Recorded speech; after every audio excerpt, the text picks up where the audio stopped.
Alright, so we should, in theory, be live and everything. Come on, YouTube, you can catch up. There you go. Alright, so with that, we're going to pick up where we left off. There we go. Where we left off with RimWorld. We are doing the run that I've been referring to as the Menagerie. So this isn't... It sort of is and isn't a challenge run. It isn't a challenge run, and like we're not doing some really sweaty, directly challenging whatever. Rather, the gist of this challenge... Wait, do we have a power problem? Ooh, we are on the edge of what our power can handle. Okay, that's actually a problem. I'll have to deal with that in a minute. But what we're doing in this run is our goal is to just contain as many different dangerous creatures as we possibly can, and just go with it. So far, it's gone alright. Revenant's broken out once. We have been catching a bunch of different things. We're draining them all of their juicy bioferrite, which we are going through some of our rooms and replacing the walls with bioferrite because it's stronger than the sandstone. But it's taking a little bit of time to get that done. The other thing I'm running into is I've been building my base out of limestone, and I'm being stubborn and not expanding my base because I want more limestone. Why are you social fighting? Why do you have to be this way? We've got stuff to get done. Grizzly Bear Revenge? No. Did I accidentally cue you to be hunted? Oh, that is really not good. That is... Please tell me you stunned. Run. Run. Flare. Run. You are not fast enough. Don't hit Evel Knievel. Hit the bear. Hey, Clark. Get in there. I don't know how no one got injured there. Well, that was an immediately spicy start. I normally... So, I never trigger to hunt the... Daddy wants some hugs? Yeah, so I never trigger to hunt the... Oh, come on. Give me a break. So we've got one bolt action, 2 machine pistols, and a bunch of melee. So everyone get into area 1, where it's safe. Relatively speaking. And this was not attacks immediately, right? No, I gotta prepare. Okay, so we're apparently starting immediately on the spicy side of things. I'm suspecting this is intended at being multiple separate groups, and it just hasn't happened that way. How dangerous are ranged people? So you are actually a problem. You're pretty respectable as well.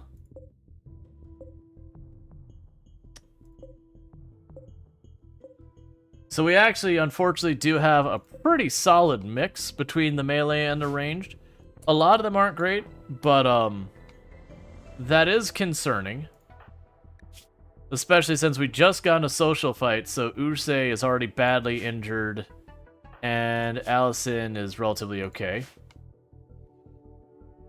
Clark? What are you doing?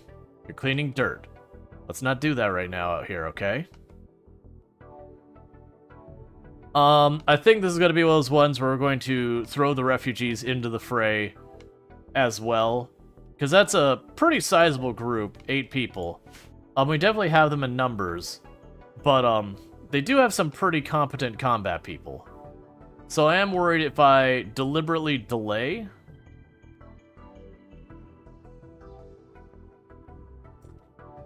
Who is our dangerous melee people?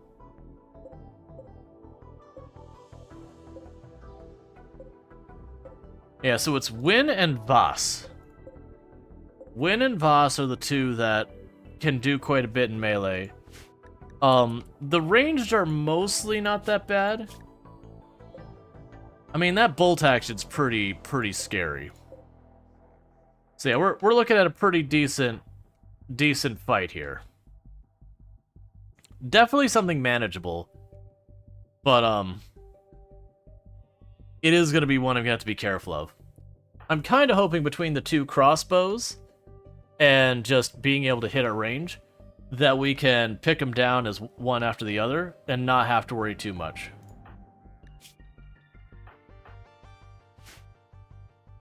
Oh, right, because we don't have a melee person yesterday. Our melee died yesterday. What's the side room for? It's just a bypass. So if you look at this, it allows me to, like, walk through this way. Whereas all this is blocked off. So I can bypass this way and bypass this way. The ones that are going to attack the doors are mostly going to go through the wall anyway, so I'm not super worried. Also, if I didn't do that, when I have animals come out here that I want to tame, I couldn't bring them back there, because animals can't go over barricades, a lot of them.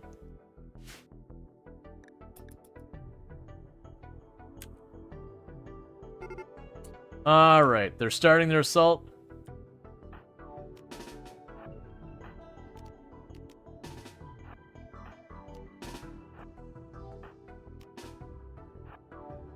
Hello there. Hey, Bentley, how's it going? Alright. Actually, you stay out of it, Clark.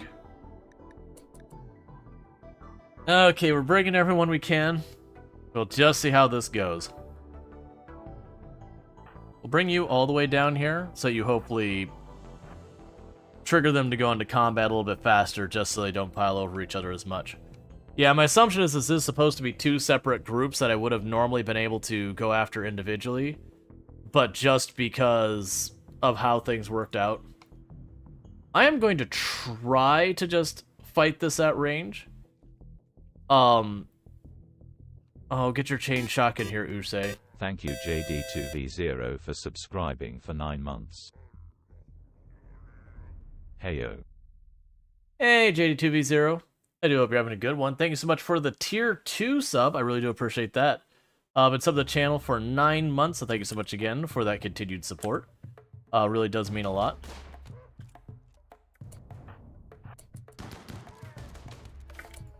Alright.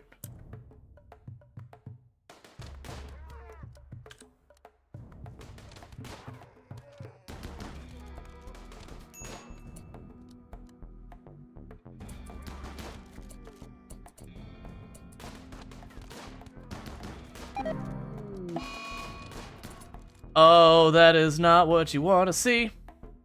Because it's one thing if they had just, I'd say it's one thing if they would have just, left. But the fact that they betrayed us is now mean we're being overwhelmed. Because they're still armed. Because they were refugees of the kids, so I didn't have to worry about that outcome as much. We are just being overrun. There goes Lardine. So this is probably the end of this colony here.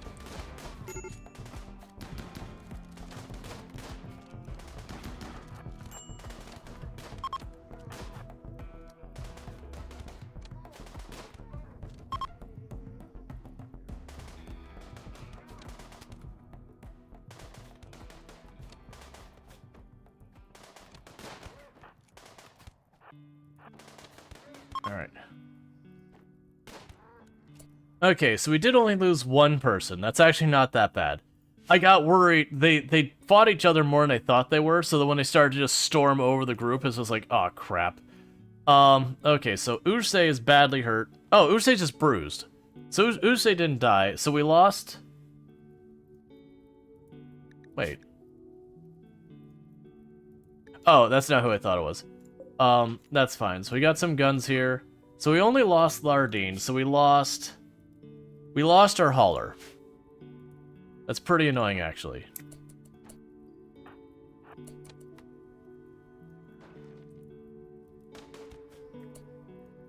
Alright. So go... rescue Usei. Deal with the fire real fast. They're gonna smash that, that's fine.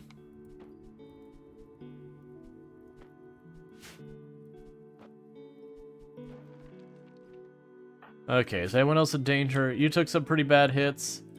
You took some hits.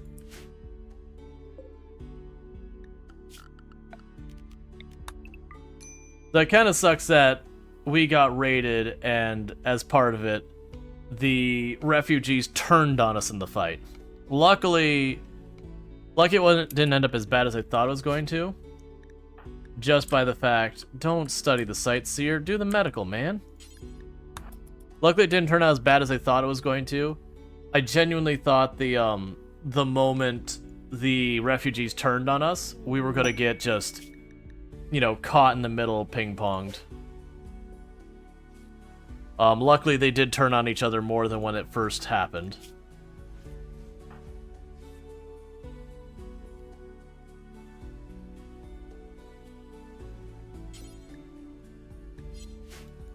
Come on. No, don't go to sleep. You got tending to do. May the refugee died because friendly fire? I don't think so. That would have been all of them.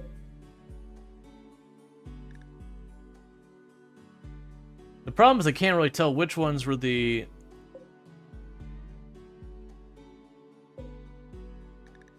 Yeah, no, none of those are ours.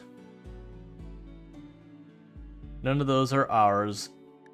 Yeah, no, all these ones over here, the ones that don't have the label, none of those are our hits. None of those are our hits. So we didn't friendly fire them. We could verify that, luckily. Haul that gun. And haul that gun. The rest I don't mind if they rot, but those are two pretty decent firearms.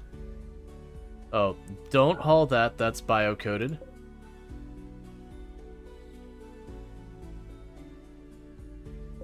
Meanwhile...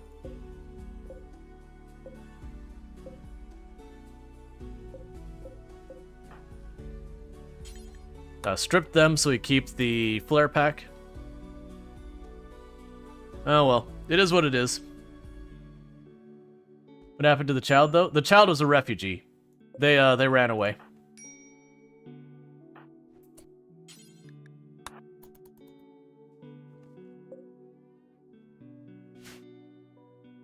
That's the thing. The child didn't turn violent on us as the rest of the group.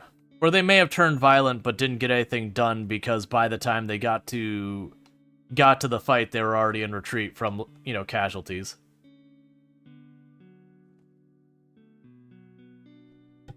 All right. So we got ourselves some new weapons. We did lose our hauling person.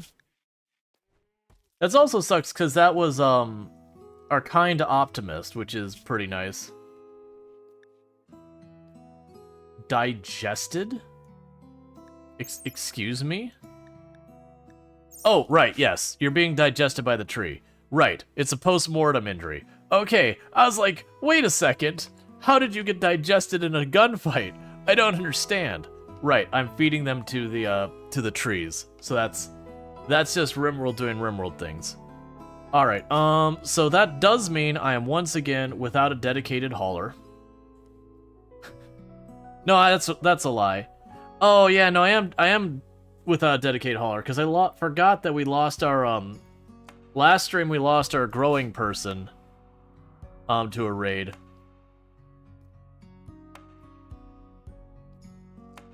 Oh crap, I forgot about you. Schedule. Unrestrict.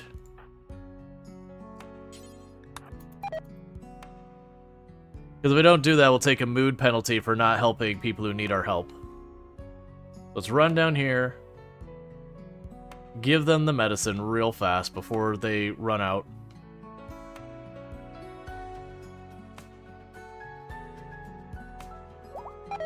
Don't leave. Oh. You're not leaving empty-handed. I didn't get everything to you. I was in a fight, man. I forgot. So the bummer and why that's a bad thing is beggars not help. So now I have a -8.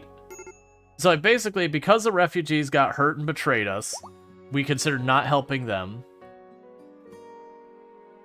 Wait, Vagabonds successfully completed? What? It just said I failed it. It doesn't give you the bonus.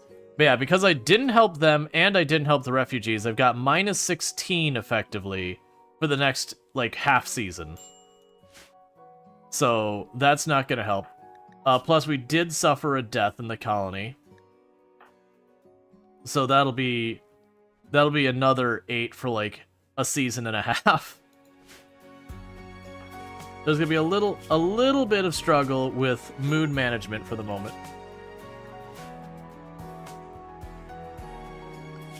Who is our construction person? That'll be Usei. I do need you to get all fixed up from your injuries relatively quickly. Actually, let's just as a precaution have you stop doing that. Get that one door patched up real quick. Because I am worried if I don't patch up that door, we'll have the next raid and they'll just walk right in before I can react.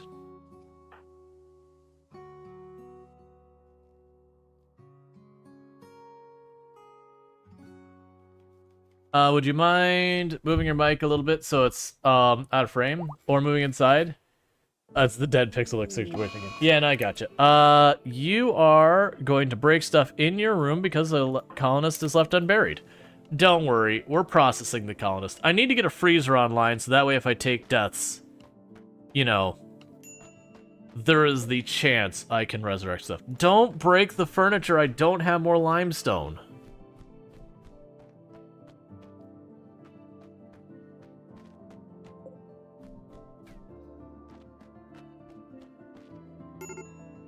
Okay, well, I mean, at least they broke just the end table. Alright.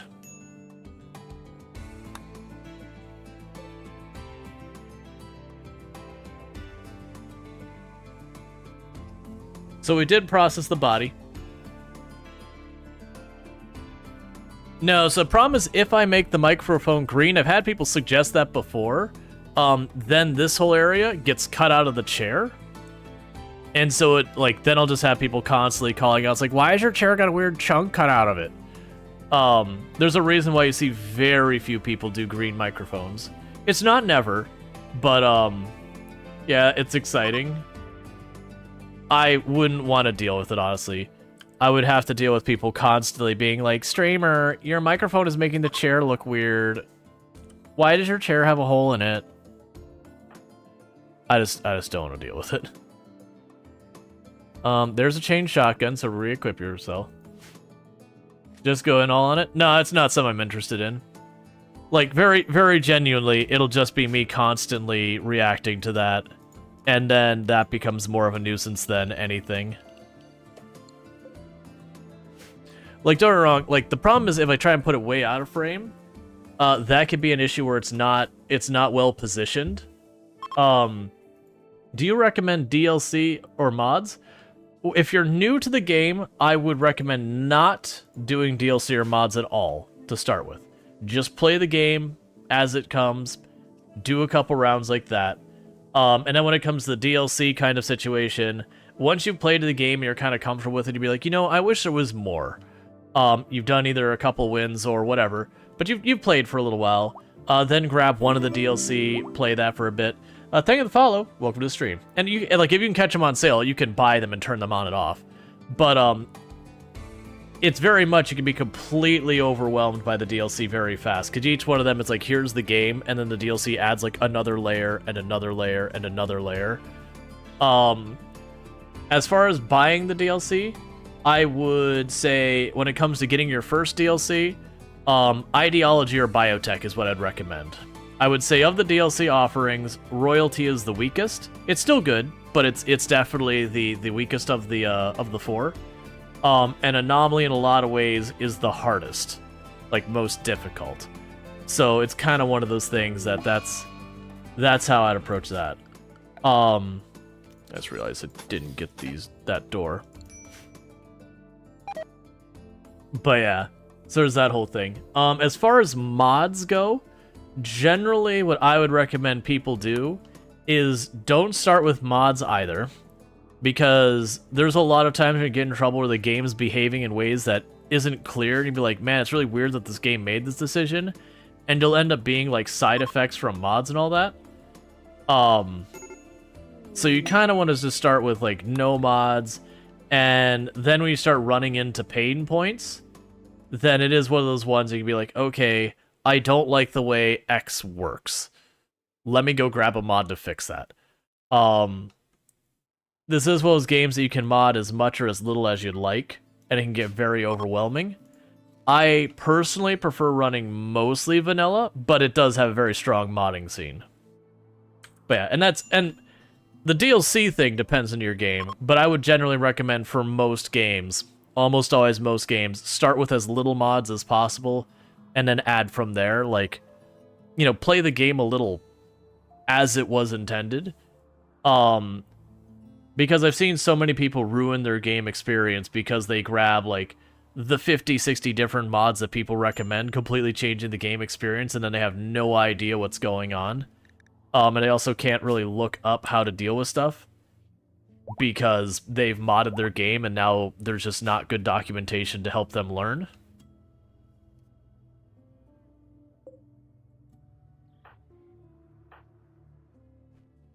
Okay, they are hauling. Yeah, no, there's tons of good mods. Like, don't get me wrong. There's tons of good mods. Like, I like self-dying. I like... that's great. I like no research, random research. Why do I have no food? What happened with our food? When did we suddenly have no more food?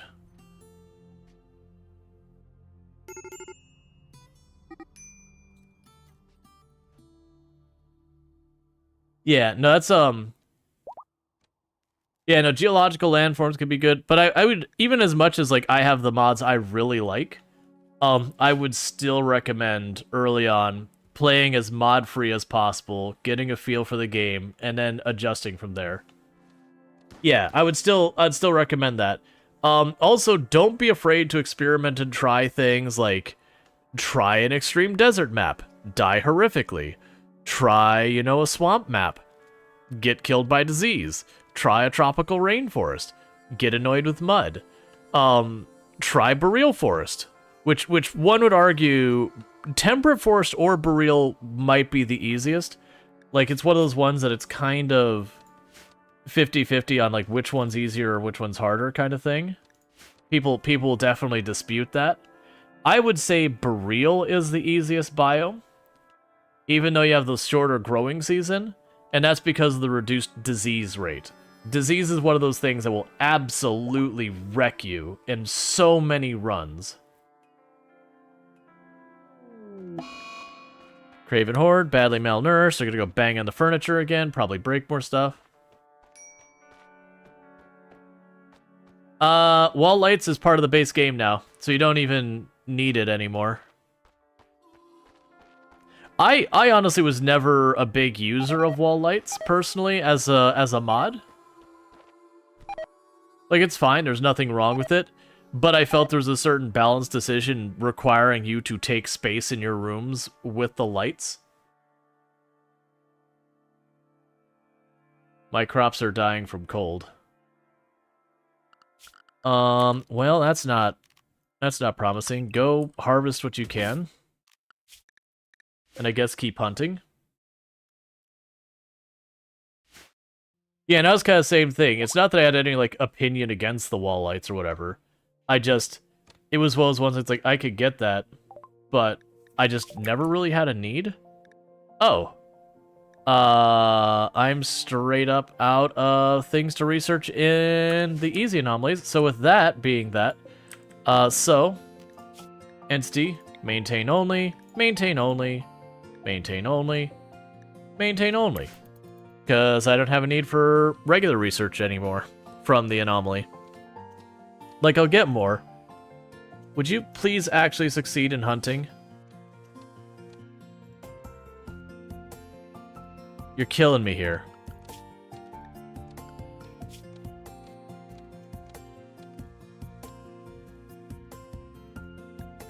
I can spare one.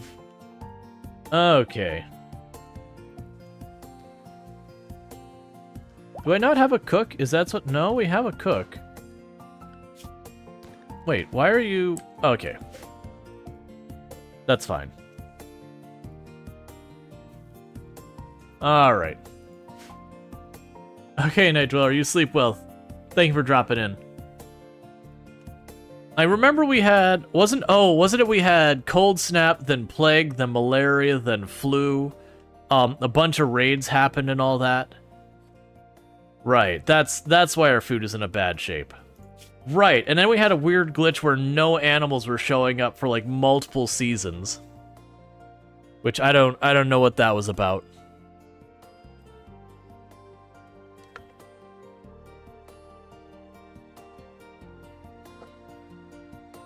I'm gonna check something with Tomb real fast.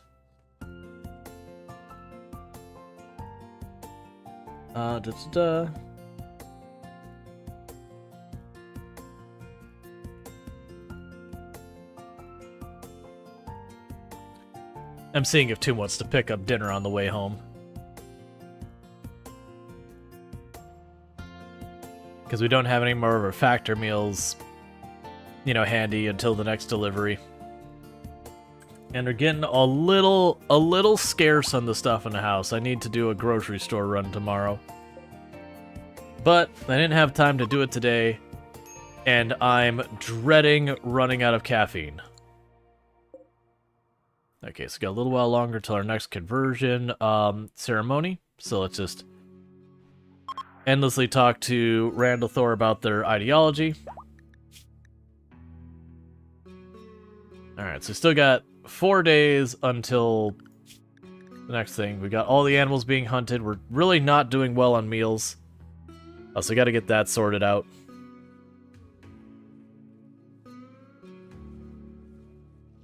It's interesting that we lost a bunch of crops to them freezing to death, but it still considers us in the grow season, despite not being in a cold snap.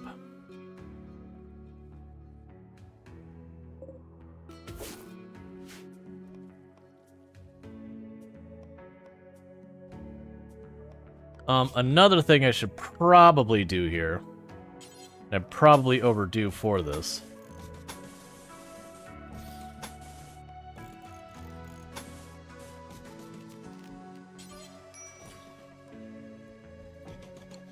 is fencing that off so my Muffalo don't eat all our food. Like, that'll definitely not be a long-term solution. Like, we'll build our base around it or whatever, assuming we live. But in the short term, just chucking a fence around it should at least limit that.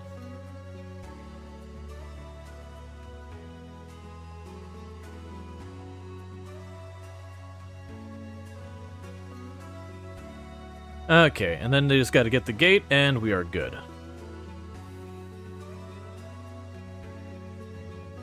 Alright, we can get the gazelle hunted to keep meat rolling in the meantime.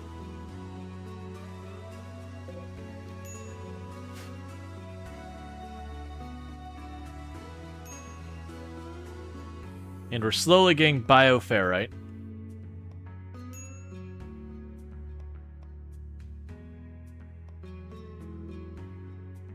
Alright, so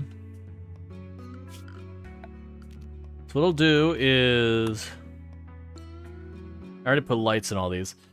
What I'm thinking is I want to go ahead and go through some of these rooms and replace their walls with bioferrite to make the room stronger as well.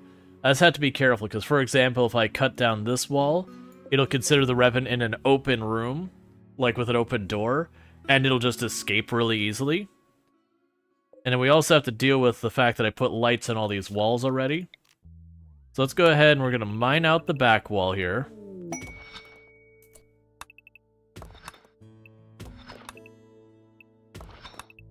I already know how I'm going to deal with this. So I'm going to go ahead and mine out all those walls real fast. Cargo pods, a bunch of visage masks, okay. But that'll be something to work on. Mine those out, start replacing the walls with bioferrite, which is stronger than the sandstone. The sandstone is actually pretty terrible in material so far as that. But get all those sorted. Eventually we'll worry about the other things, that's fine. We already had the electro harvest, the electro thing, right? Yes. Okay. Oh, right. I also remembered we have the bioferrite generator. I vaguely recall these bioferrite generators are absurdly strong on the amount of power they give you. 4,000 power. So that is really good. Let's see. Because of this destruction, the psychically active bioferrite, this device generates an uncomfortable psychic drone which disturbs those who pass it by. Cool. So we can literally use this. Where do we want to put this? I almost feel like it fits the theme to shove it back here as well. So like kind of have our infrastructure back here. So I've got to watch, because there is a border of how far I can go with these. Yeah, so I can put it back here. I wish I could see better the range on it.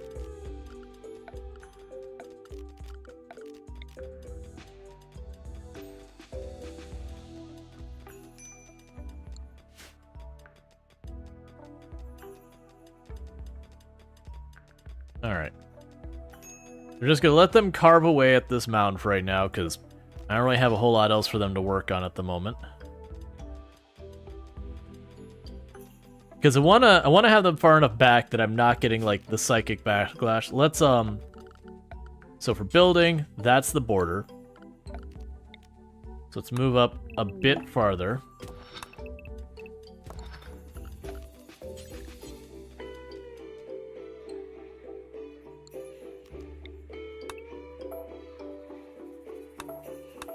Let's plan for it to be there.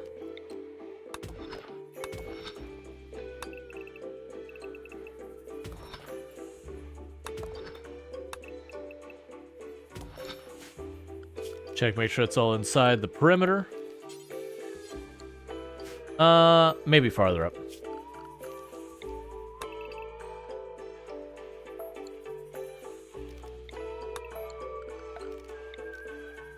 Yeah, because it could fit... Yeah, because it could fit more rooms here, so you can go there, do that. I'll cancel this so I don't mind it. So we can align it with this area. So line it up here, put that there. Oh, they'll get mined out anyways because there's jade there, but that's fine. Alright, and we'll plan for this side to be bioferrite generators and that kind of stuff. We'll lock them all in their own separate rooms to help protect them, yada yada yada. So begin the Q-Tours thing. Was that ours? Yeah, it is. Okay, and leader present and pews. We don't have those, but we still have about a 72% chance of a good outcome, so we're gonna do it anyways. Because why not? We do have a little bit of food still around, so that's fine. Apparently everyone is deciding this is the time to get high as well, so okay, I guess. And they had a fun time. Cool.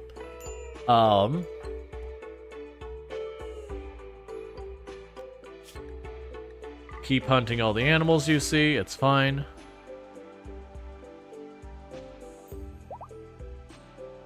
Alright.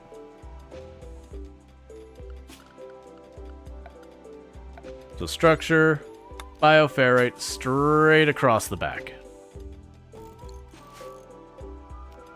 I will cancel this tile and this tile just to make sure they get those corners.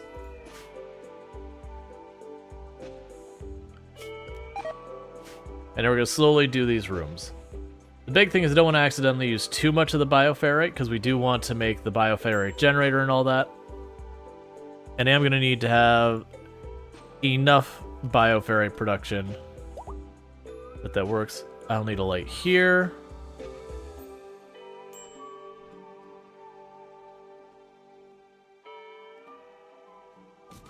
And that'll do there.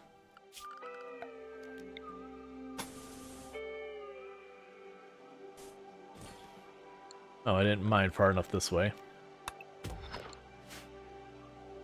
Okay, so little by little this is coming together. I'm just going to watch. I'm already pushing the limit on... There is no excess. We are literally at the limit.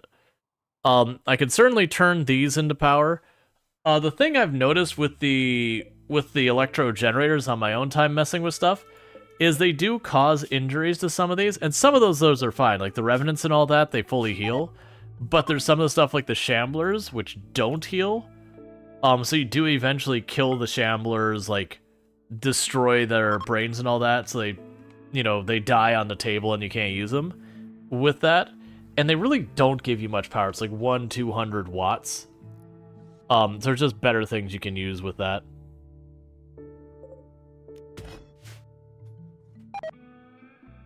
Alright, and slowly but surely we're going to go ahead and get all that converted to bioferrite. The downside with putting all this bioferrite is very flammable.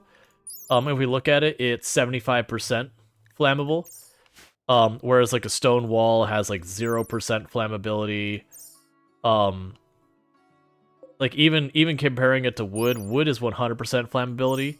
It's basically halfway between like steel and wood, roughly. So it still burns really well. But it is very durable. And you can, source it pretty easily. It takes a while to source in any meaningful quantity, but at least it's easy to source.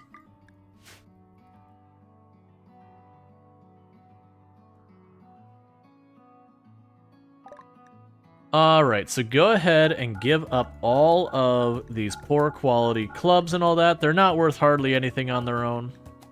That revolver's basically gone, so let's just get rid of that. Get rid of all the poor quality bows and all that. I'm not going to use them. We'll keep the bolt action. Man, I did not realize how many junk weapons I am collecting.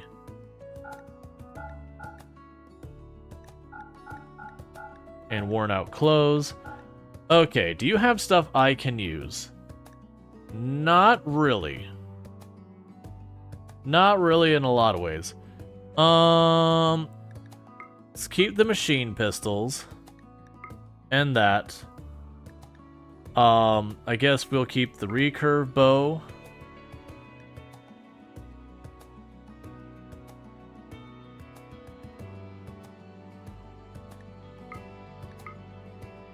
There.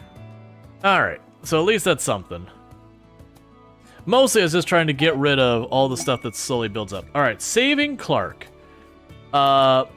We will have Clark show up. There'll be 4 wasters right behind them. I'm gonna say yes. Wait, never mind. Oh, that's a prisoner? Never mind. Sorry, you lost me at caravanning. If it was someone attacking us with 4 people, I would have absolutely done it. But caravanning, the moment you said caravanning, I'm out. Like, if I have to, I have to. But if I have the option, the answer is always going to be no to caravanning. I just really don't like caravanning as it's currently implemented.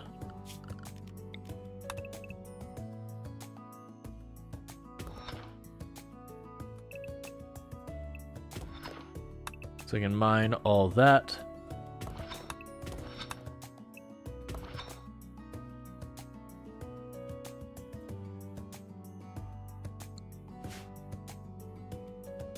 Okay. And I need way more bioferrite. The good news is we're going to get some really good stuff. We're getting 4 out of each one of the revenants. We're getting about 1.5 out of each and every one of the sight stealers. So that does add up quickly. So that's what? 4, 8, 11... 14. So yeah, so we're passively getting 14 bioferrite every single day.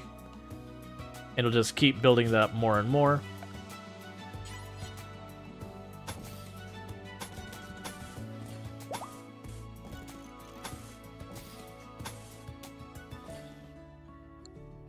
Which I'm going to burn it all because I decided to do these back cells in bioferrite, but it's fine.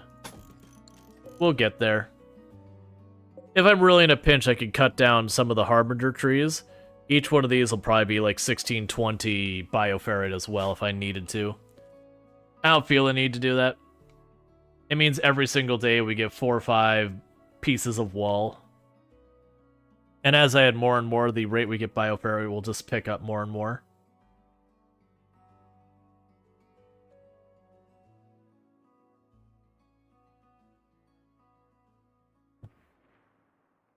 Okay, I hadn't heard back from her.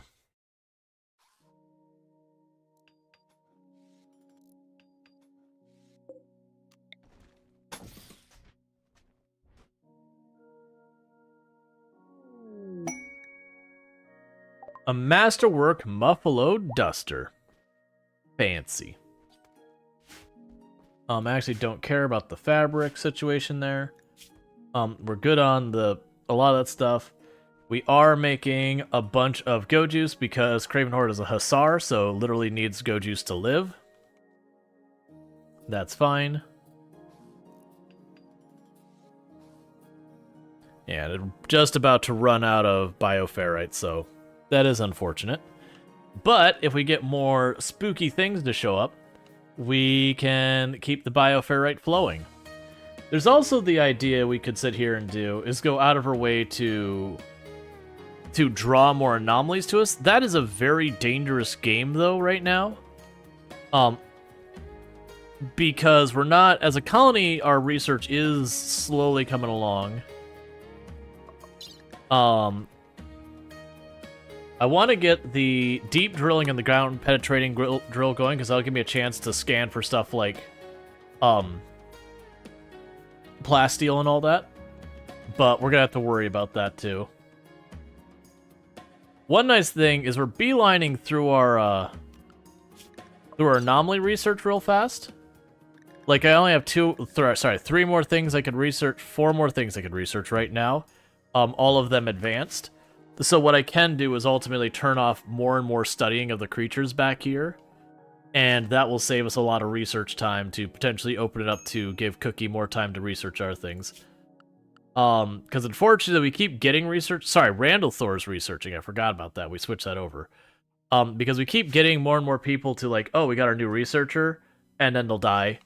Or they'll leave. We had one that was like a really good researcher, but they only were staying temporarily. We've had lots of that. It's been a little tricky to get long-term people.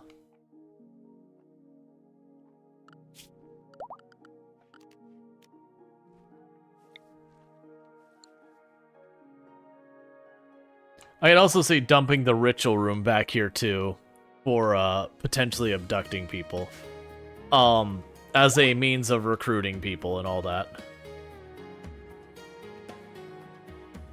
I do wonder if it would actually be for the mood benefit. If I had, for example, these people, they want to help each other and all that. If I took someone and I ritually kidnapped them and then like patch them up and release them, so it would get the bonus for releasing a prisoner and I believe a penalty for the kidnapping using the ritual. I wonder which one actually weighs out in the end. Like, would it be a viable strategy to burn some bioferrite to kidnap people to immediately release them, just to give ourselves mood bonuses, as well as potentially making enemies into neutral parties, because it would target enemies that would keep kidnapping. And so, like, there would be benefits there to make that happen. That would be an amusing way to approach it. Like, how do we become friends? Oh, we use ritual magic to kidnap people and then release them.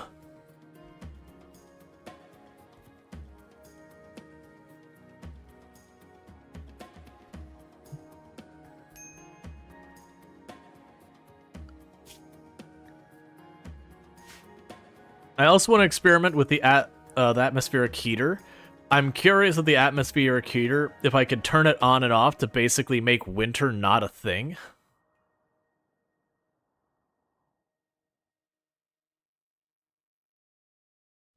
Yeah, so we've hit the limit of our power.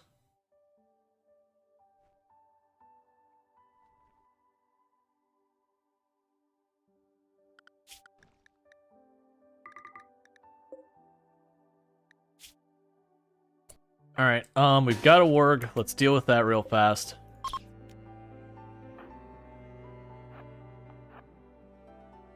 It sucks that we lost our ghoul. Because the worst thing is we had just finished upgrading the ghoul.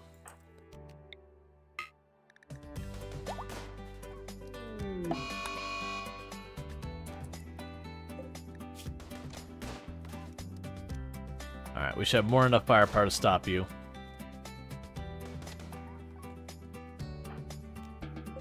Okay.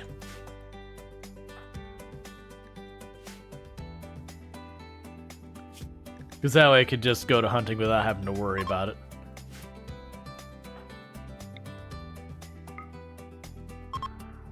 Alright, we should be getting pretty close to being able to do conversion ritual. Yeah. The next time we have the conversion up, we could do the full ritual and see if we can't get a masterful and just knock it out. Alright, we're being attacked immediately. I'm guessing that's a group of Neanderthals. It is. Okay, so the downside is I do not have any melee to speak of. We are fresh out of the melee.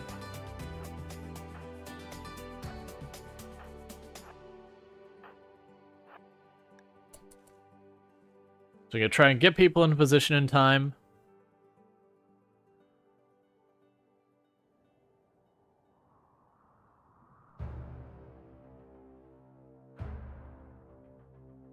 All right.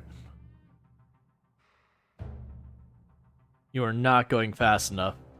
Okay. Yeah, you're severely slowed. You're severely slowed because you're high. You're slowed, and you two move at normal speed. So it's gonna be pretty hard to retreat people out in this fight. I do really want them all here.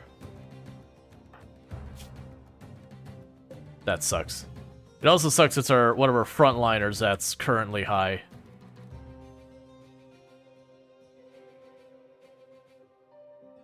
Who am I missing? Who is really late? This is not good.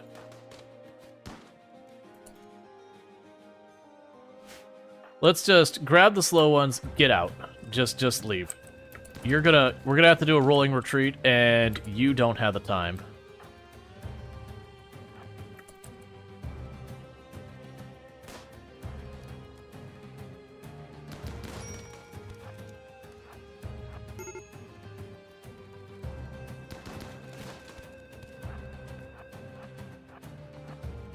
Grab you three, go this way, you keep running.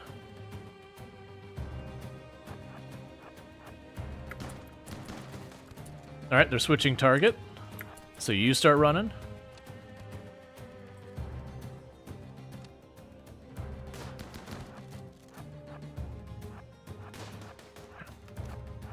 Please shoot you.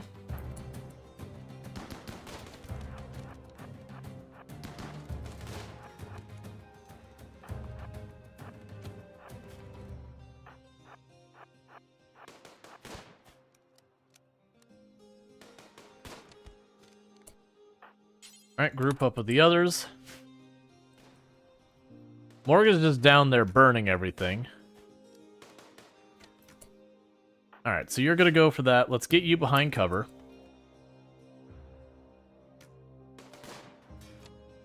Don't prioritize that one. Get Dan. Because that might be what we need to get them to retreat. Perfect. Forget all this stuff. Okay, so nicely done. They did burn that down, but that's fine. They're good. It's fine. They'll just destroy the doors yet again. Whenever you need a mood boost, you check the latest Helldiver 2 memes. Yeah. Helldiver's getting proper screwed by Sony.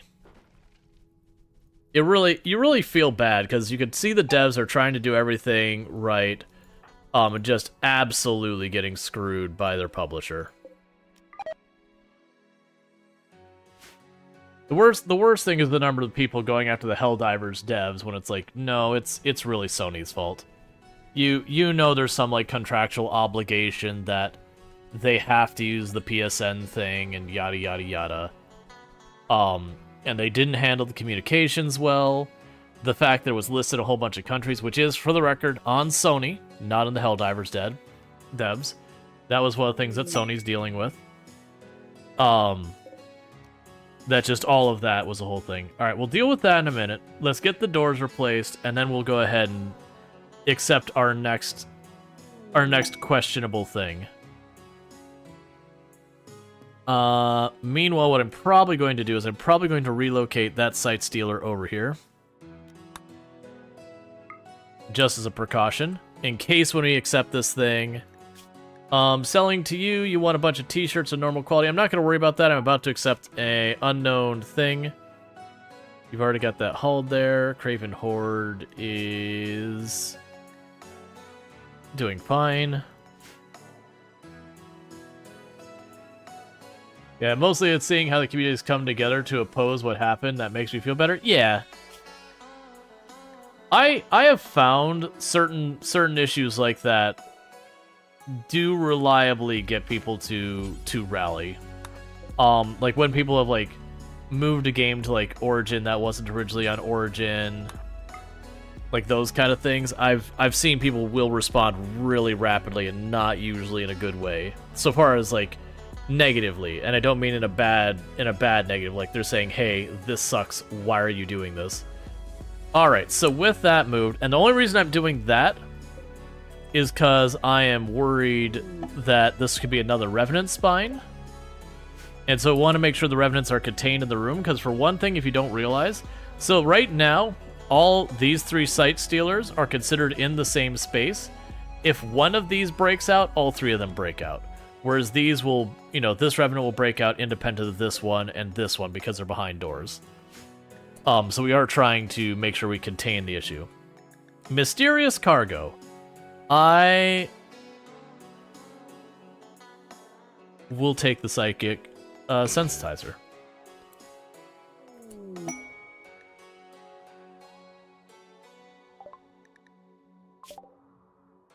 Alright, so we have had delivered a corpse that looks just like Usei.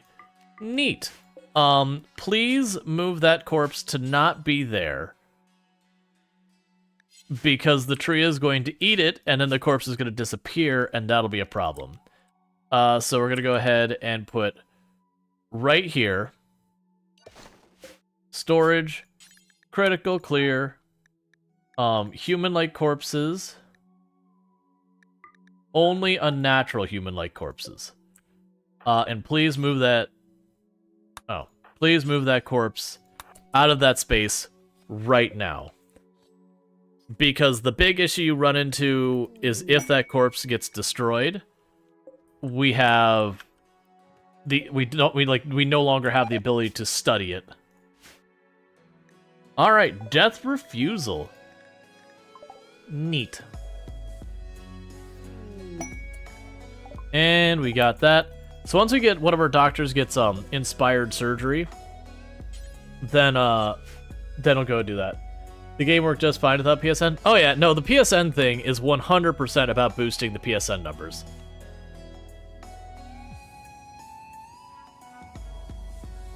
Yeah, if it gets destroyed, also mess with the pawn, coma, whatever. Yeah.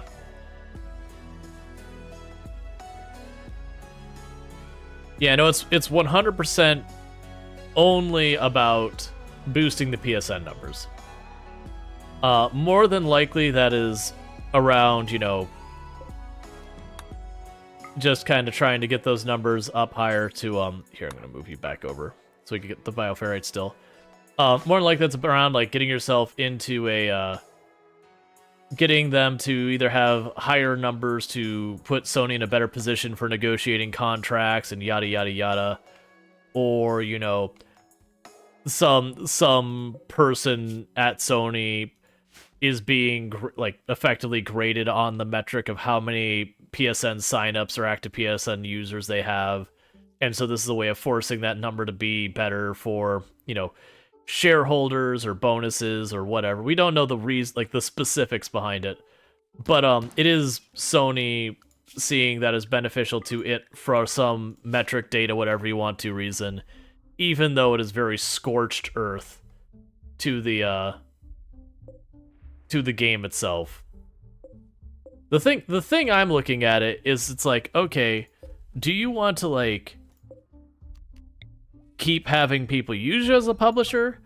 Because I don't know about you, if I was a game dev right now being like, all right, I want to get signed up with a publisher, here's who we're considering, we've reached out and all that, you know who I'm not reaching out to? Sony. Because for as much as it's important for a lot of indie companies or indie devs to get themselves, you know, proper publishers to be able to do a whole bunch of stuff and whatnot, there is the issue of, okay, you get that money to do your marketing, to have them handle the stuff you don't know well, and to like take all of that load off so you can just make the game. with how this is just absolutely screwing a game that has proven itself, it's gonna make people hesitate to be like, okay, but this is a deal with the devil that I might benefit from, but will absolutely potentially come back and burn me. And you could get really screwed by a bad publisher. It happens a lot. Not just Sony, but it happens a lot. I don't envy it, because it is one of those things that people will sit there and be like, oh, well, you should be able to go without a publisher. You should truly indie dev. No publisher, no other support. And the reality is, nowadays, if you want to succeed in selling games, you usually need someone to facilitate your marketing, to facilitate, distributing in different countries, even though through Steam, like knowing what the laws are, what you can and can't do, what you have to do here, and facilitating all those expertise you probably don't have. And that's what the publishers do a lot of times, as well as often provide finances to help you get through it. And just, it's one of those things that by yourself is a real hard thing to pull off. So they do serve a purpose, but they could definitely be a liability.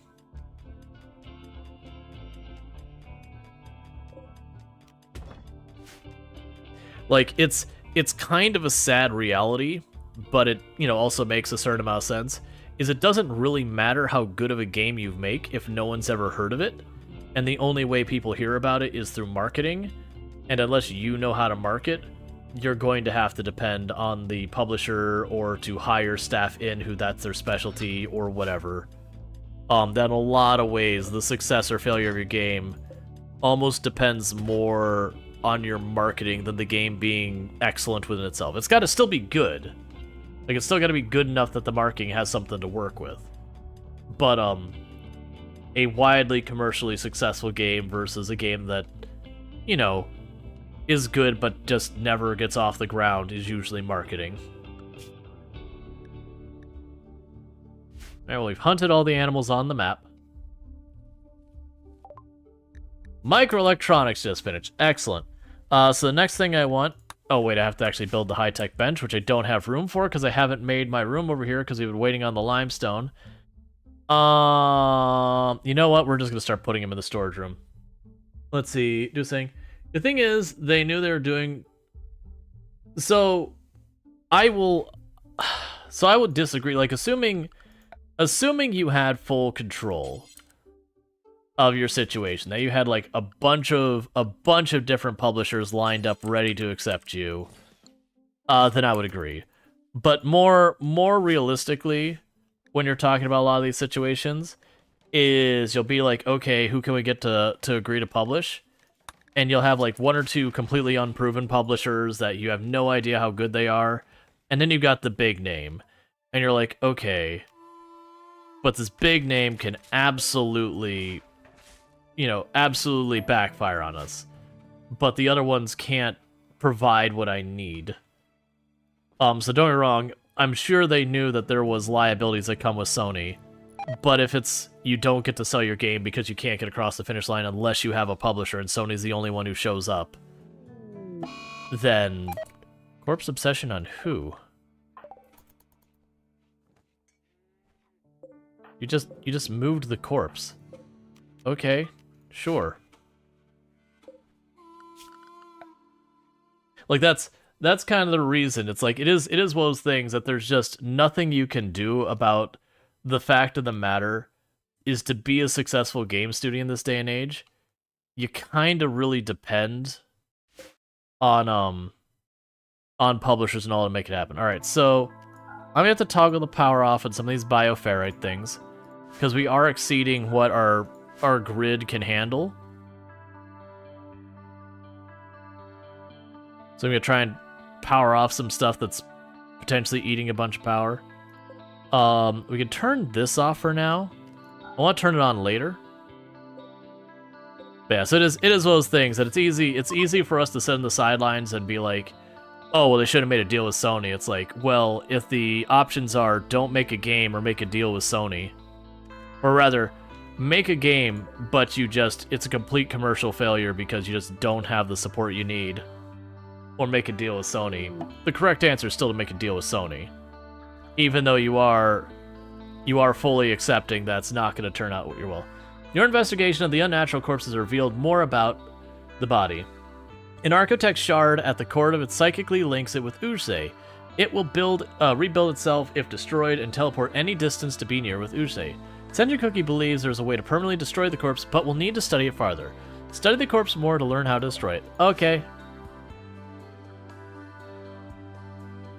That said, like I was saying before, if you had the option as a game looking for a publisher and you had any other options, like this to me just says you just don't work with Sony, because they also screwed No Man's Sky, if people remember. The belief is that the extremely heavy pressure that No Man's Sky got to release when it did came from the publisher, which is more than likely that a contractual obligation to deliver by a certain date. And they probably asked for an extension, and Sony probably said, go fly a kite, that's your date. He said, Sony did a lot to cripple PC gaming. They really want to bite a chunk of that industry. To be fair, they made some good PlayStation exclusives throughout the years, but it wasn't enough, I guess. But even Microsoft went more into unifying Xbox with Windows, which is better than trying to cut people off and force them into using their services by putting some artificial limitations in place. Yeah. No, and it's quite often whichever of the companies is leading in any given points tends to do the more anti-consumer behavior, and the one that's playing catch-up is usually the one who's better about, giving people access to a wider range of things.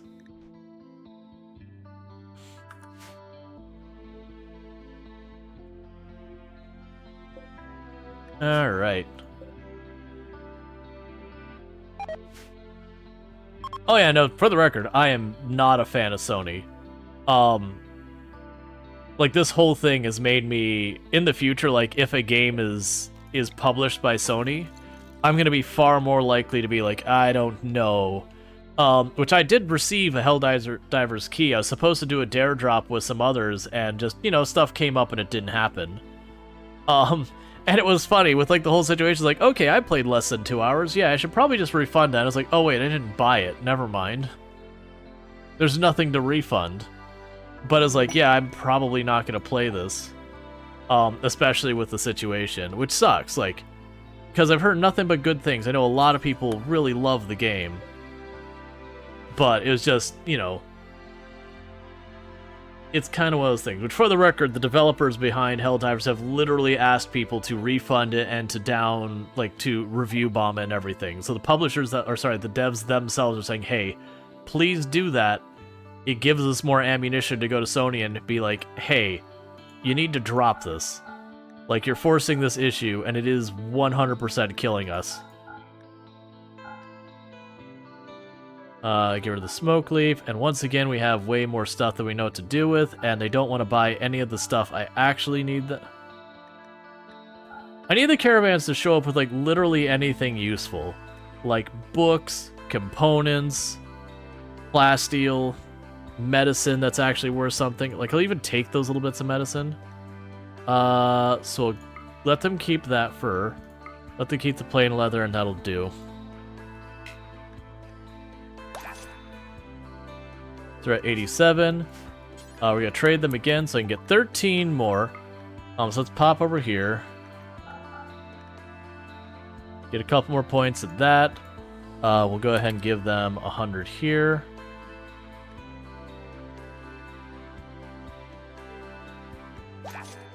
Okay. It was such a fun game while it lasted. Yeah, no, I don't see Helldivers recovering from this. Because with literally over 100,000 negative reviews, their Steam page is going to be pretty much permanently at mostly negative. There is times that Steam will intervene and fudge the numbers and basically say ignore all the reviews from this window of time, but usually that's around stuff where someone is attacking a game for stuff unrelated to the game, oh, they featured a strong female protagonist. Suddenly everyone's downvoting the game.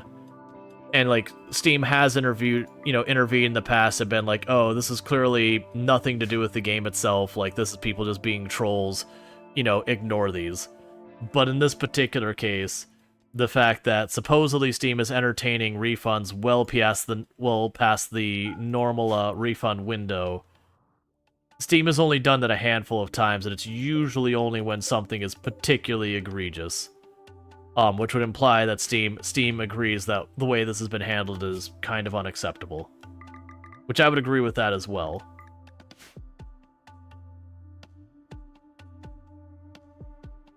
Yay. I have consumed all of the cheesecake. Mwahahahahaha. I wanted a cheesecake. I'm guessing Tomb's gonna get home and then me and her will make dinner. I reached out to see if she wanted to pick something up, but she hasn't responded, which means she probably missed the text before she started driving or whatever. Oh well, that's fine. I'm just not sure what I'm making for dinner, kind of thing. I need to go store, so there's just not much to choose between. Alright, so trying to get that mined out real fast so we get the bioferrite power plant going, which will eat a bunch of our bioferrite, but that's fine. And we already have our better research bench going, so that's good news.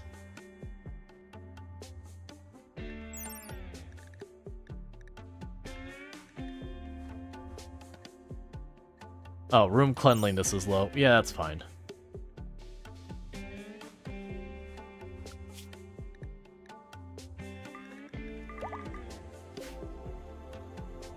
Okay, so we are also going to need to grab components. Now I think about it, I believe I mined all the exposed components there were before. So that's going to be a little bit of a headache. That's a bit early to be running low on components. I guess I did burn quite a few of them on all of my invisibility detection sensors I've got all over the place. Which is part of how I'm dealing with the revenants. Recurve bow.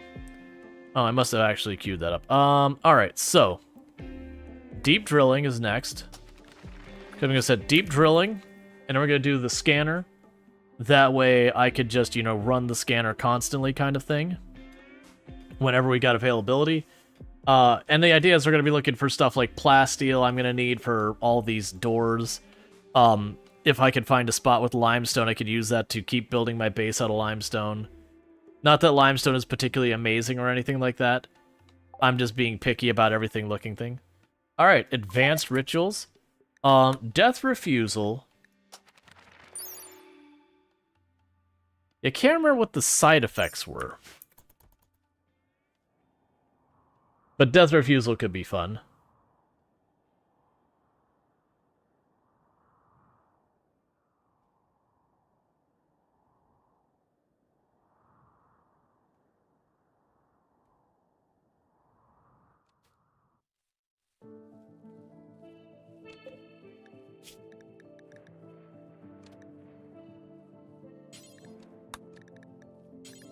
Put you back to cutting blocks forever. We've cleared out almost all the other blocks in the map.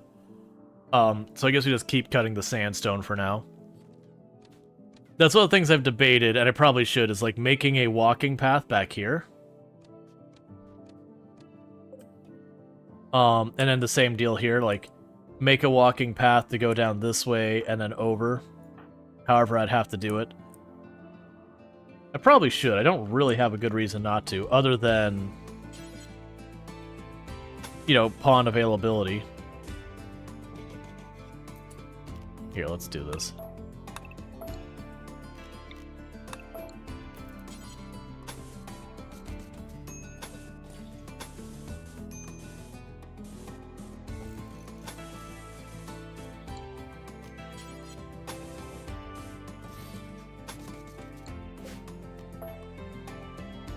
Okay. There.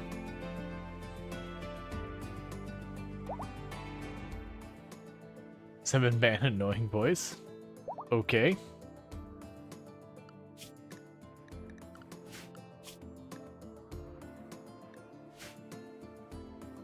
Alright, we're probably getting to that point of Maximum adult females. Let's. I'm gonna make it 8, which is probably a mistake. But this should start getting us a rotation, all that. May change outcome 11. Or may rephase. It sounds a bit too serious. I have to look at which one 11 was. And we have an ambrosia sprout.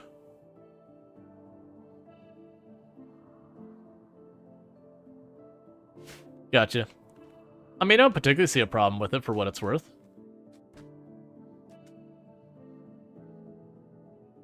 Yeah, no, I mean, I'm cool with however you want to go about it.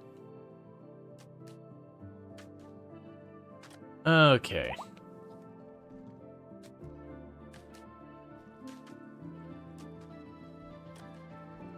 But this will use up more of the sandstone we've got laying around, as well as, you know, keep things moving there. Oh yeah, now that I queue that, literally Sentient Cookie is going to just... Well, actually, I forgot. Sentient Cookie is no longer a researcher. That's fine. Our researcher's now Randall Thor. Hey, thanks, Hannah, for the heart. I really do appreciate it. Thank you so much for the support. Why did the game speed slow? That usually happens. Did you run into fire? Why are RimWorld pawns so dumb? Like, all they have to do is not physically walk into fire, and it would be fine. And yet that is too big an ask. It is too big an ask for them to not bathe themselves in fire.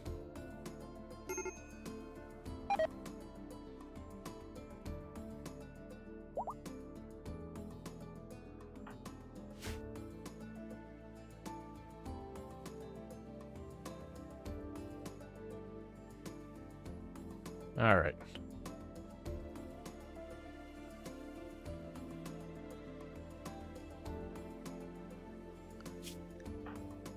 And Randall Thor is up here just researching away. Getting all that good stuff in there. We'll definitely also want to get the bioferrite weaponry. In not too long, because we can start researching towards the assault rifles and all that as well. But for the moment, I think getting it so we can make sure we keep building our base, because our base construction is stalled out for a while. So we can just get up here real fast. That'll open us up to getting more power onto the grid. And once we get more power onto the grid, we'll be able to, go from there.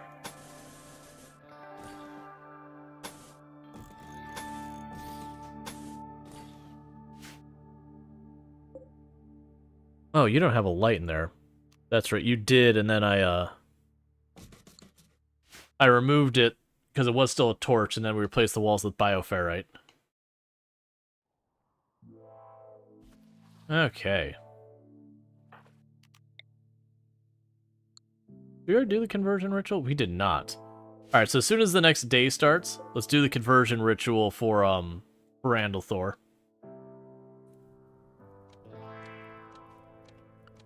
See if we can't get lucky.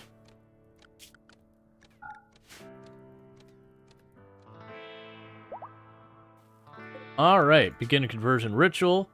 So you have a 67% chance of a positive outcome, with a 17% chance of, like, you know, the best outcome.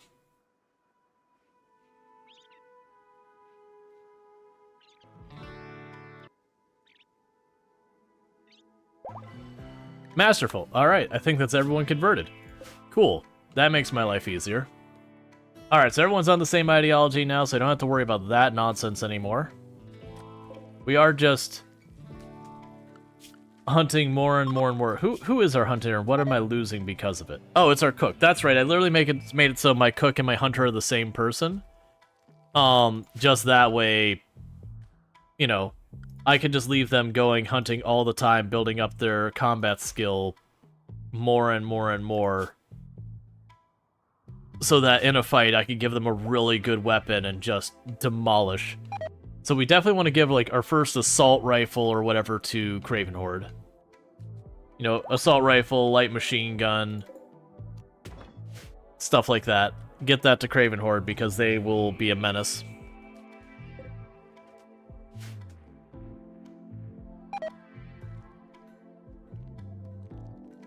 The whole room is just filling with animal bits because we're hunting everything.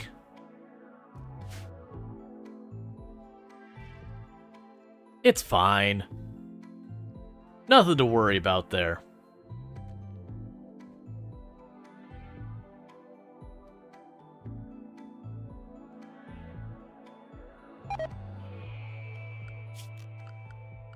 I guess I'll have it start going the other way.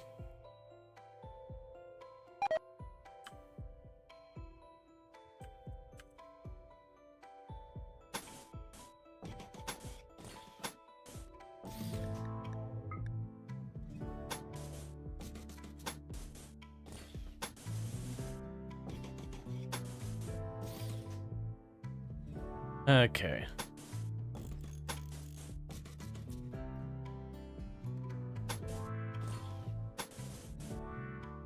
Let's try not to get too close to the trees so we don't accidentally chop them down. I believe I can go up to 2 tiles. That one will get that tree cut down. I can actually spare 1 or 2 of these trees and not feel bad. But,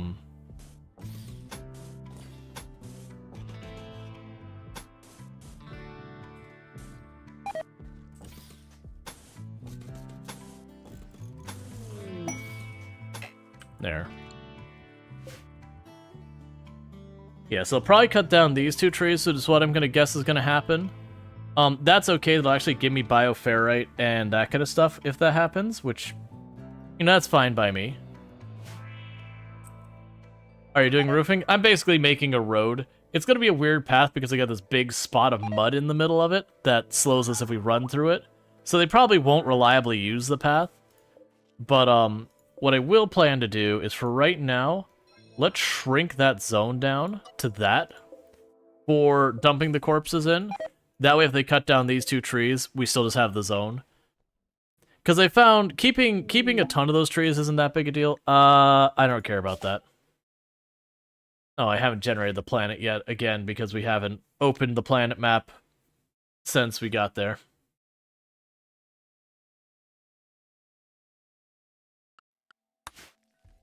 Right, it's just plant growing, so they can't have trees next to it.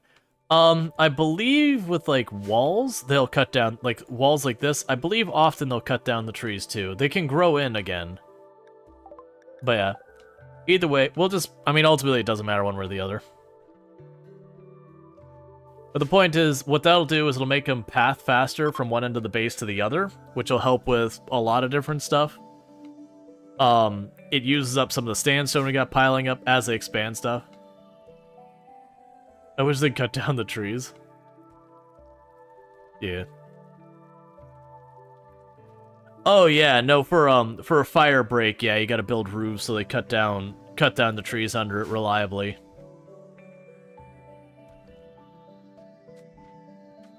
And then they do this thing where they'll prioritize all stuff where you don't have to cut down trees first, so you get like weird trees in the middle of your paths and all that. You know, I guess you're good. They want resources. 390 silver. I'd like a big pile of cash too. So you've never had them cut tree next to a monument quest, which you always build out of wood. Oh yeah, no, I usually build those out of wood. Sometimes I won't, like, depending on the materials available. Like, if I'm on a desert map, there's definitely times where I just have way more stone than wood. So sometimes I'll use the stone instead.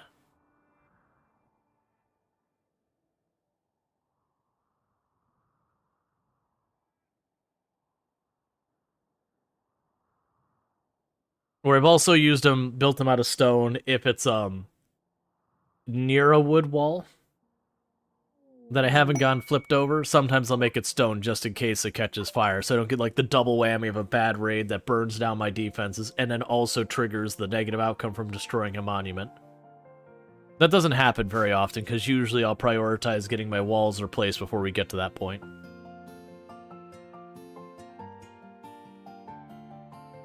Alright, how goes the study of the body here?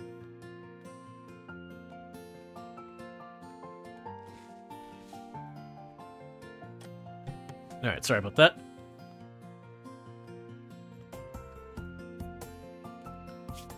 We are making, like, really good progress on our research, because I'm just keeping, you know, I've got these two advanced ones, they've got the advanced one here.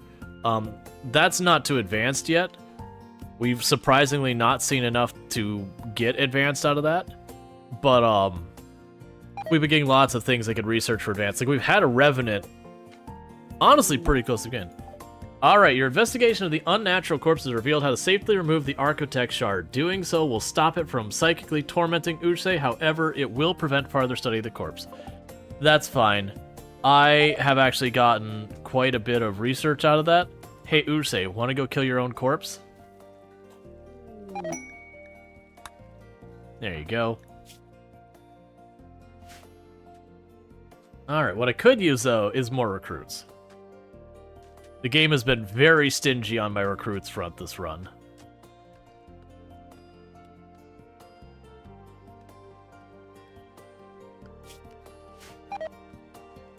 Right, and while you're building these roads, you're not mining because you do both. That's fine. Alright, so we've got another raid that's going to be preparing. So we've got a shotgun, 2 machine pistols, an auto pistol, and 2 sets of grenades. That's not good news. So the one with the auto pistol has decent shooting.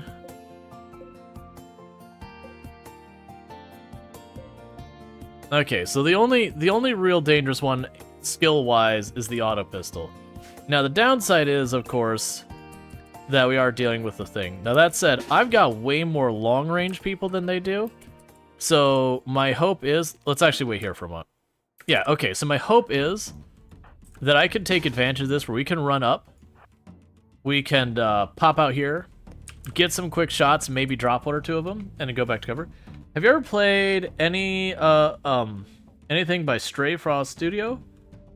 I have not heard of them before.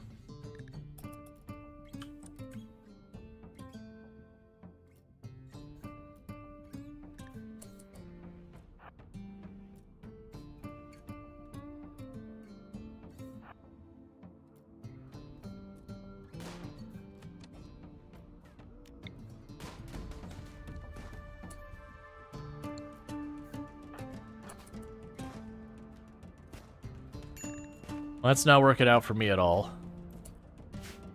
Ursay took a hit to the arm. I'm going to just live with that. Because I don't have any cover to work with, and they do.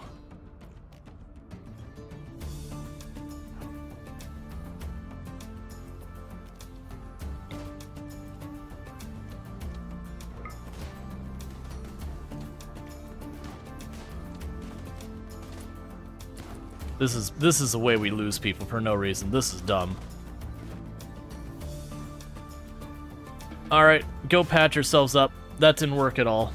So you took a leg hit, you took a torso hit, you took an arm hit.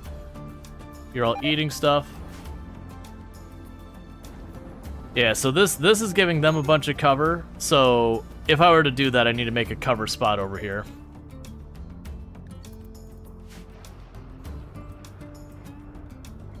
Because we did all that, and I think we got 1 hit. So we did get 2 good hits on one of their people, but not one that mattered that much. And now the issue is, by the time we get everyone treated, they're going to be assaulting, or we're going to be starting at disadvantage. Okay, well, one of our muffaloes caught fire and died. Who is our doctor? Of course, both of our doctors got hurt. No, don't put out the fire. Do doctoring. Hey, Ballistic Badger, thank you so much for the 25. We're not doctored up, and the fight has begun, and we're dealing with Dry Thunderstorm, and everything is awful. This is not going to go well. And we can't really do the rolling retreat as much on this one, because they do have a decent amount of, like, ranged people who can do some work. So this is bad. But yeah, so thank you so much for the 25 stream streak. That's 25 streams you've caught without missing a single one, so thank you so much for that. That means a whole heck of a lot. And congratulations on your extra 450 points. Yeah, so we're not in a great place right now. Because we're also going into this fight with injuries, some of them completely untreated. And they are stacking up as opposed to being triggered as being in combat. There they go, they're starting to space out. Those two aren't. Alright, so...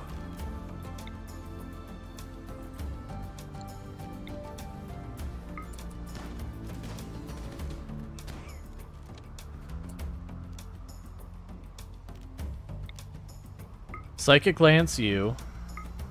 Shard Lance that one.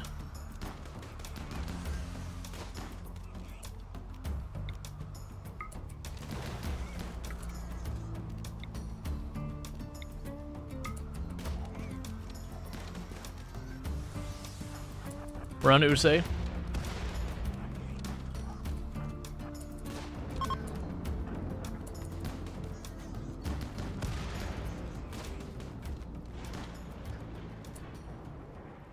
Okay, scooch over here.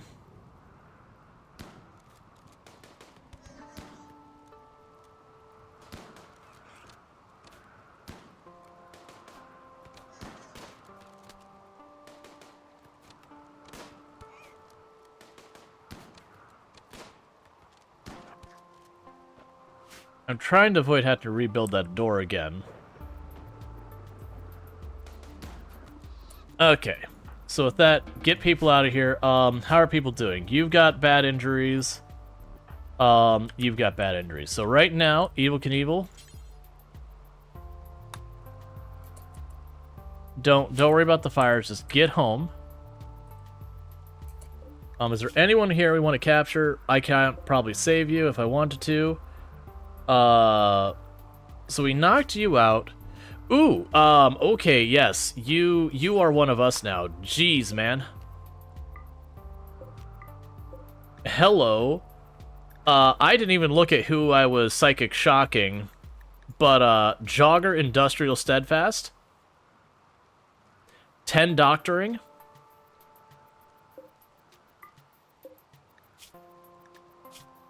And just Tortured Artist?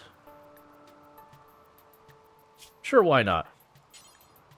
Oh, unwaveringly loyal. I mean, I'll still bring you in and then immediately release you.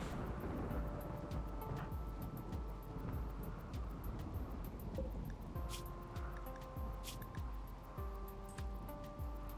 mean, you'd be a good one too, but honestly, I don't think I can get you back in time to save you. Wait, did I grab the right person? Oh, yeah, yeah.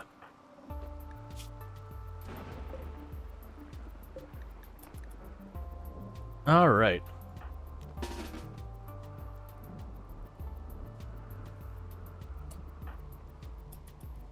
I need you to get to the room so I can get you bandaged, so pick up the pace.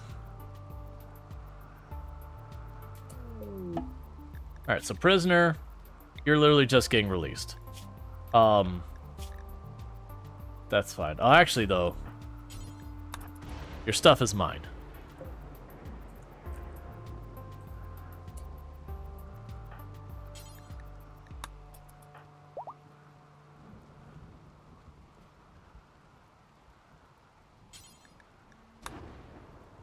Start tending to people as fast as you can. Go back to sleep. I need to tend you.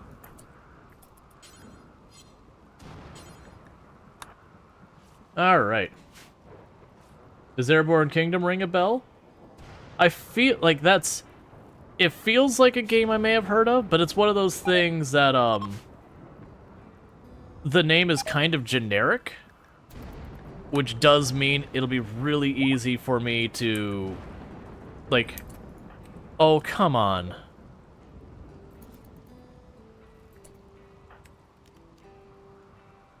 That's what I really want. Do we still have the Psychic Lance? So which one's that one? Short range, then the non-shard base counter perk requires line of sight. There is a risk of brain damage. Okay, and who has it? You do. So you're going to intercept, and everyone else is going to get out of the way. I said get out of the way. Do not shoot them.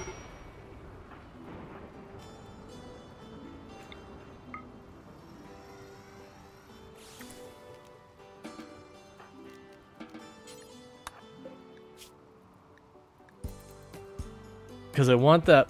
Oh, here, someone else put you away. Alright.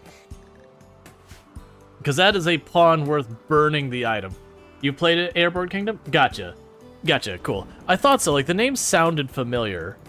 But it is one of those names that's, like, really easy to confuse, lose track, whatever you want to say. It's a fairly generic name. For what it's worth, it's a fairly generic name.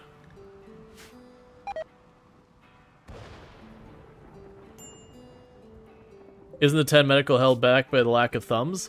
Right, but hear me out. Their jogger ancestry is steadfast. They're still worth considering. Even if they do only okay medical because they have lots of experience, but then the thumbs or whatever, it's still probably worth my time. That's a... Like, I was literally just complaining about not having enough pawns to get stuff done. We're split tasking too much. Having someone I can have as a dedicated mining person even would still help out a great deal.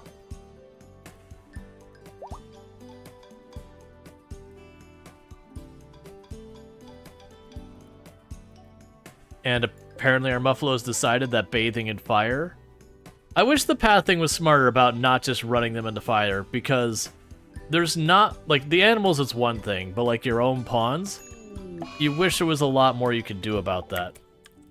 Oh, go to bed. Stop fighting... Alright, here. You don't fight fire anymore. Go to bed.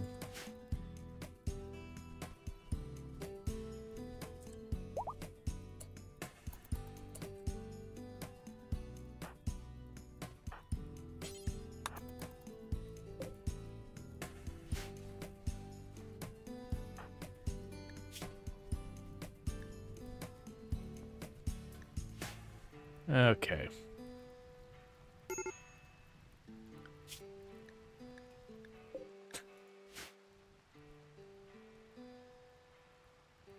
It's fine for right now.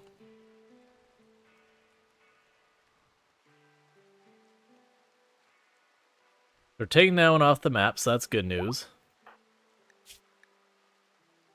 You're beating your infection just fine.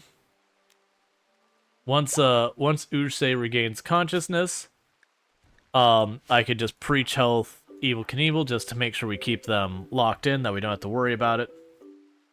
Alright. And I'm trying to remember, was Airborne the Empire, was that the one I was trying to remember how to get the extra resource extractors? Was that Airborne Empire, or was that, or Airborne Kingdom, or whichever one? Prison Break, you've been here for 30 seconds, man. So the problem I'm going to run into with this is my luck, I'm going to absolutely accidentally kill this guy.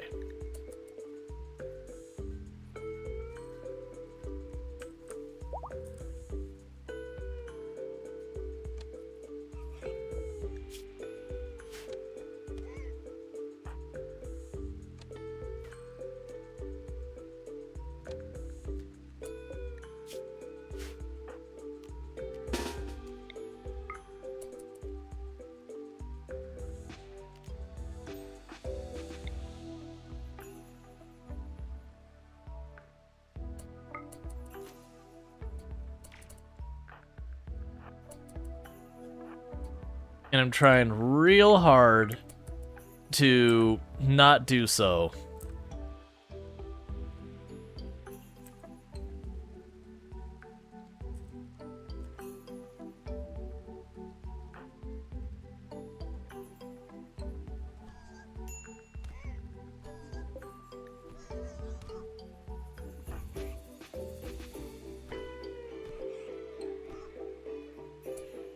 Okay, so we did manage to knock him down without killing him. That was my big concern. Well, we've destroyed their left arm, so that's not great. But honestly, I could just use unnatural healing to solve that when this is all said and done.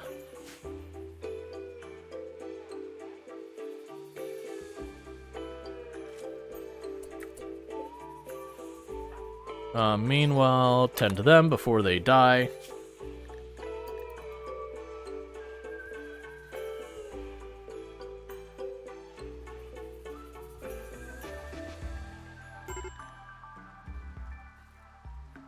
Okay.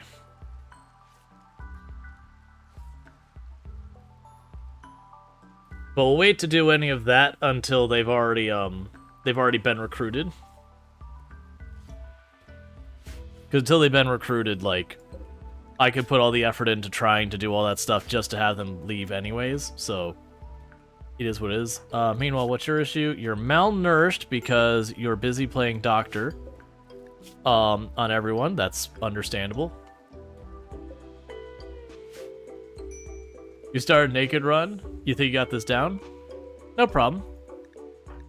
Yeah, I've definitely, like, I used to do, like, lots of Naked Brutality runs, all that. I don't do them so much anymore. I've honestly found when I play RimWorld on my own time, I'm having more and more of a tendency to lean towards the much easier difficulties versus the harder ones that I used to do in the past. Because to me, the game's far more interesting in, like, building up the story, having your colony develop. Like, not, when I say easier, I'm not talking like going to the absolute easiest difficulties where the game can be pretty easy to just walk through kind of thing. But instead of being like, let's see how sweaty try hard I can get, choosing something in between, I tend to find that a lot more fun just because the game is really notorious at times of just really slapping you with everything at once. And it can be no fun when your runs just get wiped out in an instant that you're like, oh, this combination of events, like, if I wasn't already prepared for it, it's too late. Because you will get that kind of stuff in RimWorld. Alright. Yeah, because I definitely want Jogger, Industrious, Steadfast. Now, downside is Steadfast means this person is going to take a lot to convert. And I know it says gonna preach health, but they're winning solidly and we're almost done with that, so that's fine. Alright, so trade this person. We probably don't have much they need, but that's fine. Didn't mean to bang the table, my apologies. Yeah, no, there's definitely a balance in games between going, I want a real challenge, and then being like, you know what I don't want to deal with? Any of this right now. Like, I just want to vibe. There's a reason why I play the range of games I do. Is there's just some days you wanna like really sweat to like make it through whatever you're trying to do, and then there's other days you're like, yeah, no, I just want to chill here and make big number bigger.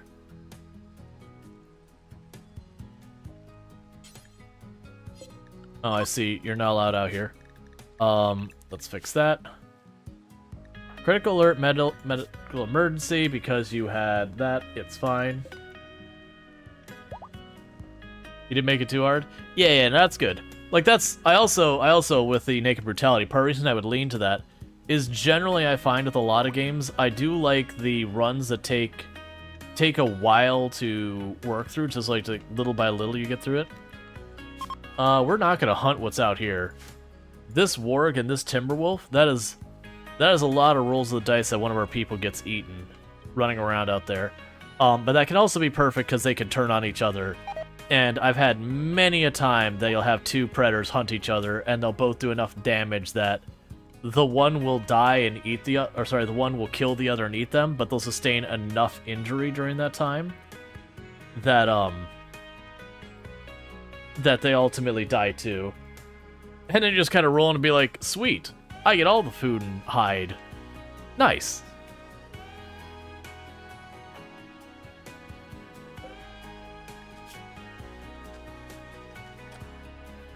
Yeah, you're pretty close. You're pretty close to died. Still not dealing with a lot of spare food. Now, granted, a big part of that's because it's just sitting out here and not getting hauled more than actually anything about it. But that's fine. We're getting food poisoning because things... Why are you breaking every 10 seconds, man? It's like the game recognizes that this is a really good pawn. It's like, no, you don't understand. You're supposed to be steadfast. Like, literally, you've got a thing that makes it so you're less likely to have a mood break. Alright, so draft Do not fire at will. Melee them.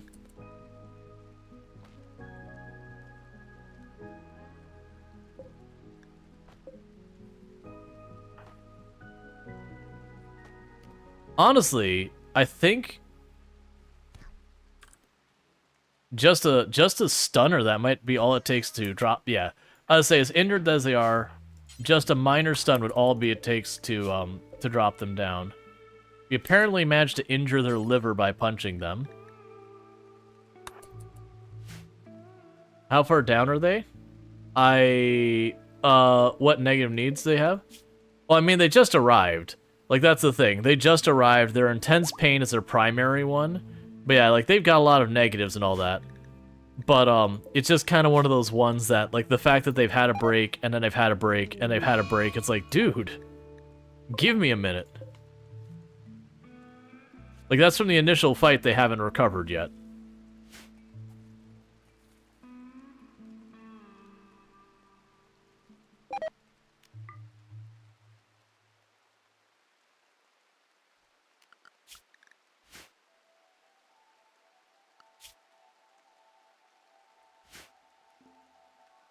And everyone's getting food poisoning now. Because our dedicated cleaning person hasn't had time anymore. Or rather, they're dead now. So just clean the workshop real fast. So we can keep the food poisoning from continuing to get worse.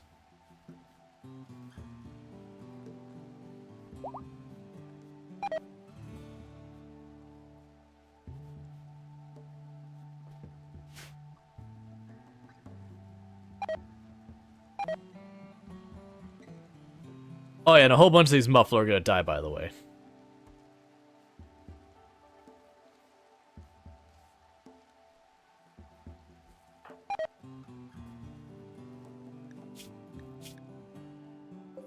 I'm just not gonna have enough doctoring to take care of all the things that need to be taken care of.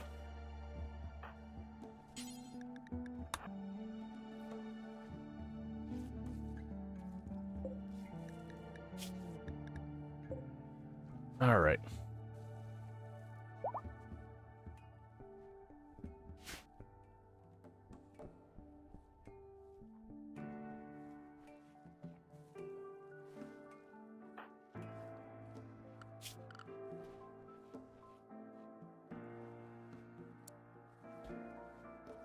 Yeah, that was what we got going with this.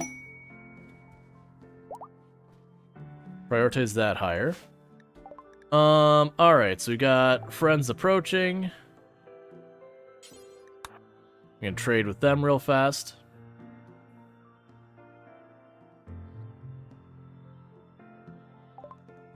Okay.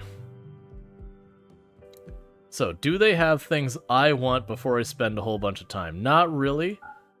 So you grab the handful of things here. We're just gonna go till we deplete them of their money. That's fine. And I don't really have anything else I want, so there's the money. Grab at least one stack of the cash and go.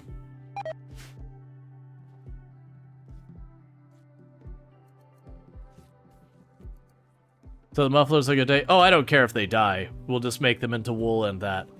The muffalo dying still benefits me. Even if their corpses start to rot and we throw them under the Harbinger tree, that's fine. Literally, they don't have enough money to pay me, nor do they have goods I want to buy. And we've already got them to like 97, so giving them away doesn't help us much either.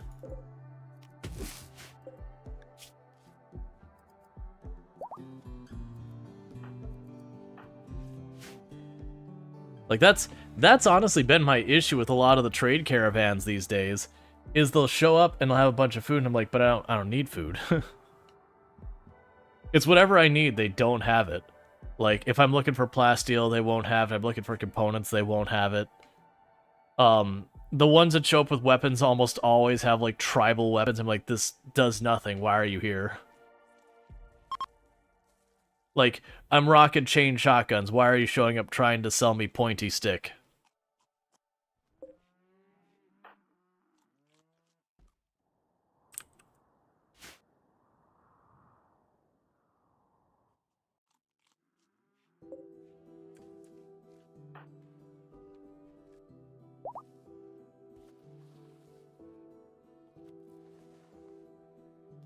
Okay.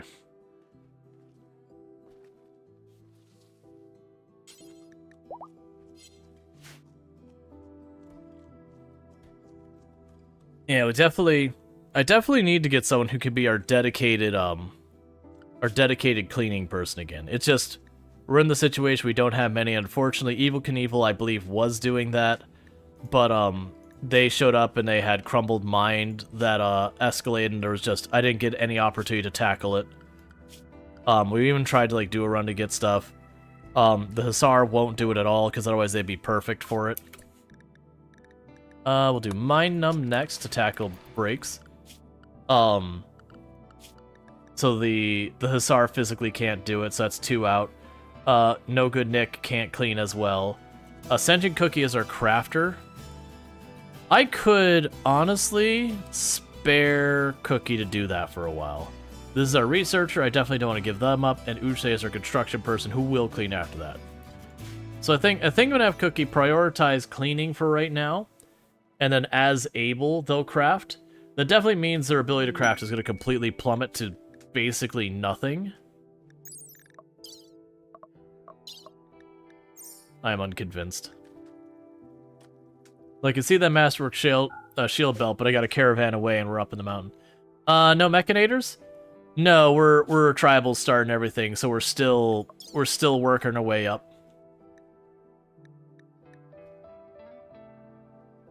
Yeah, so there's well, I mean, we could do the mech tech and all that. I actually pretty rarely do Mechanator runs. It's fine. It's just not usually my go-to, but don't get me wrong, it's super strong to be able to have, like, a sweeping robot that's working all the time, the growing robot that's working all the time, and the hauling robot that's working all the time. Like, they're good runs. I don't know. I did a bunch of them, and then I was like, cool. Normally, and part of it is normally I'm running, I don't have them on right now, but normally I run the mods no research, random research, and you can't, like, doing stuff like a Mechanator run, that doesn't work very well. It's like Transhumanist with the no research, random research. It's just basically saying, hey, how long can I hold up with mood penalties just keeping me down?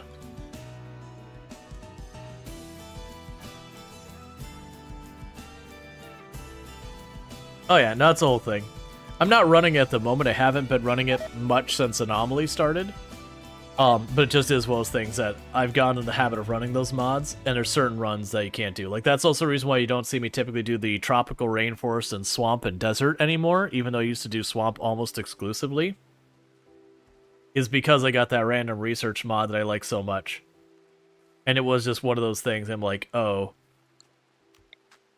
With the random research mod, I just really, you know, can't do it anymore. Because you get heat wave on that, and you don't get lucky that a passive cooler or the AC gets researched in that time. Yeah, I realize that. The problem is I don't really have anyone available to do the research unless I just stop stuff. For the record, I literally have thousands of hours in the game. I do understand I can put like 5, 6, 7, 8 research tables down. Anytime there's someone who's idle, they can do it. But the problem is the only one I got idle right now physically cannot research. So it doesn't do me any good. Like, the issue here isn't my research moving forward. The issue here is lack of people to do the things I need doing. So more research tables doesn't do me any good. Something else will fall behind. Like, our food is falling behind yet again.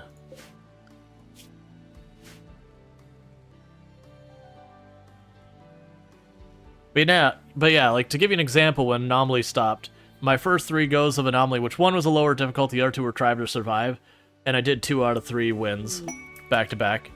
And that was before they changed the start to give you the extra person. Cool, so we did get our prisoner converted. So now we want to work on recruiting them, because that is a heckin' good pawn there. Like, a really good pawn. Jogger, Industrious, Steadfast. Uh-huh. I will take that. I can put that person to use. That is a really good one. I just realized both those have drug stuff. It's fine. It'll probably only kind of backfire. Alright. So you only have 19 resistance, so that shouldn't be the worst to flip. Okay. Oh yeah, no, they got a lot of stuff. So they're okay for research, they're going to be decent for medical, the animals, the mining, all of those are useful. So they will be someone who can kind of fill in, because like right now that could alleviate some off of Usei to get some Usei some free availability. They can help Randall Thor as well, though Randall Thor has a little bit of an advantage on them. I mean, even if I wanted with Jogger, I could literally just make this pawn into a cleaning pawn. It would be a waste of Industrious, so I probably won't do that. But, it's a versatile pawn is the way I'm going with it, is there's a lot I could do with that pawn.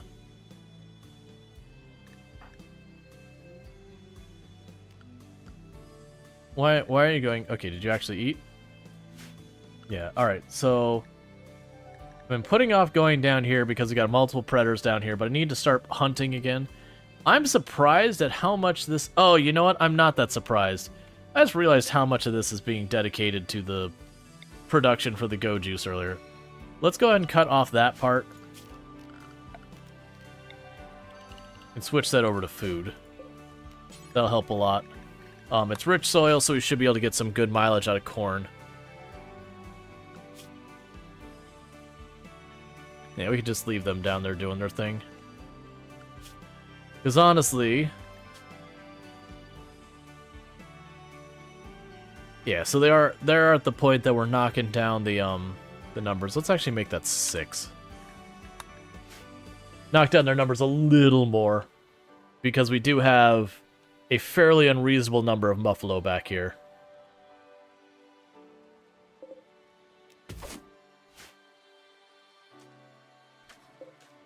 I'm actually surprised that Muffalo wealth hasn't gotten us in trouble. Alright, so we're working on the Mind Numb Serum. Working at a game where we can get limestone reliably. Our mining has completely stopped because I started making these ridiculous paths, which is okay. With the ridiculous paths, let's shrink this zone to not dump rock chunks on the path. Alright, so it sounds like my wife might be home. So for those who are new to the channel, what we got going on, so I do normally start my streams at 7 p.m. EST, and what ends up happening is around 9 p.m. EST, which is about 10 minutes ago, my wife gets home, so I usually take my break about there, take about 5 minutes, welcome my wife home, make my dinner happen, all that good stuff, then we get back and we continue playing till about 11 p.m. EST, and then usually most nights somewhere between like 11:30 p.m. EST. I'll switch to the second game for the night, and we'll play that till 4 a.m. So you get the idea, is usually I have 2 games every single night. So don't go anywhere. I'm going to take a quick 2, 3, 4, 5 minute break.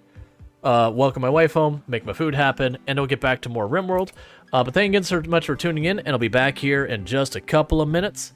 I will go ahead and manually trigger the ad to run while I'm on break. I know we just had one. This isn't about getting an extra ad. All this does is it'll be like an hour and a half till we get hit with our next one, so that'll be good news. But in the meantime, thank you so much for tuning in, and I'll be back in just a couple minutes.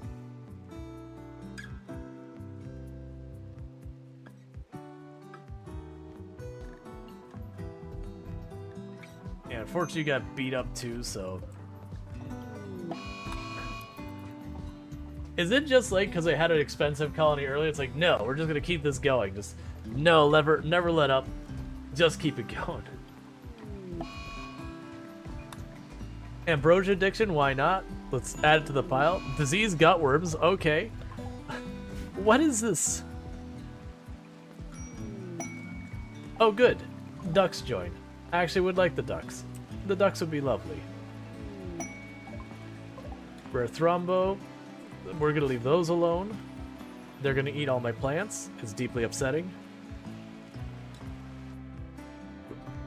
If you're ever wondering, chat, you shouldn't leave school in session in a toxic environment. Or don't mean like toxic like people are mean and not kind and all that. We're talking toxic as in like, you know, industrial waste. Also, children, you should have grown up faster. We talked about it. Well, it takes care of your overpopulation of children. Yeah, but it took care of it a little too good.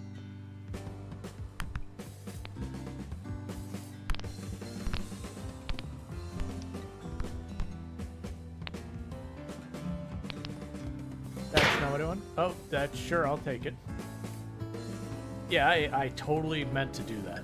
None of that was an absolute accident. 100% calculated.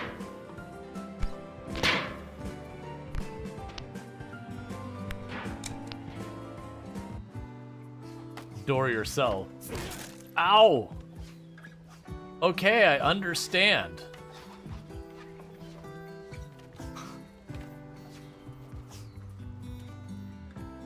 The gap to see the full damage?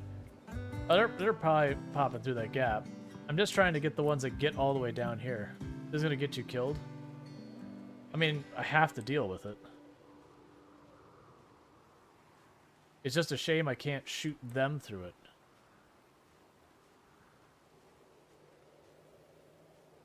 Actually, tens of thousands.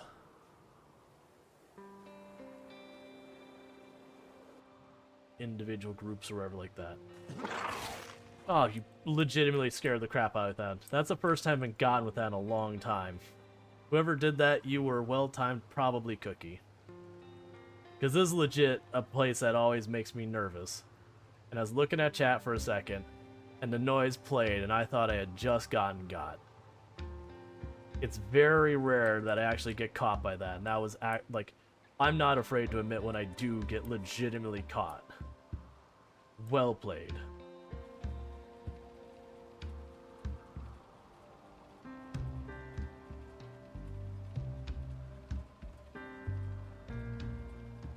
What? What?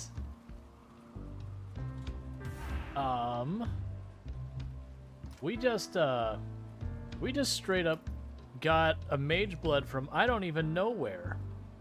It was just some random unique we found.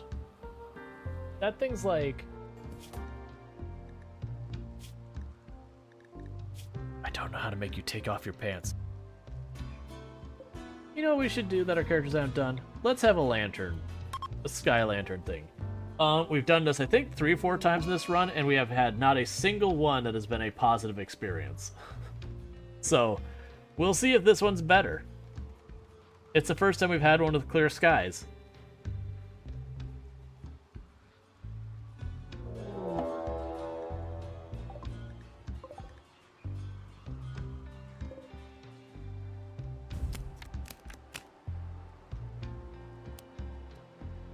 I'm gonna have failed this, like, at the door. Oh, come on, just give me a tower. Check. Excellent news, the wonder has been built, completed the great monument. All of us are very proud to be part of the Glorious Empire. Excellent news, you did a great job. We completed all the goals in the city. We can move on to the next place and create a new city in order to expand our Glorious Empire. That's good, because I was going to literally lose the next term. Great architect, the Emperor, I regret to inform you you have been dismissed from management due to low loyalty. Oh, okay, I won and I lost in the same turn. Excellent, perfect.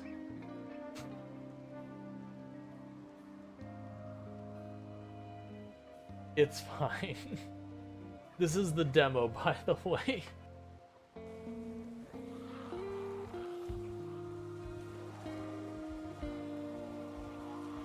Where's my flashlight? Where's my flashlight? Where's my flashlight?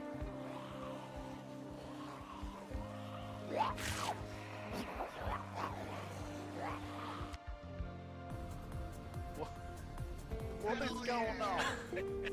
A raid. He installed the musical alarm. Welcome to the nuclear reactor. Here we dance. We dance like there's no tomorrow. Dance with me. Dance. Who needs sonar when we have beats?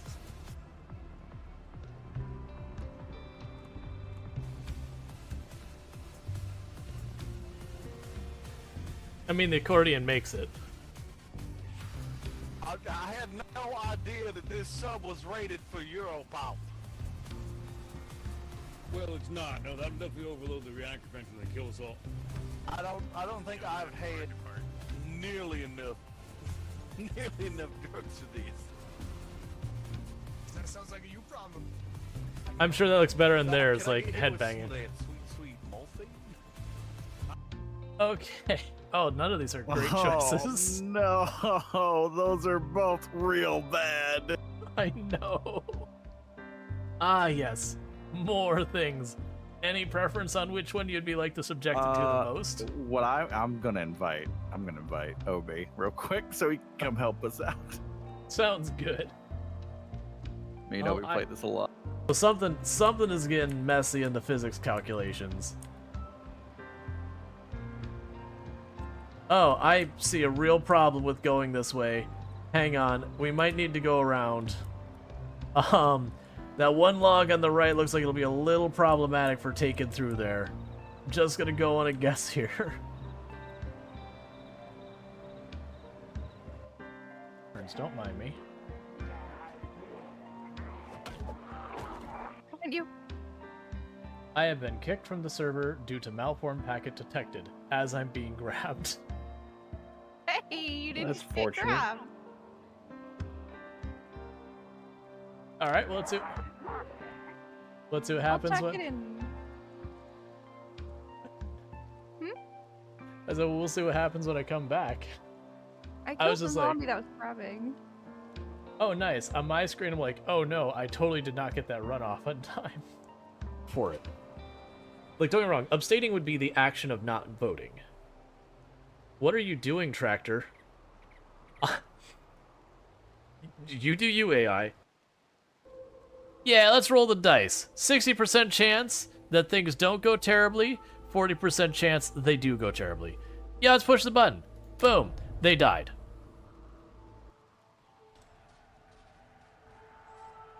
Well, that's not what you want to see. Where are my SWAT?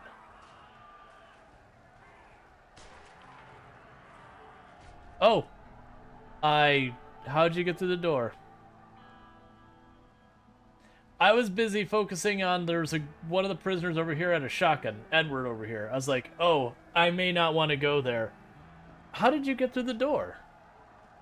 Oh, he probably stole keys. He must have stolen keys off of one of the people that got killed. Well, that was Rita's go. Oh man, guard, don't do that. Why would you do that, guard? That is unacceptable behavior, guard. How dare you? How dare you, sir? That is not okay. Oh man. That guard's gonna have to be fired.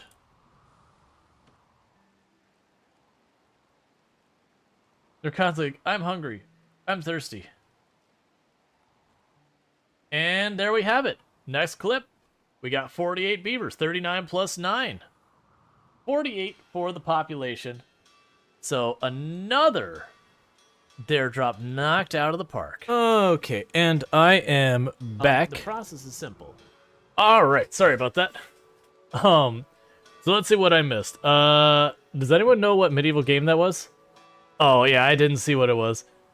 Oh yeah, Mountain Blade 2. Yeah, Mountain Blade 2 is absolutely fantastic. Definitely good times there. Yeah, no, sorry that break took a little bit longer. I had a letter from my cousin and his wife, and I'm like, huh. I wonder why I'm being mailed by my cousin and his wife. It was an invitation to their daughter's graduation. I don't know, I can't remember what the title is for when you have like your cousin's daughter or whatever. And it was just like, no, that's not allowed. That's not allowed. She's not allowed to be old enough to be graduating from high school. It's not okay. That much time has not passed. She's like 10 years old. Come on. Don't lie to me. This is all a ruse. She's 10 years old, right? She's definitely not 18, 19 years old and graduating from high school. Come on. You can't do this to me. I'm not that old yet. Please. Please. Nah, she's definitely that old. But it's just stuff like that. It's like, wait, when did she get that old? When did that happen?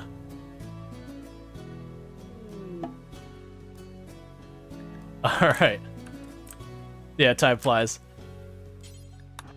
Yeah, no, that's definitely been a thing that's happened a couple of times where it's like, oh yeah, are you gonna be joining us for the high school graduation? It's like, wait, high school graduation?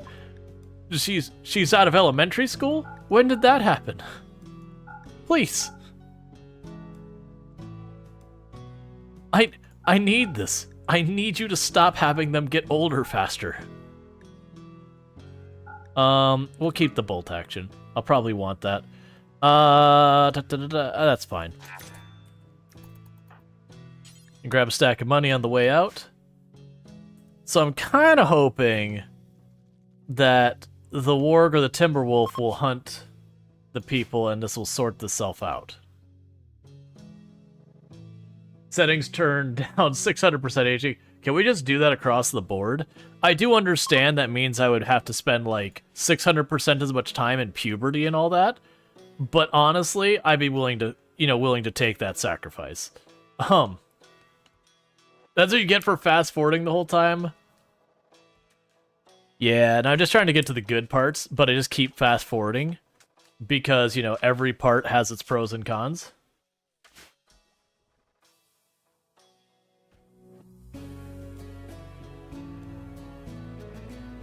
Oh yeah, no, it's absolutely, it's staggering how, especially as you get older, you look back at stuff.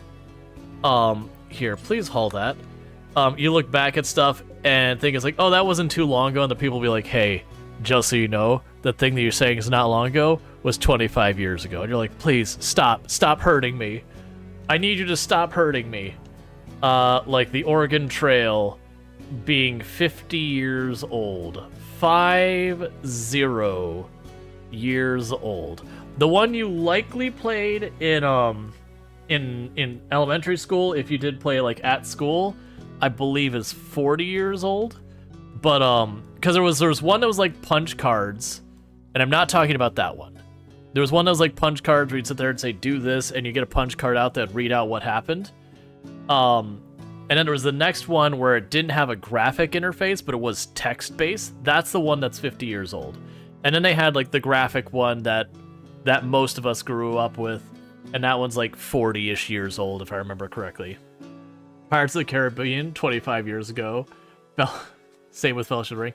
Oh, it hurts when you start looking at stuff. The one I like to break out, and a lot of people who've been here for a while have heard me say this before.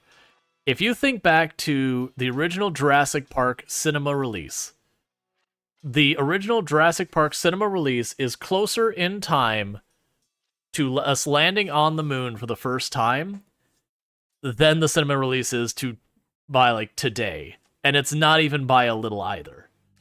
And you're just like, no, stop it. Stop hurting me. Please. Please. It was just 10 years ago. Come on, man. Don't do this to me.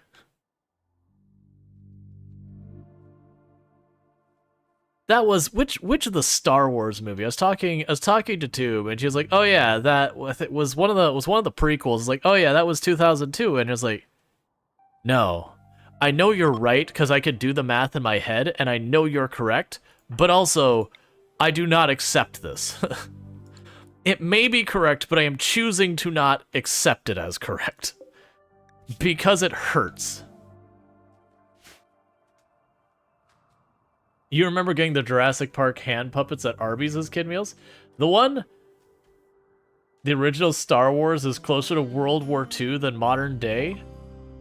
Yeah, no. It's like barely on the fence. You just barely... I'd have to do the numbers. Yeah, that might be true. Like it just flipped. Oh, that hurts. Because it's 1977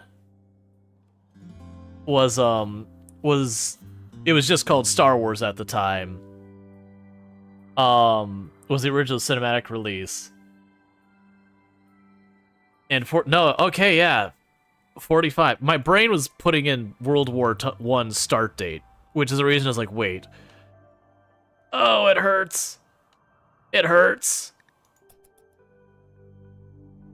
T-Rex wristwatch. The one I remember from that time is Rocky and Bullwinkle toys at Taco Bell. because I had an uncle who loved Rocky and Bullwinkle and really wanted to get all the things. So a bunch of the cousins and all of us got together and were eating more Taco Bell than you normally would to help him get all of the things. So there was like 60 or something different collectibles. There's some like really ridiculous number of them to get like all the Rocky and Bullwinkle things. Which we didn't mind because we liked Taco Bell. But there was definitely times where we got like these giant order, like, because they used to have the box of tacos that was like 10 tacos. And we would go with just like our family there and get like 2 of those boxes, which was way too many tacos. Okay, okay, Site Stealer. We could do that. It'll actually be these 2 if it's that one. Most likely. Site Stealer is fine. I got scared it was gonna be the Revenant. Oh wait, Site Stealers can go through doors, right? I think they can go through doors. I think they're the same way as a Revenant. Oh, no they can't. He's gonna bang on the door.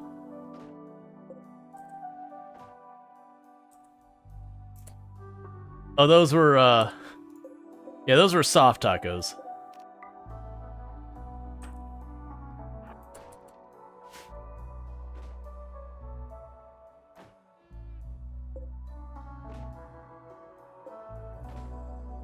So Craven Horde can actually take some abuse here. So Craven Horde's gonna pop the door. And so I'm actually surprised you didn't kill it. I had basically written this thing off as dead. The moment the chain shotgun opened up, I was like, oh yeah, you're super dead. So you had a run where you skyrocketed your wealth way too fast, the trade caravan show up, and ran into like 20 Site Stealers. You didn't know were there? Oh yeah. The Site Stealer groups, when they show up, they actually can get kind of scary in the number. The Site Stealers themselves are actually pretty squishy. They're kind of the anomaly equivalent of tribals. They don't do as much damage. They're really squishy. They don't have much defense going down. So they work really well. So them and Shamblers are kind of that way, that you can wreck them pretty quickly. That their thing is numbers.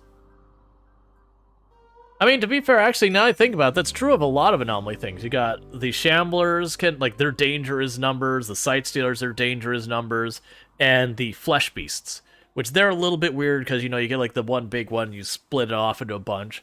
So it's kind of like, it makes you want to take the time to be like, okay, focus on that one, get the little groups, focus on that one, get the little groups versus the whole thing.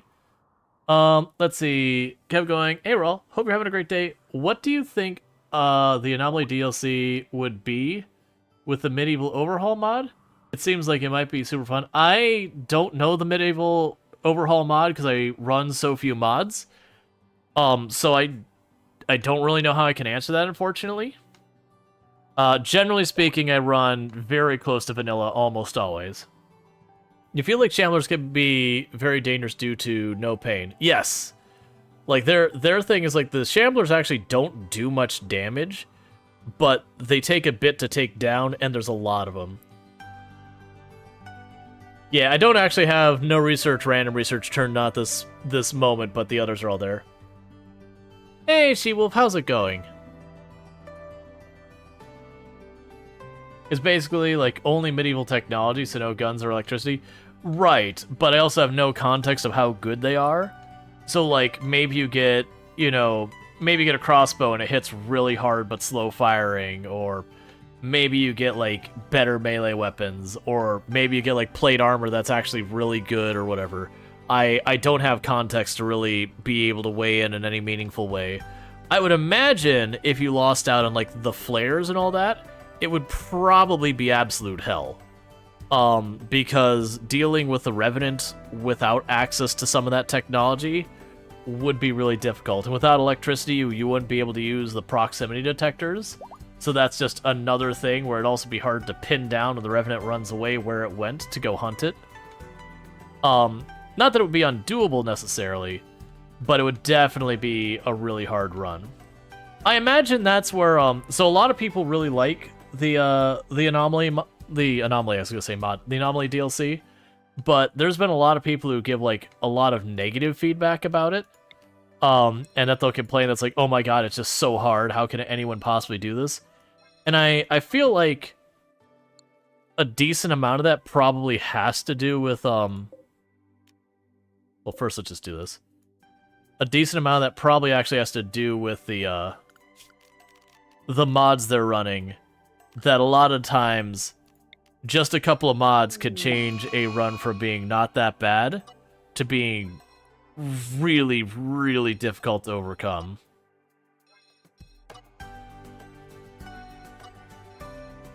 Or it could even be like what starts you're doing, because I know like I, for example, like to do a lot of tribal starts, and definitely doing tribal anomaly is significantly harder than just anomaly in general.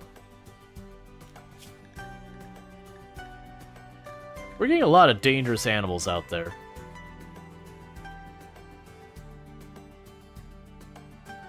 I also need you to get recruited already, if you don't mind.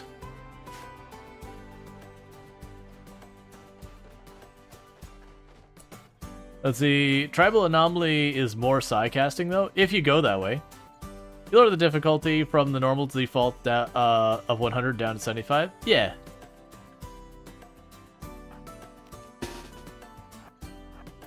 Alright.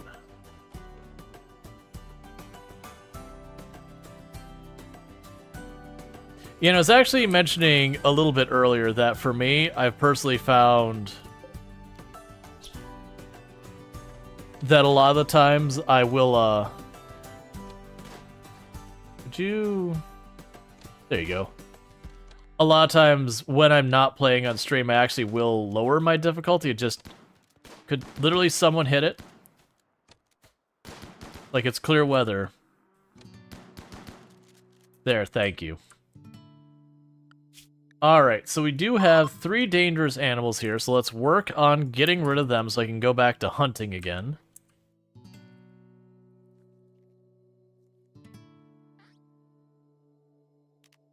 But I found when I'm playing in my own time, I've started like playing at a lot lower difficulties and all that. Just because, you know, you could do the runs that are sweaty and try hard and all that, but it is nice just to be able to play a run and be like, I'd rather my runs do something interesting and exotic than just I did this hard thing. Like I've done the hard things before. Oh, you actually didn't manhunter? Okay. I was about to say, usually with cougars I get a single hit on them. They almost always manhunter. Alright, where's the timber wolf? You're way down here.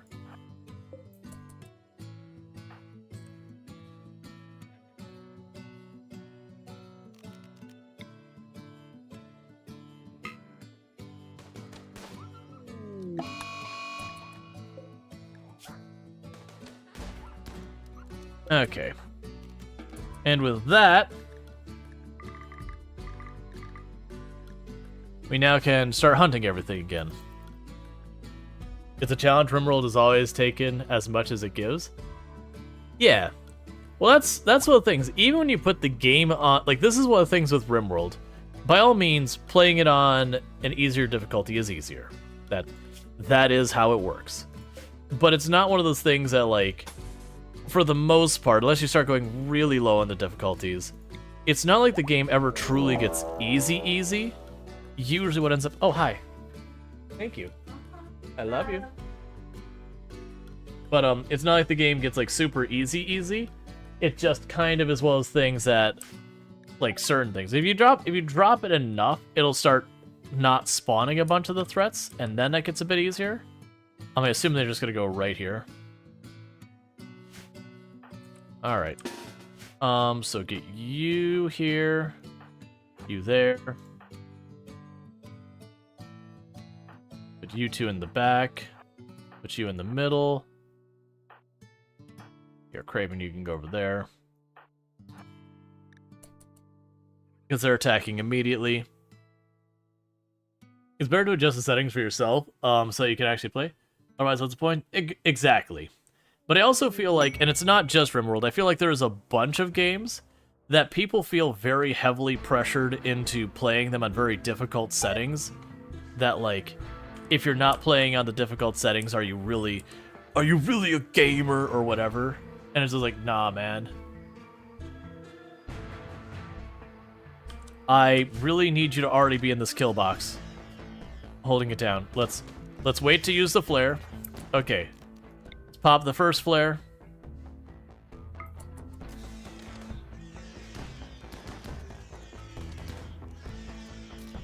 So we have cover, they don't. Alright, Craven Horde took a hit. It's a decent torso hit, which is a little worrisome. Okay, so we stun the other ones. Alright. So, they're all down. Capture. Capture. Capture. Capture. Capture. This will go great. This is definitely not a bad idea. Yeah, nuts, they didn't get that fixed. We're definitely not going to successfully capture all of these, but you know, I'm down to try. The menagerie must grow. This is probably gonna go badly. I mean, realistically, we're gonna lose like 4 or 5 of them because I won't get them, in place and patched up in time.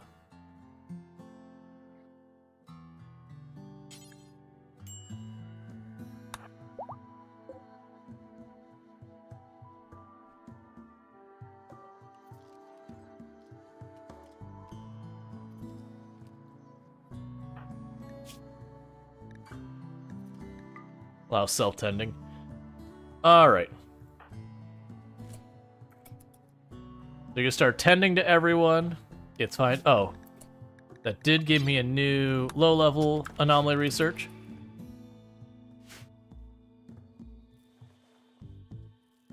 This is gonna go terribly.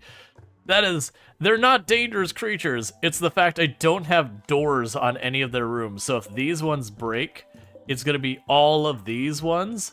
And these 2 Sight Stealers will likely break all at the same time. We're gonna try to patch them all up, but yeah, like, there's gonna be a good chance a good, like, 4 or 5 of them are probably not gonna make it.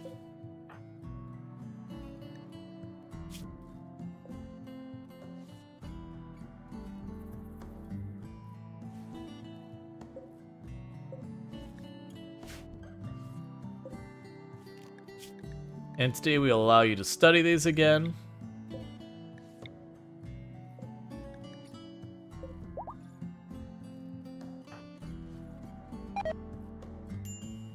And what are you doing? You're eating food so you don't get a mood break, I assume? Yeah. I don't want you to go to sleep, though.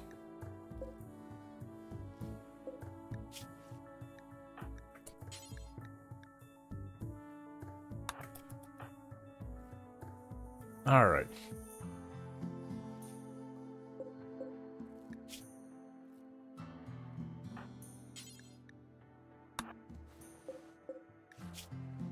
So you got a long time. You're right about to die, and you're right about to die, and you're right about to die. Alright, so more than likely we lose that one, and the other ones we save. Which is actually better results than I was expecting, grabbing everything. Oh, and this one we didn't get. They ran down to pick that one up and it was too little too late. That's totally fine by me. That's absurd. Sadly, I can't set up more of these bioferrite things until we clean this area out here and to get my bioferrite generator set up.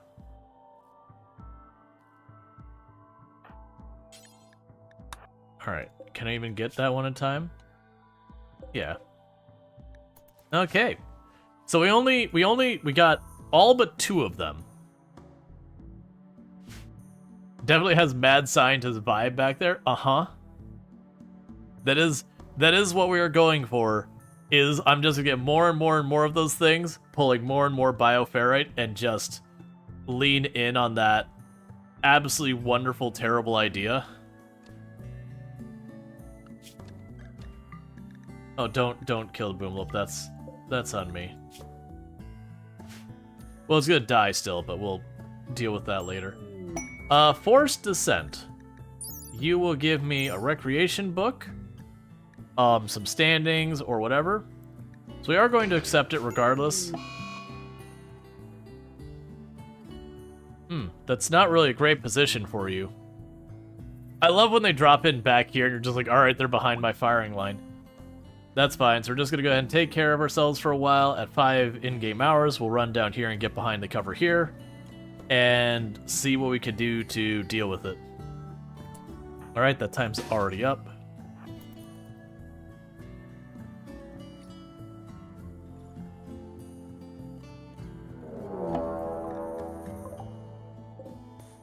Ooh, they are actually rocking some pretty good heat. I'm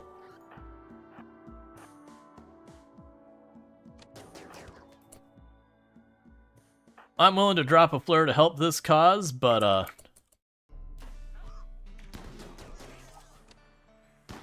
are you even going to defend yourselves? There you go. Who's shooting at me?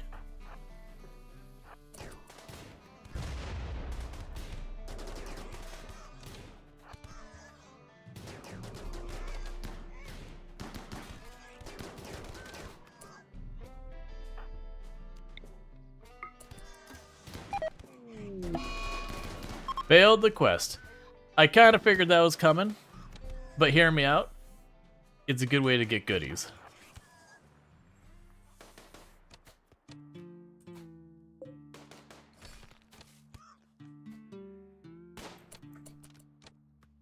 Alright, let's stop shooting so we don't friendly fire. Alright, did we get anything good out of this? Yes, we did. That's why we did it. Because even if we fail, we still win. Alright, so grab that. You'll never haul. Grab that and haul it home. That's the big one. All the other crap here, not as worried about it. But we got ourselves a good gun. So I did take 2 hits. Ooh, that's actually bad head hit. Alright, so we'll get those 2 things patched up and we'll be good to go. Can Revan go through the security door? Yes. Revan's just opened doors for themselves. Why is it always my doctors who get shot?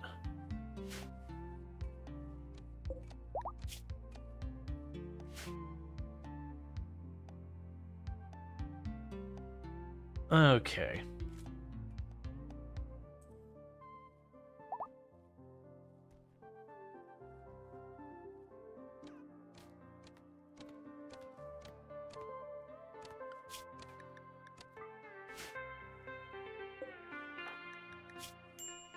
It is curious.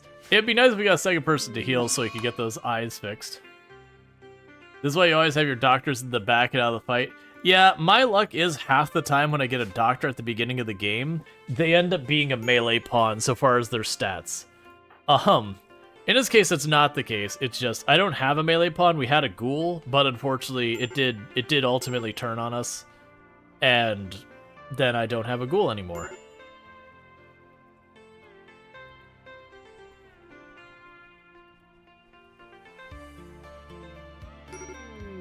A tortoise has chosen death. Good job, tortoise.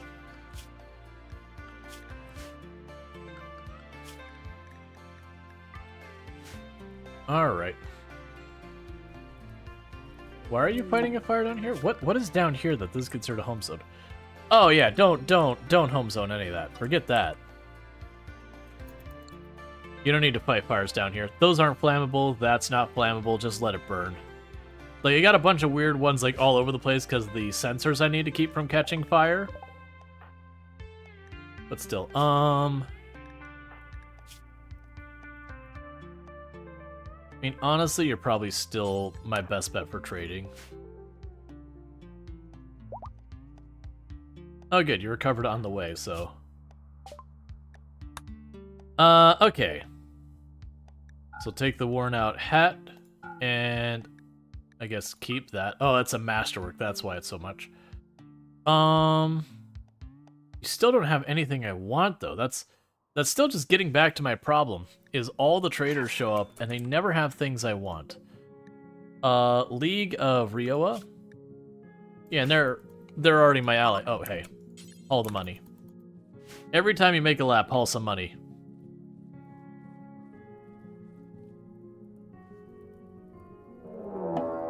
Cultist hate chanters. They intend to perform a hate chant to force psychic rage into your colonists to drive them mad. The colonists chant grows louder and louder, yada yada.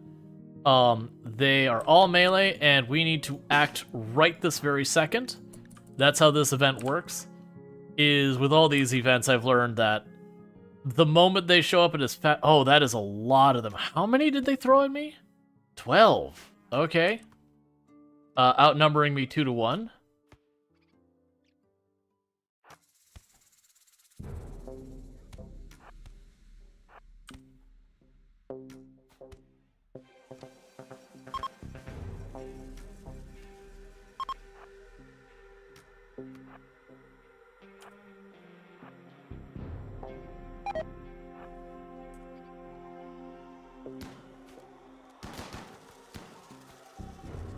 Be fast about this. I'm getting closer than I should.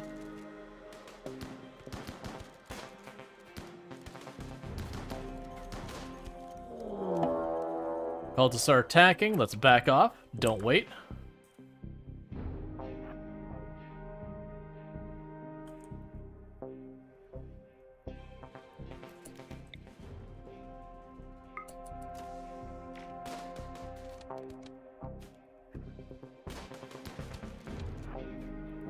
I may have been slow on that one. Oh, I think we're alright. I think we're okay. Cool. Alright, reposition back to our normal fighting location. In this particular case, they are going to all rush me. I don't need to worry about them shooting at me. We can just pile them all up here. Flares are ready to deploy. I need to get a replacement melee pawn.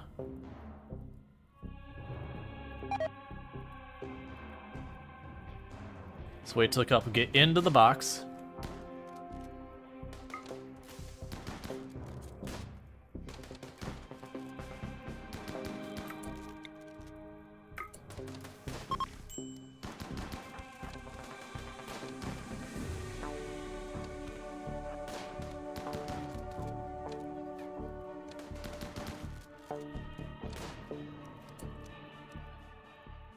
Okay, so we're all good. You just got beaten on the arm, and you're fine. They're pretty dangerous. Those maces are often way worse than you'd think. So that's a genie. So we've got two genies here. So we've got ascetic, kind, tortured artist, wimp, delicate, great memory, trigger happy. They're both good genies. If I can manage to get them. They're going to be tricky because they're bleeding pretty badly. So Urse, you grab that one. We're going to plop down another bed. I don't think we're going to successfully get them both. Craven, did you take a leg hit? Alright, so you work on your way getting back. And Randall Thor, you're unwavering. Alright. This one doesn't make it. That one's stinky. So they're just not even going to be considered. They're unwavering. That's their choice.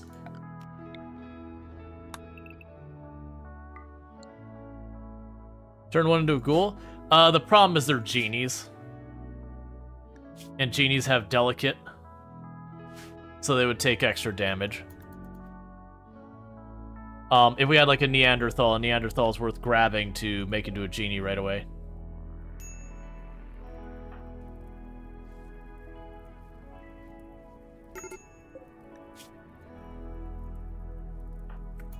Yeah, you can probably save them time. Prisoner, start converting them.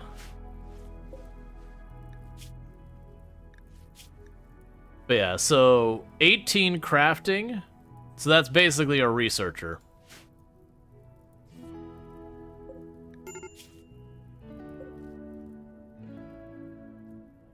So we can get that going as well.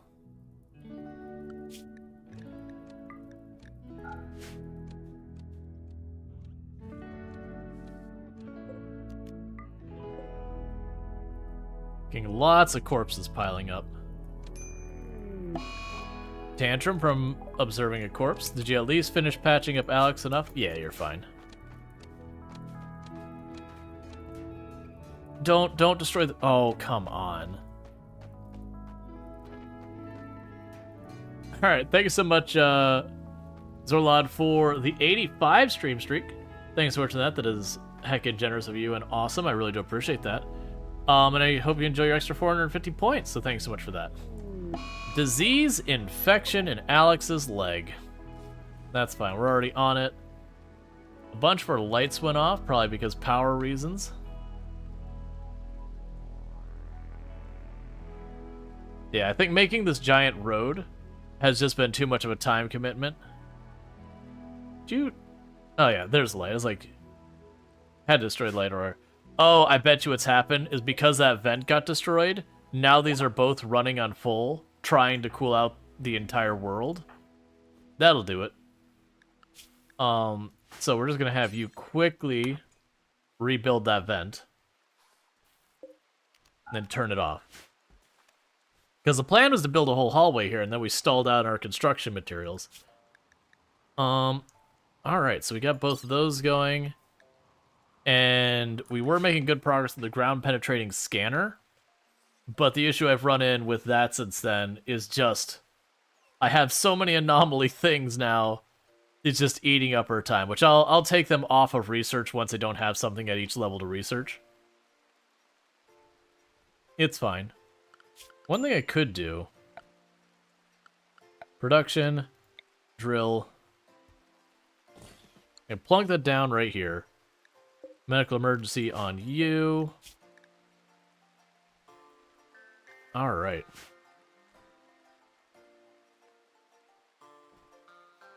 Good morning to you as well. Good having you.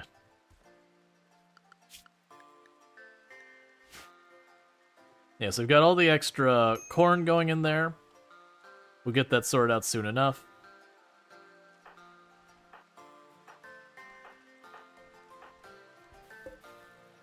All right.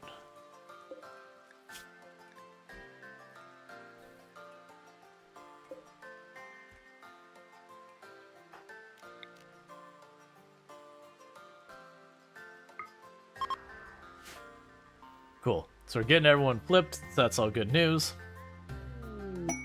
Bulk goods trader. Hey, actually have something worthwhile for me, please. I know it's a big ask, but like...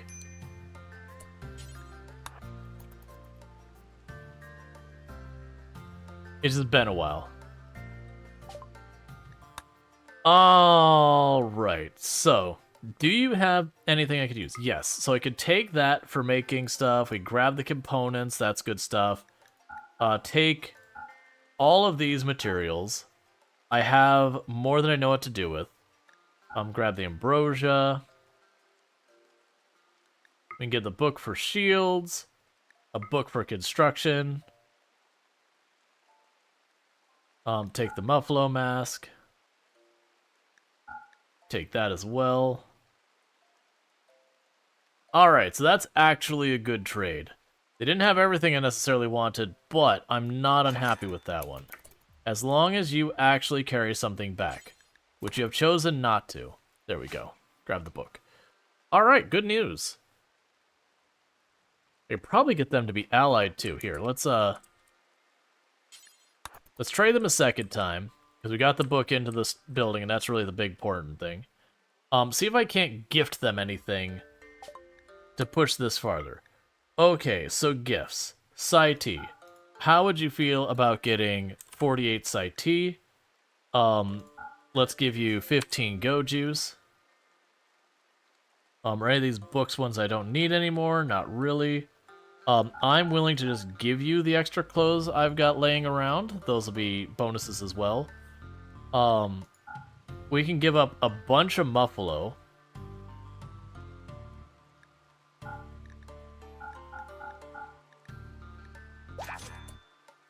Alright, come on. We could do this.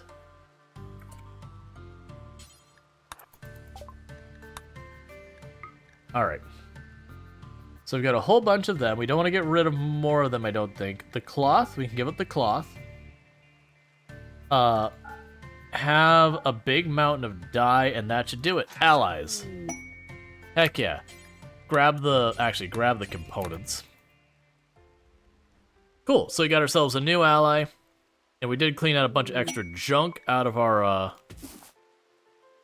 storage and all that. So that's always a bonus. Yeah, there is another book on the ground. I'm less worried about trying to like beeline to get that book knocked out. It was the mostly I want them to grab something when they're going back versus going back empty-handed when I've got some stuff that needs moved.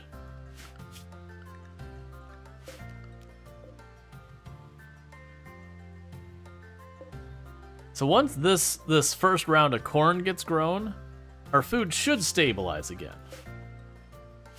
Because I still only have 6 colonists, and I am struggling to keep food in stock. I mean, 8 if you count those two. But with this much of this grow area where that's all food, that's food, and this all food, I shouldn't be struggling nearly as much as I am. And we're not feeding the muffalo that. The muffalo are out here eating the other stuff.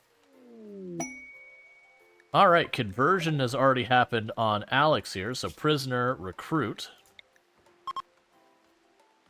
Ooh, you have a lot I'm gonna have to work through to recruit you.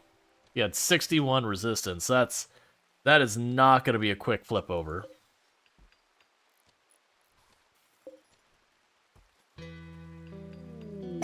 Shoot frenzy. Alright, so that's sandstone chunk. So reinstall that. We're just gonna try and move it around a little bit, see if I can't find limestone.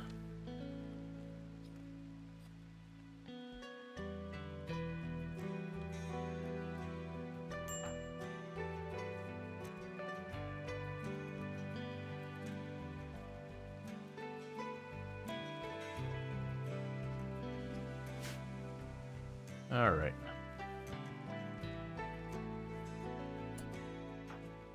Meanwhile, let's have you grab that. You'll never do hauling. You grab, you'll never do hauling. I'm being absolutely killed by the sheer number of my colonists who are just like, no, I won't do it. You can't make me.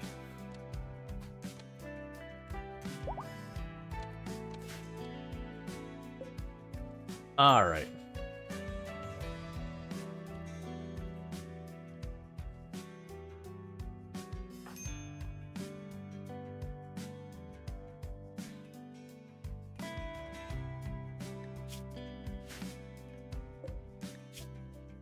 I also still need to get a freezer online and all that stuff. I know you just went to sleep and it's going to disturb you, but I want you to move it. Granite chunk, doing a little bit better. Not what we're looking for, though. So you just keep moving that around until eventually it'll tell us limestone and whatever else. We got a deep scanner going. Pods and hives.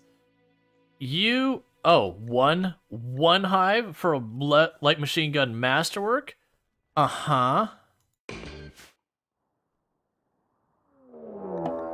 Don't be in the Revenant's room. Oh, that's perfect. Back there? Yeah, let's do this. Everyone start scooching your way over here. That's a lot of dust for one hive. Oh, never mind. That's corpse rot. That's what that dust is.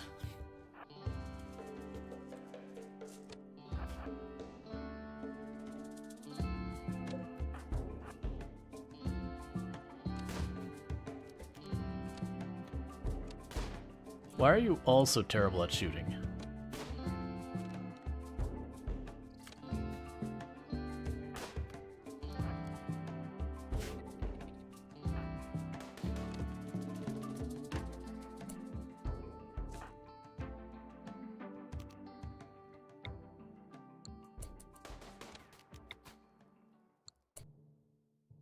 Okay, someone should be able to get a flare down there. Alright, all of you. That one.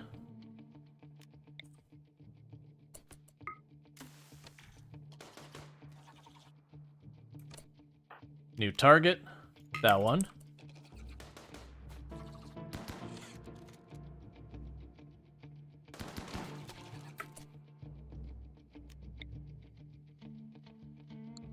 So you two that are the close range ones, you focus on them. Okay, please tell me it went down at one. No. It managed to run right into the formation because I didn't position well.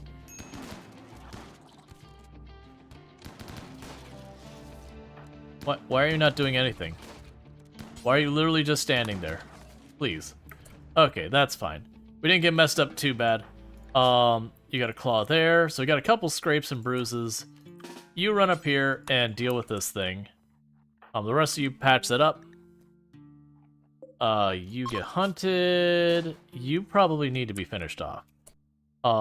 So... You hunt this as soon as you finish your food. That's good enough. So it wasn't the smoothest fight. I need to get another melee, because that's how you fight the hives, is you get a melee person to choke point them. And since we lost our ghoul, I haven't had a melee. Pods arrive. Alright. Craven, buddy. Go grab your new toy. And I don't really care what happens with the bow and the shotgun we have here. But that Masterwork light machine gun, we're grabbing that immediately. Because that will be a significant upgrade.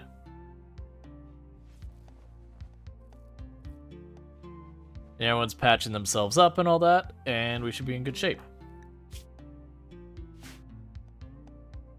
Cool.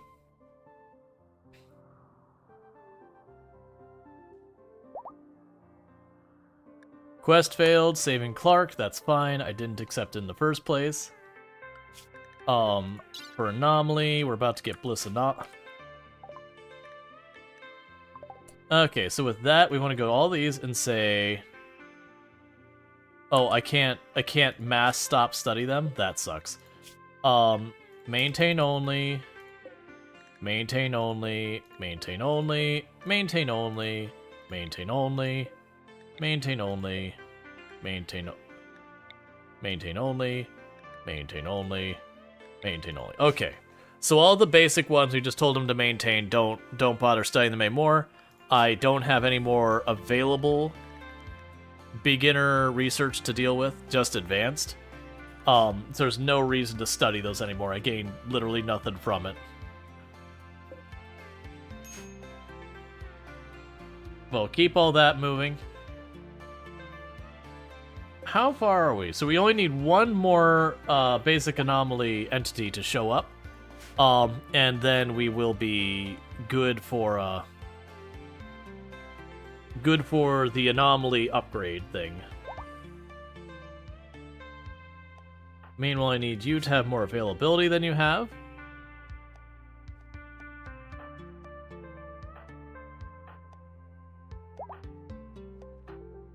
Alright. And how does this go?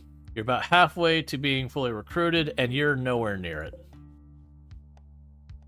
That's fine. That's the way that works and all that good stuff.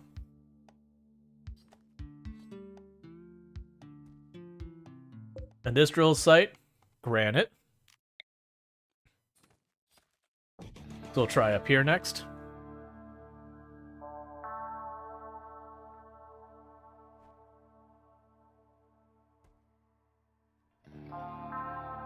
One moment.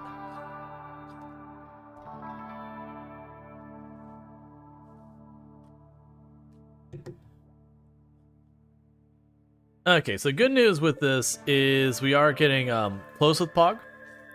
It seems like every time we talk to him, it's dropping by about 0.9 and they're at 7.1. So it means we probably just have like 4 days maybe till Pog will be recruited over.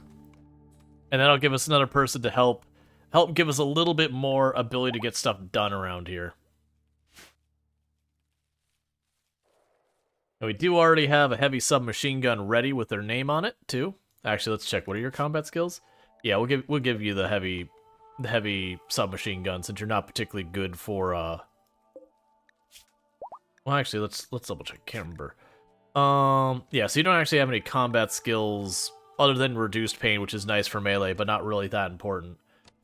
The only thing is you're bad at cooking. And you got a penalty on your manipulation, but we could deal with that later. We'll probably go and start researching xenogenetics relatively soon. Pig voice, it doesn't... I don't think it does anything. Yeah, I think it might just affect romance chances. Mind-numbing serum. I'll do instability. Yeah, so literally just... It's flavor. So, like, the pig ears is flavor, the pig voice is flavor, the Hulk body is flavor, brown hair is flavor, skin color is flavor. The pig nose does affect your ability to romance.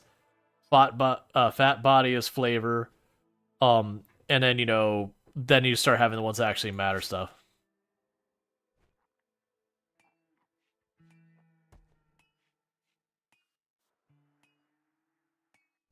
Okay. Granite chunk. Okay, let's try another spot. And we're just moving the drill around until we find a spot that says limestone. Because once they find a spot that gets limestone, we can start getting limestone cut and all that. Alright, so we have a person named Church. They are slothful, but a solid melee pawn. We'll rescue them. If they join, I think that'll be totally fine with me. You're sorry you don't speak oink. If they join, I'll actually not be super upset about that. We'll just make them into a melee pawn, and that'll be fine.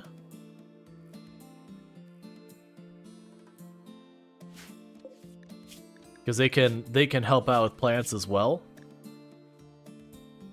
Yeah, that actually, you know what? We won't have them do plants. They'll be our dedicated cleaner / hauler. Well, dedicated cleaner. We already actually have someone who can do... Well, no, dedicated cleaner / hauler. Because No Good Nick doesn't really get the capacity to do that much these days. You can collapse that down, probably.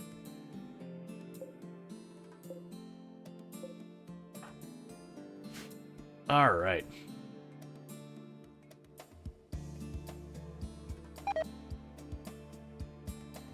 On the plus side, part of the reason I haven't been completely overrun and just absolutely murdered, pretty much boils down to the fact that a lot of our progress, some of these things, has kind of stalled. So we haven't been building our wealth that much. If we look at our wealth here, it has... Oh, well, that was fast. Alright, Church, congratulations. You get to be our new dedicated I hit things and get hit in the face sometimes pawn. So let's go ahead and take you off that. But what you're gonna do is that. So we can go ahead and check in here for that mace will be your weapon for the time being. We'll get you something better, but that'll be your weapon for now. And who gets to be our brand new melee pawn? Baghdad Bob. All right. So we can go here and go.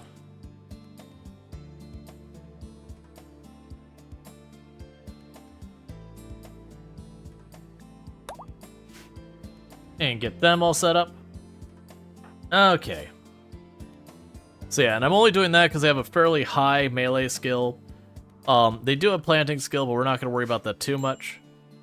What I probably need to do is once I get this research done, I'll get smithing done, and we'll make a bioferrite sword. Because the bioferrite melee weapons are really, really good. Heat stroke? Oh, right, because we sold all the clothes. That's fine. Go ahead and kill those. And then the animals, we're waiting for them to basically repopulate a little bit. Because of the trade, we basically overcommitted to selling stuff a little bit. That's totally fine, though.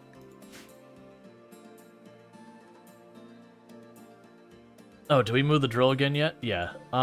Limestone. Okay, cool. That is our drilling spot. There's some fabric in the farm. Yeah, just a tiny bit. They'll pick it up or they'll do stuff with it as able. Cookie's the one dedicated to crafting. Or actually, Cookie was crafting.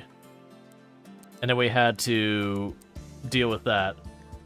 So now Cookie can go back to crafting. Because now Bob will deal with hauling and cleaning and all that stuff.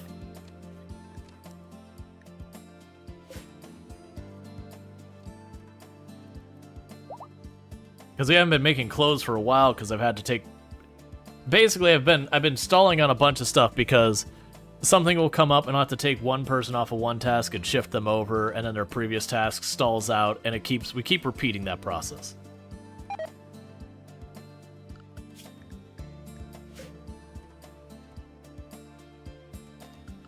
And part of that is while I was sitting on 6 pawns, one of the issues we were running into is the fact that Evel Knievel can do almost nothing here. Craven Horde is kind of in the same boat. They can cook, but they really can't do a whole lot around here otherwise. And so while we did have 6 pawns, there was 2 of them that the one could cook, and then the other one just is kind of present. Oh yeah, I need to get you back into Firefight. We had to take you off because I had to keep microing them to get them to be productive in a way that wasn't really constructive for us. Alright, so you've almost finished with the road that I probably shouldn't have ever made, but we're here now. It's putting all that surplus sandstone to use, so whatever.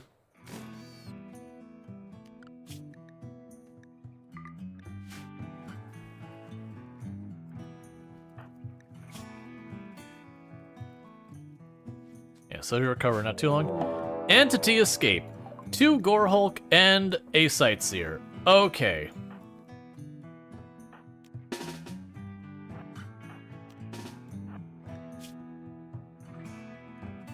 I think we'll go for it anyways. Oh, that door didn't get repaired. New plan, grab back here, drop in here.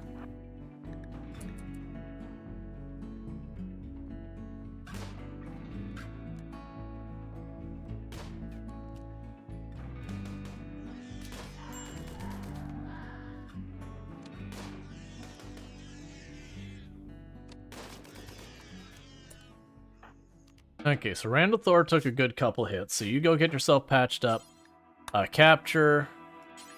Capture. Capture. Alright.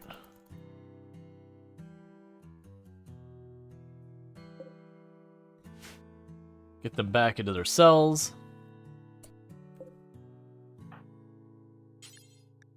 So we'll tend to them.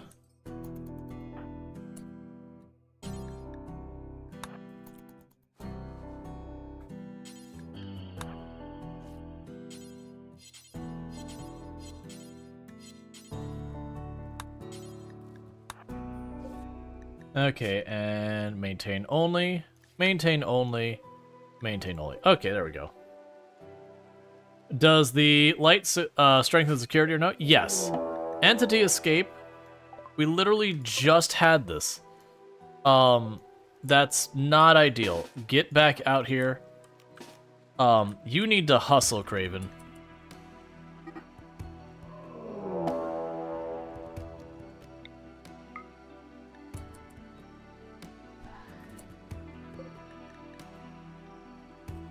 The others just need to get here to help you. I fear if they sit there and just chase. Alright, come on. Come on, the others are going to catch up, and then you're going to be in real trouble.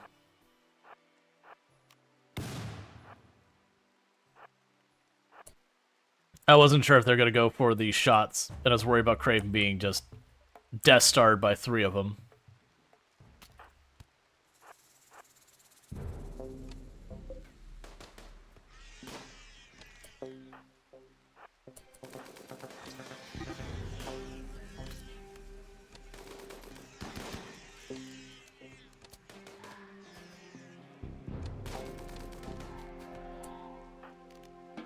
Okay, so you're patched up, you got some scratches on you. So So capture you. You died. Capture you. And capture you. Oh, no, Sightseer died too. Okay, so we did lose 2 of them. That's fine. Yeah, no, I need more plasteel. That's one of the reasons I've been trying to get that scanner and all set up. Is because I need plasteel and I haven't had much opportunity to get it.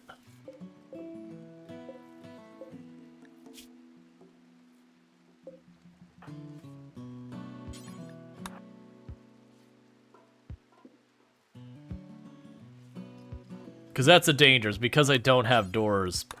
We're not getting just one escaping at a time, we're getting them in groups.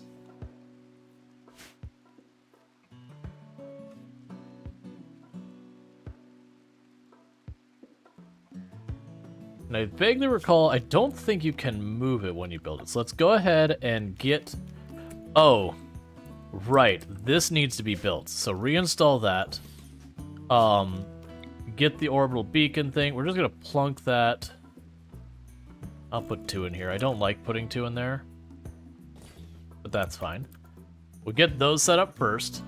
Because if we get the orbital beacon things, that'll help us with our trade situation a lot. Giving more chances to get plasteel and all that. Once that's set up, I'll put the sensor over here.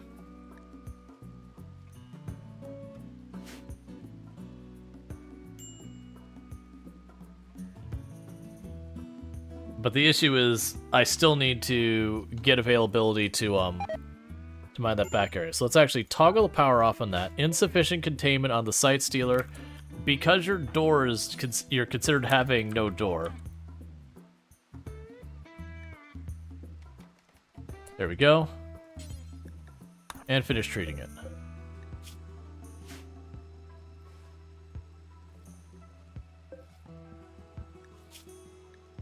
So do not study, do not study, do not study.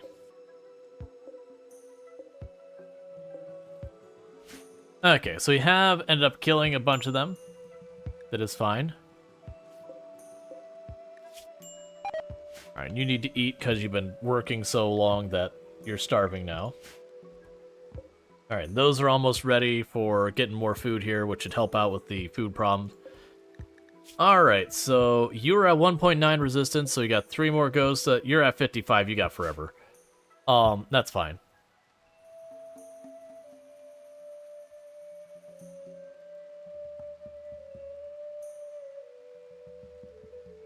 Bob's getting all patched up.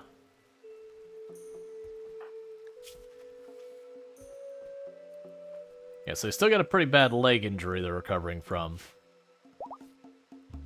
But once they recover from that leg injury, they should be able to go and get stuff done around here.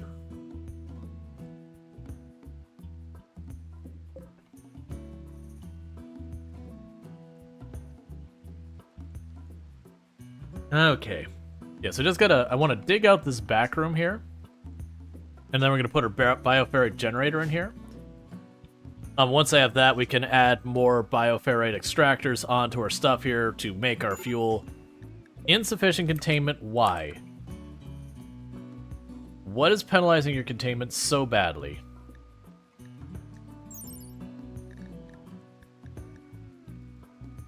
Multiple holding platforms. Oh, geez.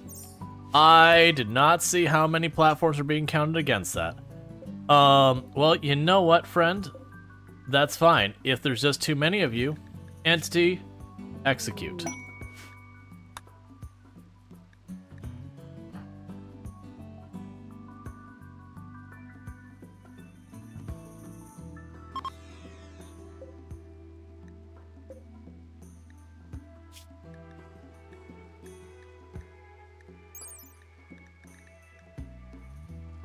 Oh, it's literally the platforms themselves that count. It's not even whether or not they're occupied.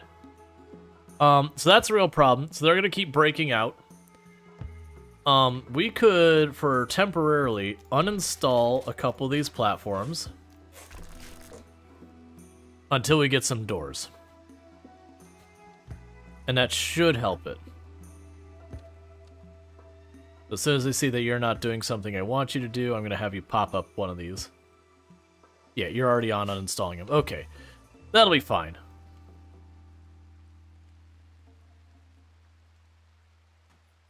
There we go. Because when you have the less than you need, it usually means they'll break like every 2 or 3 days. Alright, so literally, Pogog, we should get on the next recruiting attempt. So that's good news there.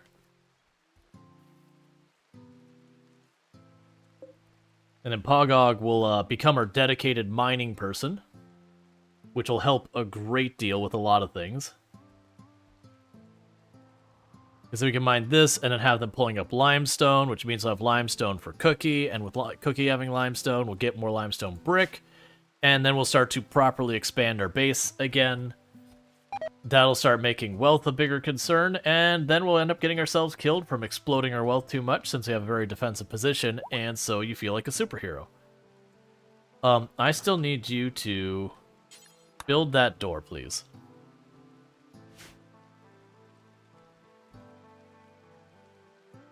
There we go. At least I have to do the proper pathing. What's over here? Wooden mace? That's fine.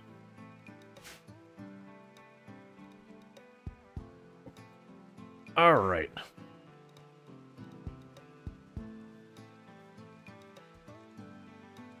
Because yeah, once we do that, I'm going to literally just expand more bedrooms out this way. I'll probably get another... Well, we'll figure out, because I saw that geothermal kind of in the way in the middle. I'll probably make like an extra room over here for like a ritual room or something. Or hear me out. We put the bioferrite generator here, then a ritual room, then the bioferrite generator, and just...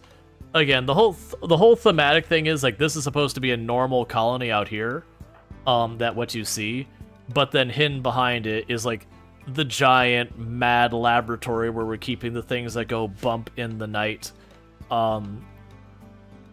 Perfectly reasonable decisions that won't betray us in any way. And our goal is kind of contain just however many we can manage to pull off. And new recruit Pogog.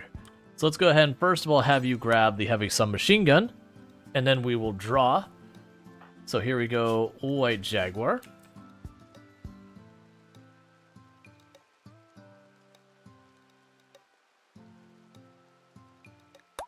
And get your schedules and all that sorted out real fast. So work-wise, you are now our new doctor. Congratulations.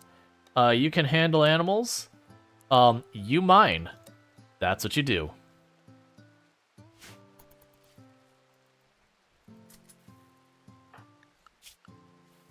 Yeah, so you'll help handle the animals. We can take you off of handling animals entirely.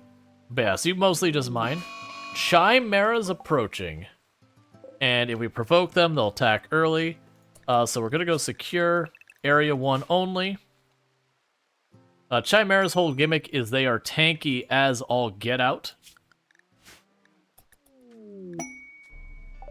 New research, Juggernaut Serum. That's an advanced, correct? Yeah, so that's fine.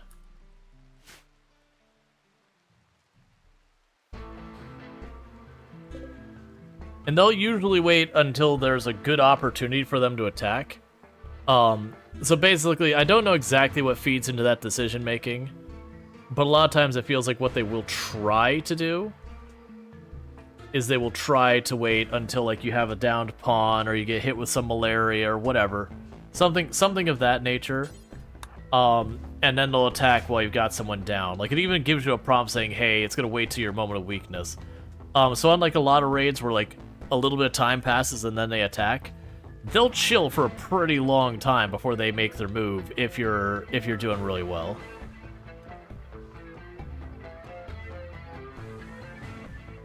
All right.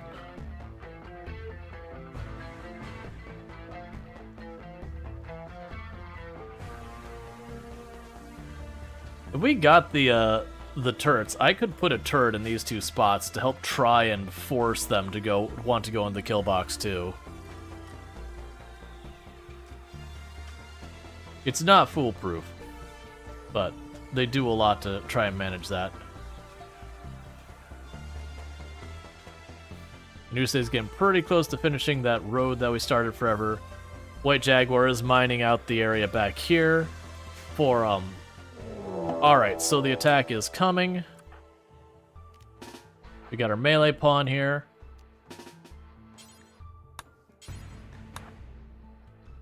Get our, a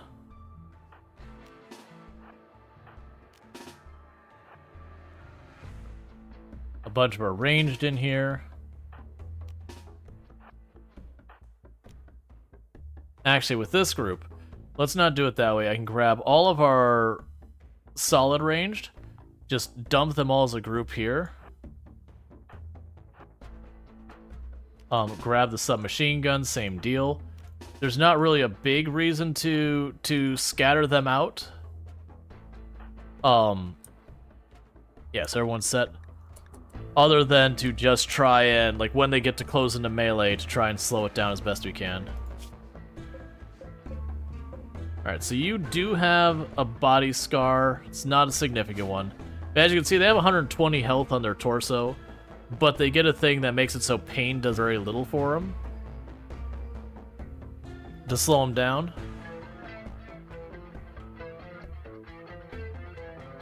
Yeah, no, I haven't really seen that. I think a big reason why you're not seeing many mech clusters on this one is our colony wealth is still relatively low. We haven't even broken 100,000 yet. And our tech level is also like really low. So we're looking at a colony that's not particularly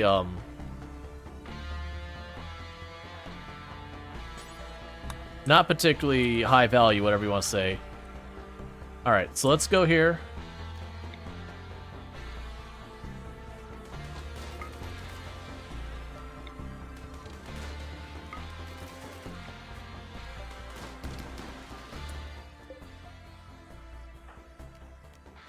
Focus on that one.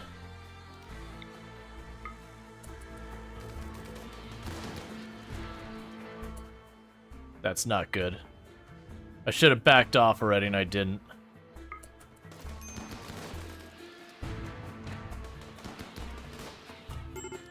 They're just down. Keep it up. Okay. Alright, we're fine. So, first thing we need to do is... How badly do you get mauled? Terribly. You get that person out of here now. Actually, are you faster? You get this person out of here now. For all of them, is there any of them that survived? They don't often survive this. Okay, do I have a good room already lined up for you? I don't.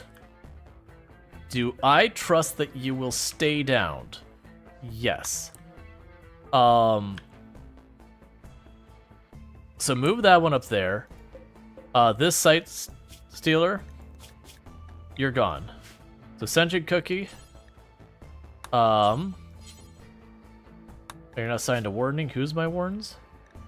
Randall Thor. Kill it. Because we're gonna grab that one and we're gonna pivot where I'm taking them as fast as we can.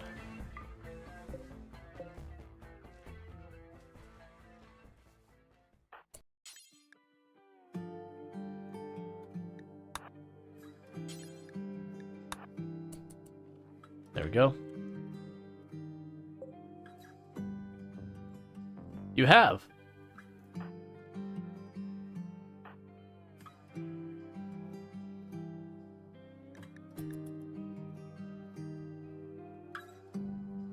Okay, so Randall Thor should get there first to get rid of the Sight Stealer.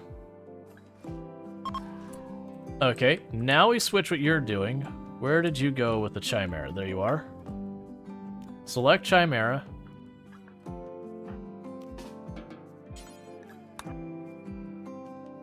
So put it where that one just was. Oh, it died before. That's what I figured was going to happen. I just wasn't willing to bandage it up while it was in all that. Yeah, no, really, I should have backed off before they closed in that much. But, they were moving faster than I thought I could run away, so it was, like, just kind of held. But between the stuns, we got it. Though Baghdad Bob got pretty roughed up. That said, that is the life of melee before you have proper armor. Something attacks you, and there's a real good chance you're not getting out of it. Like, you just have to hold your ground and hope for the best. Alright.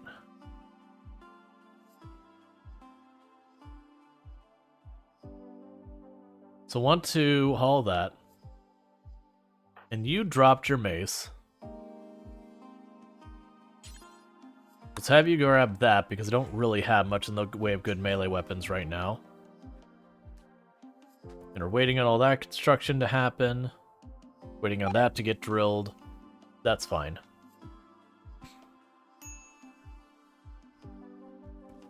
Yeah, that'll be Evil Knievel always being the idle one, because they can't do hardly anything, because they're, they've got crumbled mind. But they're still worth keeping for me because they have unnatural healing for if things get real bad. Oh wait, who lost their arm? You lost your arm. Hey! Do you like gambling? Where are you? Do you want to see what the odds of you getting a new arm are? Cool! Not only did you get a new arm, but you got a new wriggly tentacle arm. Even better, now it's just a -6 permanent mood debuff. Cause you're just like, oh gross, there's a tentacle on me. Get it off, I hate it. But hey, hear me out? You got a brand new arm.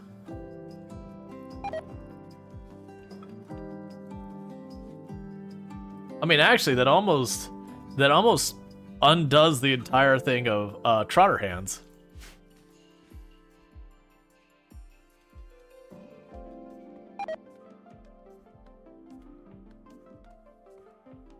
Okay, we've almost got that dug out. Okay.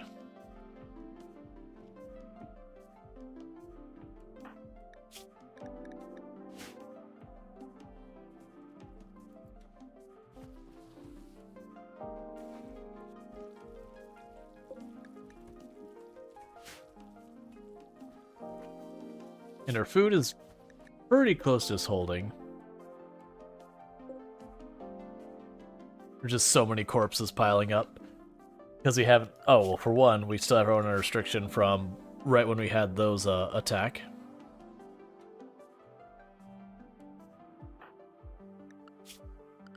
And who is our dedicated hauling person? You were. Right, and you haven't been doing that yet because you're still recovering. Like, you weren't even fully healed when he brought you into the Chimera fight. But, you know, there's certain fights where it's all hands on deck every single time.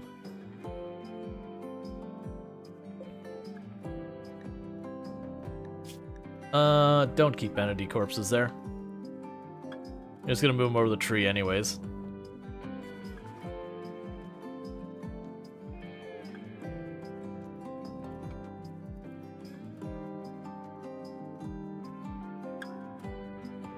Okay, so we got that last little stretch there. Yeah, no, we got tons of the baby Muffalo.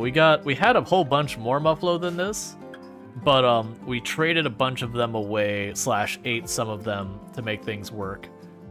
But all that. So grab the stuff for making our go juice to help keep people alive and all that.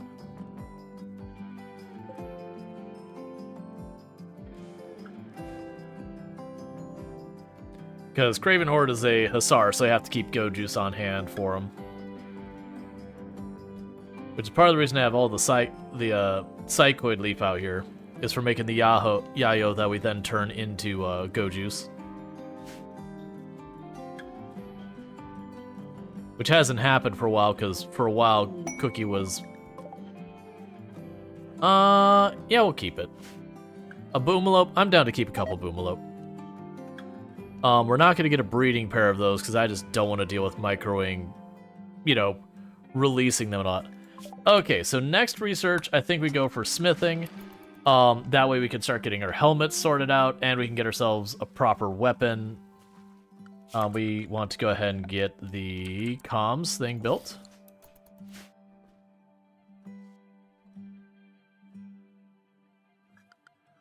Okay, let's see here. For power...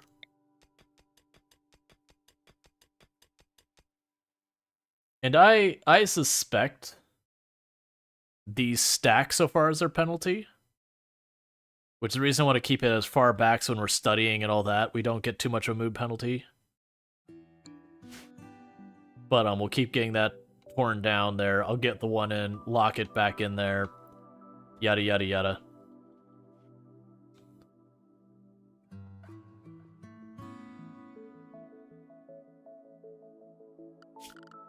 We can go here and say granite.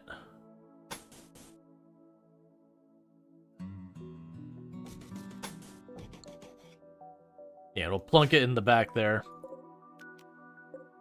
And that'll be good stuff. Alright. Because what can happen is once I get that all sorted out, I don't need to keep mining back here just looking for material. Now I've got the drill, I can just let that get finished, and then when I need the next thing, we can deal with it. I do believe we'll want a wood door there.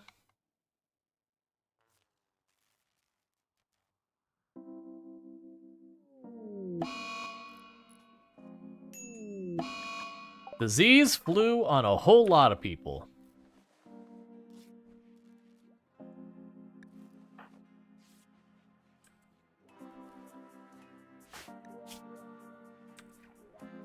Cassandra has said, "You have had a moment of happiness, and I shall not permit that to go unpunished." So I will just keep an eye on those who are sick. If someone starts falling behind, will you... you might be able to get, like, the last second save if someone's gonna die.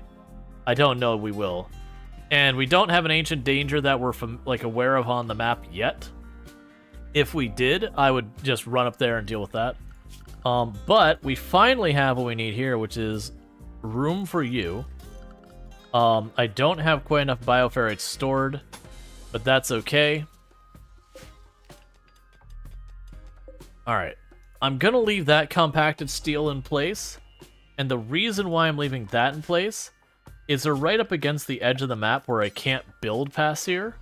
So if I dig into that, it just gets to stay busted, and I don't need steel that bad. If we get desperate, I'll mine it, but we're not desperate, so, you know. That's how that works.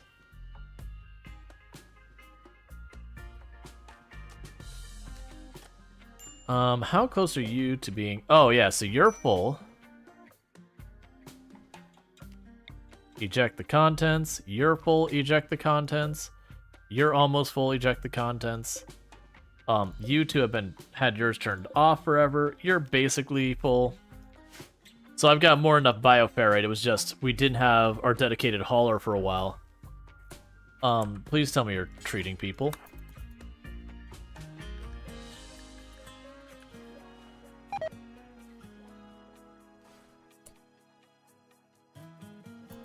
Okay, and you're already being treated. And you're being treated.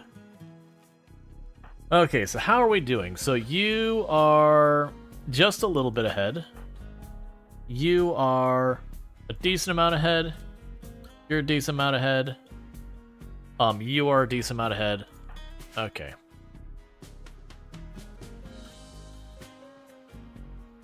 And how's your getting recruited going? You're about 1/3 of the way. Not quite.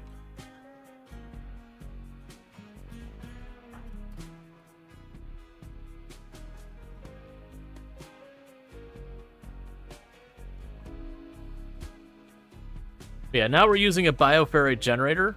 One of the things that we are going to do is we're going to make sure we always keep at least like 100 bioferrite on hand, if not more. That way our generator, we know we can consistently keep it running.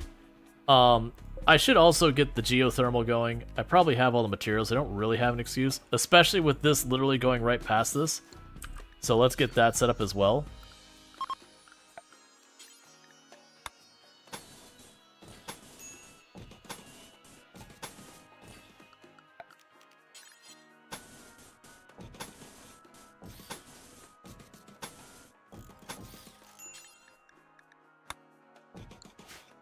And we can go here.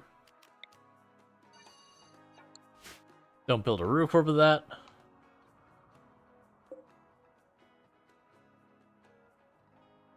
That's fine.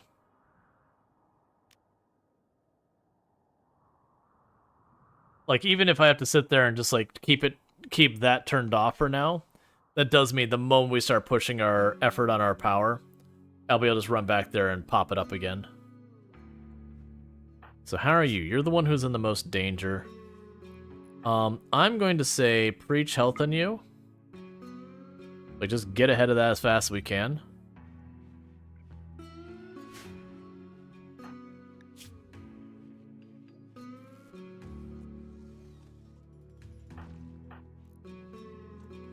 Yeah, you're winning by a lot. You're winning by a lot. Yeah, so Baghdad Bob was the only one who didn't have a very strong lead in their flu, so we gave them an extra nudge just to secure it.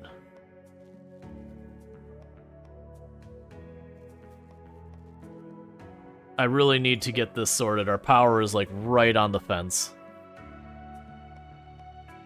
We should have everything we need. I've got way more than enough steel. I'm pretty sure I have enough components. Yeah, I've got more than enough components. Alright. Psychosuppressor. Oh, but I have to caravan to it. I'm going to just... No. Vanometric power is really good. I'm not really going to be struggling too much with that. Exotic goods trader.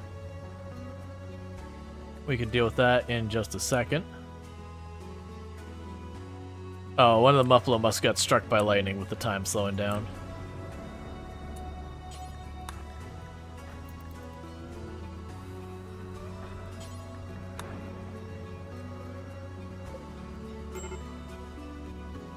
Okay. Alright, so we have a ton of bioferrite. We have gene stuff we can't really use. Honestly, a social trainer for that could be good. Xenogenetics book could be good.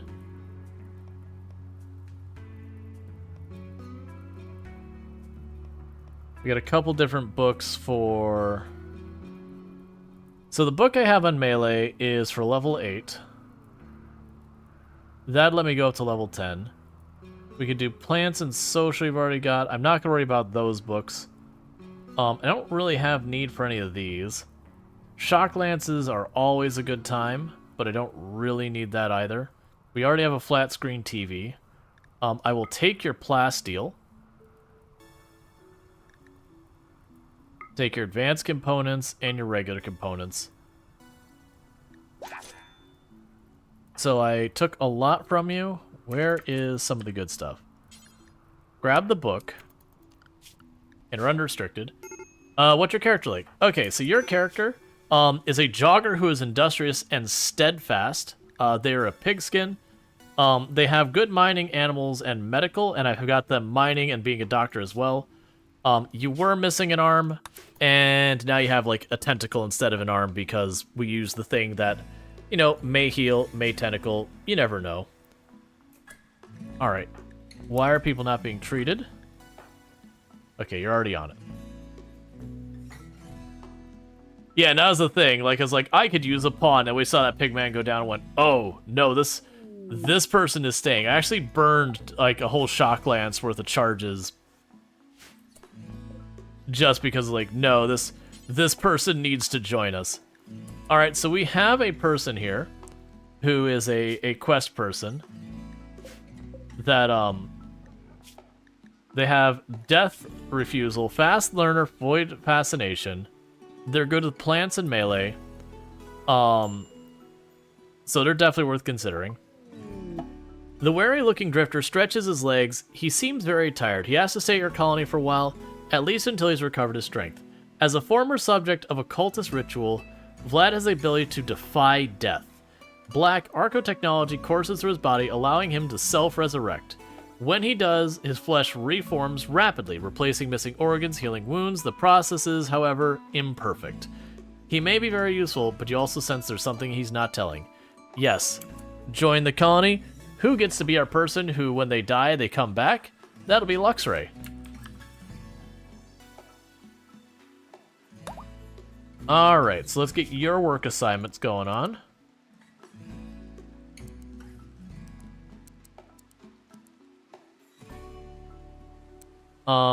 We are not going to have you hunt. I'm going to actually leave you sans that.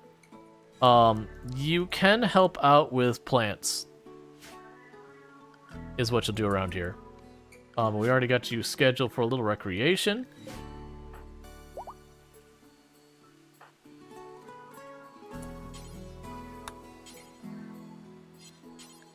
Go and grab that mace so you'll be a melee person for the time being.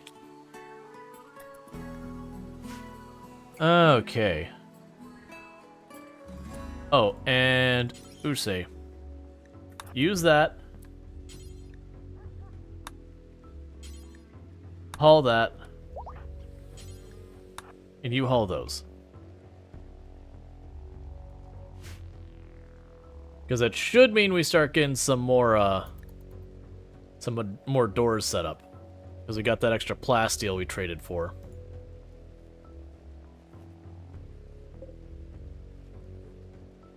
Okay, we've got all our beacons and everything, and this is where we're pushing the absolute limit of our power.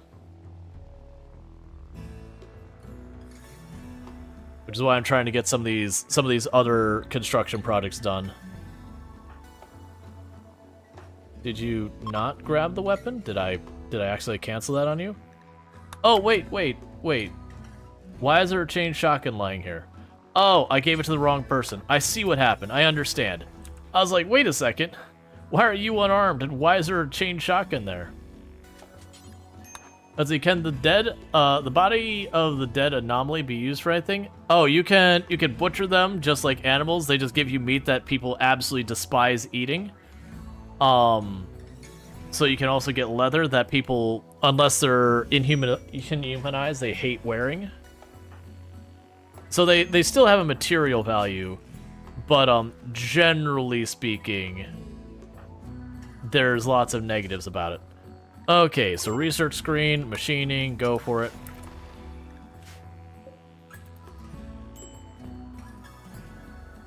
Alright. And we are out of food.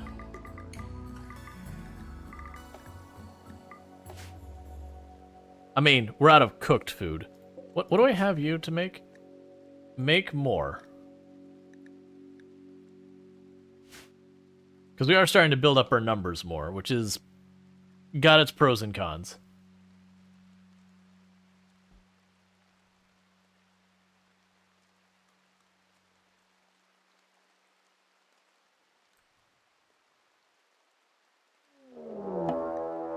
Entity escape, a singular gore Hulk. That's fine. You two rush the door. You two fall in behind. Well, you two. You all fall in behind. Whoever gets there first, start whacking in the face.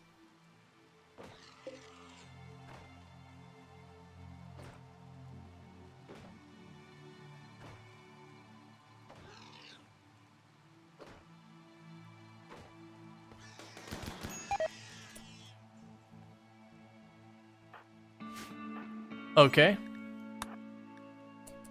Well, we had a single friendly fire shot, and that instantly made Luxray go hostile. And so now I've had to kill Luxray. Well. Smooth. I do dislike that, that entire mechanic. Like, I get they don't all do that, but how many of them do that? It is kind of an annoying thing where it's like, oh, well, I guess a single friendly fire shot is all it takes.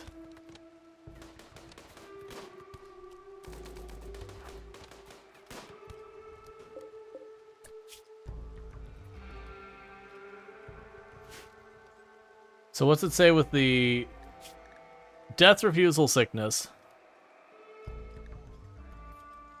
Alright, well, I guess we will just arrest you real fast, and we will try this again. Yeah, it's just a mechanic. The way it works is sometimes if they take a single bit of damage, the person will just turn, which is what happens. So you did resurrect, and now we're patching you up.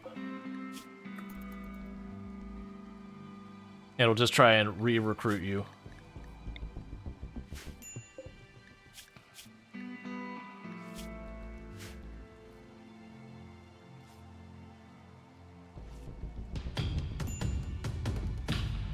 Hey, Allison Adventures! Thank you so much for the raid. I really do appreciate that. Means a whole heck of a lot. How are we doing? We still haven't got either of our generators built. But, I do hope you had yourself a good stream. What were we streaming tonight, and how did it go, and all that? Let's snooze those ads to keep you from being hit from that immediately. But, for you, where am I? Hey, Karumi, how's it going? Playing some Project Zomboid, Portal 1 and Portal 2 from what I'm seeing, so definitely good times over there. But for those who don't know, Allison Adventures, absolutely a fantastic content creator. Plays a bunch of games, but a lot of Zomboid. So if you like Zomboid, you can definitely find that content over there. But otherwise, just generally a fun person to hang out with and all that good stuff. But welcome in, Raiders. I am Rual Storge, do play a variety of games here on Twitch. I'm most known for my exploits in Project Zomboid. That said, I am a variety streamer, and I don't really play that much Project Zomboid these days. We got Timberwolf in here, so we'll deal with that real fast. But, how goes the Rim? RimWorld's going good. Have you finished the Anomaly DLC? Yeah, so I've had 2 wins so far already. Is Cassy behaving? Cassy's being okay today. Yesterday, Cassy was definitely in a mood. Like, yesterday, I was venting a little bit that Randy was being more like Cassy, and Cassy was being more like Randy, with how absolutely ridiculous that Cassy was being. Like, just no cadence, just random events constantly happening. Okay, so we got rid of the Timberwolves before it could hunt anyone. Will you go back to check out the crafting overhaul sometime? Yeah, no, I'll check out Build 42. Like, I'm not like, I will never play again or anything kind of like that. I just burnt myself out in Project Zomboid pretty bad, because I put in over 3,500 hours into the game in under 2 years. Because, you know, channel got known for it and all that. So I pretty solidly burned out. But that says when Build 42 drops, I'll definitely be checking it out, hanging out, doing all that good stuff. But until then, I'm in Build 42 waiting room. Yeah, Randy has notes on schedule. Well, that's the thing, is normally that's the thing you run to Randy. Randy does a whole lot of nothing, and then a whole lot of everything, and nothing in between. And then Cassandra, her whole thing is supposed to be like, you can almost get like the spider tingly. It's like, oh, I'm due for a raid. Like, Cassie's been quiet. It's time for trouble. And lately, I'll have like raid, like back to back with no quests or anything involved. And it's like, Cassy, you're not supposed to do that. But it seems to be way more consistent. That's the kind of stuff I'm getting from Cassy nowadays. I've come to the point, I'm personally someone who believes that at some point around the release of Biotech, that something got screwed up with the way it's supposed to plan out how, like, not plan, but how it's supposed to trigger events, that it's not working right. I have no evidence to back that up. But, yeah. No, so I run Cassy these days, and the reason I did, is I've been playing RimWorld on a channel for a very long time, but the issue I was running into with Randy is Randy would straight up go comatose for like 2-3 straight years and do nothing, and I had a number of streams that happened, and it's like, you'd go through the whole stream, like, you know, 11 hours of RimWorld, and go, how many raids have we had? Oh, 3. For like 11 hours of gameplay, and as like a strive to survive difficulty and all that, and you're going, I'm sorry, it's really hard to play the game sometimes and keep things going when Randy is straight up napping the whole time. So I started playing Cassandra just because at least there was a regular cadence. Now granted, she could be, like, Cassandra's the most consistently hard. Yeah, no, and also Randy does that. Like, sometimes you get, like, those compounding 8 or 9 events that come back to back. You're like, all right, Randy, just tell me you're done. Just tell me you're tired of the colony and you want it gone. Because that's what I'm hearing right now. That's a lot of hours in 2 years. You thought I was burning out at 1800? Yeah. So keep in mind, a big part of that makes it a little bit different than if you're just playing on your own time kind of thing, is when I'm doing this streaming, to a certain extent, I am also being paid to do it. as well as while I'm playing the game, I also have people having conversations with me, and so that helps some. But yeah, there's definitely, like, I don't think there's a game out there for me that is a forever game that I could literally play for the rest of my life and be perfectly content without, like, mixing things up a whole bunch.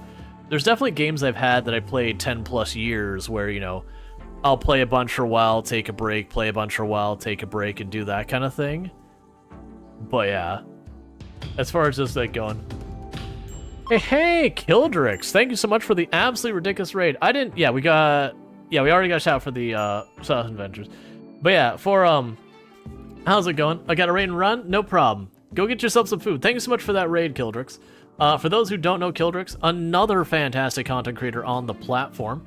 Definitely someone we're checking out. Plays a lot of RimWorld among a bunch of other games. So I've been playing recently RimWorld Songs of 6 and Keeper RL. So definitely good times Thank you, over Dark there. Strider 1998 for gifting a sub to Killadrix.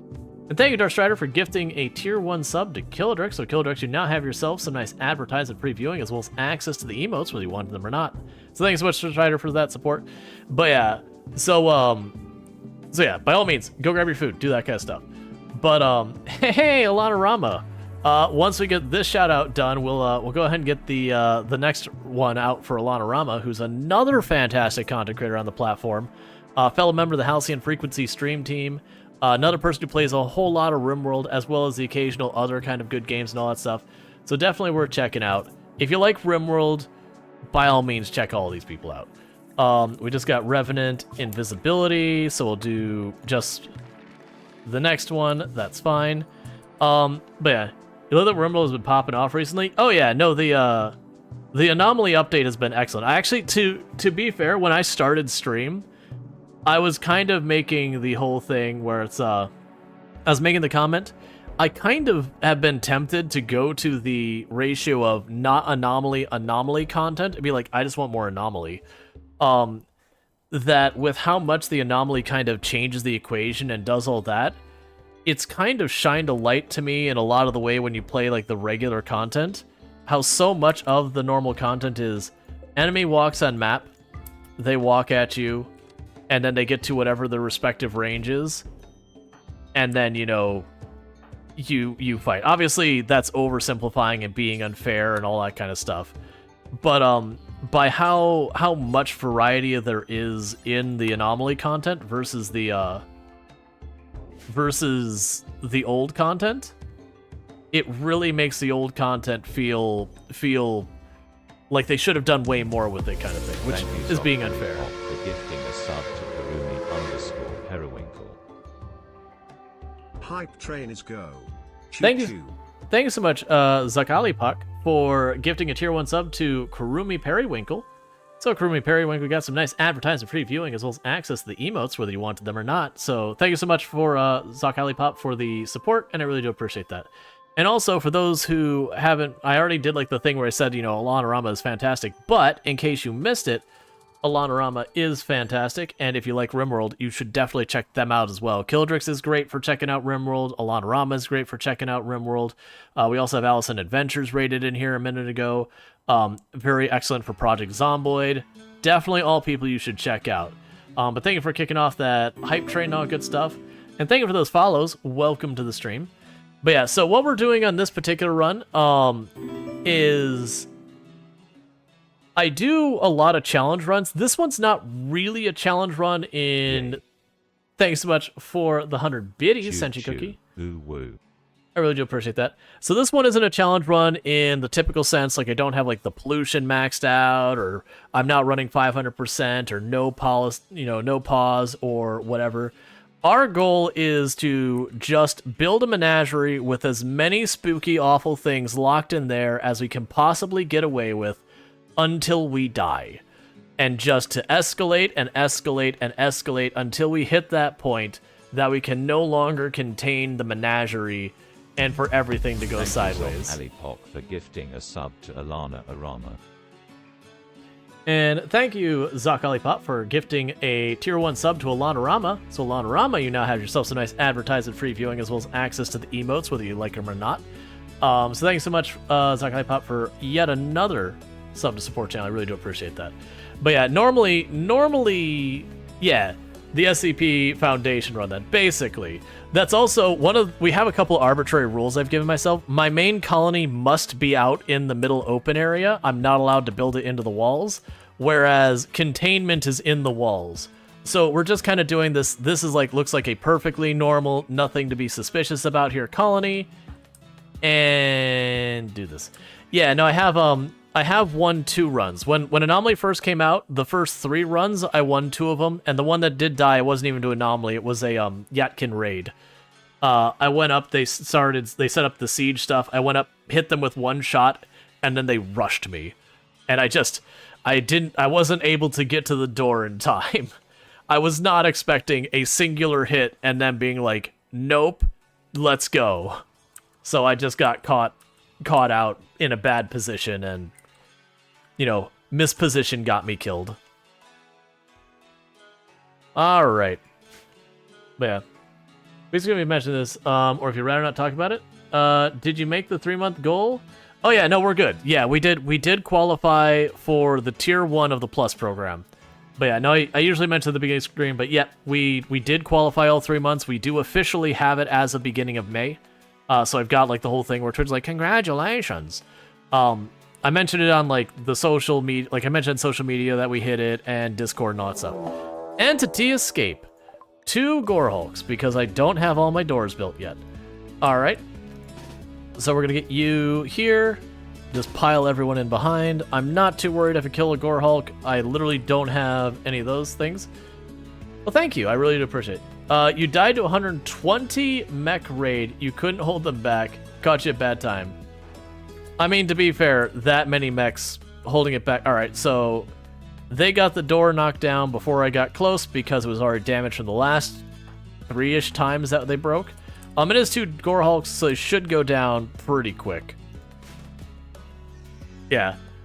That, usually only get those really juicy mech raids if you're going, like, super late game. Okay. So try to recapture, and try to recapture. They probably got lit up bad enough they likely will not survive. We will need to replace that door. Oh, actually not that bad, because we got some more plasteel a minute ago, so we got a couple more doors built. So this will only be the one that's gonna have problems. Hey, wait a sec. No. You need to patch that one. Patch up those Gore Hulks. And set them back to not being researched. I already have all the basic research we have available. It is pretty annoying that every time they break out, it resets all the platforms back to trying to research them. Why is the Muffalo going to sleep in the Danger Stone? Hey. Muffalo end up being a lot more metal than people give him credit for. I mean, how many people have lost colonies to going and getting hungry and be like, I'll just shoot one of the Muffalo, and then losing their colony to about 12 Muffalo just stampeding it and ruining it.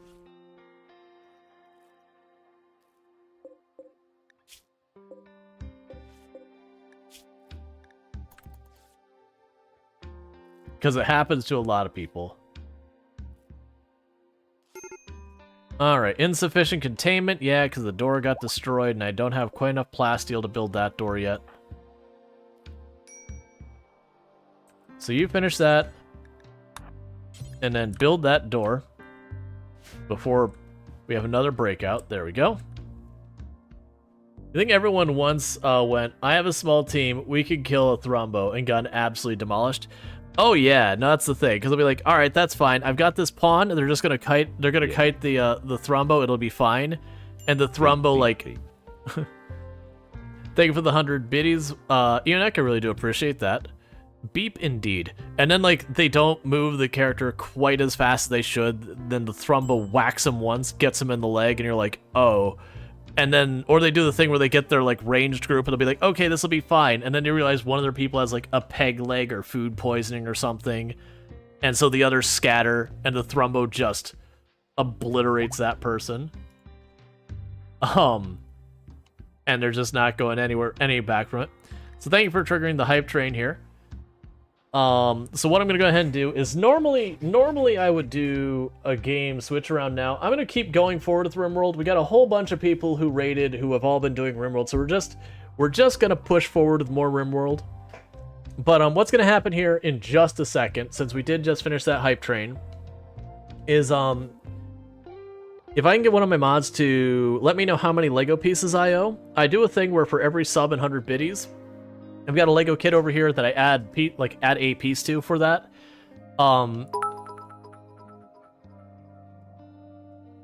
Thank you, Strider, for the 200 biddies. But if I can get a count for that real fast, I'll go knock that out. 12 Legos now? Perfect. So we're going to do a quick pause here. We're going to get those 12 Legos I owe, and then we'll get back to RimWorld. I keep being paranoid because this Lego camera really likes to change its zoom every other time I open it up.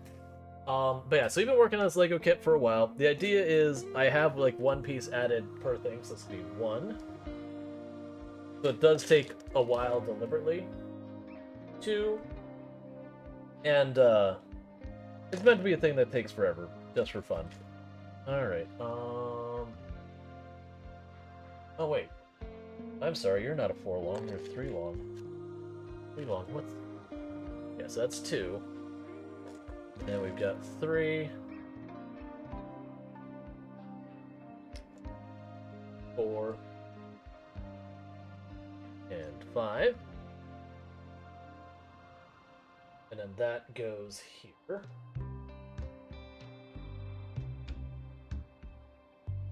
Alright. 6. 7. 8. That goes there.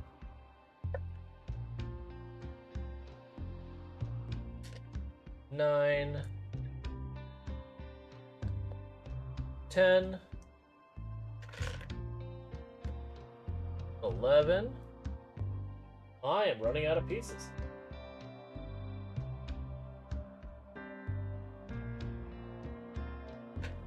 And then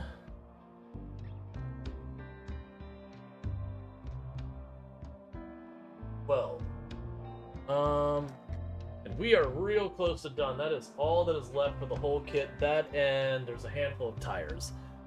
That said, before someone goes, oh, let me just throw like the last $2 to get it done or whatever, you're probably talking 20 pieces or something like that. Just to be clear, you're probably talking 20-ish pieces would be my guess. So it's not as close a thing. Pretty well, the Lego Yoda is coming along nicely. I know, right? I mean, I had people think it was the Taj Mahal for a long time, but you know, it's a real thing. But yeah, it's just the thing we started. We started after like New Year's and all that, or around New Year's and all that. I had gotten this giant like it was the Mars Rover Perseverance kit. And it's like, all right, well, let me do this on stream. Okay, well, I'm not sure I want to sit here for like 1 or 2 streams and just knock out like 8, 9, 10, 11 hours of Lego for 2 or 3 streams.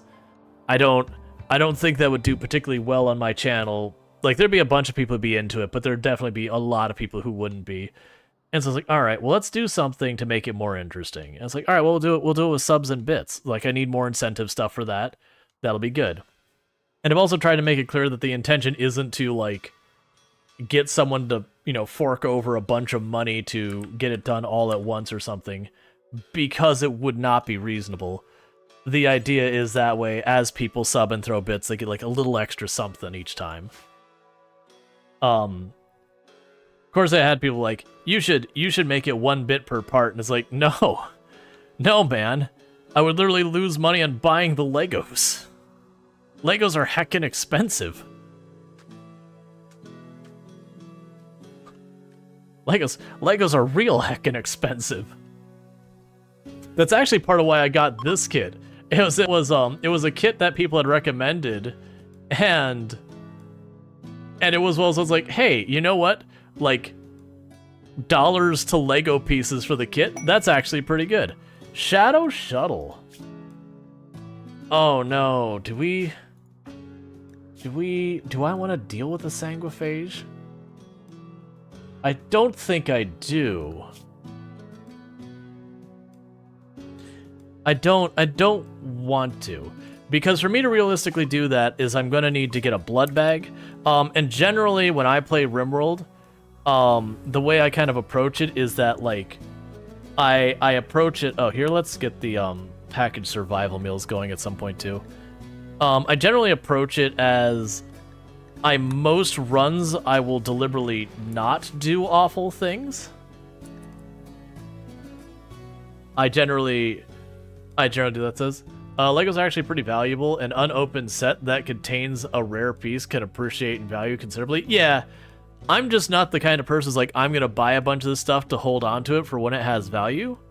I already have enough problems where I will keep stuff and create clutter. So I would much rather... Okay, so let's get our drill hooked up now, because we now have the geothermal. I can go through and turn all these back on. So we could continue all that. Oh, we got exact good chip. Yeah, so it's one of those things is I've definitely always been the person who's like, you know, you can buy this toy and it'll appreciate in value. It's like, right, but I'd rather just play with the toy.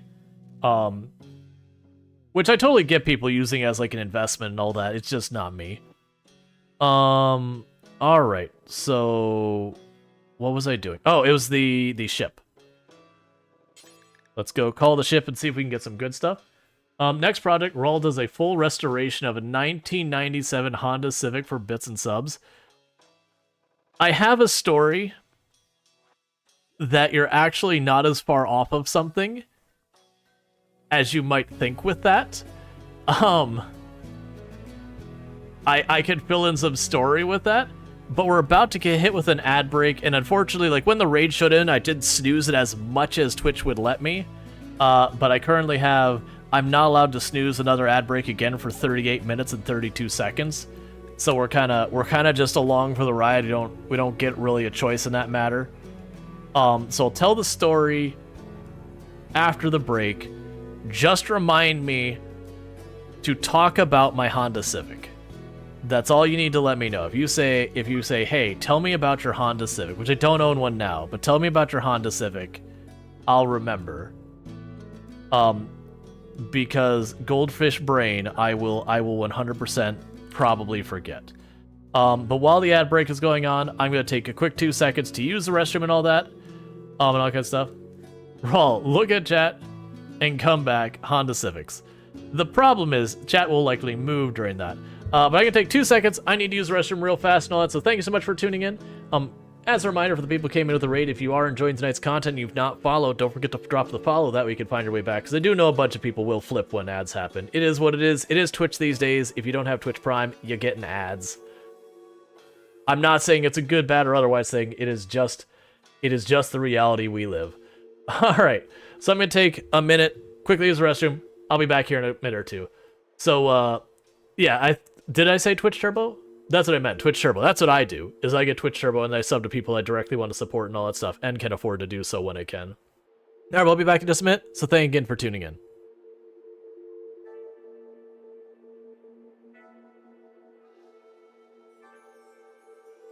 Left again.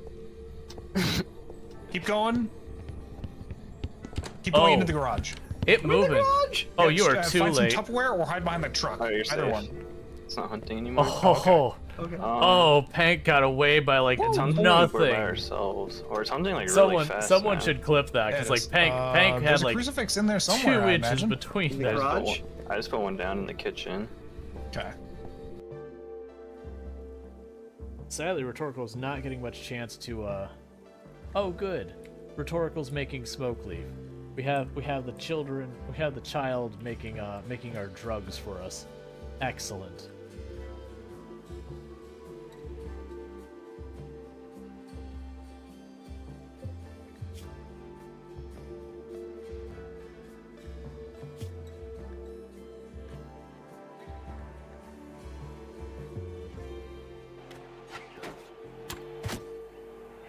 We're nowhere near as good as an archer.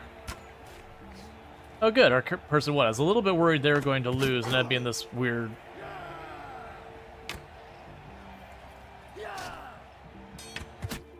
My kill.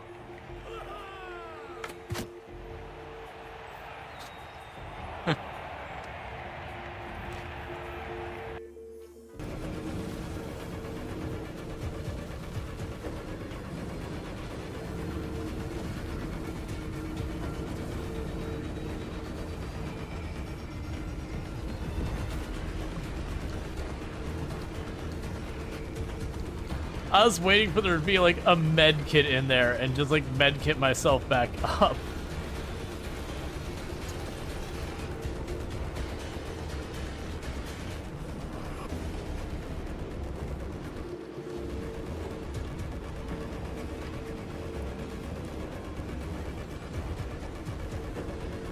Well, there's those chemicals I needed. All right. So let's get back to it. Okay, so we're able to get a bunch of plasteel from them. I desperately need the plasteel for making our containment. It's what I use for the big secure doors. And we've been hurting on that a lot. You know what? Let's push that. I want to keep those. We want to keep that. We could spare a couple of Muffalo would also be good. Yeah, there we go. And for that, we got a ton of plasteel, so that'll be really good for us. Because that's enough for a good couple doors. And then honestly, that does mean I can put these ones back in. I had to uninstall them because one of the things I noticed is when it comes to the penalty on your containment, it doesn't matter if the tables are in use or not, just that you have tables in the same room, the holding platforms. So to give you an idea, this one, before that door is done, even though I don't have anything on these 3 tables, it is being penalized for having the 4 different holding platforms in the same room. Now, once the door is finished, obviously, it'll be in its room by itself. So I realized I had to uninstall those. Okay, meanwhile, let's go ahead and get another bioferrite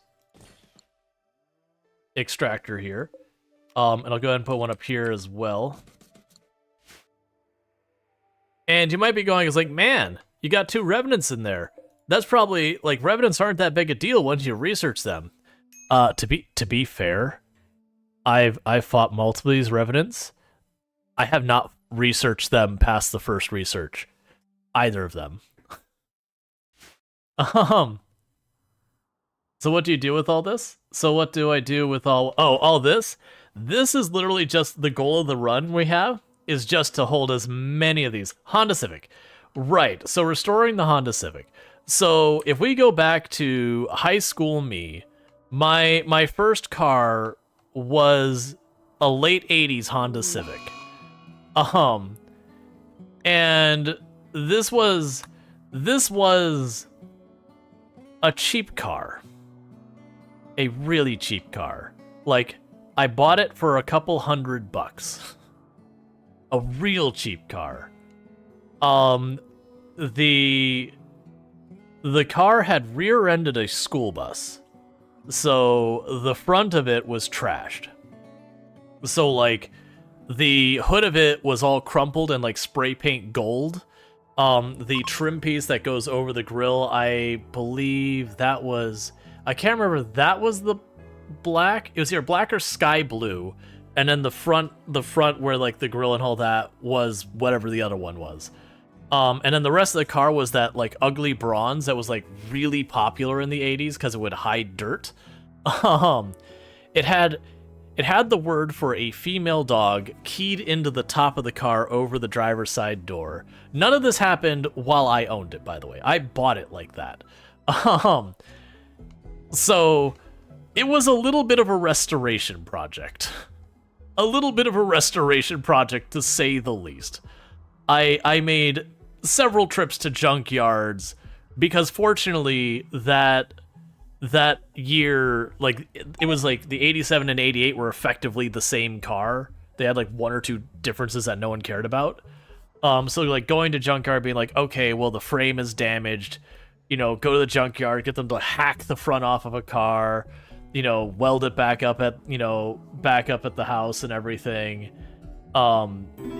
Rebuilt that stupid engine like 3 times. Thank you for the follow. Welcome to stream. Had to remove the, I'm gonna get the terms wrong because I haven't worked on cars in a long time. It was the main in your was it transaxle? So it's in your actual transmission. There's the main cylinder that has all your gears. That when you engage and disengage your clutch and all that. That it lifts the gears and puts it in the next position and all that. That thing was all chewed up. Like when we detached it, it was like literally shiny and golden color because of all of the bits of metal that got shredded off the gear because the person who owned the car beforehand drove it like a complete jerk. So took that whole thing, welded a bunch of material on it, went to a machine shop, returned the whole thing, because I knew people had machine shops and I was a broke high school / going into college kid and couldn't, afford to take it to the dealership to properly fix it. Because honestly, the price to properly fix that was more than the car was worth by a multiplier. And to that credit, it had like 100,000 miles or something on it when I bought it. And by the time I was done with it, where I finally was like, I cannot take this anymore, it was just creeping over 200,000 miles. And I could have fixed it, but it would have required me to tear open the block with the valves and all that. And I'm like, no, I've been in there 3 times. I'm done. I'm not interested. Like, I just don't want to. It's like, by then I had a decent job and everything. It's like, no, I will buy something. I am beyond over this car. And to the credit for the car, there was only one time in the entire time of owning that car that I didn't get from point A to point B requiring a point C or just not making it. Like, I always got there. Sometimes it was dodgy. It got real dodgy sometimes. But it always did get there. Oh man. The back seat of the car, the fabric was coming off of it. And rather than fix it, the previous owner took a Last Supper Jesus blanket and just draped it over it. And I never bothered fixing that. So the entire time I owned that car, I had this Last Supper Jesus blanket in the back seat. In hindsight, maybe I should have gotten that fixed, because that probably led to some questions. But yeah, it did always get back. There was definitely some times that it was not going well. There was definitely times that I had to stop and let it cool off, and stop and let it cool off, and stop and let it cool off because overheating. All right, you know what? We can give up some of our go juice. There, because it should have plenty for our Hussar, and that's a bunch more plasteel. Give me the plasteel, please. Did you ever have a question? Not openly, or at least you know what I probably did, and it's just probably not striking my mind. Yeah, like with how beat up the car was, it was, oh yeah, the seat's a wreck, and I bought the car this way. I probably just responded like that. That sounds like your first vehicle was a '93 Eagle Talon. And the heating core was blown out, lived in Michigan, so this is bad. In order to fix it, you would have had to tear out the entire dashboard to get it. That never happened, so you just drove around in the winter with the windows open since you didn't have defrost. Yeah, no, there was definitely stuff like that, not specifically that issue. There was definitely stuff like that where like the AC was super dodgy in it. Like I'd get it working, and then a week later something else would break. Because that's when you get those kind of miles. That's just what your car is. You drove 10 feet, something broke. You drove 10 feet, the next thing broke. That's just how it goes. Who is our person supposed to be mining? Have you been mining? I haven't seen a single, like, limestone chunk come out of here. Oh, never mind. They built a whole new bed. No, that looks like a you problem, not a me problem. You got this. You can get the squirrel. Good job. I'll take the reward, though. It also had like 240,000 miles. Yeah, no, I've also told the story. So what ended up happening with that car when I was like, I can't take this anymore. I'm done with this car. Get this out of here. So I sold it for a friend. I don't remember. It was a couple $100 as well. So I sold it to a friend who wanted it, who there was a drag racing place that people would go to in the area. And so I'm going to get some of the details wrong because this is going back to my teenage years. But what he ended up doing was he just took the engine out of the car entirely, chucked it, engine gone, doesn't want it, and just put a weight in the front of the car. And because it was a hatchback, he went into the back of the car, tore out the floor and everything, and I think he put a Dodge Ram engine in it, directly driven to the back axle, for drag racing. Which he won races, and it's still probably somewhere on YouTube. I don't remember where, like, the username or anything. I go pull it up. He ended up drag racing it until during a race he went driving and the entire rear axle broke free from the car. And so it's just a video where you just see this Honda Civic just zipping along. It just goes, oh, and then you see like stuff just dragging out from underneath the car. And to his credit, do you know what he did after that happened? He bought another one and did it again. I don't know what happened at that point or what the fate of that car was.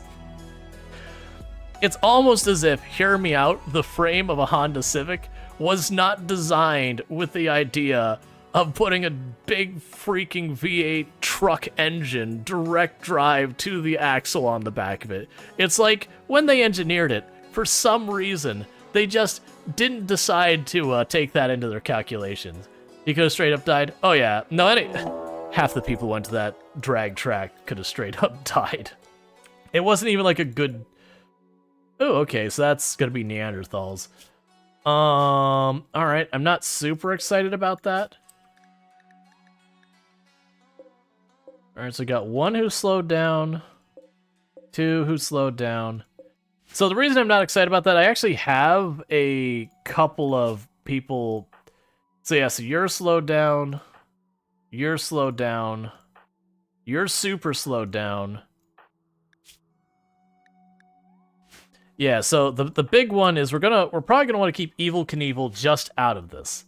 As much as I'd like them to help. Being Crumbled Mind, even though the Neanderthals are slowed, it's not gonna matter. They're just gonna straight run them down. What the hell is Crumbled Mind? It's one of the things you can get with the anomaly stuff. Basically, it permanently penalizes their consciousness to 60%. It is incurable, and it disables almost all work types. So if we look at Evil Knievel here, they can make art, they can hunt, and they can handle animals. And that's pretty much it. They can't doctor, they can't do anything else. And yeah, they're blind as well. That's just the way they started. But they have unnatural healing, which is extremely powerful. So while they definitely are a whole basket of problems, on the plus side... they have unnatural healing, which is, to me, worth it. Unnatural healing is absurdly strong.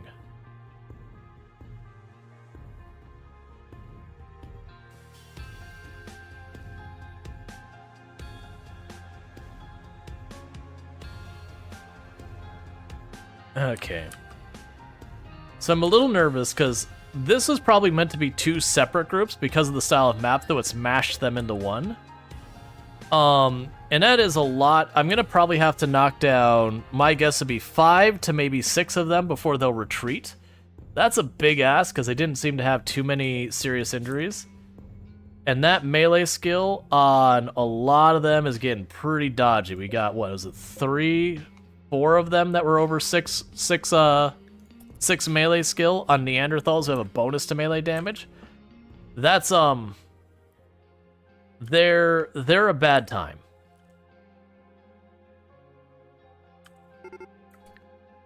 Okay. So you're gonna run up here just in case I mess up my timing, because I do that plenty. Evil Knievel, you're over on the right because I'm not bringing you into this fight. The rest of you, pile in. It doesn't matter where you go. Pile in. So the plan is basically to dish as much damage as possible, and then when they get about halfway across the box, we back up. We do it again, and we just keep trying to have a rolling retreat as best we can. I don't feel great about this. I've lost more runs lately to Neanderthals than any other group. So I am a little bit worried about this. But I can't ask them nicely to leave. They don't listen. So this is what we're doing. Do we even want you here? No, yeah. I'll actually have you man the disruptor flares.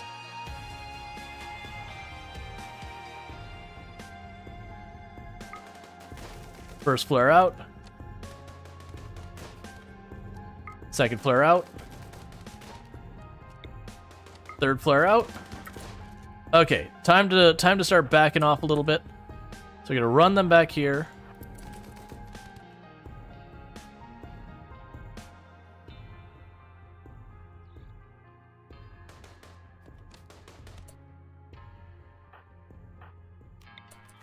All right, third flare out. Well, fourth or whatever we're at to now. Roll back again.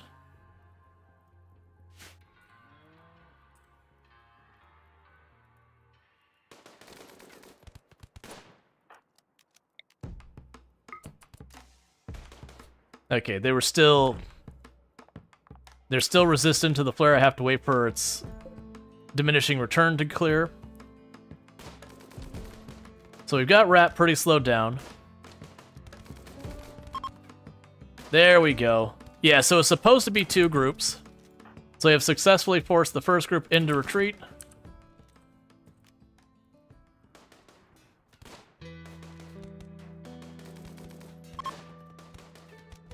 And that's the second group.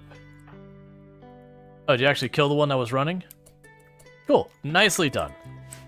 Alright, so that went well because we had some pretty solid hits right at the beginning, which is when they would have potentially swarmed over me. And also, because they staggered a little bit in their approach, we were able to just basically spam flares. A lot of people are sleeping on how incredibly powerful those flares are. So you can't stun the same target, like it's something like 30-45 seconds. Any left alive? Nope, all dead. Full clean sweep. That's the reason I was surprised, is the one that backed off before. I didn't see that one of our bolt actions popped him on the trying to run away. Oh, do you have a better weapon than we do? No, not yet. Alright. Oh, it's the boom rat. I was like, what?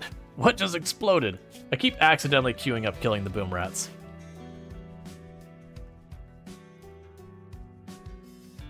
Oh, and if you're wondering why I don't have much problems with revenants, that's why. I've got all of those invisible detection. I've got this one down here. I've got another one tucked in here. So if we just look at this, if one of these revenants breaks out, it goes through here. I can tell it's in this stripe area, and even by how long it takes to go, I can usually figure out if it went over here, or over there, towards the middle.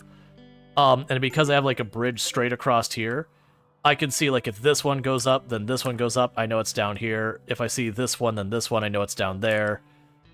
That I've got enough detection all over the place. And then if we look at our characters here, we've got Disruptor Flare, Disruptor Flare, Disruptor Flare, Disruptor Flare. I actually don't want the smoke pack, but that's fine. Disruptor Flare. That's fine. Disruptor Flare. You get the idea. And then I've got the 2 crossbows as well. That, the moment a Revenant pops out, they get the first hypnotize off every time because they get the jump on you. But after that, it's usually not hard for me to pin down within a certain amount of accuracy where they're at. And then I could just actively hunt them, even before we have any of the other stuff going on. Is there anything you can do with skulls in this game? You had a drop pod full of them. I think it's a bad omen. You can make skull spikes. They're, what is that under? Was it ideology? Yeah, so you can do skull spikes, and certain ideologies like the aesthetic of skull spikes. A lot of other ones don't, but that's about their only main use. Alright, Lardine, you take it easy. I also wonder if you can put the skulls under the trees. I haven't tried that yet. You're wondering what's the purpose of the flowers in your kill box? It's just so trees don't grow. By having it's a grow zone, the trees won't grow, they'll get it cut down if they start. And then the flowers take a while to decay and you don't harvest them. So they can just sit there. Versus if you let me click off this. So if I put my mouse over this, the walk speed is 87%, versus if I put it as bricks, it's 100%, which means they get to move faster. So it's basically I'm keeping it as dirt. Actually, I don't know if it has a meaningful impact on that. I'm not sure if this is a meta strategy. Just to be clear, if you're looking for meta gameplay here, then the alternative would be roofing to slow down enemies more. Oh, because of the darkness? Yeah. This is also true. But yeah, no, I don't. When I say meta, I don't mean that in a bad way. It's just basically if you're looking for min-max gameplay, I don't tend to play games very min-maxy very often. So it's just not a thing you'll see here. Like I used to do like 500% naked brutality ice sheet runs back before the ice sheet got its nerf on its temperatures and all that. And just I did that for a long while and kind of burned out in that type of content. So nowadays, I tend to play more like in the Strive to Survive and do all sorts of like weird gimmick or challenge or thematic runs. So what you're saying is you need a buildable slowing forward, like slime or something. I mean, you could certainly do that with mods. I actually wouldn't have a problem with that. Like a lot of stuff you hear mods doing, they're like, oh yeah, you could do this. And you're like, but that really doesn't thematically work. It's like, you know what? That's what I wouldn't actually have a problem with. Not meta, but you find fire slows down best for me. That's one of the challenge runs I was doing before this was permanent death pall, which basically means anything's corpse just keeps getting back up until you get rid of it, and it's super obnoxious but kind of fun. The only reason I stopped doing that challenge was just the unfortunate thing of it got to be super obnoxious because there's a fog effect that you can't turn off with Death Pall. So it made everything really dark all the time. So I had to turn on like a filter to turn up the gamma for streaming and everything. And then the playlist-wise, it like locks it in kind of that just vaguely eerie track of Anomaly. So there's only like 2 music tracks that play the entire time I was playing. And so while I liked the challenge itself, it was a bunch of those ones made it pretty annoying to deal with. It got to the point that I was playing the RimWorld OST on Steam and disabling the in-game music because listening to just like the wind kind of track the whole time got real tiresome.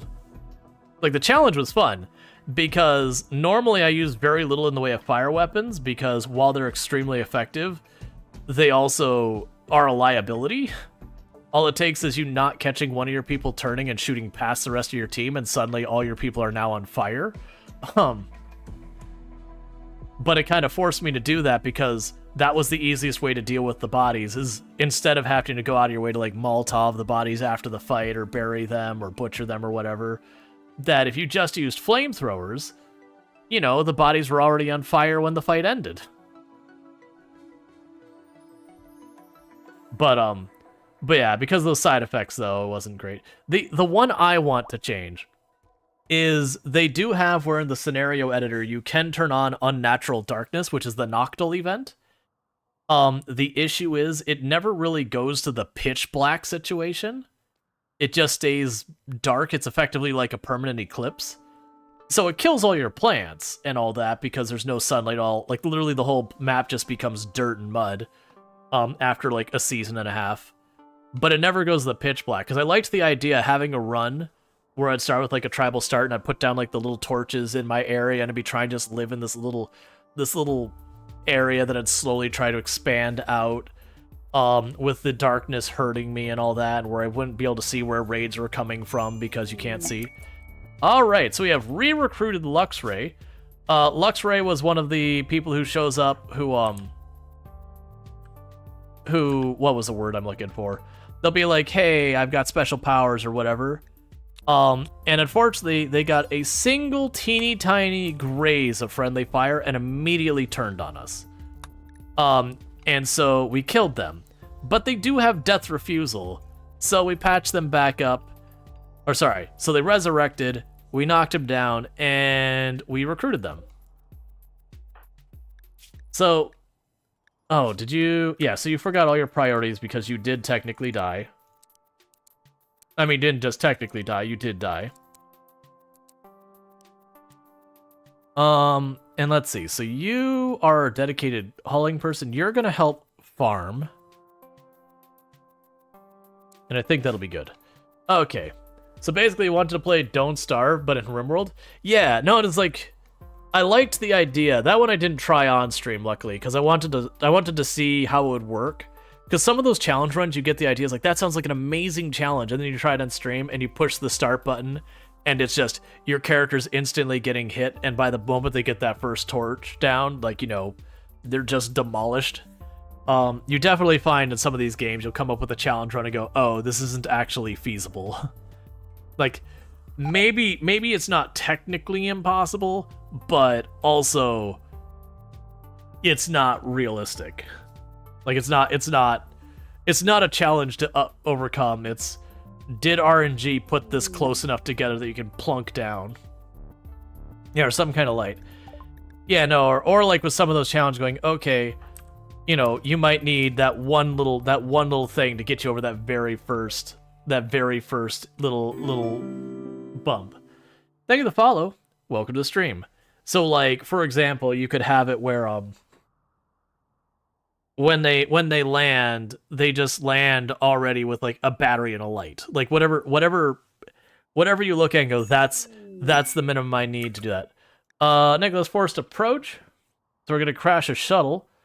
We can get stuff I don't care about, or goodwill. So I'll take a little bit of goodwill, because the last time I did this, they may have died, and I may have taken their things. Alright, so this time, as long as Nicholas isn't in the lead, they actually got a decent force here. They might also get support from these other people. But at 5 in-game hours, gonna rush up, because last time the group that attacked me rolled in with some, like, pretty solid equipment, and so I couldn't, like, really push my advantage, just kind of stayed back behind cover and just took the shots I could. And then it was just, between the grenades and everything that hit the Empire, they got throttled. Oh, hey. Yeah, we already got you sorted there. We're all good here. Alright, get everyone in position. And for right now, I'm just going to shove them all back here. So we can see what we're up against. This raid's going to happen. And it's going to immediately jump on these. I don't think they're gonna get off the map before the raid happens. We'll see. It'll be close. Maybe some of them get off. I'm just waiting for it to be like, Mrrng. Oh, no, they did actually get off this side of the map. Probably good. Okay. So it is a real big group of Neanderthals. So, firing line it up.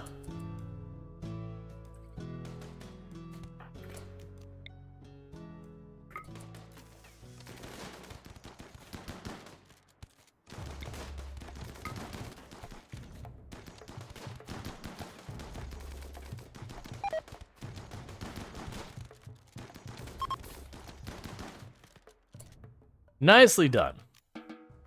Alright, are you any good? Jealous psychopath, who I probably don't have enough time to tend anyways. Nope, don't care. So I am perfectly content with that. Hey, oh, you'll never do hauling. Alright. Yeah, no, I felt like when it's a melee group, with that raid, that style, the biggest danger is friendly firing the Empire and pissing them off. I'm getting really nervous about you shooting. Please stop. Just stop. Just forget it. Just stop. Don't do it.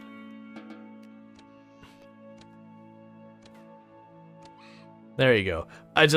My luck would be that I'd be sitting here waiting for the shuttle, and then Evil Knievel would just, like, headshot whoever they're supposed to going. That could happen. I've had bad luck with those kind of things.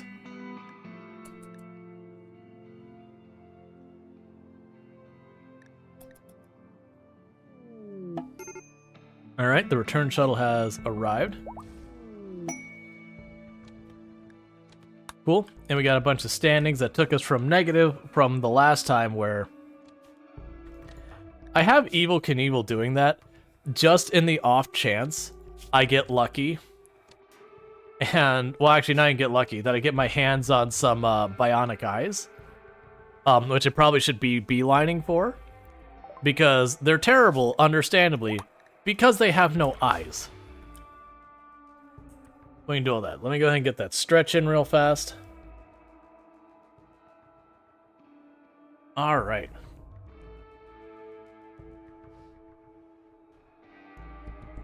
And so we're getting all of this built.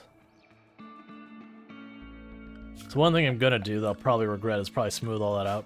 We're waiting for more granite as well. We are starting to get limestone. Right, because you're still building the pews. So we're slowly getting the limestone now. We're finally getting stuff built.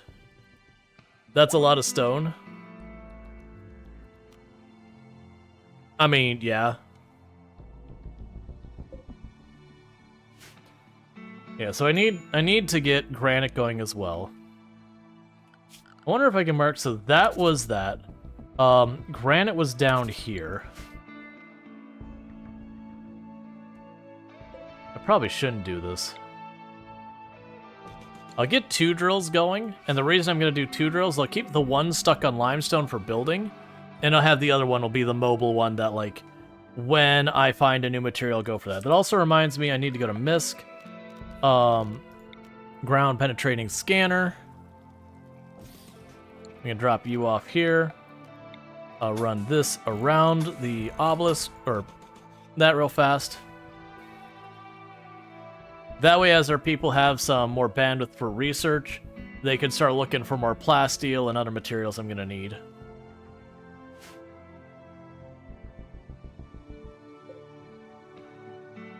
Yep, we are slowly getting all of that bioferrite.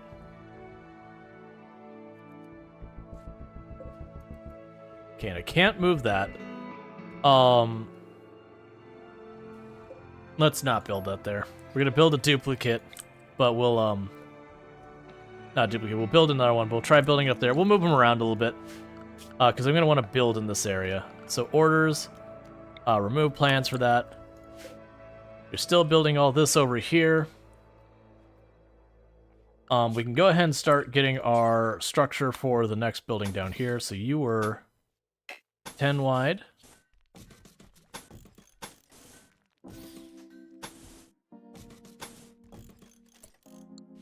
Oh, right. Those were ever so slightly off-centered. I forgot about that. That's fine. So get that room built. And that could be our research room. So in the meanwhile, we go floors, sandstone, do this. Eventually, I'm going to move the prison and everything as well. Food is still not doing amazingly. Here, we'll go up here, we'll say structure, wooden fence. Bring it out that much more. Then I'll deconstruct that, expand where we got the corn. Give ourselves more food running in here.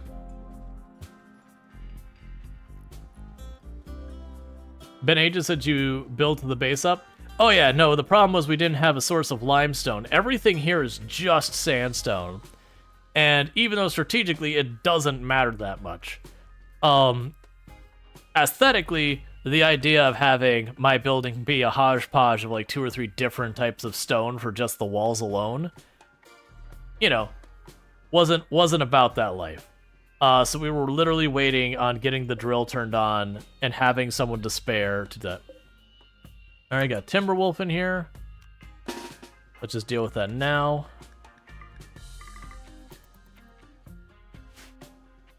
Because all that's going to happen is it's going to hunt me, and I don't feel like dealing with it at that stage. And sorted.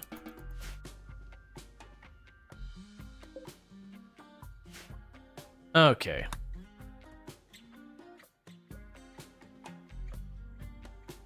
But yeah, so we are starting to train up to be able to get our, get some better weapons in here. We're doing relatively well in our weapons.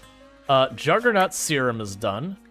Alright, so let's get the next one going, and we're just about ready to run out of research for Anomaly entirely till we get more spooky things that go bump in the night to show up.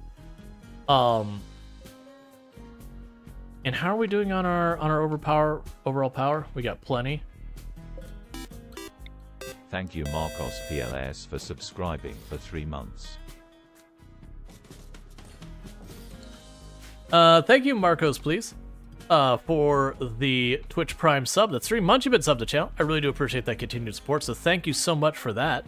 I hope you enjoy your advertisement-free viewing as well as access to the emotes, so thank you again for that continued support. It does mean a whole heck of a lot. Alright, so we're continuing to hunt everything. Watch as we get Evil Knievel to 20 shooting while they're blind. Because you can't use this on yourself. I'm pretty sure we already tried that.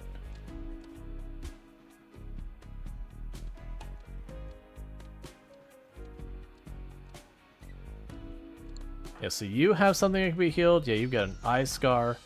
And then you're missing some toesies. Which I'm not super worried about one way or the other.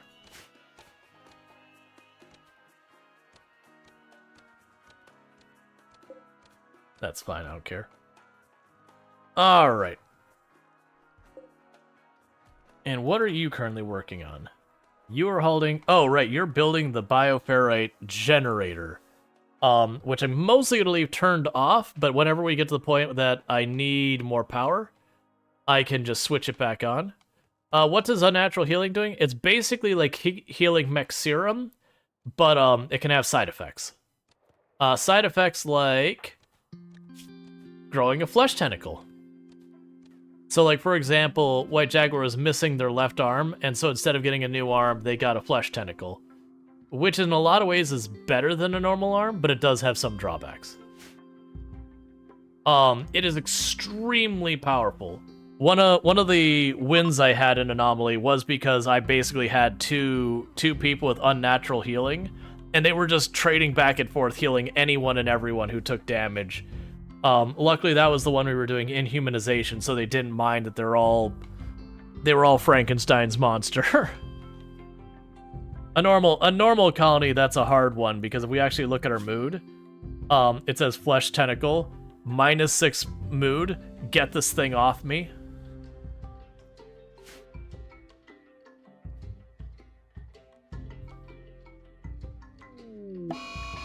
Gray Flesh. Okay. Alright. That's a really bad place for that to be. That is a really bad place for that to be. And the reason that's a bad place for that to be is that does mean we do have the metal horror event going on. And that's our butcher table. So, if it is our cook, we're going to assume Craven Horde is the one who has it. That's what we're gonna go with. Oh yeah, no, Inhuman is super powerful and also so terrible. So we're going to assume that Craven Horde has contaminated our food. We're also going to assume Craven Horde has done this. We don't know for a fact it's Craven Horde, by the way. Other people go by here. But I am super worried. You know what we're gonna do? We're gonna do the same thing we did with this last time. Nobody is cooking. Who is most likely to be our safest doctor?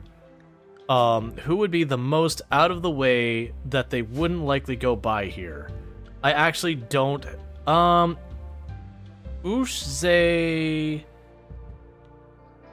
is probably okay.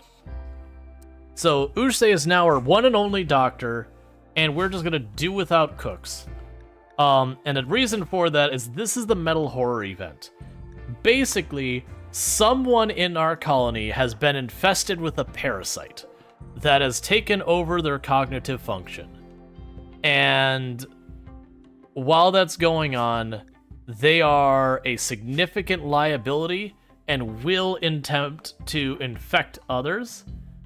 I'm going to go on the guess it's Craven Horde, because we don't... The last time it was a refugee and the refugee left with it. I'm going to assume it's Craven Horde. We're going to have them drop their weapon. And I am going to try and arrest you. And we're going to start interrogating you and hope we nailed this right away. But the problem is, there are more people it could be.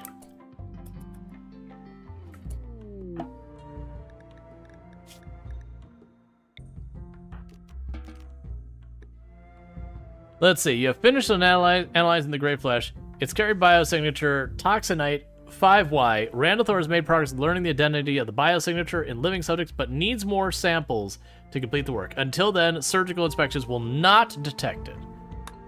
He is the cook too. That is the reason I immediately was like, hold up. Meanwhile, I need to go to these meals. Where are these meals located? They're in here. So congratulations to all these meals. All these meals are off limits. You can't have them.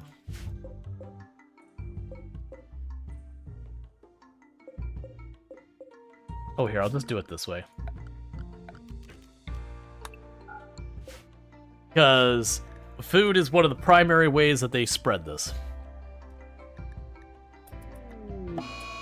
Metal Horror detected. Ursay noticed something wrong with Craven Horde while chatting.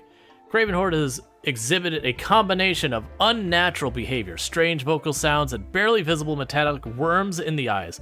Ursay suspects that Craven Horde has been infected with the Metal Horror. Metal Horrors are parasites that control the host and use them to infect others. Metal Horrors grow stronger inside their host as time passes. A Metal Horror will cut its way out of the host's body if it knows it's been detected.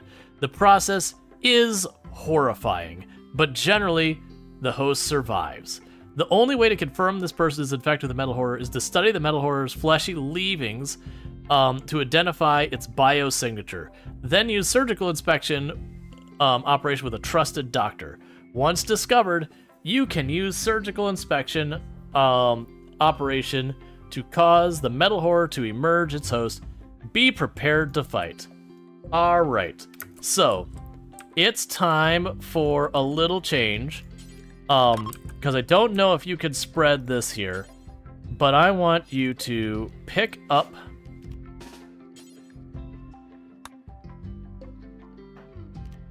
I don't think you can force... What I want to do is I want to move Alex from this bed.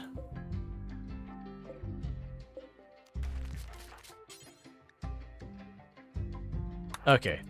I want to get Alex out of here. We're gonna be doing a little social distancing. Craven Horde is to stay in there all but by himself.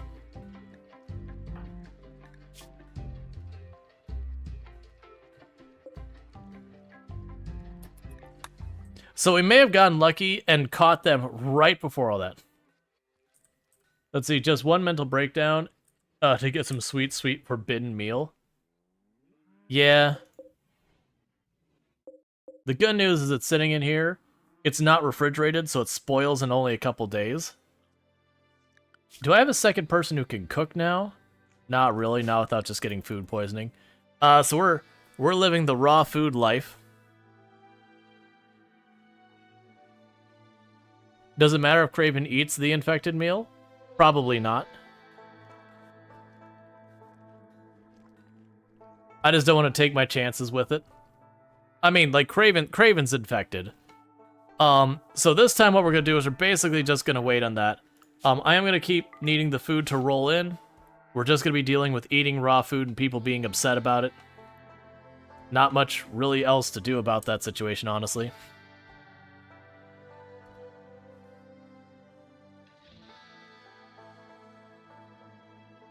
Sorry about that. Here's a question. I didn't think it'd work. It was worth... You never know with some of the hidden statuses. Sometimes you can weirdly interact with them.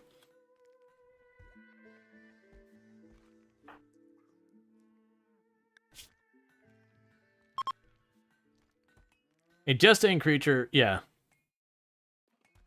So, also, I mentioned this the last time, where it says implanted through sight, steal, or attack. That's not true. That's not true. That's flavor text. It was not a thing that happened that when they got hit by a sight stealer, it said, "Oh, you have been infected." What actually happens is it randomly rolls the event, says, "Okay, you've got a metal horror," and then it goes, "Okay, looking back at the things that have happened, what are we going to say is the source of this?" So it's kind of the exact same outcome as how like art works in the game. That with the art where it'll sit there and say, "Oh, hey, this is an art piece from that time that this person insulted the other one to their face." It's the exact same kind of mechanic. So it just adds flavor text as to how they got infected.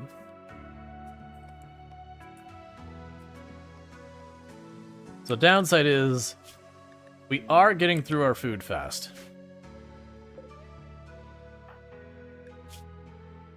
It is annoying that I can't force this out now.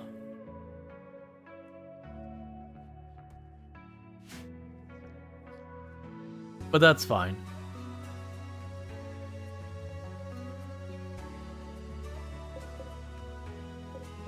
And this food should get deleted soon.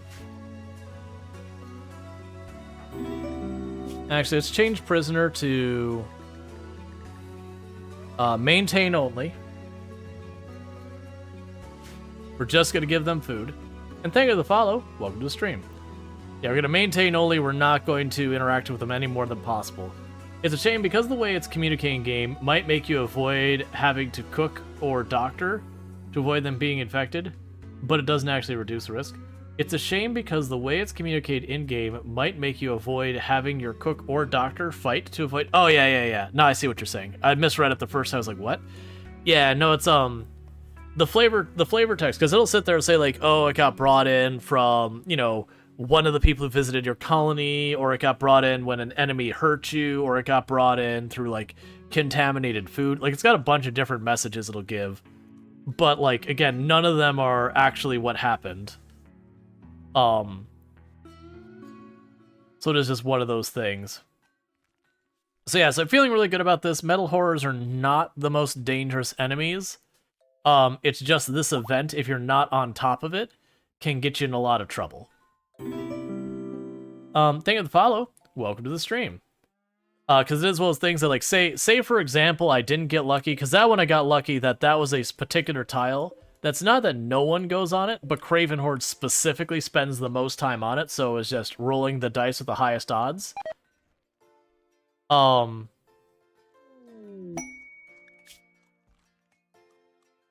I'm good. So you can't surgical yet? No, I have to wait till he drops gray flesh enough times. And then once you've researched it, we can force the issue. Oh yeah, and that's the thing. If you get lucky, it almost makes you want to people have joked about this, like, the metal horror is social distancing RimWorld edition, that it encourages you to build your colony so you don't have everyone mashing into the same areas all the time. Because if you do manage to, like, get the people to not cross over the same paths quite as much, you can usually isolate who is the responsible party pretty quick. My base is not designed in a way that I could isolate it. We just got pretty lucky that it happened to be at a production bench that only one person uses in the whole colony. But, like, for example, if it was in this room, I'd have no idea who it was. Or, like, in this room, I'd have no way of figuring out who did it. This room would still be, like, 5-6 people. Flesh Beast Attack.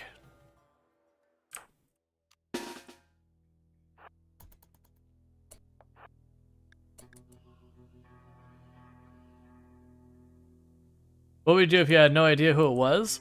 I would probably still do the thing where I disabled my, all but, like, the doctor who had the least likelihood of being infected. So, wherever I found the stuff, the doctor I most think would likely not be involved.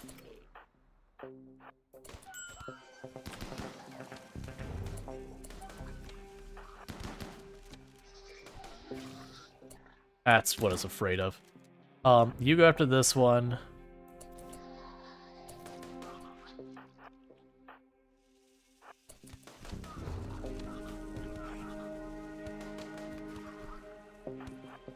The good news is these things aren't strong. It's just, as you can see, they very quickly can scatter, and you can get overwhelmed if you're not careful. So capture that one. Capture that one. Okay. You had your children doing inspections?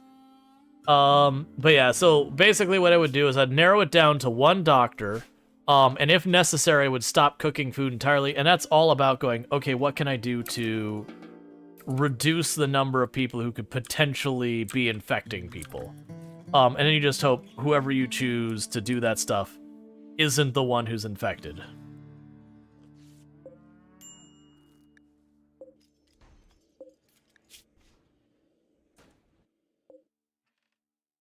Meanwhile, don't study. Don't study.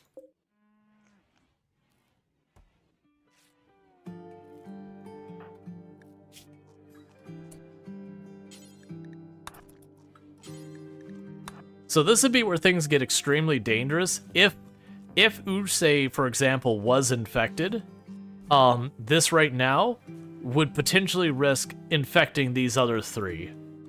I don't think it's a guarantee. I think it rolls the dice each time, but you get the idea. You could very easily accidentally infect your entire colony really fast.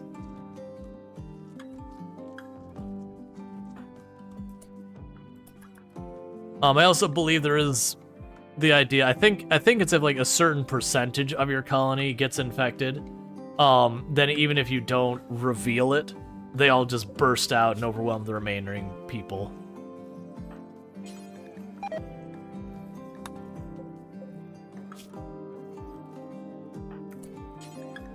I don't think you can get there in time. Yeah, it's fine. It doesn't matter, we still got one more.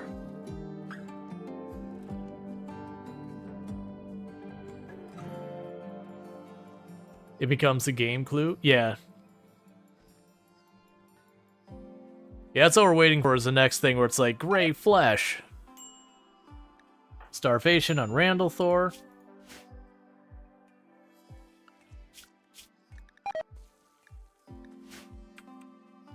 I mean, we've got food out here. So if they're starving, that's just them needing to eat. Mad Muffalo. I don't love that right now, but I could work with it.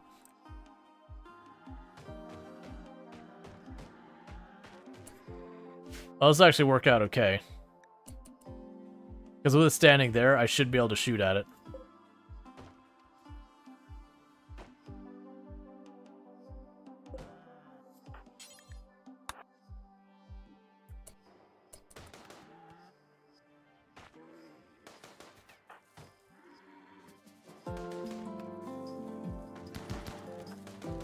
Please actually hit it.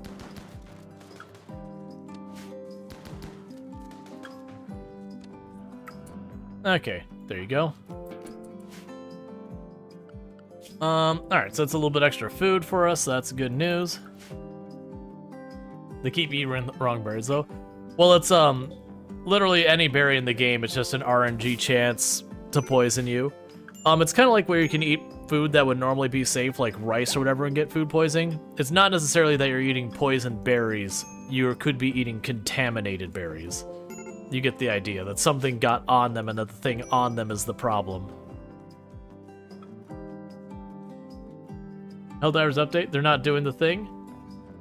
Cool. I do fear, though, unfortunately, the damage is done that, like Helldivers on Steam, unless Steam makes a special exception and gets rid of the reviews during the review bomb, they're never going to recover the, they're never going to recover, like, they'll be lucky if they ever get back up to mixed. So I am glad they're not doing it. But yeah. I do hope whichever person over at Sunny was the one who's like, they need to do this.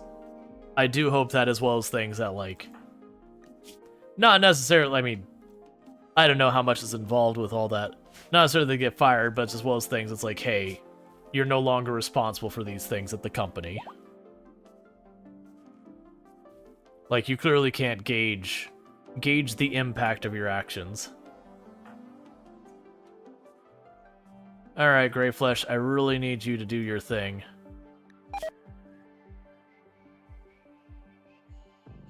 Well, here's a curiosity. If I were to knock this person out and just let them sit there, like, or like let them go without their go juice till they went unconscious. Sir, you've been promoted to customer. Excellent.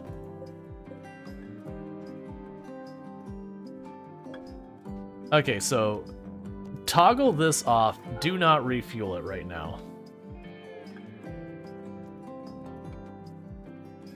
That's our if I'm running low on power, that's the thing that powers everything nearby. How bad's the debuff? Not bad. Alright. Because that's what that is. That is our bioferrite generator. So if I get to the point that my geothermal isn't cutting it, we could just be as aggressive in our power use as we'd like, and we should still be able to support it. I'm really hoping this gets along sooner, because Craven Horde here is one of my primary fighters, and so now I'm in danger of like regular old raids because I got Craven Horde locked away, and Craven Horde's also our cook, so we're eating really inefficiently, and unfortunately we had other cooks, but they've died. So I'm trying to just wait out the timer here on Craven Horde. How long ago was it? Greyflesh, December 4th? Okay, so it's only been 4 days.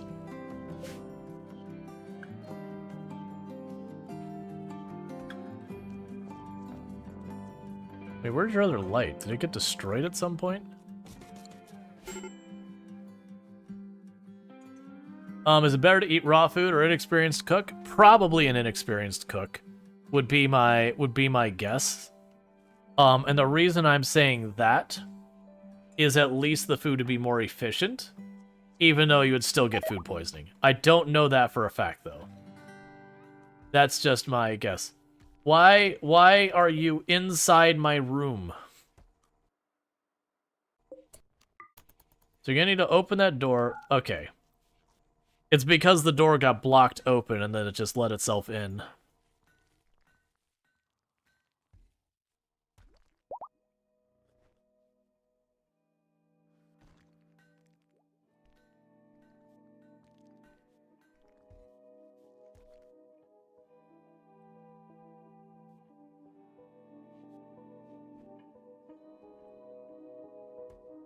What is Uche building right now?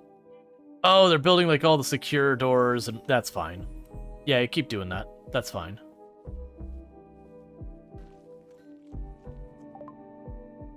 Alright, gas operations. And then with precise rifling, that'll open up stuff for there.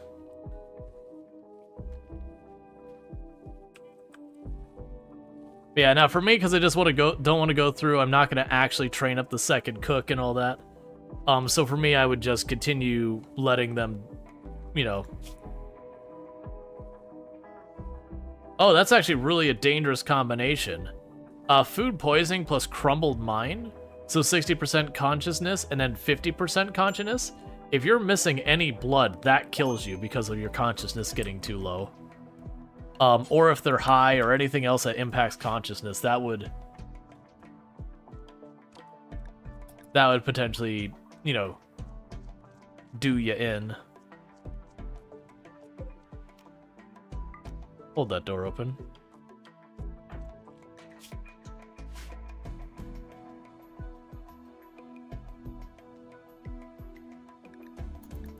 I was just saying here, like, why is our construction person getting nothing done? They're working on this up here, which is fine. And then we'll leave that alone until we start filling those up, and then we can get the next one and yada yada. Do you mind losing some gray flesh here already? Hey, buddy, can I just, like, take a chunk off the side of you and start scanning it? Like, we know you have it. Like, we see it. We figured you out. We did the Among Us equivalent of watching the person walk away from the body and being like, oh, that guy totally did that. Like, caught them at the scene of the crime.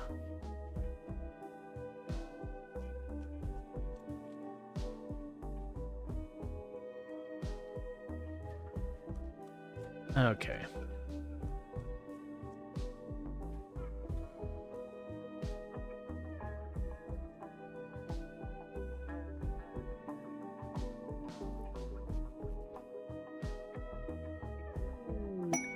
An exotic goods trading ship, we can do that.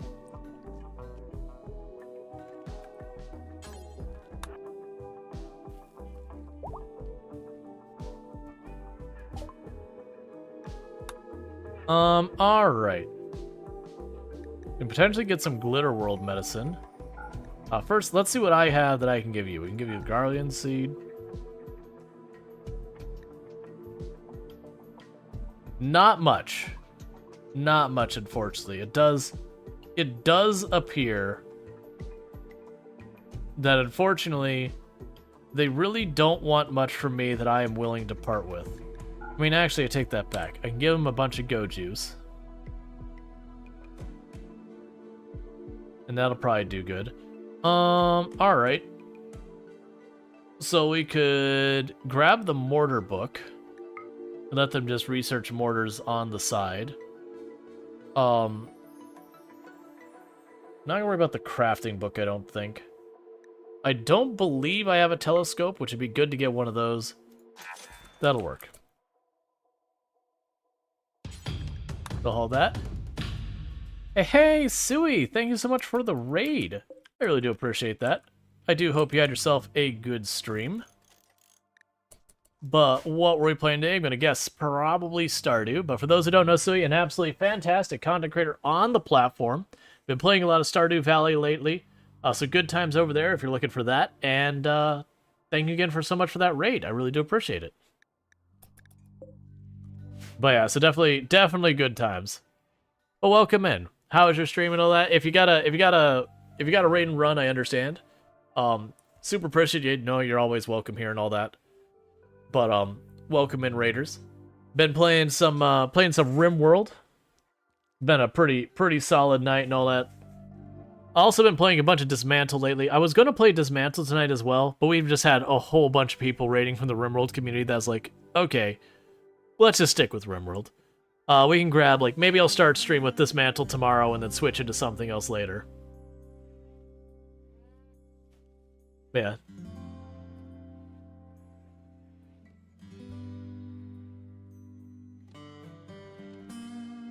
Yeah, no, that's the thing. Like, definitely not cooking our food right now is hurting us. But it's kind of the issue of our cook is the one who is infected with the metal horror, so I can't risk the cook cooking. And so we're just waiting for the gray flesh to drop again so we can scan it so we can force it to pop out. But until that happens, we're in just a holding pattern of trying to not starve.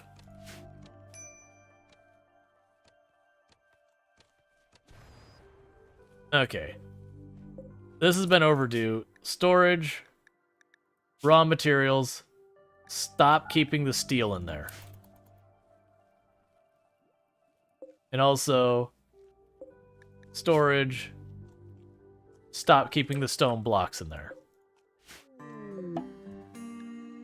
We have the opportunity, that's fine.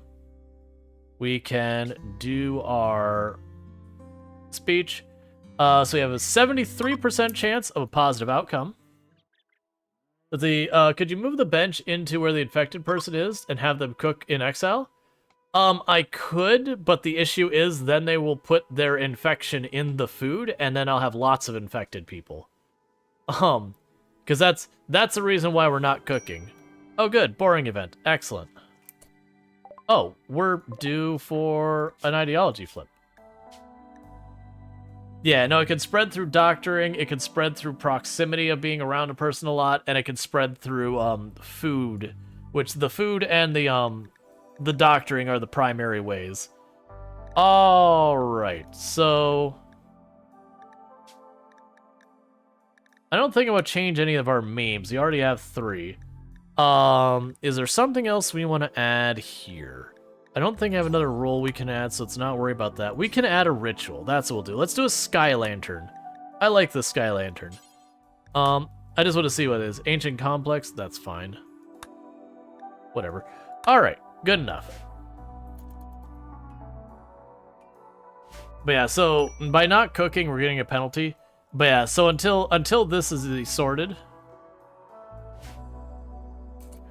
Oh, that's interesting. So, I'm not sure if you noticed that. This is something new that I didn't realize.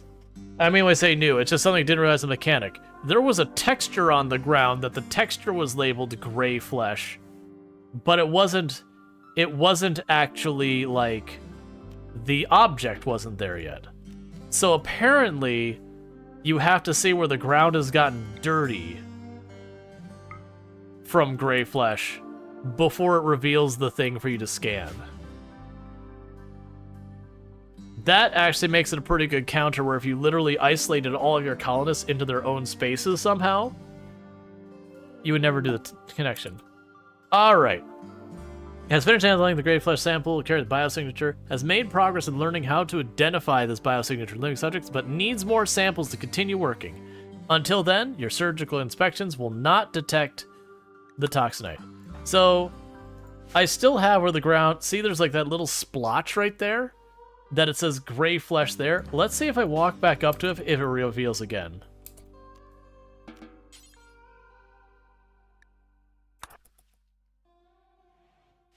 Okay. So, basically, what I need to do is I need to wait and watch for goop to hit the ground here. Yeah, no, I know it's him. We've already interrogated him and realized it's him. I can't force it to pop out until I can do the surgical intervention. And I can't do surgical intervention on the guy until I've done, I think it's three scans, and we're on 2 scans. So I need more gray flesh.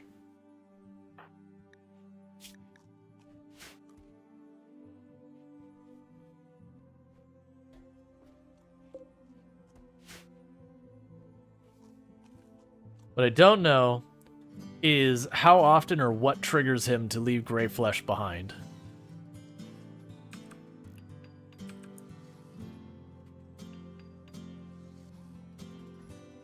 Yeah, no, you cannot do the surgical inspection until...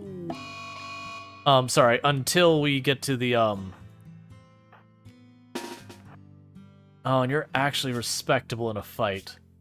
Really respectable in a fight.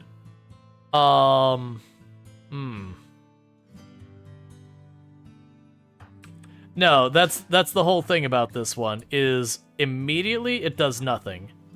You have to wait until you've learned enough before you're allowed to surgically inspect them.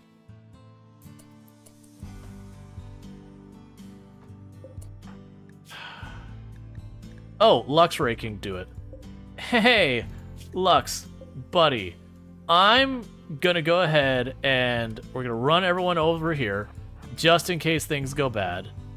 I'm gonna have you with the crossbow trying to do some stuns to help Luxray win this fight. But Luxray can resurrect.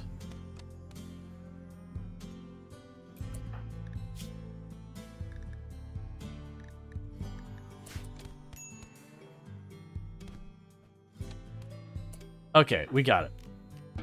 Cool.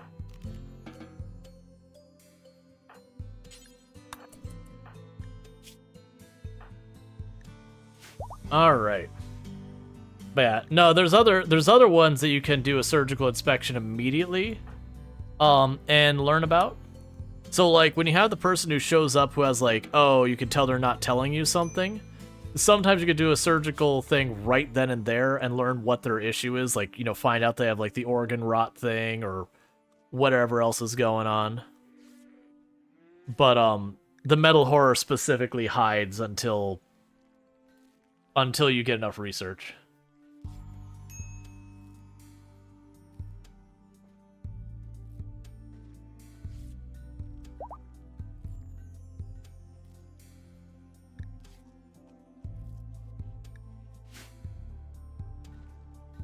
Okay.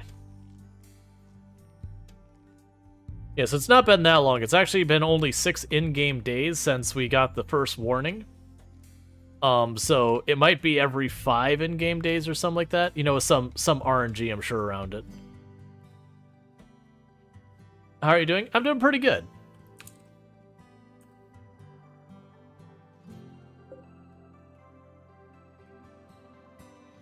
I do hope everyone else is doing good as well.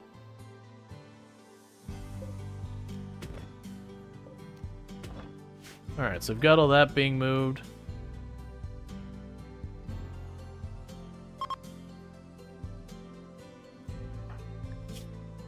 Yeah, so because we talked to them and in our interrogations we realized they had the metal horror thing. But yeah.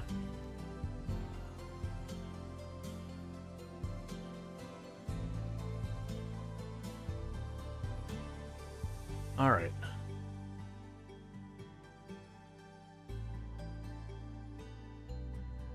Actually, I wonder if I could do the surgery now. Because it is saying once it's detected. So maybe because I've detected I can remove it. We'll wait till they've recovered. And then we'll try it. We got a permanent crack on their spine. The good news is we can experiment with the healing. Yeah, no, that makes sense. So yeah, I could probably do that right now.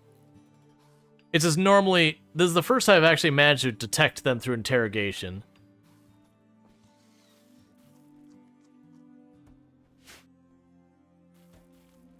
And the good news is we haven't had any more show up, which makes me feel pretty good that we probably nailed it on one. The stress signal, I'm already dealing with metal horror, so you know, you're kind of on your own.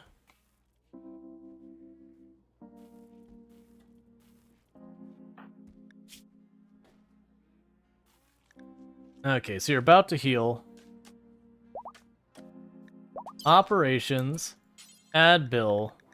Surgical inspection. Oh, we got another research. The Helldivers War is over. Sony bended the knee. Yep, I heard Appellation. It is unfortunate that probably the reality is for Helldivers the damage is done. Unfortunately. Meanwhile, everyone else get into the room. So with scars and stuff, you can prevent permanent stuff with better medicine. Yeah, so if you have better doctors and better medicine, all that, you can reduce the chances of getting someone all scarred up and all sorts of stuff. Yeah, no, it is unfortunate. They got done dirty by their publisher.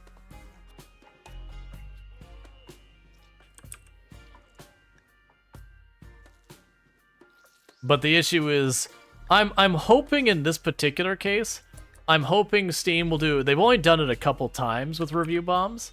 That they'll take like a window and they'll say all reviews between this window, get rid of them. I'm hoping they do that. Because I would actually argue this would be a situation where it's warranted.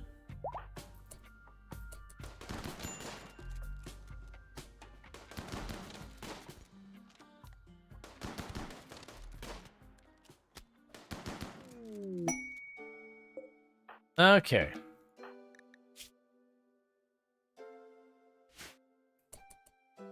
Does everyone know has already switched their reviews to positive again? Yeah, but you're gonna have a lot of people who either they're not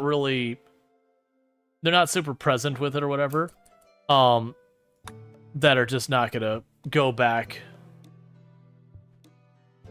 Does he hope they don't? Games need to keep reproduction, else the publishers will do this again, future knowing if it's bad. So here's the thing. If it was on the game itself, I would agree, but it was an issue forced by Sony that they temporarily removed. So I do feel like there is a thing. I wouldn't be super upset either if the reviews stay. I just feel bad for the developers because it was very clear that they had a contractual issue that the publisher said jump, and they had no choice but to say how high. Because usually with those kind of things, they have in their terms of their contracts that they get little wiggle room. You can say, oh, well, they should just disobey. But usually doing so can get you into serious lawsuits and all sorts of stuff. It is unfortunate. Let's see, are there any DLCs you're running? I'm running all the DLCs. I'm doing all the things. Yeah, no, don't get me wrong. I do feel Sony should get slapped for it. Like, don't get me wrong. Like, Sony selling it in countries they knew it wasn't going to be available, which was Sony's call, not the developers. I do feel Sony should have repercussions.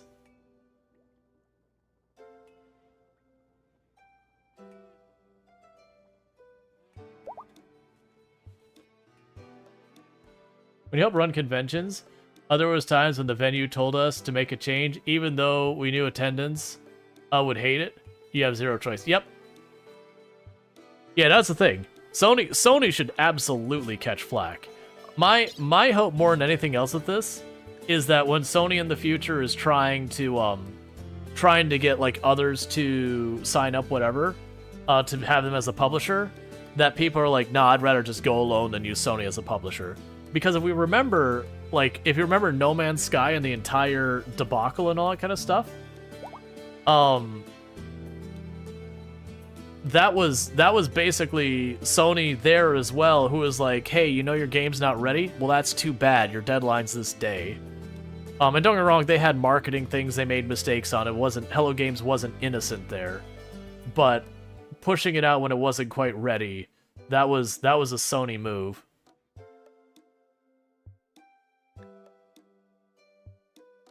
If you decide to drink, you're responsible for the actions when you're drunk? Correct.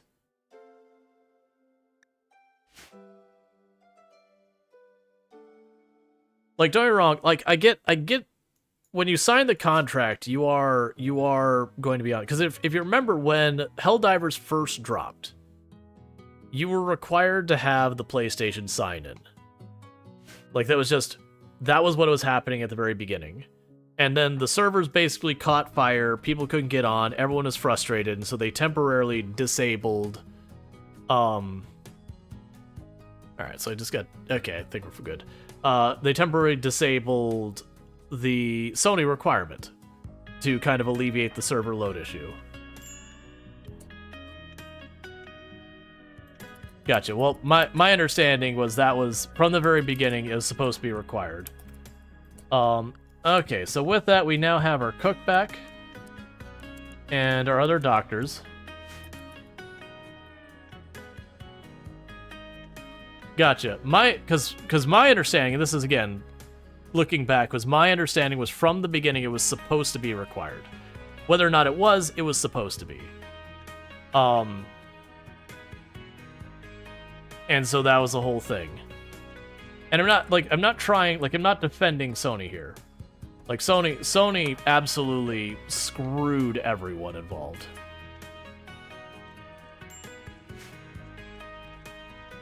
But, there's all that kind of stuff. And, like, by all means, I'm not trying to convince you being like, oh, give them a pass. No, if this is something that's a deal breaker for you, by all means.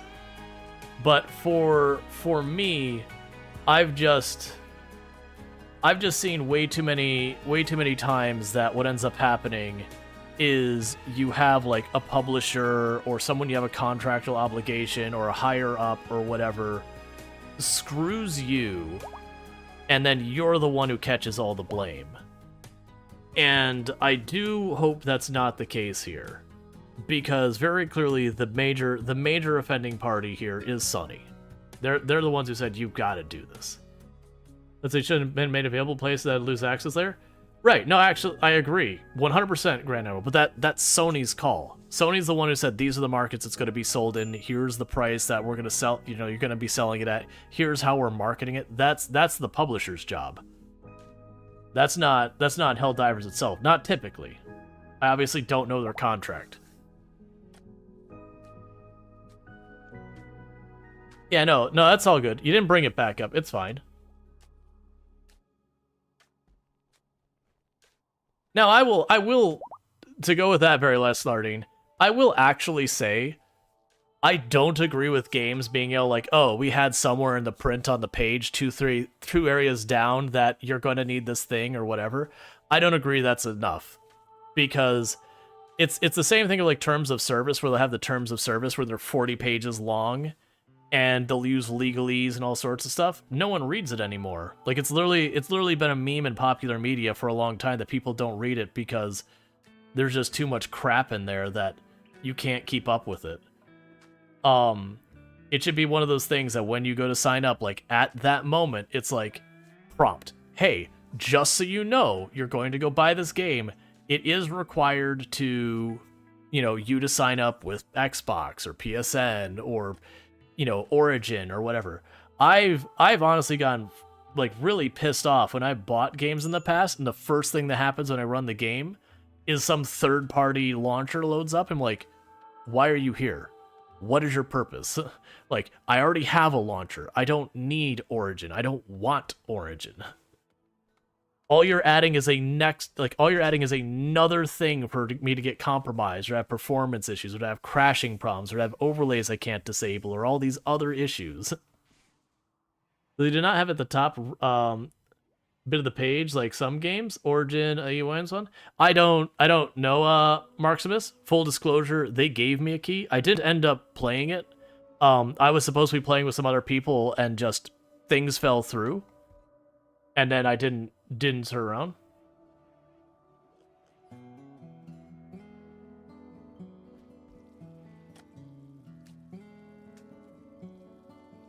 Hey, can we not pick on each other about it?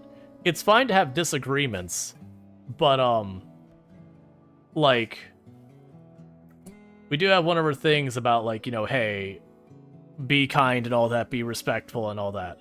Like, it's totally fine to disagree. It's totally fine for, like, if I sit there and say, hey, you know what, I think this is the one we should be blaming, and so I was like, well, no, I think it's our person. That's fine, as long as we respect each other with it. But yeah, definitely don't make it personal about any other individual. We all have our own things. We can look at the same problem and come with entirely different things that we feel is the place where we should draw the line in the sand. And that's totally fine. As long as you're not doing so in a way that is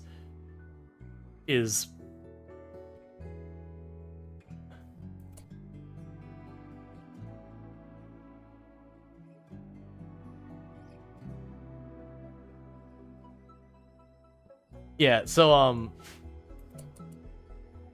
like please don't beat up on Lardine, because Lardine didn't do anything at all wrong and all that. Like a whole bunch of people just jumped on them, and it's like the jumping on them's the problem. Let's see. You don't see this is a win people think it is. Arrowhead is going to suffer. Oh, they could go under. Oh yeah, no, that's I agree 100%, Deuce. That Deuce on YouTube is saying, I honestly don't think this is the people who win. Arrowhead is gonna go suffer, possibly go under. Wouldn't be Sony's first victim. No, that's the thing. Like for me, I feel bad because Sony did basically screwed Arrowhead, and Arrowhead is absolutely going to be the one who suffers for this, more than anyone else. And you could say, well, they deserved it, and that's your own personal opinion. But whether or not others agree with is totally fine. But it is one of those things that very genuinely, it's gonna be awful. Let's see. It said PSN is required on Steam page from day one. And it's always the same spot of every store page with our accounts. But they shouldn't have sold it in regions without PSN. Yep. I guess you're not understanding the entire issue. You see a ton of games ask for you to make an account.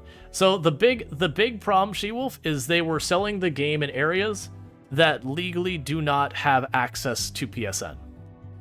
So when they said you have to have it, PSN physically doesn't operate in that country. Which means you could lie about where you're at, but then you get potentially banned and all that kind of stuff. Let's see. Some lawmakers looked into it, and Sony broke some U.S. law. Another thing is they got caught changing the words in their FAQ. It was saying signing up for PSN was optional when the game released. Gotcha. Yeah, I missed that part.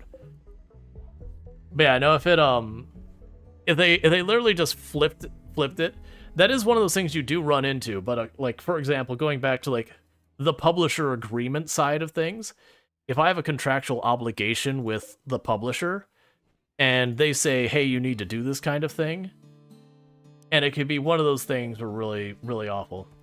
Let's see. There's some areas they were not allowed. In some... I'm missing the context in that one. Yeah. Yep.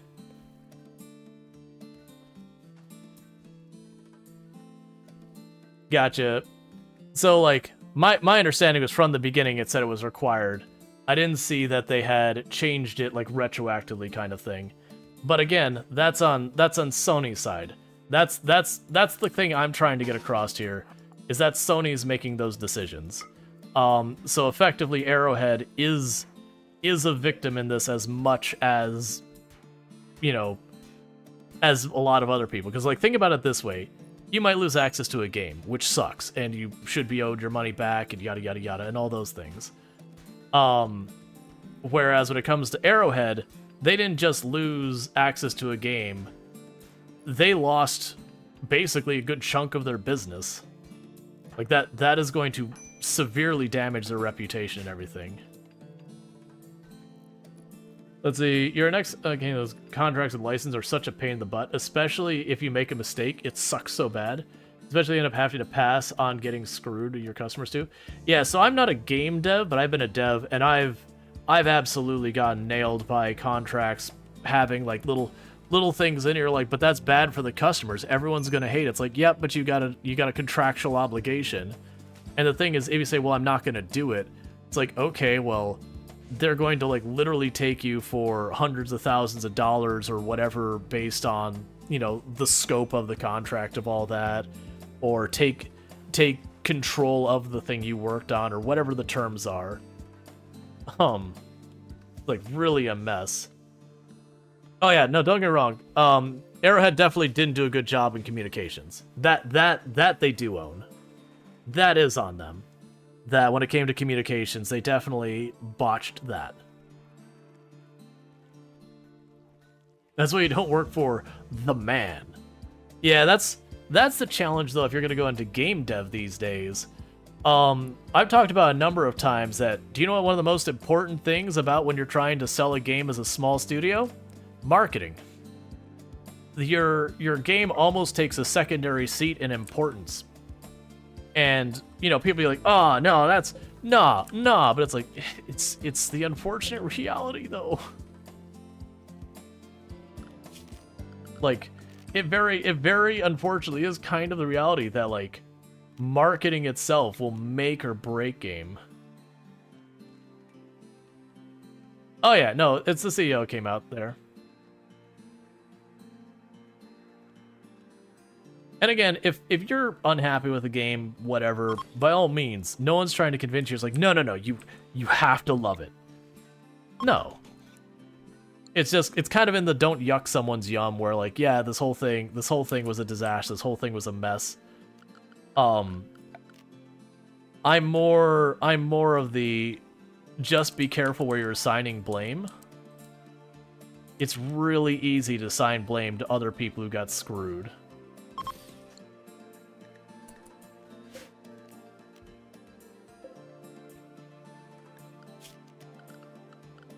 I do hope we see a comeback for him, but I don't know. Personally, I don't have skin in the game, as it were.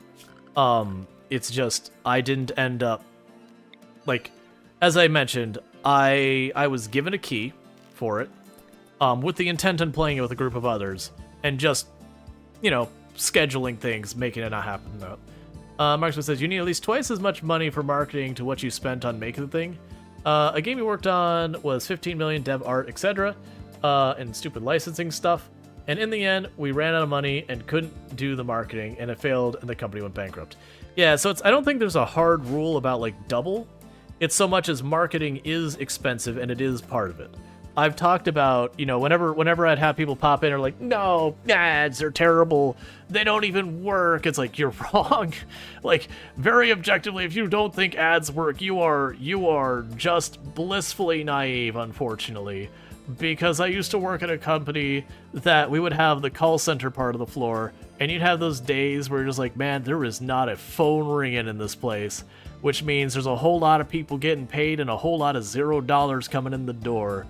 And they would just throw up around ads, and we would have like the whole thing where we'd have to put up the message being like, sorry, our traffic is too high. Our call center can't handle the volume of people coming in. And we're talking hundreds of people on the phone down there. And I would just be dropping an ad within 15 minutes, the phones would be off the hook. It is terrifying how effective ads can be.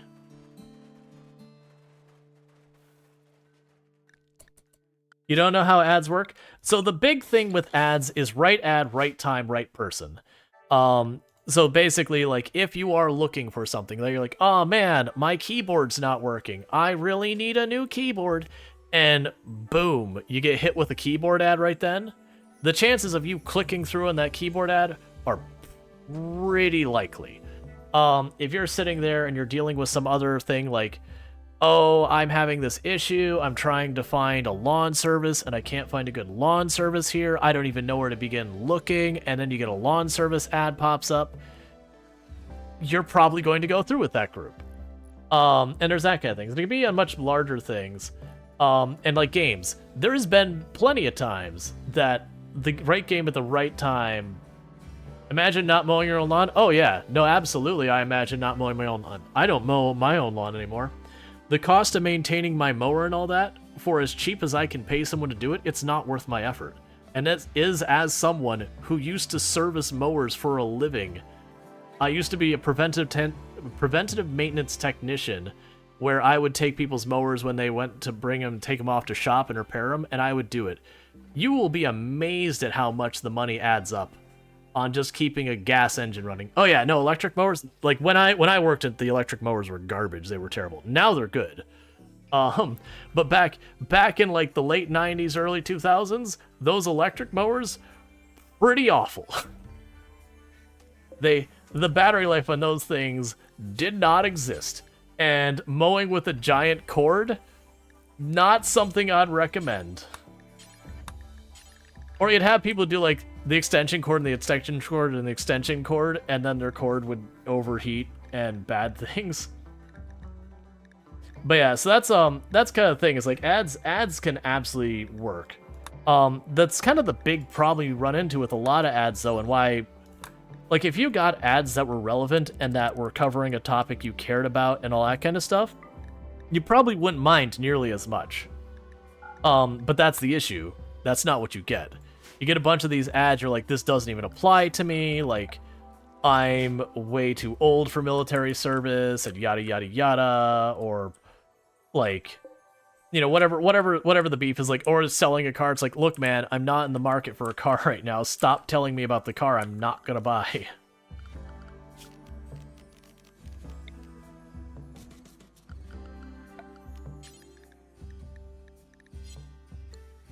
Alright, so I'm out of granite. Did we ever build that second drill? We do have the second drill. Okay, so let's go ahead and turn this one off. So we get some granite. You want me to do a whole lot of work for stuff. I mean, the plastile's nice. I'm not gonna worry about that. You currently have flashback your stepdeck's cords all melted by the thing? Oh yeah. That's the thing. Like, don't get me wrong, I used to... like, what led me to that job I just mentioned is I used to be a salesman who sold those. Like, and part of it was, like, a bunch of other things related to all of that. But ultimately, it was a salesman job. And so what ended up happening with a lot of that, though, is I moved from that job into becoming the preventative maintenance technician because I was good at what I did. And it paid better. There we go. So you get this geothermal set up. That'll break our probe in the front until it's done. Know that. So I generally don't find myself very receptive to ads, but they do put things on your radar and mostly decide looking into it separately, but it does make me aware of what I see. Yeah, so that's the thing. There's definitely the ads that are very front and center, where the right ad hits you right at the right time, and you click through and you get it. You definitely have the ad that hits, and it puts that brand in the back of your mind, so that when you need the thing, you're like, oh yeah, doesn't that one company do that? And then they make a sale delayed. So there's like 2 different levels of that. You also have that sometimes ads will cause sales in other things. Like, how many times have you seen like an ads that'll be like, okay, it's whatever pizza place. You know what? That feels like the kind of problem that I don't deal with. You know, so you'll sit there and you'll have like an ad that's like Pizza Hut or whatever, like just insert name of brand. And you may be like, nah, man, I don't like that brand of pizza, but a pizza sounds really good. And so you go to your pizza place. There's definitely the benefit there where just seeing an ad marketing, it can even be that's not even the pizza thing, just seeing like a food ad gets you going, man, it's like, man, I want to go out and spending money. Which, granted, those ads aren't seen the same. Oh, they are just going right over the barricades. I forgot rhinoceros can do that. Change the plan. We're not ignoring this problem. This problem has arrived. Let's go ahead and get to the other side of the mud, so that should give me the most time to fight them. I was just like, it's a manhunter pack. Who cares? They'll just sit outside my kill box, they'll run around, make a bunch of noise, and then they'll go away. Oh lord, they coming. Anyway, you've only heard of people like that in stories. Never thought you'd meet someone who was good at what they did. I for sure never was. I'm missing what that was in context to. Let's see. I bet you could name 10 car brands you are not going to say LDV if you haven't seen the marketing. Oh yeah. You generally don't find yourself very receptive to ads, but they still put things. Yeah. There's the thing. Now, there's plenty of things that are wrong with ads, that are problem with ads. You know, stuff like lack of sound balancing. Again, when you're getting ads for stuff that, like, you're never gonna buy.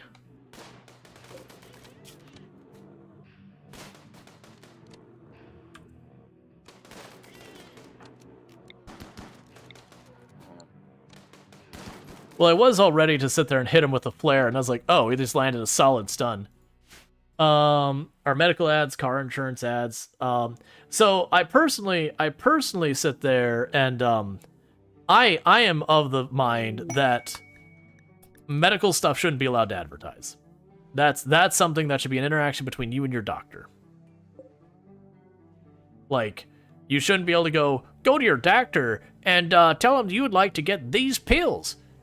Don't bother looking up how good these pills are if they're any supported. Just tell your doctor. Get on that stuff. Like, there's some real sketch stuff that goes there. So let's get some Mind Numb going. We'll keep one Mind Numb on hand. I do intend to getting more ghouls at some point, so we'll get that on the thing. Do I want to do the Void Sight?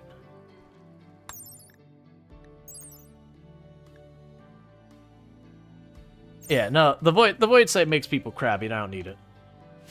Yep.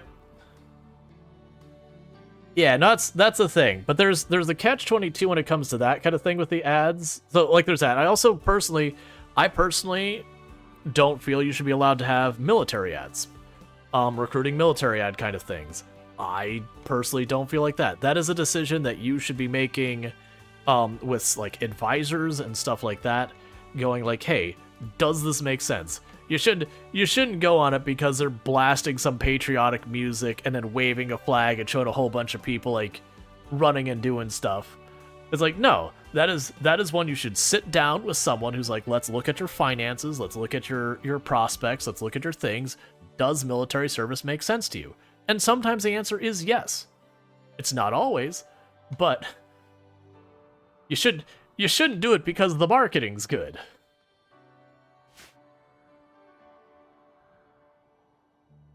No, I wouldn't necessarily say that, Grand.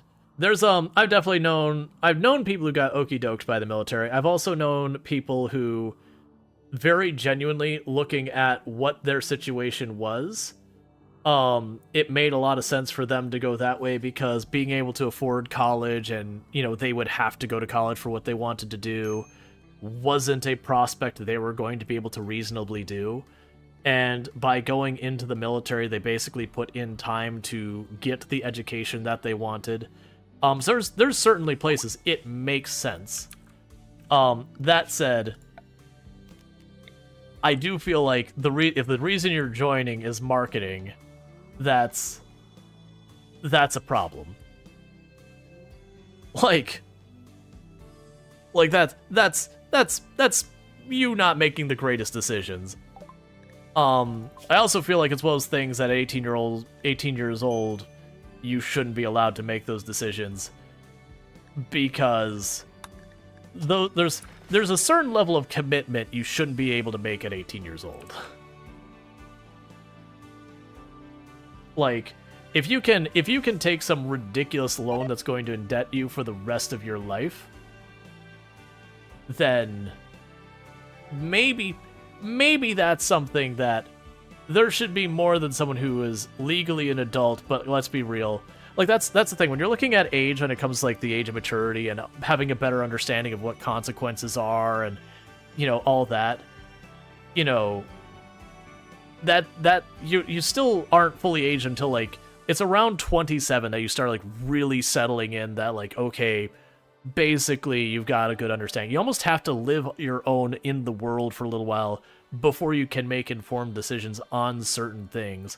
Like, taking on a bunch of debt to get a better job before you've worked a job is a difficult sell. Like, that to me is a hard one. And this isn't to try and be like, like, it's not to me like trying to be like ageist or whatever. It's, I feel like a lot of people take advantage of young people who it's like, hey, guess what? You're 18 now. There's pretty close to zero chance you're ready to move out of your parents' house. Pretty much zero chance you're able to like land a good job. Like you're entering the workforce. You're getting the like bottom of the rung jobs, just trying to get through that front door kind of thing. You might be moving on your own. You might be opening your first bank account. Maybe there's not quite the thing there. I would be totally down if it was different. Like if you had like a financial aptitude course or something to give you a better understanding kind of thing of how a lot of that works before you can hit it all. And I don't know what the actual solution is, but it is one of those things. I do feel like a lot of people, they're not at a point in their life where they're ready to make certain decisions. And then they're required to make those decisions at that phase in their life to make decisions that have long-term consequences. You always thought that marketing to the 1980s slacker generation was the we do more before 6 a.m. I don't remember that one. No college loans in 27? I wouldn't say necessarily that. I think the answer is like when it comes to taking on loans for stuff like college, being able to like walk up and then get yourself $50, $60, $70, $80,000 in debt when you're 18, 19 years old shouldn't be a thing. I do think there should be kind of a middle ground where it is a more iterative process, that instead of taking that giant, colossal, like pile of debt all in one go, it should be like a little bit at a time kind of thing. Now, I understand there's a whole bunch of issues you run into with that we'd have to change the logistics behind college and all that. I mean, granted, I personally just feel when it comes to education that should come out of my taxes and we just take care of people. Because literally those people are going to be our doctors tomorrow and responsible for keeping us alive tomorrow and all those kind of things. So kind of have a little bit of a self-interest in the fact that they're as competent as can be. So anything that helps them with that, to me, is worth a spend. Too deep infestation. So we're going to get some buggies. But I also very, very heavily value education. And I understand not everyone feels that way. You're trying to disagree with the age thing. We're pushing the narrative of not really an adult farther and farther because the age.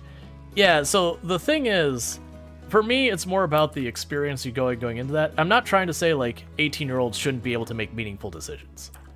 And that like they shouldn't be able to like, make decisions around their identity and who they want to be around or any of these kind of things, what their career should be. But it is one of those things I do feel like when it comes to some of those decisions, that there should be ways that we can manage it. And this isn't, oh, this person shouldn't be able to like permanently alter their body. I actually 100%, hey, if it makes you comfortable, if it makes you happy, do it. But when it comes to like crippling debt, I feel there should be at least a little bit of a guardrail there on how far you can go. To be fair, even outside of like the age side, I do feel like a lot of debt people are allowed to take on, to me, doesn't make sense that it's just all lump sum one big hit. Like, I get when you're buying a house and there's an asset involved, or you're buying a car, like you take all that. When you're talking about like a college education, it's not like you drop the $80,000 the day you start. Each course has its cost, your books has its cost, your room and board has its cost, and it slowly picks up kind of thing. So I definitely feel there is a better way to deal with that. I also feel when it comes to student loan debt specifically, that there is a lot of the banks and all that who will write off, well, who will not write off, they will give a student loan for a degree they know has no hope of ever paying for it on a reasonable level.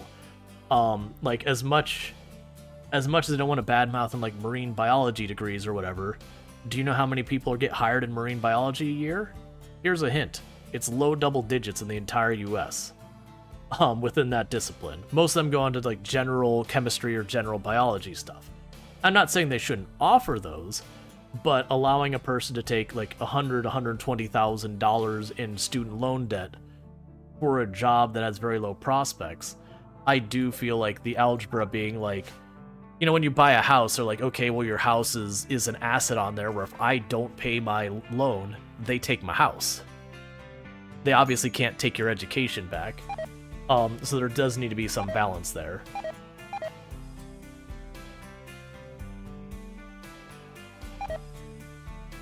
I would actually argue, outside of like the accredited school versus non-accredited school, I would argue there's no such thing as a useless degree, but there's definitely an argument to be made that there are degrees that are not worth the money you pay for them. And for the record, I am a former college educator. So this is coming as someone who has spent a lot of time working in academia and has actually been a college educator. It's just they're like, if you go back to when I was younger and I said, if you had the opportunity to go to college, should you? I would have said yes. There wouldn't have been a second part. I would have said yes. But nowadays it's like, it's not no and it's not yes. It's you need to think about it. There's more to it. There's things to be considered. There's things to be factored. If you want to be a doctor or a lawyer, you go to college. If you're going to be a computer programmer, probably not.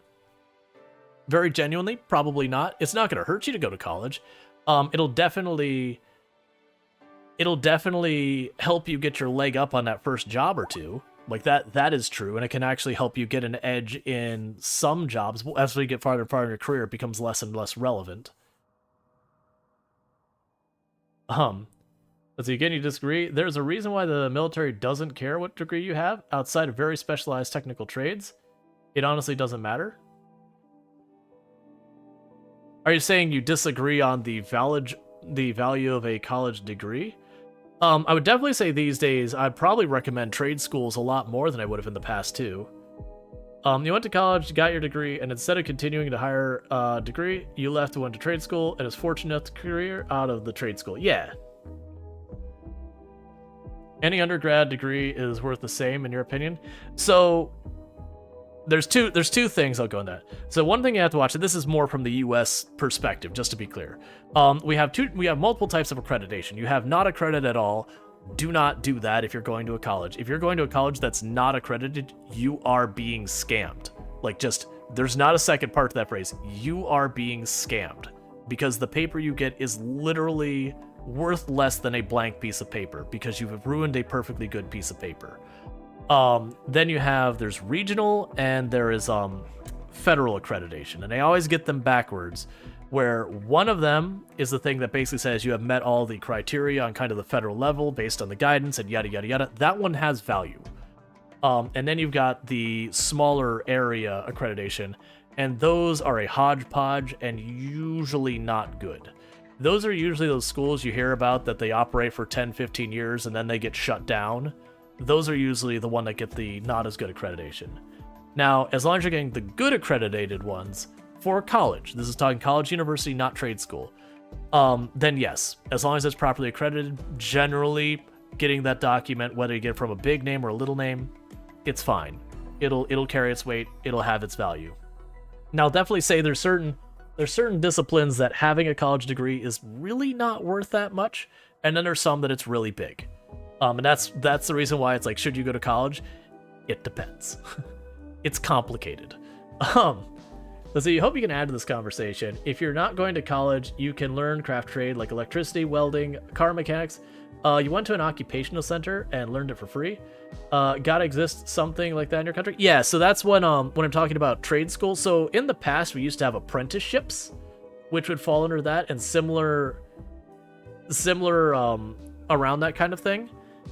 That there's lots of value there. The big thing that's happened here in the US is that's moved on to what's referred to as a trade school. So what you'll do is you will go to a school that they specialize in car mechanics, and they will train you in car mechanics on a variety of different cars or whatever kind of thing. And they tend to be a lot more caught up with the immediate market demands of that industry, which is one of the big things that help. They don't give you a lot of the general education. They go, you want to learn how to do cars? We're going to teach you how to do cars. Did you want to learn history and English? Too bad. You're going to learn about cars, which is fine. Let's see. It helps for a while with a college degree always. Let's see. You advise anybody who can get a degree, do it. You'll regret not having it late in your career, even if you work as a tradesman. I will say that I personally feel a college degree always holds some value. I will say in a lot of disciplines, the value is highest early career, and its value gets reduced as you get experience. Because I can tell you from hiring software developers that for new people, like entry level, that college degree is worth a decent amount, or some form of training that I can recognize is good. So there's good value there. But if you've got 5, 6, 7, 8 years experience, I'm completely ignoring your college degree one way or the other. I'm looking at your experience now, because if I'm hiring you to do this job and you've got working experience, that tells me more about your qualifications than the college degree does. Is it going to hurt you having a degree? No. Is it going to help you? I mean, if I'm sitting on 20 resumes and I've got 10 with college degrees, I might choose those over. I try not to do that thing. Like, I try to keep it objective to that, but if I've got too many resumes to go through, that ends up being a thing. But generally, that's not that big a problem. People said we would see a lot of people come with applications to hire that have those crackerjack GEDs from those schools that would basically sell GED, which is worthless. Yeah, no, that's I'm familiar with those, the unaccredited ones that they give you the paper, but like it's legitimate while also not legitimate. It's not accredited. Let's see, business better be. I'm assuming that's an acronym for a degree. Let's see. You have a degree, trade, boilermaker. Nobody cares about the ladder beyond your first job foot in the door. The former comes up years after the same job. It depends. Let's see. You also regret getting your degree. It was way too much money for something you could have learned on the job. Yeah, so that's kind of the catch. So getting a degree simply for the purposes. AACSB is an accreditation. Gotcha. Getting a degree, like, you can learn the skill on the job, and arguably you'll get that. Usually the value you end up running into with a lot of degree ends up being a lot of the generalized education. Your history, your math, your English. Instead of just teaching you how to program, they'll teach you like the fundamentals, the discrete math. They'll teach you a couple different paradigms you'll end up dealing with. So those are things you're not going to use on the job, but they create a foundation you can base off that usually will make it easier for you to switch gears as your career goes on. So for example, one thing I have benefited from the university, well, they taught me Java, and I think I learned, what did they teach me in university? It was Java, C, and C++, I think is what they taught me in university. I hate working in C++. That is easily my least favorite programming language to deal with. It's powerful, it's good, it's not a bad language, I don't enjoy it. It feels like there's a bunch of extra crap I have to deal with that I have no reason to be dealing with. I don't need to deal with header files. I haven't used in years, by the way. But when you get into that, because I learned all those things, later on, when I ended up having to deal with applications I got acquired in my working as a software developer because we'd acquire a company, or a company I worked for got acquired, and I'd inherit this project with a code base I've never seen before, I would learn a bunch of different styles of coding and all that sort of stuff that, in the working situation, I would have been caught on the back foot playing catch-up. But because I had already done that work, is great. Promote the middle management over the guys based on degrees. Oh, you have forgotten?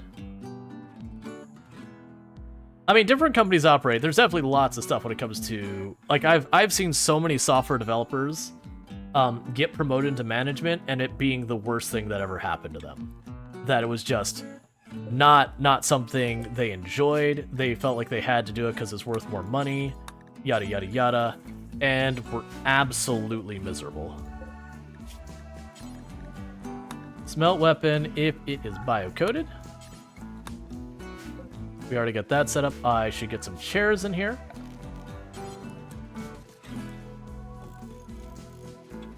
As you graduated with undergrad in 2017, looking for grad schools, you need to redo pretty much every prereq. Yes, because it's been so long. Yeah. All right. So we finally, after like a year of hammering, not really that long, half a year, we finally got Alex joined. They are a genie, so they're gonna help do genie things around here, and by that I mean they're gonna do research. And they're gonna craft. I'm gonna put this here at the lowest priority. I think we make them a dedicated crafter who can back up as a researcher. All right, so let's go ahead and name Alex here. Alex is a genie, which does mean if someone so much as looks at them wrong, they will fall down and go, ow, because genies are all delicate wimps, so we want to keep them out of the fight as much as possible. Let's see. Your degree as an electronics engineer with an emphasis on computers, software computer. It works. You always worked as a developer. It was 5-year and study learn something. That my specialized high school diploma was enough. You paid the equivalent of fancy car that year. Yeah, no, that's definitely. That's the reasons why I said it's complicated nowadays. That it's not just no brainer. You go. If someone walked up to me now and said, "Hey, should I get a degree in computer science?" I would not have a definitive answer. Because it'd be like, okay, but how much are you gonna have to spend? How good is the school? How long is it gonna take? What is the hiring like in your immediate area?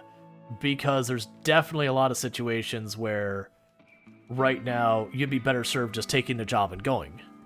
Or doing like a code boot camp or a code camp or one of these things. And all that kind of stuff. And all that. Let's see. Also, if you start your own business, it's a massive change to have a degree on your wall of each director. Literally change the interest rates of lenders.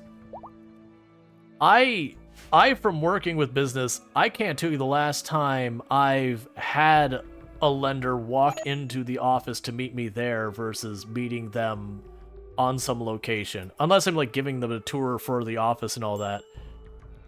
I think in this case, that's for the record, I've been in software development for about 18 years. I have not experienced that same thing, but that could be a cultural thing for your local area, that kind of thing. That is one of the things that also gets complicated with this. There are certain areas where there's a higher expectation for education than in other ones. But like, for example, companies like Google and Microsoft have been backing off degree requirements in the last couple of years, like 5, 6, 7, 8 years, and just not requiring them anymore. And for most of the investors I know, the area I was doing a lot of my software development in was a tech hub. I can tell you like 90+% of those people have no formal education at all. Like not in a bad way. It's just like one of them was a mixed martial artist who got an idea for a project and was like, I could make a lot of money doing this. And he was right. No education to speak of. basically got their high school degree, went off into doing, I think he welded, and then opened a mixed martial arts gym and just had conversations that led him to a product idea. And got investors and everyone involved. Let's see, if a massive corporation, etc., didn't care, I'd say go to trade school. Oh no, massive. Well, that's like literally, sheep. If you look at companies like Microsoft and Google, they are very explicitly caring less about degrees now. Like it has been a conscious movement they've been making in the last 6, 7, 8 years, that they're no longer formally requiring them at all. And it's just kind of been a big thing. Well, thank you. Yeah, no, I have a thing. And like, this isn't to say degree bad. I'm simply saying I feel like nowadays there's more of a conversation where if you would have asked me 10, 15 years ago, I'd be like, do you have the money? You get your degree. But part of it is the cost of education has gone up tremendously. To give you an idea, I'm just adjusting my ACs because it's getting hot in here. To give you an idea, while I was in college, the cost of tuition at the university I went up tripled. And it's not like I was there for 10 years. I was there for 5. I mean, it was 2 at the community college and then 3 at the university. But like by the time I was done with the university, my tuition had tripled at the university. And that was just the way it was. Since I had gotten out and I was paying attention to it, which was only like 5, 6 years after, it doubled again after that. So literally 6 times the cost of what it was before. And that's a big part of the equation you got to consider. For me, an entire semester was like $3,500 for tuition. And then there's, books and all the ancillary stuff, which I don't remember how much that was. But for an entire semester, it was like $3,500. So finishing my entire college education probably cost me, I'm not going to bother with the math. We'll say it's like 40, 50,000 or whatever by the time everything was said and done. Versus now going to that school, it's going to cost you over $200,000. And we are completely out of food. Because cold snap. I have been surprised how much problems we've had with food. Like, now I understand this point, because we got a lot of people, but we were sitting on, like, 5 people with, like, all this grow space. And even then, like, it's all dead because we just got out of cold snap. Yeah. Let's see. It would be great if companies did sponsorship, grant platforms, and good grant. So it is a deliberate and negative thing that is happening, that companies are moving training off of college degrees. It used to be a thing in the past that, you'd have apprenticeships, internships, you'd have paid training by your company, and a lot of them have effectively outsourced that to universities so that they're not paying for it, you're paying for it. And that is a whole thing. The deliberate shift away from degree requirements is more of an equity move. Because degrees are accessible based on income bracket. I mean, that is part of it, but it's not. It's also, there's a view of the value of degrees has been seen as going down over the years. Which, whether or not that's true, like, so far as, like, is it actually worth less, is a certain, like, it's certainly a whole conversation that could also be had. But, alright, so we do have, yeah, so you should be hunting stuff and cooking stuff. Alright.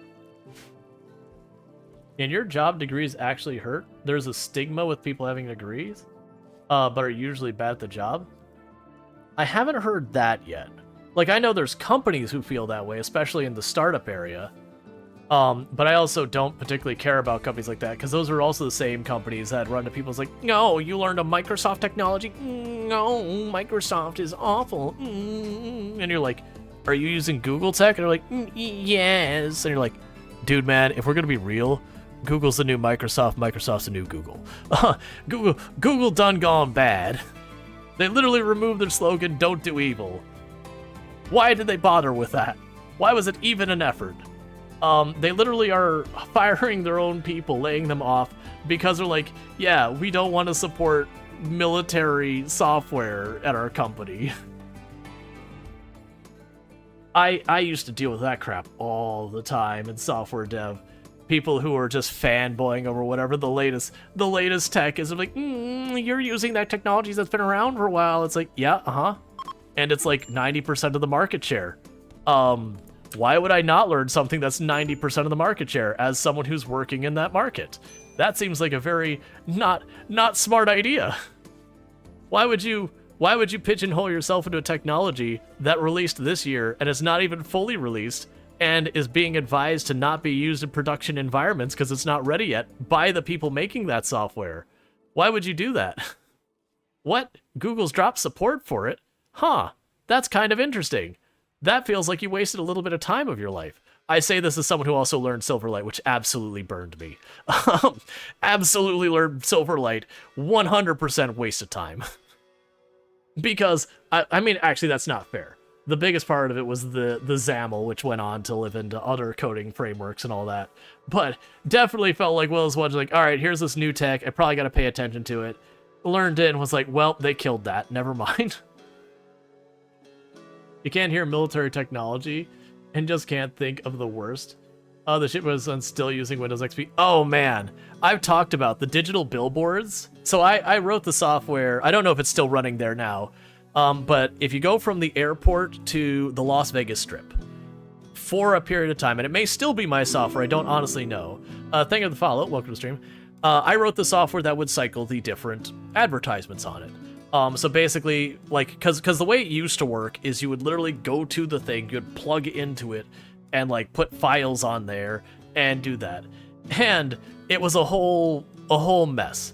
And so what we were implementing was a system that you could go to a website and say, hi, I would like my ad to be shown on, I don't know the name of the road here at this billboard.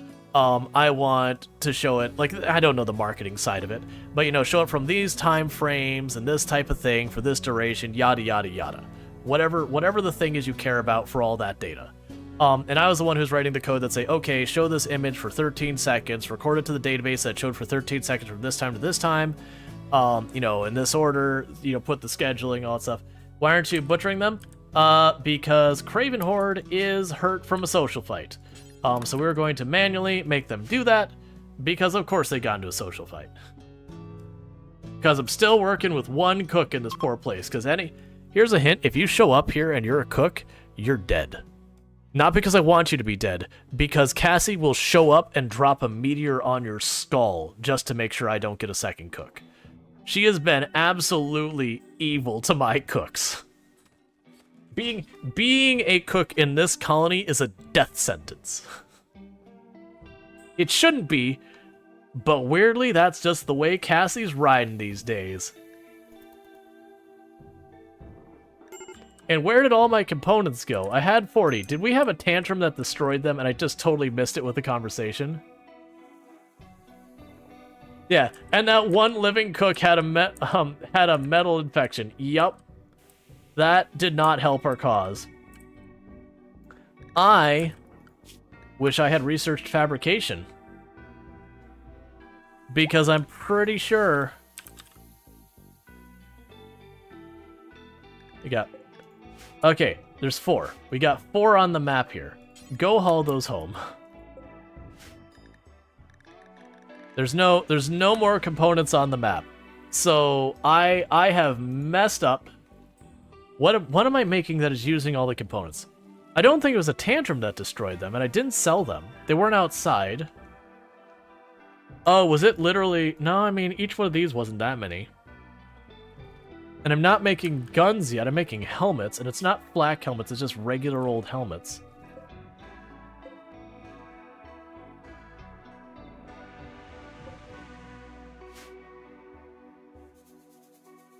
I clearly missed at some point that we used all those components. Okay, so we're in the market for components.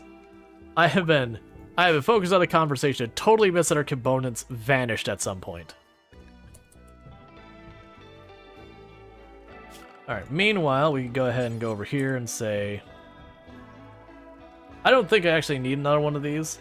What I need to do is I need to close off this wall. So we got 10. So boom, 10.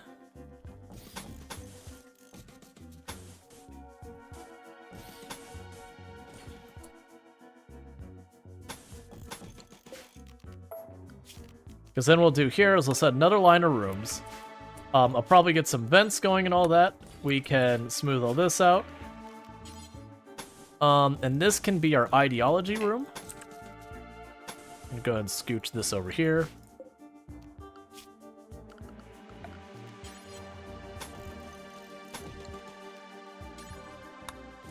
That'll be the hallway out. And all that.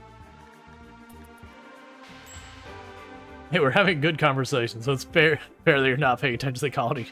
Yeah, like, I know the cold snap happened, which is what's hurting our food so bad. Well, that and that metal infection, we were just waiting for it. Which I did learn that with the, like, the infestation stuff, we could just deal with that. Alright, so for right now, you go ahead and stop drilling. I appreciate the enthusiasm, but it is not needed anymore. I need to get someone on that scanner. We got a bunch of people who can do it, but we need to get the scanner going so we can start finding, you know, steel, component. Well, I actually don't know if you can. I don't think you can scan for that. Ah, there we go. You know, plasteel, all those kind of things. But yeah.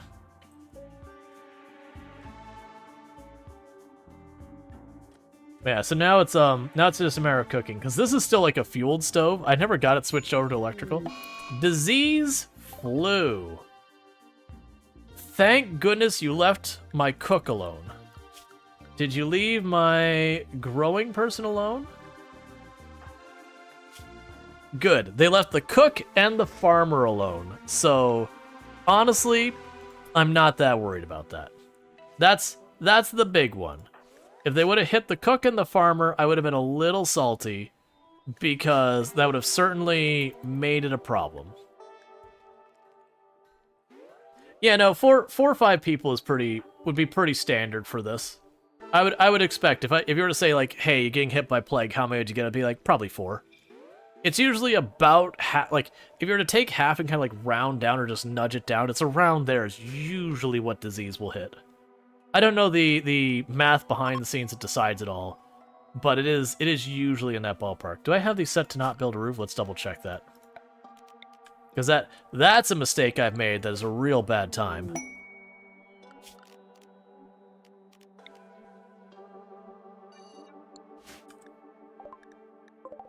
Alright. But the downside is I need to get this fixed. Because low-key, that's also making sure our proximity detector in the front is not working. Thank you for the follow. Welcome to the stream.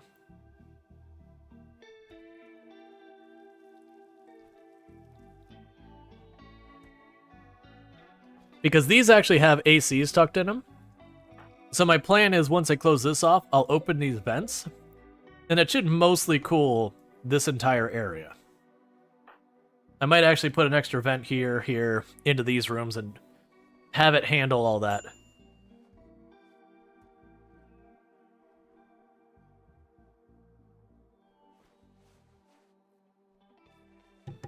Alright, sorry about that. One thing I've got, I'm being bad, I have my dinner here and I'm not eating it. I'm going to probably mute the microphone for just a moment and make that happen. Because I'm getting the, between my limeade and soda and all that, in all the conversation. Getting that coating, I gotta sort that out. So I don't start hacking and coughing and being gross. Hey, Randall Thor, how's it going? Let's see, you could make an indoor grow rooms. Basically a circle followed by a grow light. Heater and soil. Will solve food problems. I can do that for the cold snaps. Thank you for the follow, welcome to stream. That said, the cold snap is more the timing. It also feels like the growing area has been a problem. But that'll be okay. I have nothing to hunt here, but we're sitting at a decent amount of food. Another big issue is we are on year 4, and I do not have a freezer.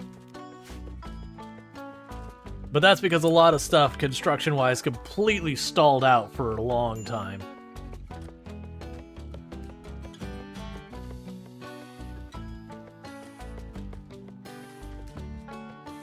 But that's definitely one of the rooms we go. Okay, so there's sterile materials. Let's beeline over to fabrication. Because if I don't get that done, I'm gonna be in that thing where I'm gonna have to keep going out of my way to trade. Because, as a reminder, here's where we're located. My next nearest neighbor is like 9-10 days caravan each way. So That is not going to be a viable way to get components to caravan a season and a quarter. 1 second. I'm going to have to pause.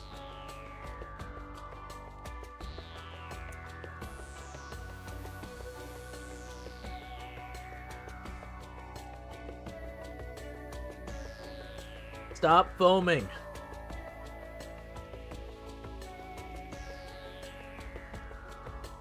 All right, bear with me, chat. I'm going to take a 2-second break because even though that's been sitting there not being shaken or anything, it decided it was a foamy kind of day, so I need to clean up my floor here. I did get away from the keyboard and all that, but I opened it, it was like just foaming and foaming and foaming. It's like, please stop. I need you to stop. Sorry for chatting too much. You're busy for chatting. Oh no.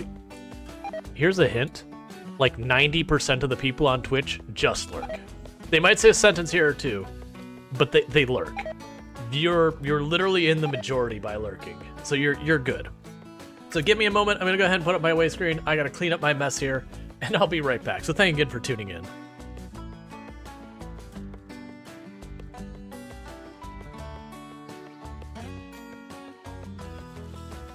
To work. Oh yes, please, please face that way. Yes, please. You right now, right now. Oh, thank you. Thank you for removing yourself from the entire rest of the horde. I can't tell. Do you have a gas mask? I cannot tell. I don't think you do. You do have a gas mask. You are just the best zombie. Did I ever tell you you're my favorite zombie? Did I ever tell you? This zombie right here, I mean seriously, guys. You seen this guy?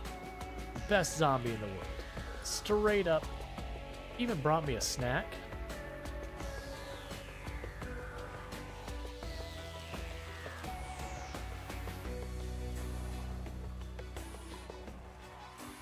Where's my flashlight? Where's my flashlight? Where's my flashlight?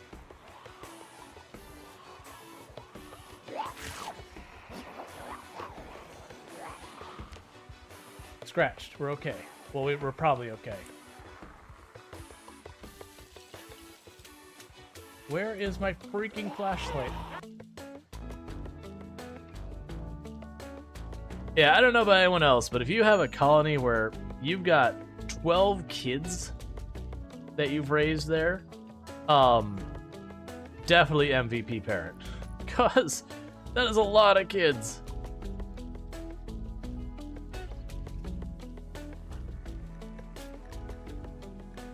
Yeah, so we gotta find a lung, an eye, and a kidney. Ah, but this key, you can only use it once. Once you have used the key, it's done forever. And you're like, but why? Is it a very poorly made key? And I understand it's game mechanics to make you have to go back and kill the boss again, so you have to do the tough fight. Because always you get into the Escape from Tarkov thing where you get your hands on the really good, like the really good key, and then you just farm the really valuable place.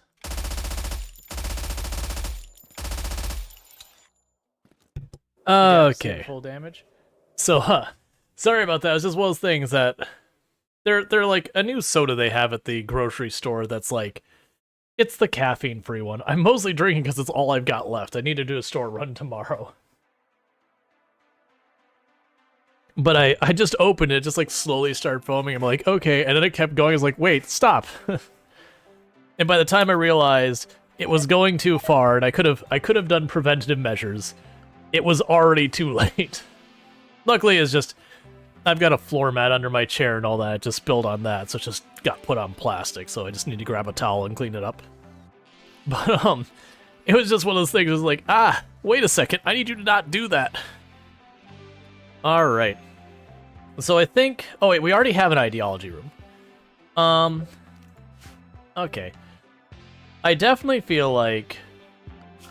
What is that being built? Oh, granite wall. You're still waiting on granite.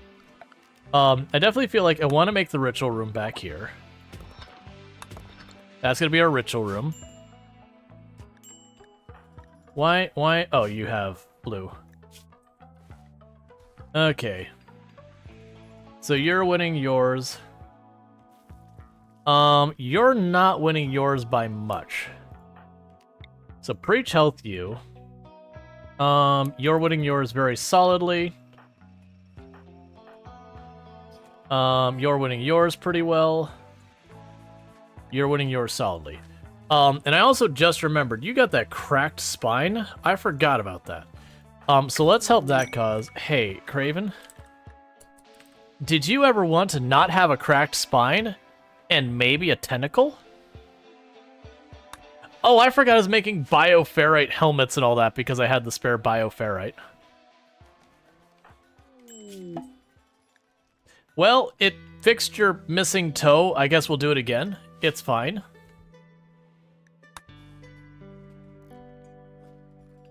And what are you upset about? Was imprisoned. I feel like you'll get over it tomorrow. You got rebuffed by Uche? Well, why are you hitting on people in relationships, friend? That's a you problem.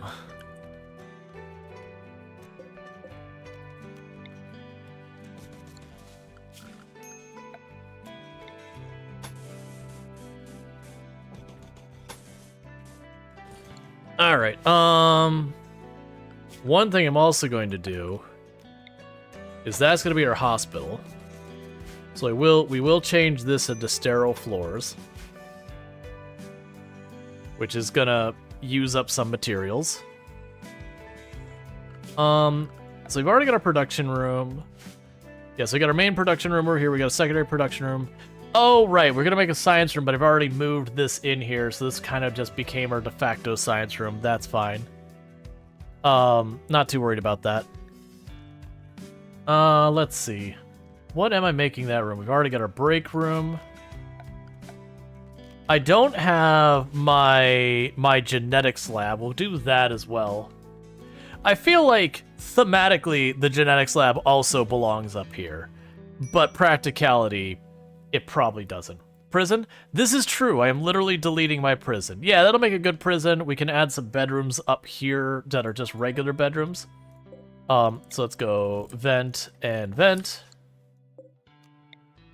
Do this, then 3. And you're going, oh, is this pattern you're doing strategically amazing? No, it's a pattern. There's no real reason for it other than it's not boring. It's something more interesting than square.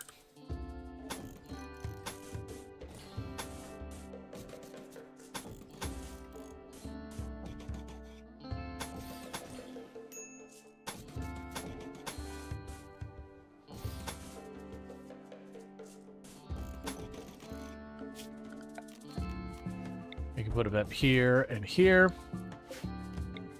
I'll need to finish that before we do all the next part. So we'll get the extra bedrooms built and get that moving. A fridge, finally. Well, that's not going to be a fridge. I do need to build a fridge, but that's not going to be a fridge. The fridge, I suspect I'm going to be putting over here. Like, what I'll probably do... Well, because the break room's right over here. The break room might move. What I'll probably do is I'll probably put, like, the fridge here with the stoves or whatever kind of there. And then, like, the break room up here or something. You know, so that way we slowly start surrounding this. Because for those who didn't notice, I've got really rich soil kind of just veined right through the middle of the area. So there's a reason why this farm is, like, super long this way and not really going around the other areas. It's because that's just where the good soil is. All right. You got plenty of all that.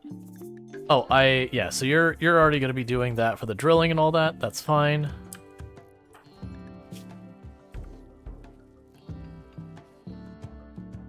Yeah, and you were the one who was struggling. But now you've got yourself a decent lead. That's fine. Still no animals to hunt that I care about. But the good news is we should get our rice pretty soon. Exotic goods trader ship. We can go ahead and do a quick talk with them. That'll probably give us some components. Why? I need to get that right eye sorted. Alright, let's see here. So the side tea we'll leave alone. We'll get rid of the ambrosia. The go juice. Let's give them 20 of the go juice. It would be good to get the glitter world. We need the components. That's one thing that does need to happen. And I'm seeing that we have no silver in range. Oh, this sucks. I actually have like very little in range of that thing.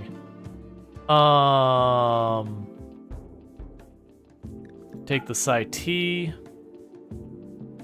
I could give up a shard. 5 of that isn't enough to do anything. I could do... Well, that's not going to help any. Oh, right, we could do some Muffalo. So, give up one of them. 2 of them. The calves. Good enough for me. So that did give us our components, so we can get all that sorted out. And with that, we can get our next geothermal generator on, which will fix a bunch of stuff that's shutting on and off constantly. Get our power properly locked down. And all that. Getting our sterile floors installed. And also give me enough components to consider the fridge. So I genuinely think the way we're probably going to deal with the fridge is... I'll make it this side of the frame. We'll, Actually, we'll do this.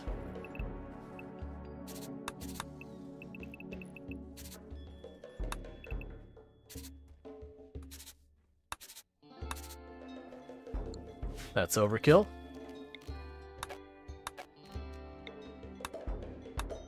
So I'll have that over there for the double in there. This will be the airlock on this side.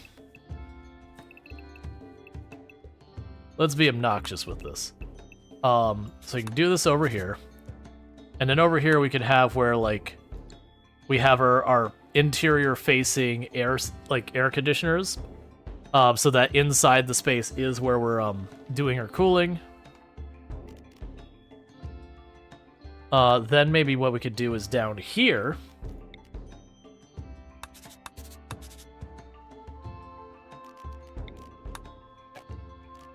We can go ahead and make a space to be... Oh, wait.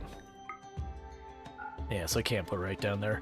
What I'm thinking is down here somewhere we would make the space for the break room. That way it's right by the fridge. Of course, I can always have them just heat wave. Cool, sure, whatever. That'll just be our fridge. We'll worry about this first, and once we get this first, then we can start thinking about other stuff. So in the meantime, you can start with the outside layer. Yeah, so you could do that. Hey, you two. Wait, are you over the flu yet? Never mind. Don't worry about it right now. Let's do a quick inventory. So you're 8% ahead. You're immune. You're 13% ahead. You're 18% ahead. Yeah, so that's all 4. So the only one that was ever on the fence was Baghdad Bob.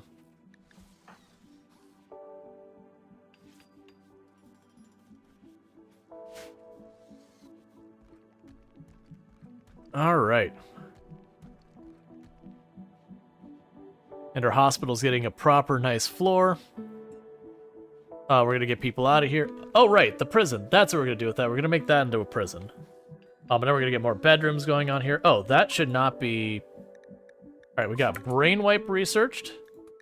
Metabolic serum. Metal blood serum, not metabolic. So you should be for colonists.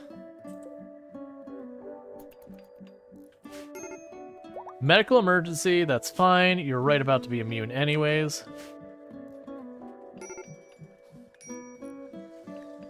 And what's your problem? Chemical starvation. Recreation unfulfilled. Do I even have anything for you? I'm pretty sure I literally just sold everything. I don't really want you to slam a flake.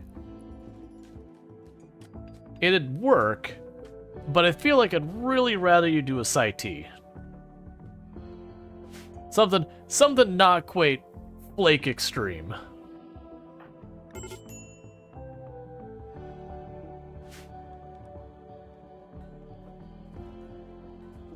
Yeah, we could also go over here and wall that off. That'll be fine. We can do that far and it'll be fine, and this far will be fine. Okay. And that'd be a door, and that'd be a door. And actually...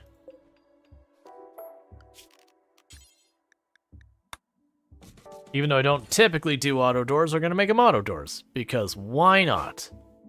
Why not spend a bunch of resources on that? Alright, so we definitely want to get the,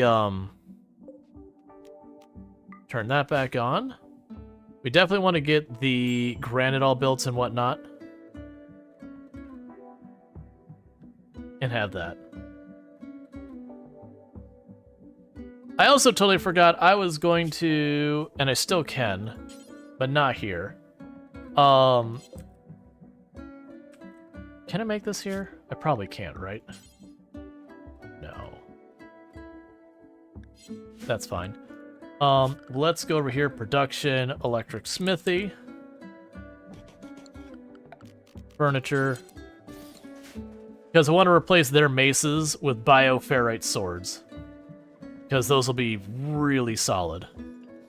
And we see this one person being idle constantly, like, why aren't you using this person?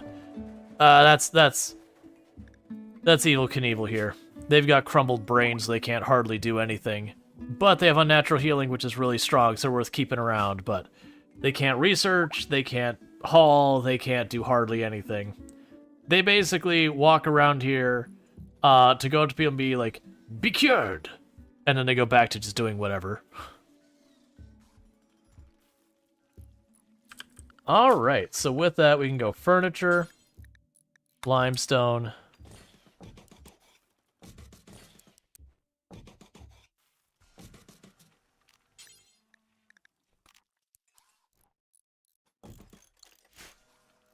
and that'll be a prison.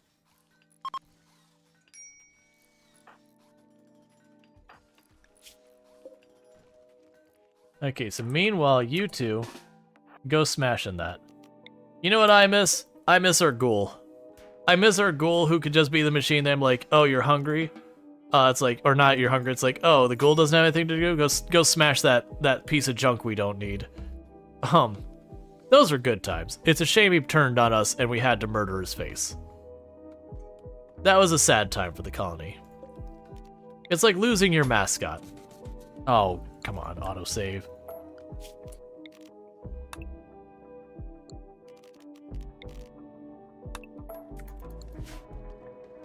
There we go.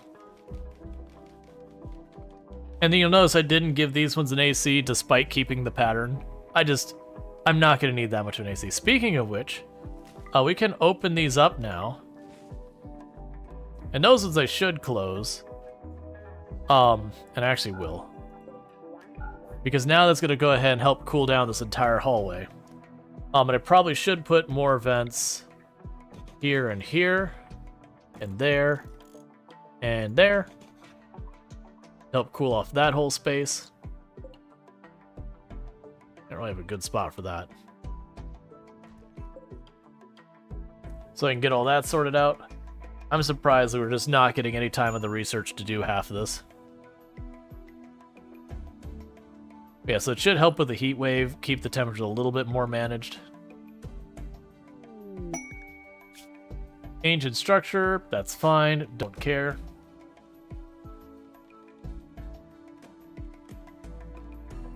I'm surprised. We're due for one of these revenants to break out. It's been way too long. I mean, I guess it does say like 4.7 years. So this revenant's probably getting due to leave. And we got all that going. That's all fine. You're currently working on getting this room all set up. So we'll go here, wood door. Haul the brick out. And then we're gonna go anomaly. Nothing ethically questionable is gonna be happening in this back room. Don't worry about it. It's not a big deal.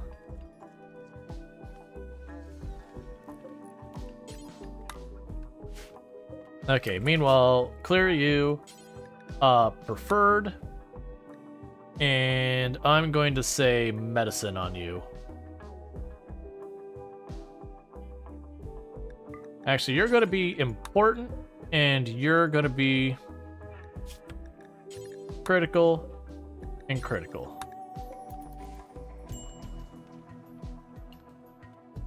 So medicine gets first priority on these shelves. Extra goes into the prison. That way, when you have various fights and we got to patch them up in a hurry, it's square. It's going to take a little while till we get there, but that's fine as well.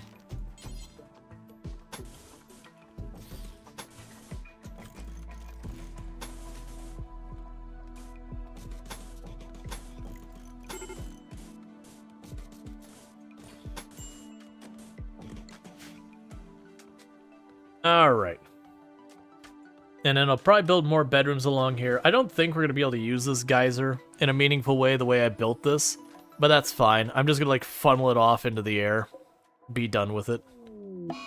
Tantrum because you're ravenously hungry. Because we're low on food again. Please stop breaking things. Especially expensive things.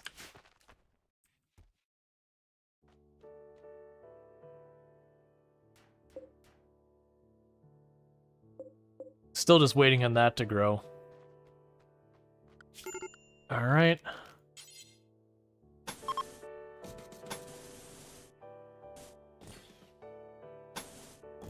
We'll plan another expansion over here. And this will just make that potatoes for variety. Alright. We're just still recovering from that cold snap. And then the other thing was that heat wave that followed the cold snap. That heat wave also has the impact of slowing the growth of crops, which is a problem. Yeah, smash the barricade. Manhunter pack. Of what? Ooh, that's actually a lot of timber wolves.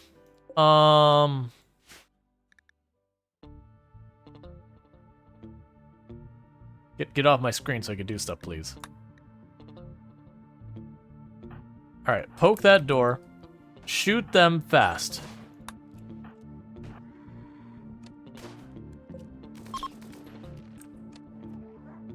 That is not what I wanted. I just made a shortcut.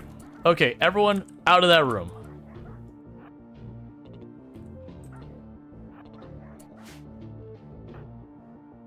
Okay, we're gonna close the line here. And we're gonna fight this up close. That many, I feel like if we stand back... Oh. It's one of those ones, it's like, either way there's pros and cons, and I'm not sure. Because if I bottleneck him, I can reduce the number that could be hitting me at any given moment. But I can hit him with the flares in the wide group, and slow them down and potentially piecemeal them before they start getting a bunch of hits. I'm going to back up. I'm not feeling great about this. We'll put you on the other side. But I'm going to try to make this work out well. So is everyone going to be positioned? You're not positioned yet. So you'll go left, you'll go right. All right, Urban Herbistress. Thank you so much for dropping in, all that stuff. Okay, so what we're going to do is we're going to be leaning on the flares and all that to try and slow them down. Hopefully they don't... Yeah, hopefully they go into combat where they stop bunching. There you go. They've actually got themselves in combat now, so they won't all shove through as one giant mass. Yeah, trust that you had the first couple. Stun them to slow them.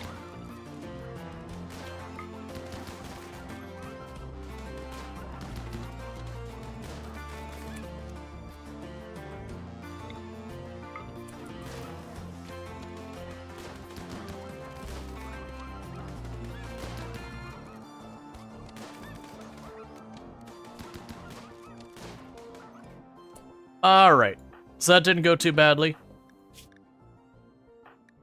Okay, so our melee got scratched up pretty bad, but the rest of them all turned out all right. That then gives us some meat, so we can get some food happening real fast. As long as Craven is on it. Okay, you're already butchering. That's what I need. As long as you're butchering, people are gonna get some kind of food.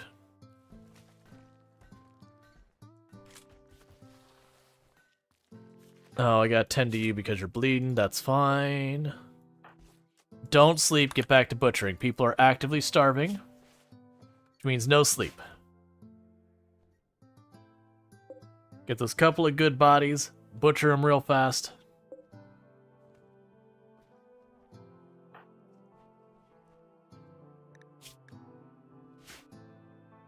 Then go from there.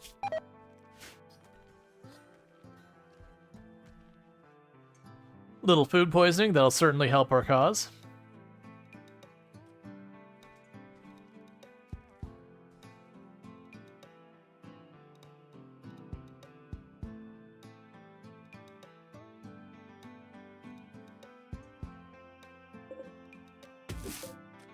All right.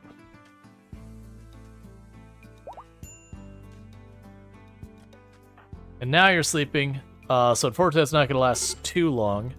We are getting a little bit of rice. We're going to start getting our strawberries and all that. It's going to be basically waiting for the corn to happen. Once this corn happens, we should be in really good shape because corn gives you a lot of payout for its effort.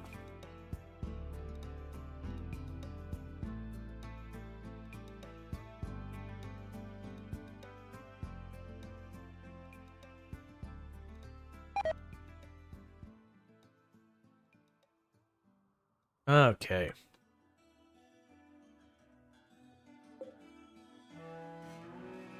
Oh, this should be moved now.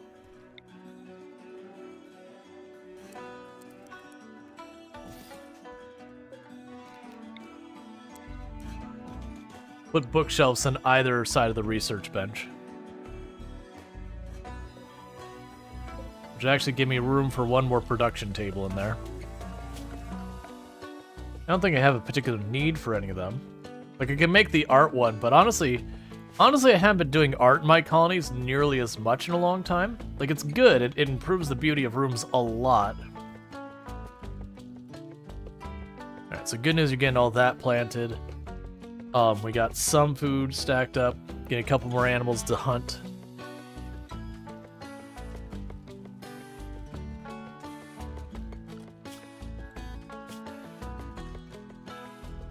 We just gotta ride this out a little bit longer.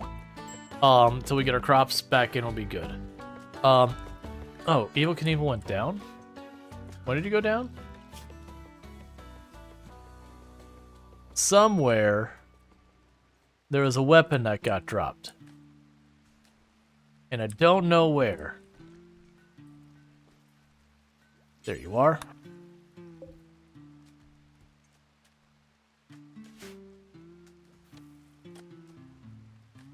Meanwhile, let's go ahead and get on the queue here. Oh, wait, we don't have it quite learned.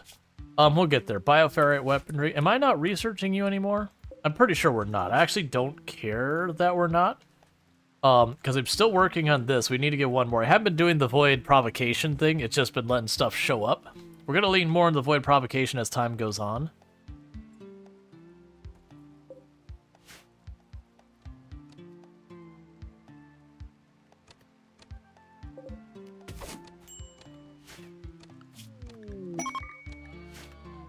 Please don't shoot past the royals.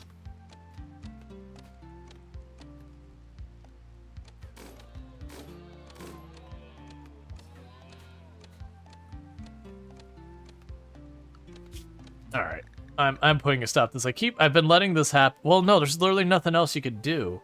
That's what I'm running into the problem with Evil Knievel here. Is they're blind, so understandably they're not good at hunting. But, there's literally nothing else for them to do here, because they have the whole, whole crumbled mind. So, I don't have, like, that's the last thing they could do to be productive, is to try and hunt with a weapon that they can't hit anything with. Obviously, I need to switch their weapon to something that is far more amenable to being a terrible shot. Like a minigun. We will hit our target by method of, if we put enough bullets in the air, something will get hit by something.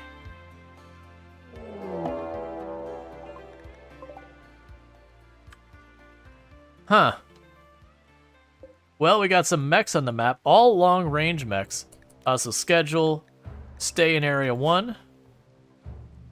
Alright, Empire. I'm gonna need you to hold...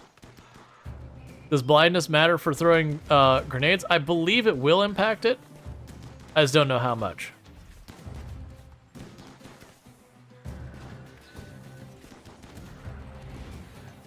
Yeah, good job. Take him down. This is not... I'm not going to tell you how to live your life, but that is not the place to eat a snack. Also, why are you running away from the thing shooting at you?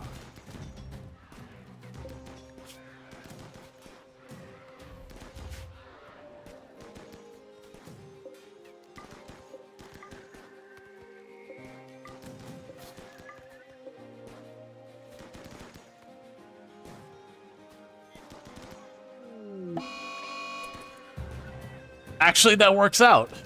They've accidentally recruited a warg to their effort. Good job, man.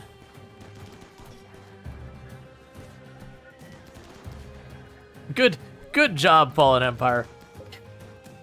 In your time of need, you got yourself a warg to jump into the middle of it.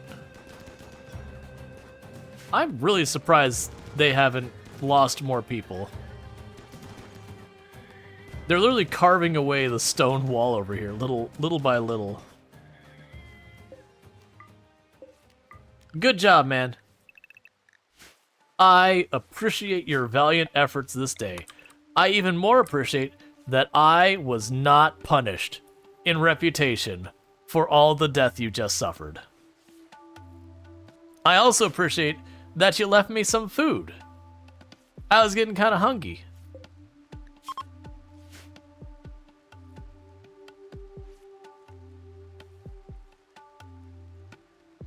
Maybe they're trying to offer a friendly meal.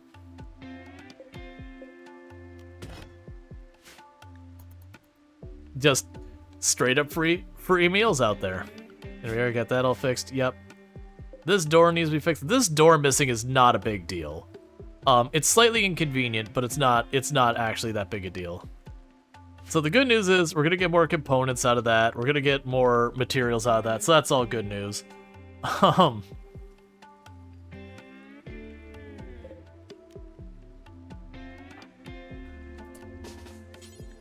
Go hit that.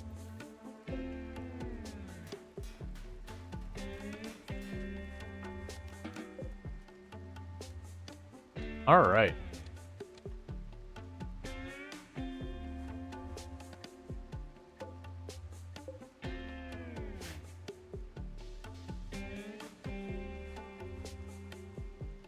People are just grabbing all the stuff, bringing it home. We get hit with more hives, so we could get an interrogator headset. What are you?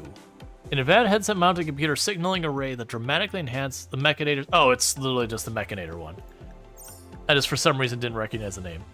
I don't care about these. No. So, maybe you don't get it when you offer me very threatening missions. You're supposed to give me something I want. And you kind of failed in that one.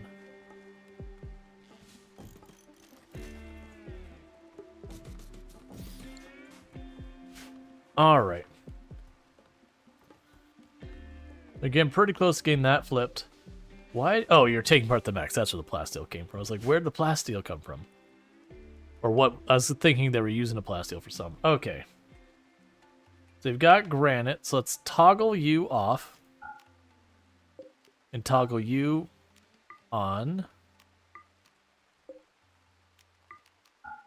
There we go. Get more limestone done. We can keep building and all that.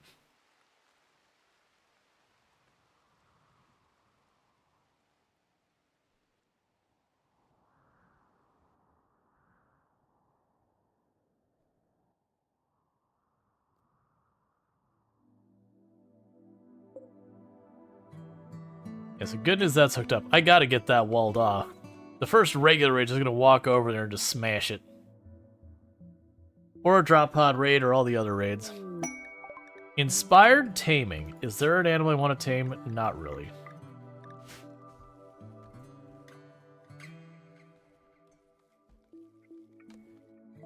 Yeah, construction people are doing their best to keep up. But it's just been one of those things we've had construction that's been needed to be done forever has just not been done.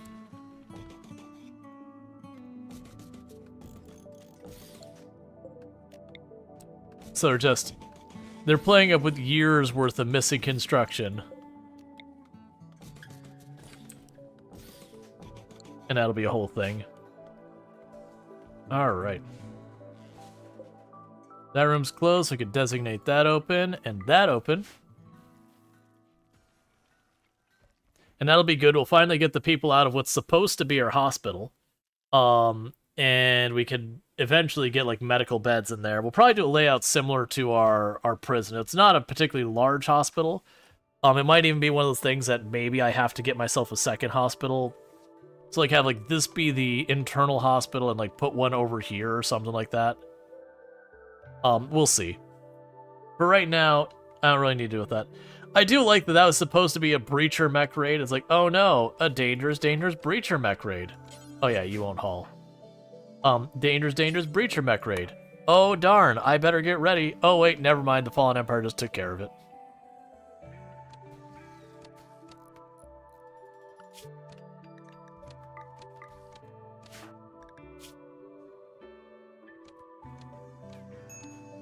Yeah, we gained a little shooting every single time they fire.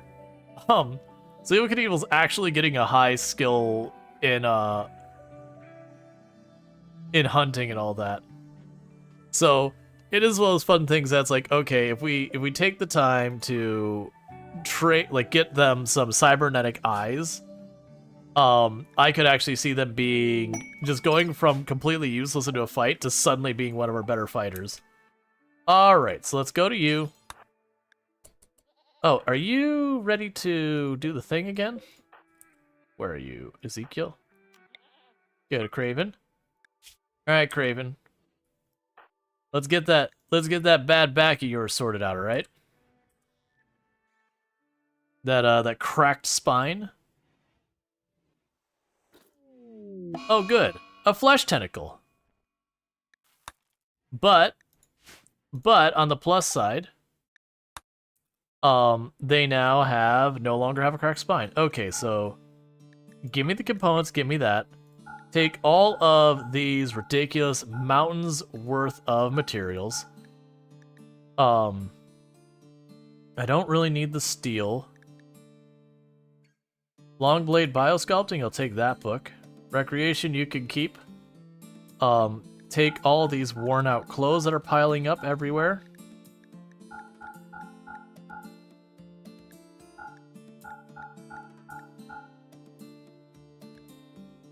So many clothes piling up.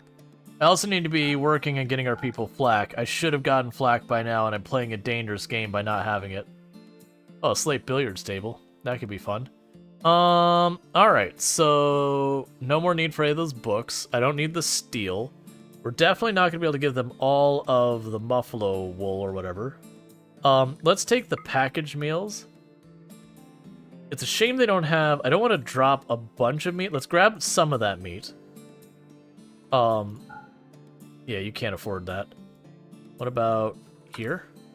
Good enough.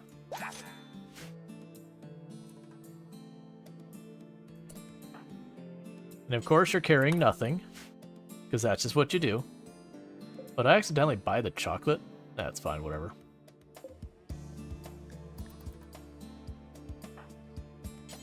Go haul that.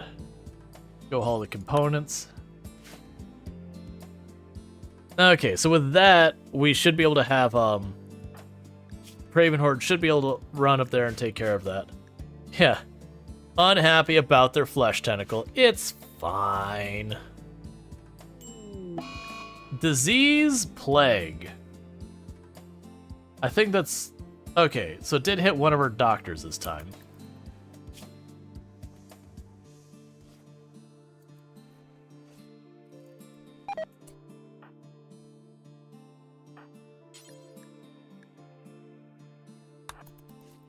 Alright, let's have you take care of that.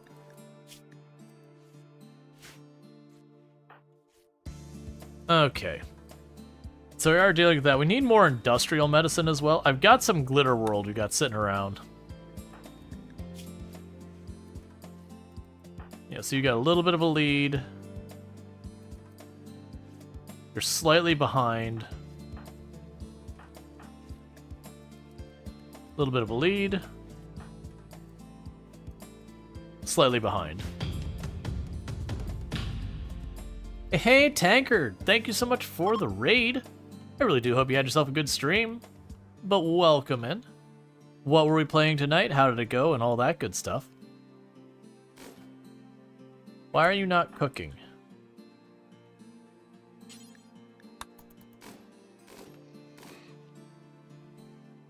I mean, I guess the issue is we actually already have enough meals made.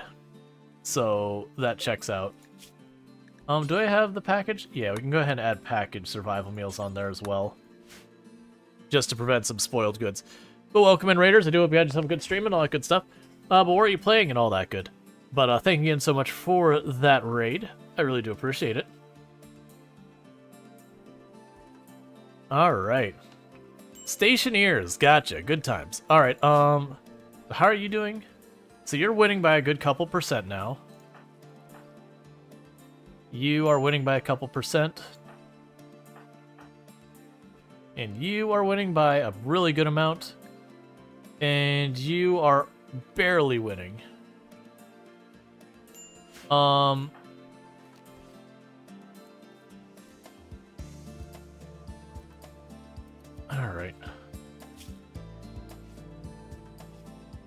Let's use the Preach, Health, and Lardine. They're the ones who's in the most danger right now, so let's just do that quick. Get that bonus there. Playing some Stationeers.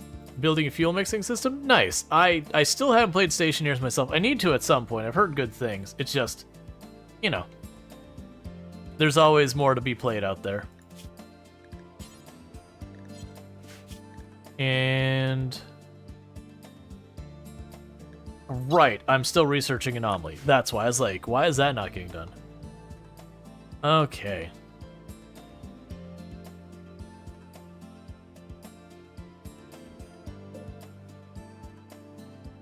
Set owner to Craven Horde.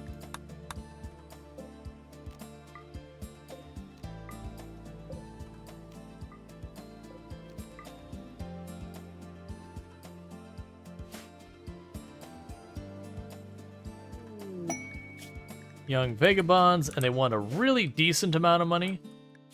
You have Plague, so Sentient Cookie will do it. So Sentient Cookie, come on. There you go. Alright.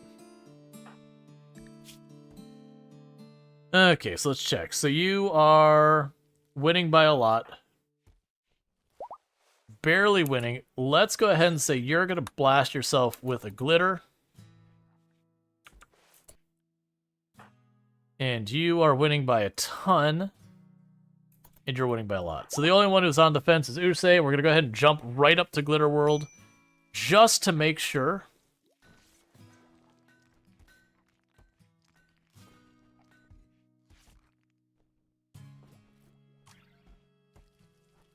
You shouldn't be self-tending. That's the problem.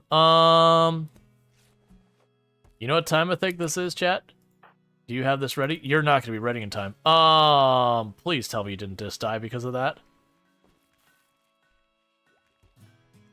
Oh, please, no. There's no cry. Like, we don't even know of an ancient danger on the map.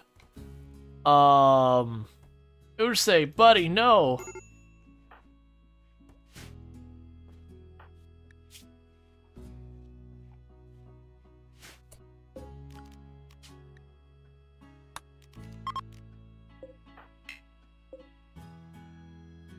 Alright, we're going to do some real fast, so... we're going to set that for... can't set that for prisoners.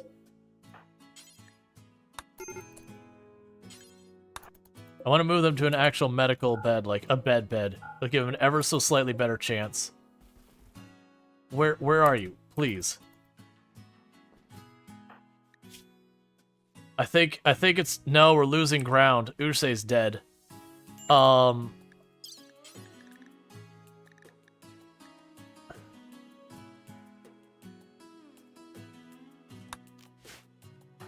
don't think this does anything, but I'm at that phase of I'm willing to just throw something at it. It's gonna be too little too late.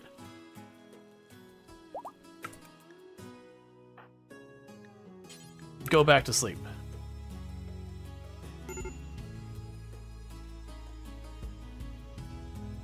I can't tell if that's helped or done anything. I don't think it does anything. No, and the other person... No! Usay, no!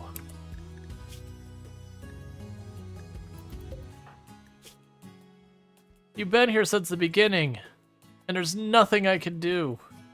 I even hit you with Glitter World at the end. Harvest organs? No, I don't organ harvest. Quest failed. Oh, right. Well, that's gonna hurt us. Because Usay was the one who was our social person. So you're now the moral guide. Congratulations.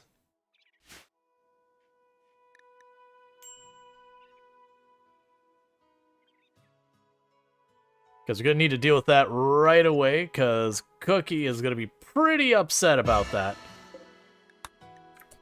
So let's jump on that immediately as soon as we can.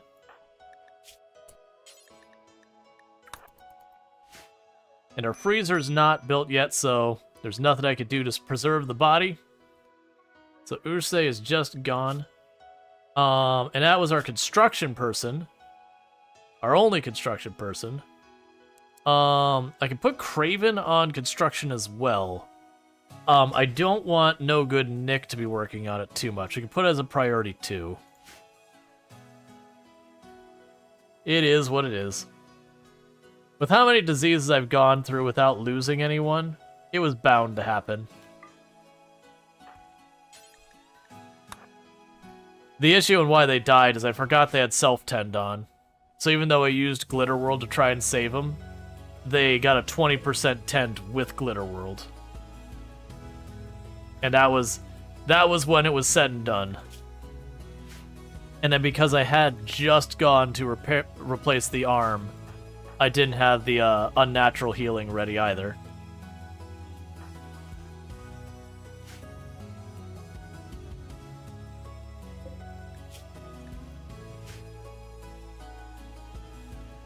At least they got to die ridiculously high on Go Juice.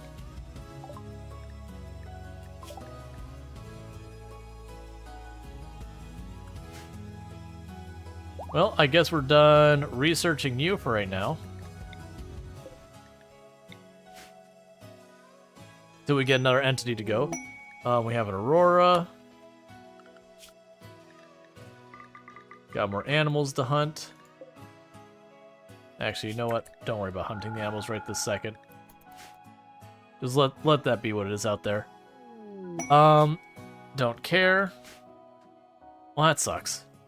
That's such an unnecessary death. Just all I had to do was not have self-tend, because we had self-tend turned on for when we only had like 3-4 people.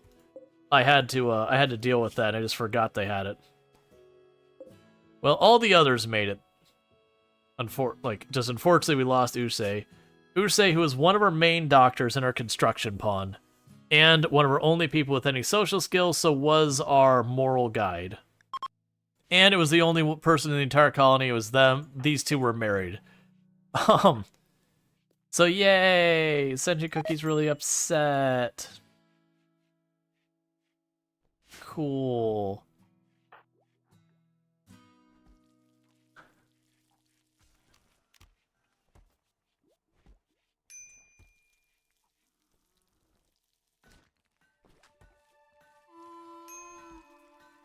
All right.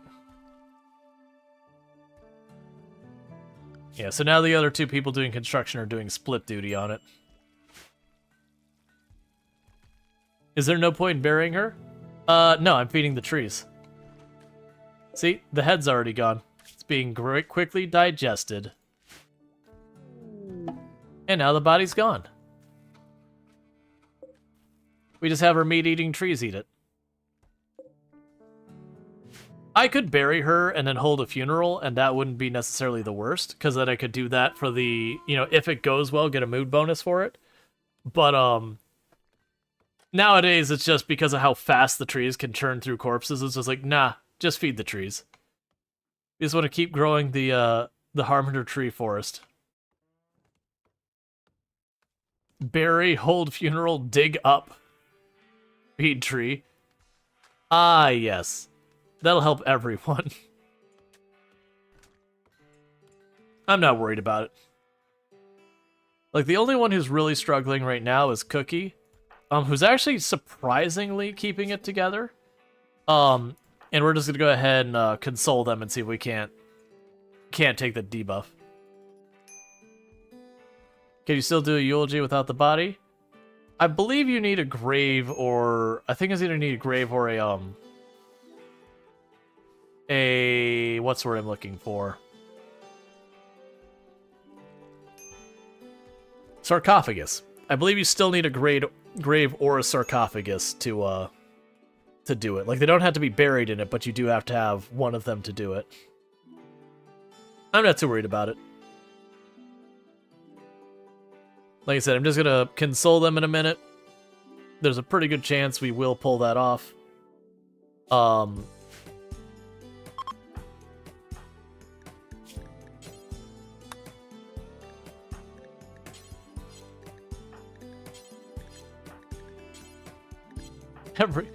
Everyone dislikes each other. Actually, you've got a shot.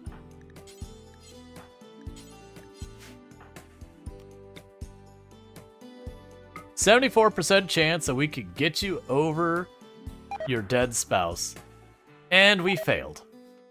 Excellent. So they're slightly more upset than they were before. Cool. This'll work out for us.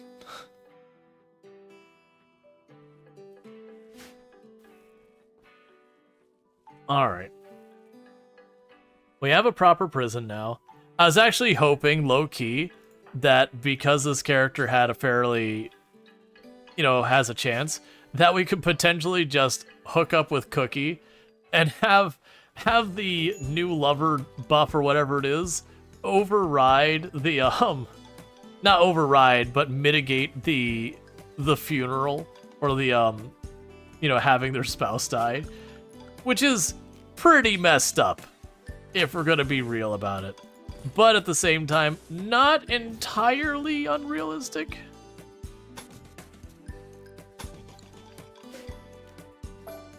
Don't power with those corners. Those are going to be limestone.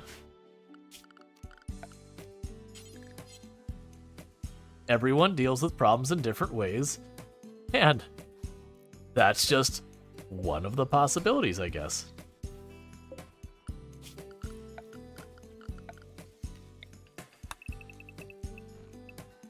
Alright, we'll get rid of all that fence.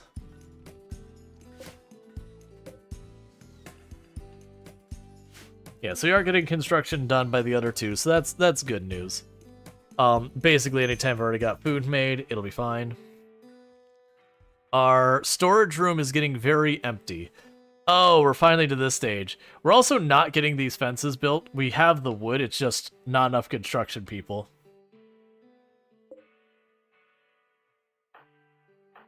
Let's have you haul that.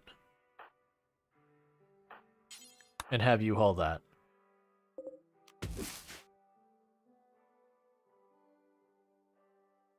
Because we're getting all that done.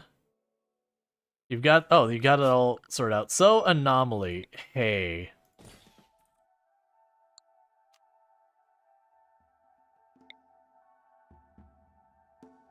So, hear me out. I feel like we should make a new friend.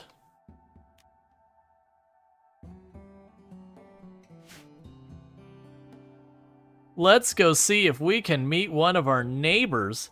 Skip abduction. All right. Hey, Toadflame, how's it going? So 115. 165. Alright, so you're leading this thing. And 115.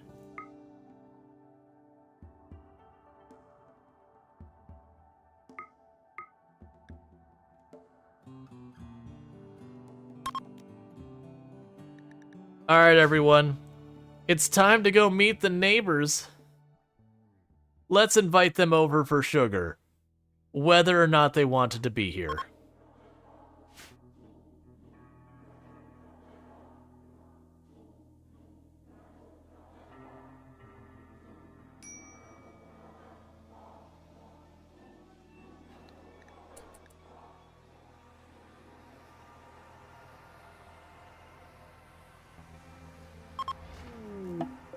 Okay, who did we get? A sickly nudist chemical fascination person who has frostbite injuries and a machine pistol. All right, go ahead and capture this person, and then I'm just gonna let them go. So my curiosity with this is if I take this person, who I certainly don't want, Ghoul. Oh, yeah, you're right, Ghoul. So I don't remember with making them into a Ghoul. So very genuinely, I could actually take the kidnapped person and immediately evict them for the standing. They wouldn't be a bad Ghoul, you're not wrong. They've got melee skill. Pigskin do have some benefits defensively, nothing amazing. I don't remember. I don't know if I make them a ghoul now, would they be hostile? Oh, we'll be part of your colony. Excellent. Ghoul infusion. Hey, we're gonna get ourselves a new melee person. Meanwhile, let's see if anyone is mad about that. We appear to not care.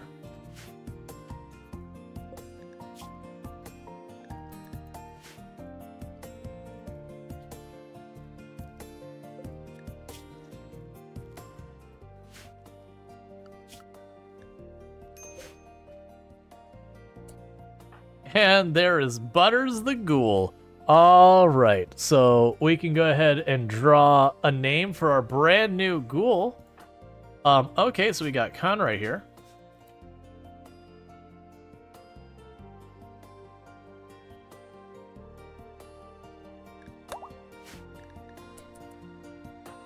Alright, and from here, though, we can go here and say, I would like you to have ghoul plating, ghoul barbs, and probably the metal blood. Is there anything else you wanted? No. So we will make you a stronger ghoul, a better ghoul. I'm also going to need to kill animals on the map constantly. So raw meat and corpses is all you can eat.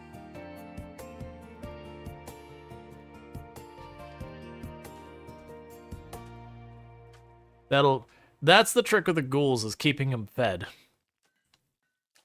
The raw meat won't be so bad once I get the freezer in there, because then I can just basically say don't dispose of the meat. Or don't cook with the meat, just let it sit.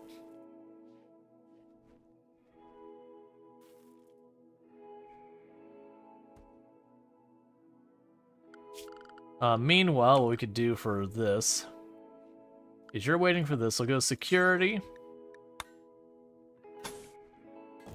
2 units of sandstone, blight on the potatoes. Thank you, game. That's going to help me. Those are okay. I see.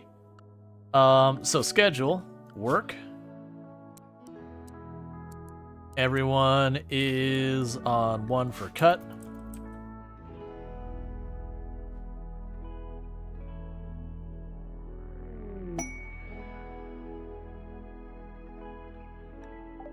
Okay, we got our allies showing up here. Oh, right, Uchse's dead.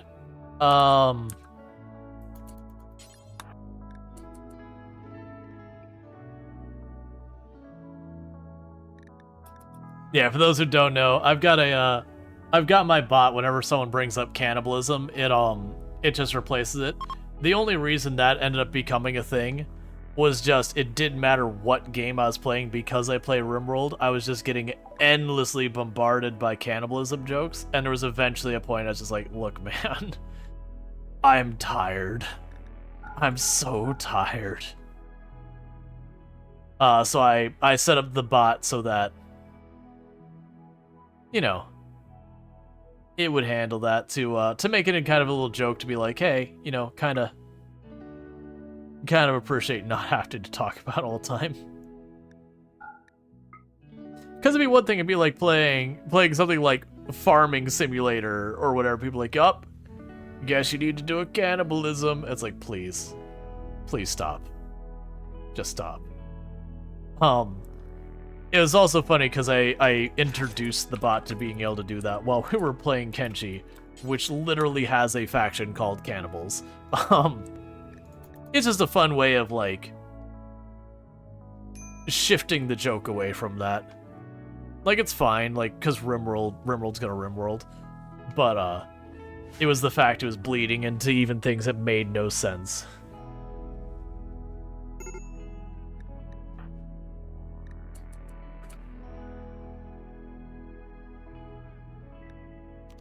How long are you still down for? Oh, 14 days.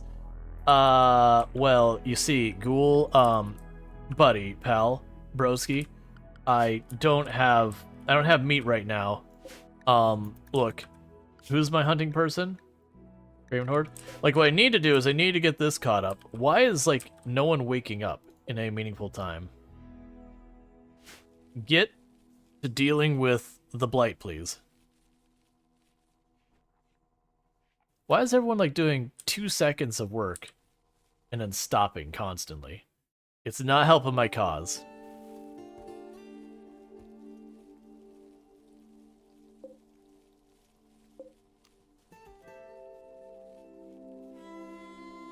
Okay, alright, so I think all the blight is dealt with. So, go ahead and take all of them off of it. There we go. Alright. Ghoul plating. So I need my hunting people to go hunt.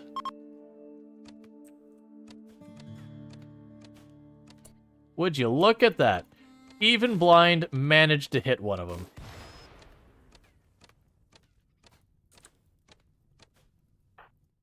I really need something better for Evil Knievel to do. Where are you going? Did you drop off the corpse? You did. So Craven, can you not feed the ghoul? Oh no, the ghoul's already fed. No, it's not. What's going on? Oh yeah, no, they fed it. That's fine. Just keep at it. Entity escape, Sight Stealer. Okay. Melee team, get into position. Range team, get in position.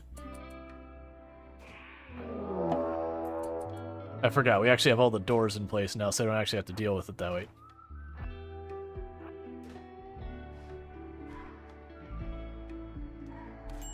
Okay.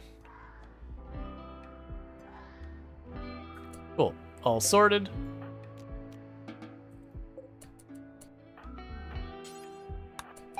So you capture it, and we'll be good to go.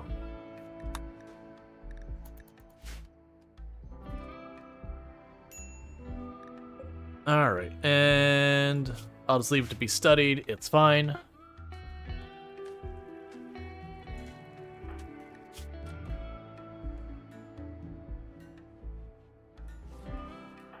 Cool. And we will go gold plating, metal blood heart, and then we'll get the barbs on you.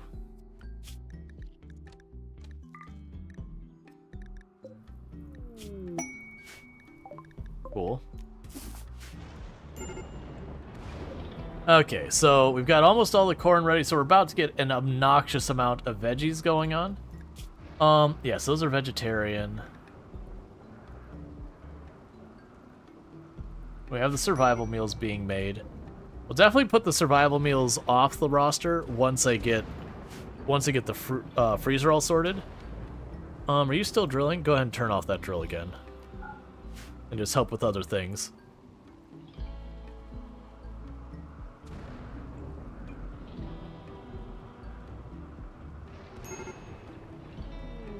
Mad squirrel.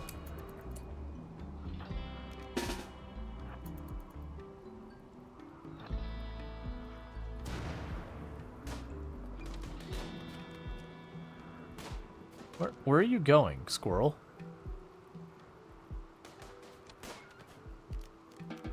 There we go.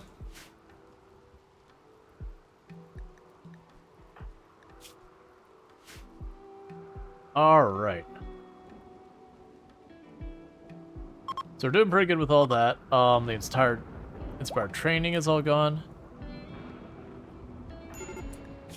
Okay, and you're ready to try and console Cookie again. And we failed despite having a 77% chance, so again, Cookie is upset. 77% chance again. Install Ghoul Barbs.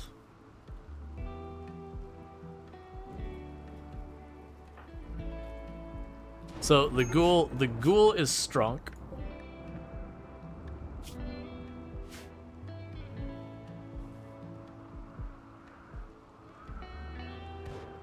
Probably want to deal with that warg at some point.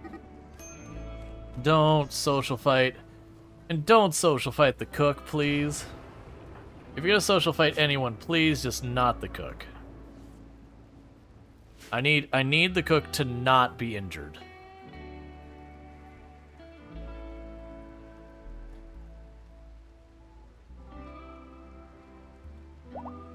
Okay, so we got Sentry Cookie is still crafting stuff. Do I have that set to a limit on those? Yes. Oh, we still have the make any stone forever one on there. Let's limit that range down a lot. Just to make sure Cookie isn't running around the entire map unnecessarily. Because yeah, so after that, like, those are still up there, that's fine, whatever. And I believe there's a pretty long cooldown in abducting people, right? Yeah, it's about half, like, a little over half a season.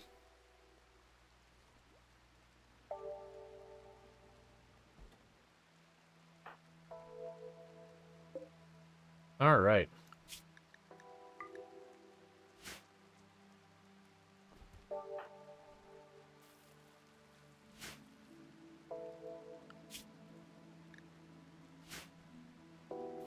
Well, hopefully they get this finished soon. We've got more than enough material, I just need the bandwidth to construct it all. Because if we get that all sorted out, then we can just store the meat and all that in there, the ghoul will be all handled. It's all secondary consideration for construction now, because it's the cook when they're not busy, which is almost never. And no good Nick when they're not growing stuff, which we have just increased the size of our farm. Is there someone else that we could spare to put that on there?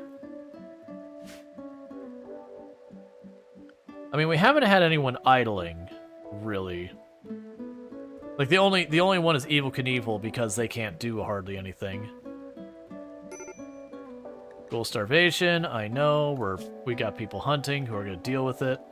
The problem is our cook is also a person who hunts, so...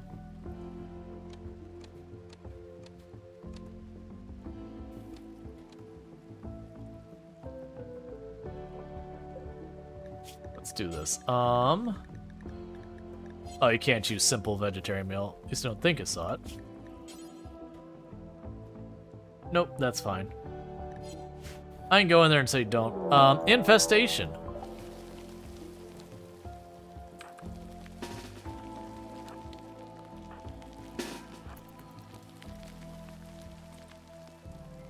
Okay, so it's up there. It's going to be in that room. Let's get people to position as fast as we can. It looks like it's all going to be inside this room here. Oh, that is actually kind of a scary room. Okay, so the good news is it's got that security door, which is durable. The bad news is that is a lot of dense ones in there, and if I pop the door, I'm finding them side by side. I had to choose the one room that I made the mistake and didn't organize it correctly. So what we're going to do is we're going to try and run people back here. And hopefully they'll take time before they start breaking out of the room. Because what I can do is then I'll poke the door to get it open and retreat the person as fast as I can. Oh, there's a hole in that wall. I forgot about that. Oh, Evil Knievel's just gonna miss the party. I can't wait for you, friend. Like, this would be a great one for, like, grenades or whatever. So get you over here. Craven Horde's our best shot, so get them there. Put you here, put you there, put you here. Just don't even bother. Okay. So can you move at full speed?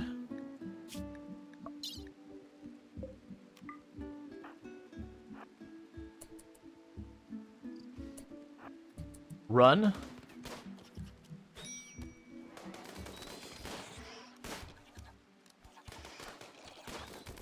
Hello there. Hey, Bentley, how's it going? Oh, that's not good. All right, back you off, back you off, back you off. You're my best shot. I don't want you right in the middle of that.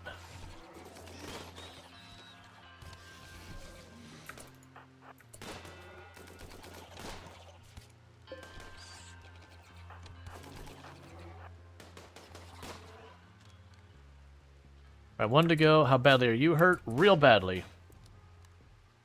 I need... Look, hey. I need you to die real fast.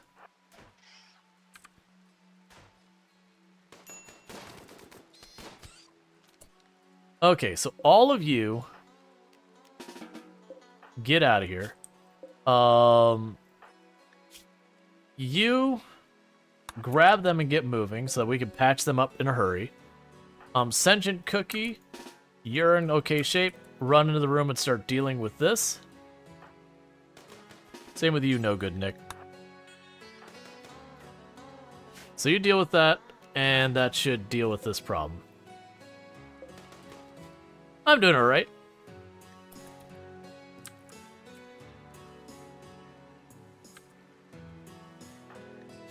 So you need patched up, you need patched up, you're fine, you're fine. Okay, so it's basically the two melee who got shredded. No one is surprised about this. You're probably gonna fall down on the way over. And both their doctors are injured. Love to see it. But not really. I don't actually love to see it. Start patching people up as fast as you can.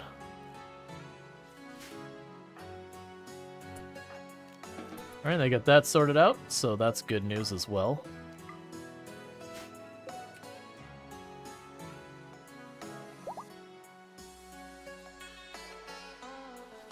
Okay, so it looks like we're gonna have everyone patched up pretty quick. Multi-analyzer is done, so that's good news. So while they're working on that, let's see, what else do I want to get done ahead of the multi-analyzer? Let's go ahead and get hospital bed. And then I don't have the materials for it yet, but whenever I do, I would like the multi-analyzer. So plasteel, gold, and components. We're short on everything but components, so that's a whole thing. We have a Worgener animal pen, which is another problem we have.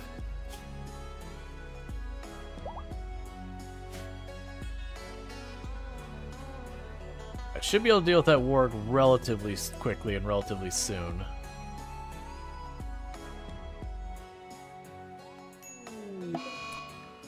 Disease infection on Luxray, of course.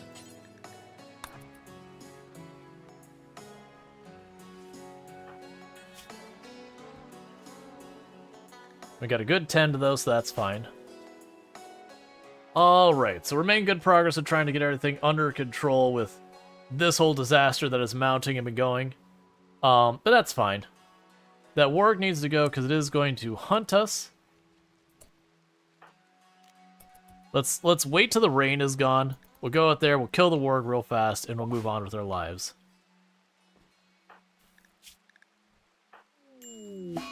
Disease infection on Luxray. Don't worry about consuming insect jelly. Come on, man. Go to bed. You're cashing in tons and tons of infections because you got downed in that fight and laid there, which is what happens.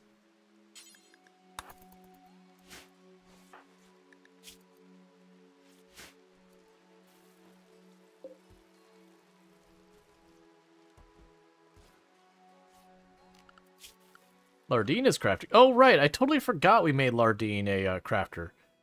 Oh, okay. I forgot that was even a thing that happened.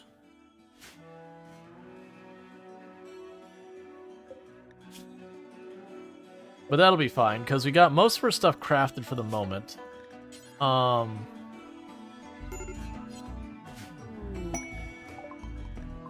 Okay, get all of our range together.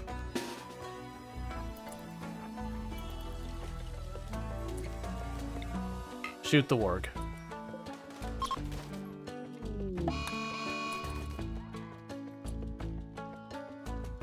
Alright, warg is handled. You can stay dead? Yep. Cool. That lets me hunt without having to worry about it at all, which keeps meat coming in, which keeps our ghoul fed.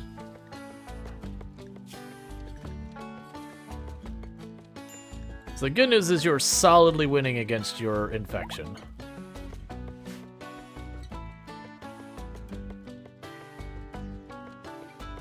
And now we're gonna go from where we're like, oh my god, please give me food, to just all of the food. I don't need more. It's fine. That is the kind of ping pong, is it's really hard to kind of balance how much food you need and all that. It's one of the things that also becomes kind of a concern, because what you can easily do, especially when you have a large freezer, is just make more and more and more food in your placeholder outcome 91. Nice. But you're gonna end up very quickly going, wait a second, when did I get 6,000 food? Why do I have, you know, tens of thousands of wealth and food in my freezer?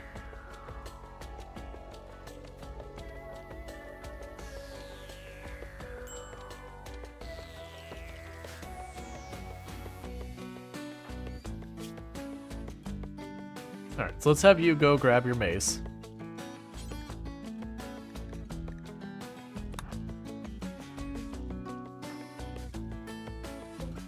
You're cooking as fast as you can.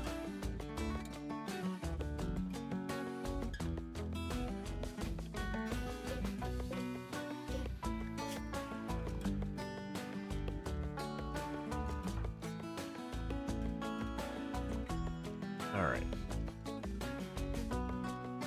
But the good news is we're really not running into much in the way of breaks. Our place is relatively nice. It's well lit, which, whenever we have the Noctil event, is a real big plus to have.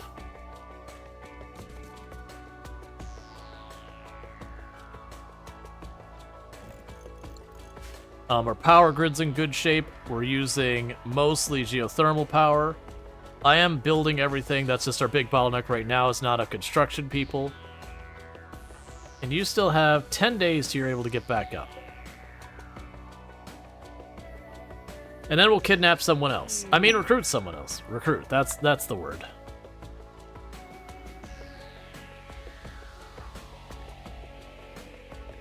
Yeah, your infections are way past solid. You're over 25% ahead. Cool. We found steel in the wall. That's still something. And you will attempt to console Cookie yet again. Hey! It worked that time. So at least for the next 22 days, Cookie won't have that penalty. So that should make Cookie very easy to manage. We shouldn't have to worry about a whole lot. I wonder if at this point it would be worth me actually making the, sleep suppressor.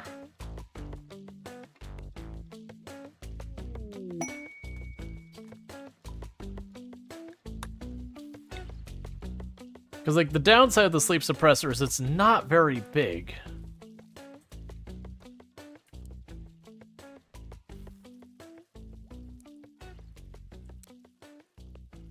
So it need to be a place that we are constantly running around. I honestly feel like the only place I could think of that'd be really that good is maybe this position. So that way it's covering the research bench. Let's do that. That way the person can, yeah, they're the only couple? Yeah, no, that is exactly what happened, is they're the only couple, and, you know, there was a death. It was plague. They lost by, like, a percent, or, like, not even a full, like, 2%. It was, like, a percent and some change, or whatever. Exotic good trading ship. What's your problem? Chemical hunger and ratty apparel. Ratty apparel is on you. Chemical hunger, look. Come on, man. Alright, so we can get ourselves more glitter world. I don't have much in the way of goods here. I'm lying. There's actually plenty right there. We'll go with 43, so we'll leave 15 on standby for our Hussar. Just in case. So solar pinhole is actually really good. Like, really, really good with what we're doing. Oh, fabrication, take that book. Take it now. We can get a mining book to level 8. A crafting book to level 8.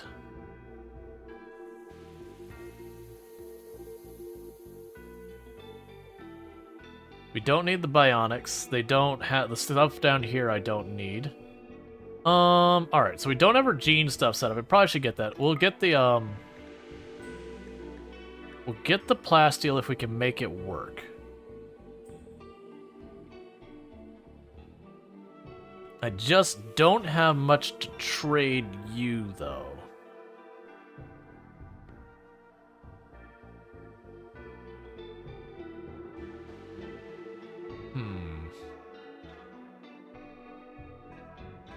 Yeah, so I'm not going to be able to make the plasteel happen to that amount. Oh, wait, that way. Other way. See what happens if we choose 100.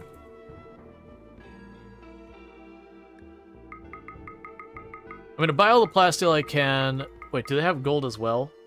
They do. Okay, I don't remember how much gold I need for the, I'm gonna guess 30.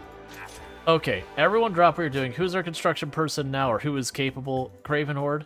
Yeah, all that stuff you thought you were doing, you're working on this now. Because don't want anyone to have a chance to use the other materials. Don't go to sleep. Skill too low.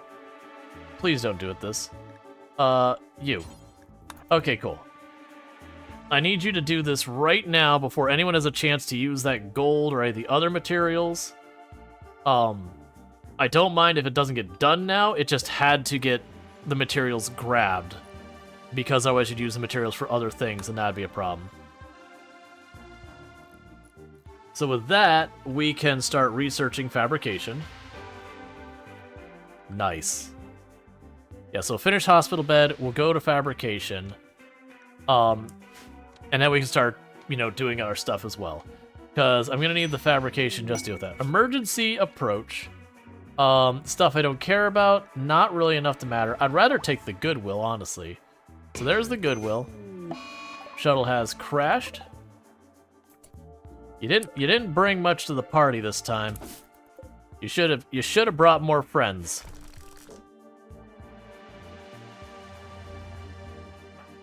How are you doing on recovering? You're actually mostly recovered.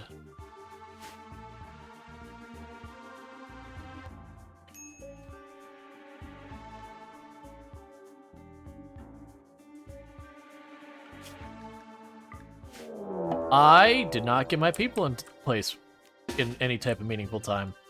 Whoops. Alright, well, good luck, friends. I didn't mean to miss the bandwagon. What are you bringing? All melee. I actually would have been really well set up for this. Meanwhile, you all are going to get absolutely steamrolled because you are rushing melee with your guns. And not doing the thing where you shoot with those guns.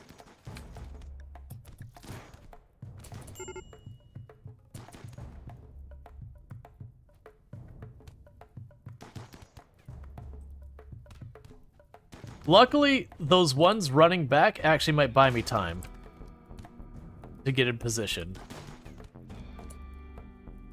So just get everyone down here.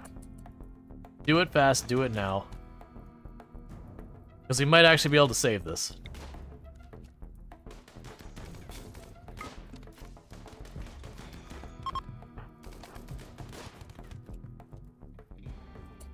Alright.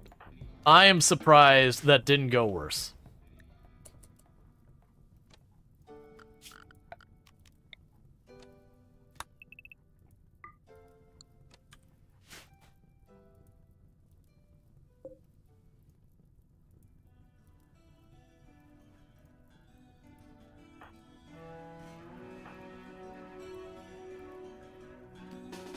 Can you firefight?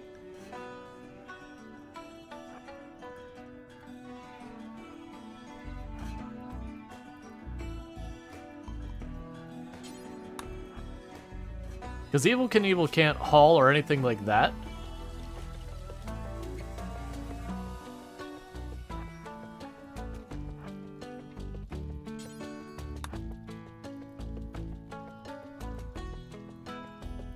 So I'm kind of curious if we could push back the fire enough that we could save all these food.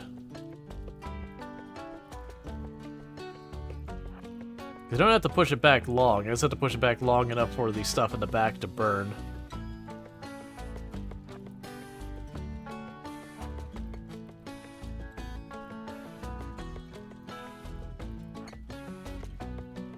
Alright, come on.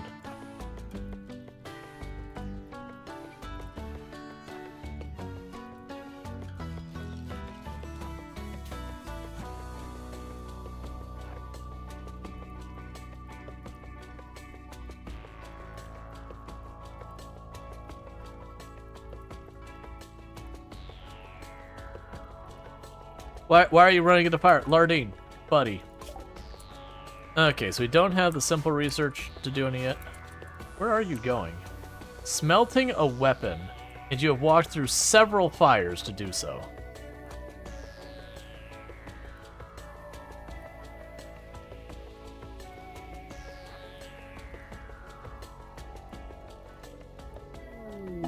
Rescue shuttle has arrived.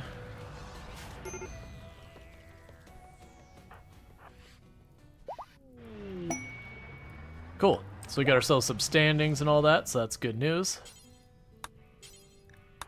I'm really surprised that you're not in a bad mood yet.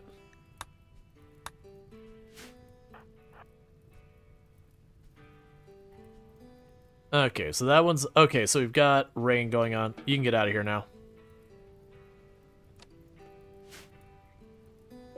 That's all I needed. Is I just needed you to keep that down long enough for the rain to show up, and then people can grab those meals if they want them. It just felt like there's a lot of food on the ground to risk being destroyed. Okay, and also with that, add Hellcat rifle, do until you have one in storage. Because those are effectively assault rifles that have a fire mode, like a make lots of fire mode, which is fantastic.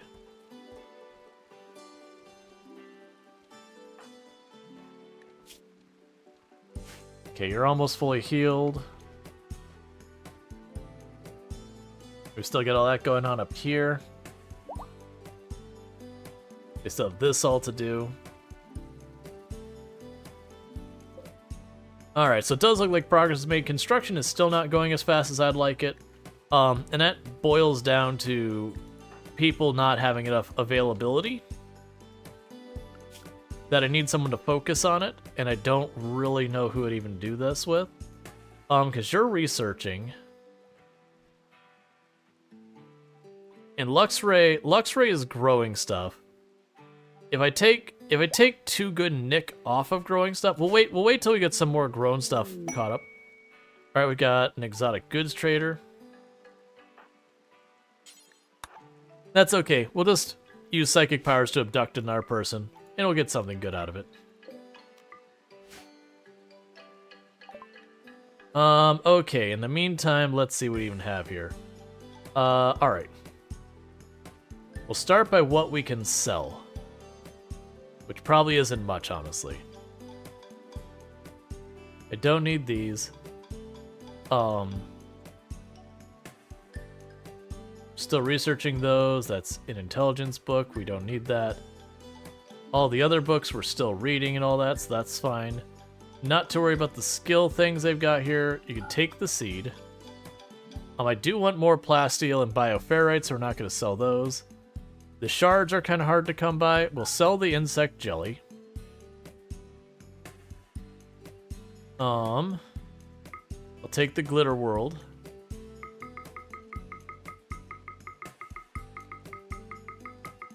And we're going to take as much plasteel as I can get my hands on.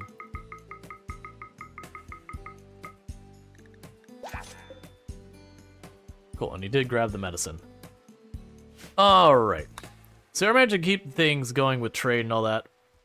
The big thing is, once again, stuff getting stalled, like construction, whatever, but that's okay. I do think if I get the sleep suppressor here, between these two, I could see that going way farther so far as just having that. I'll have to check what the mood penalty is for it, because I haven't actually built one yet.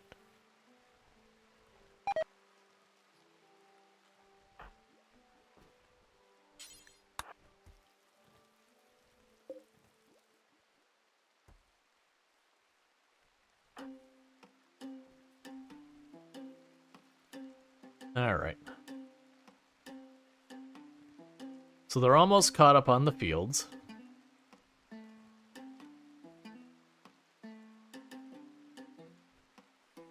Oh, I forgot there's even the ambrosia out there.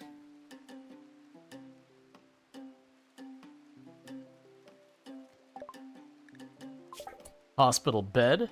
Okay, so after hospital bed, we're going right for fabrication. Just that way in the future, when it comes to the components, I can make my own components as long as I have steel. And usually with the scanner, steel is really not a hard thing to keep yourself in stock with. Well, that's interesting. We definitely got some bioferrite from smelting something. I wish I had saw what that was. Oh, it was probably a mace or something. And then meanwhile for you... Right, we're still researching long blades. That's right.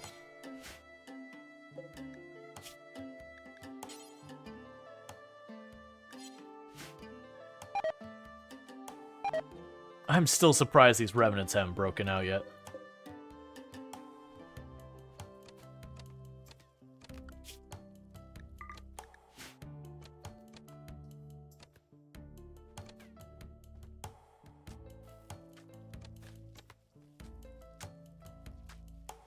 Okay.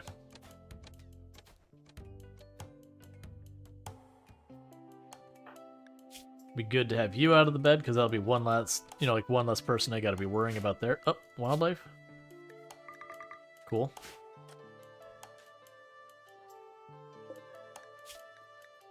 Yeah, so we're making the survival meals as much as we can.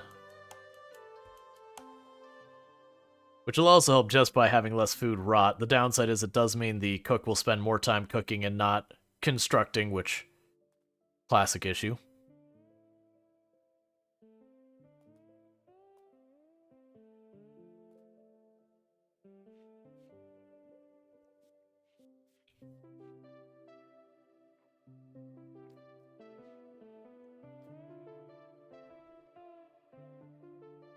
You're still getting the stone. You're still not getting that built.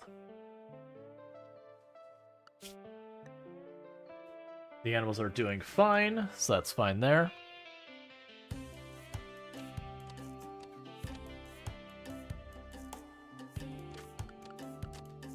What is Evil Knievel up to by what is your shooting is just climbing all day every day. You're becoming the most amazing shot who can't hit anything because you're literally blind. But there's literally nothing else to have you working on, so, you know.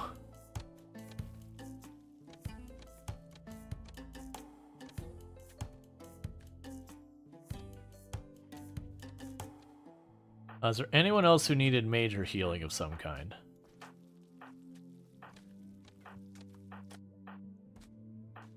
Only the person who does the healing. One day I'll give him eyes of a correction. That's the reason I'm leaving it going. It's like I'm expecting to be at like 15 or 18 shooting, and then we put a bionic eye in there, and then just watching him become our best shot ever. And just like peg everything in like 1 or 2 hits. If it wasn't for the fact that I needed to get fabrication, like, basically I'm thinking get fabrication, advanced fabrication, drop back the prosthetics, and then go up to, the better bionics. And then just basically start teching people out. Because that'll help with a lot of things.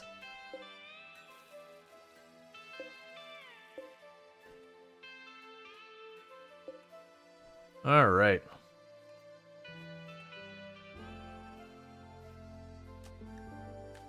So speed, progress 116.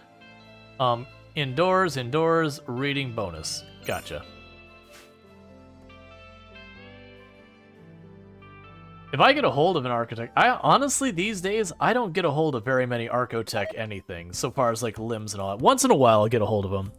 But definitely not like I used to. Like, it used to be by the time I'd get done with a run, I would have people with, like, both their legs to be archotech, then I'd have, like, an architect arm and maybe a bionic arm. And it'd just be my melee pawn just running around, just crushing people. The danger being all of that investment in one single pawn, if something goes wrong, is just devastating.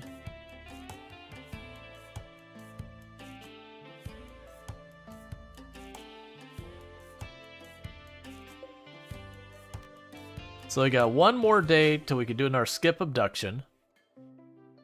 Which we'll do to see if we can't get ourselves another potential pawn. I'm liking the idea of just doing that, just like snagging people from all over the map and be like, hey, you're here now. If there's someone we just have no use for, we will patch it. Well, we'll just evict them from the colony to get the standing bonus. If there's someone we want to recruit, we'll recruit them.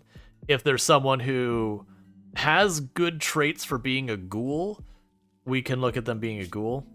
Do we want to... I mean, you're really good at melee at the moment.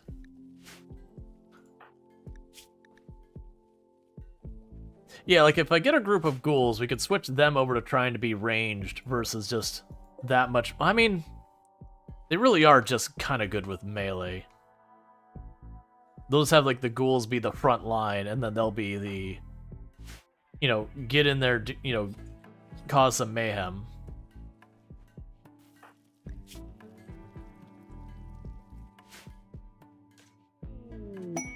We got more steel. This steel is scanned right where I can actually get at it. I don't need the steel right now, but it's good to have that scanned. We got that one, and we got a patch way down there. We can just keep scanning till we find some that's in a good usable space. There's just blood everywhere because they keep injuring so many different horses and not finishing off any of them.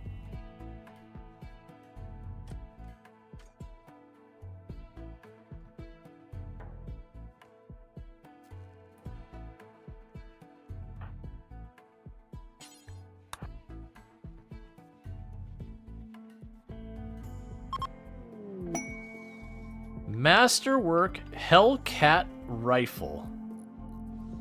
Neat.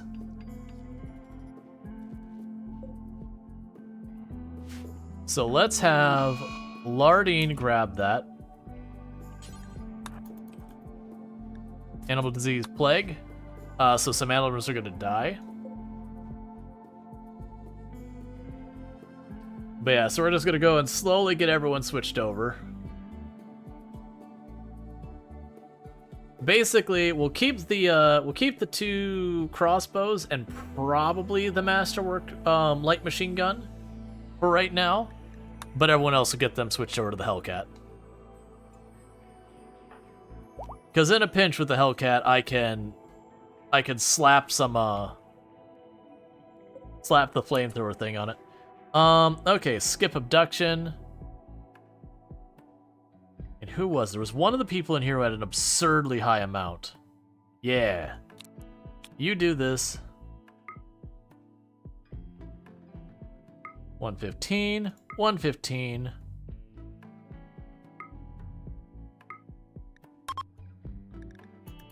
Alright, so who is our next contestant to join the colony? Or to arrive in the colony, I guess, because we might not keep him.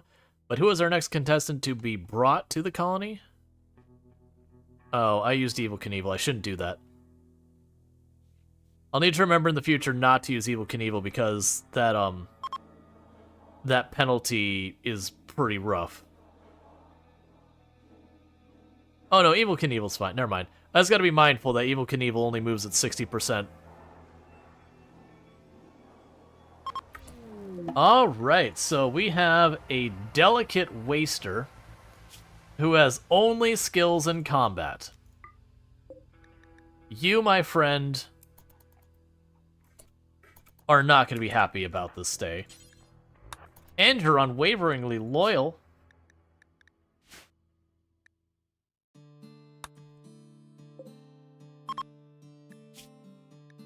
You're not a great catch. Steal stats? Oh, no, I haven't been doing those other rituals, really. You know, I actually don't know how our people respond to that. Because, like, for these ones, we're not getting any penalties. Oh, are we ritualists? I can't remember. I don't... What is our ideology? No, we're not ritualists.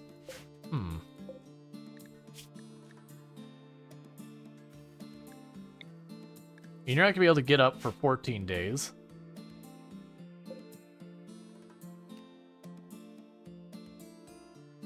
Causing them, let's see, to draw experiences from their mind. Yeah, we could boost stats. It would be shooting. Who is our least good shot? It's looking very heavily like Lardine. So we could potentially grab stats from them to give to Lardine. So there's the target. Lardine is a recipient.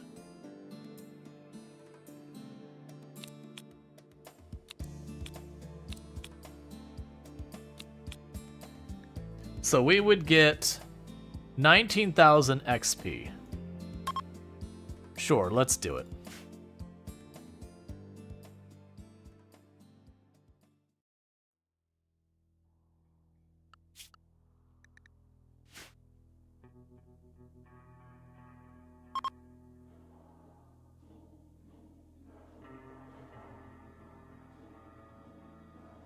Because what should happen is if we watch Lardine, we're going to sit here, we're at about 2 shooting. That's going to jump up a number of levels. Probably like a good 4 or 5 levels. Maybe more.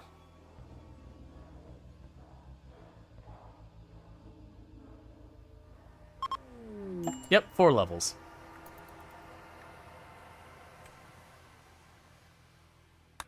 Neat.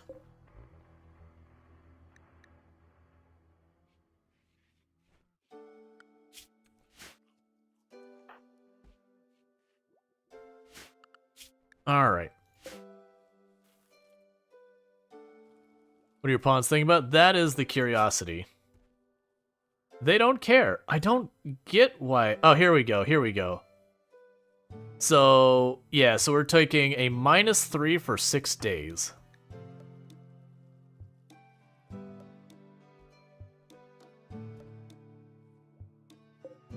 Alright. That's not honestly that bad. Did the prisoner lose any of their skill? Yeah, they lost 2 full levels of shooting. And then we'd do it again.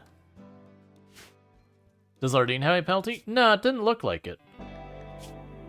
which is interesting considering they're considered kind.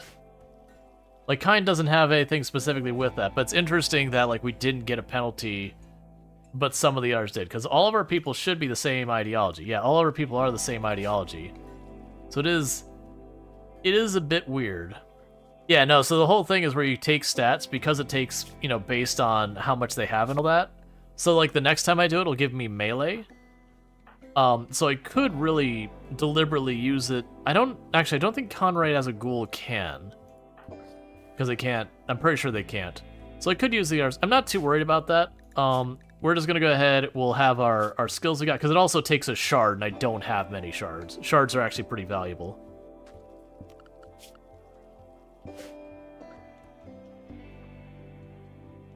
They are slowly getting that place built. Way slower than I wish it was. But it's fine. I was hoping we would kidnap someone worthwhile, but taking someone who's delicate and combat-oriented almost exclusively? Nah, I'm good. I'm good.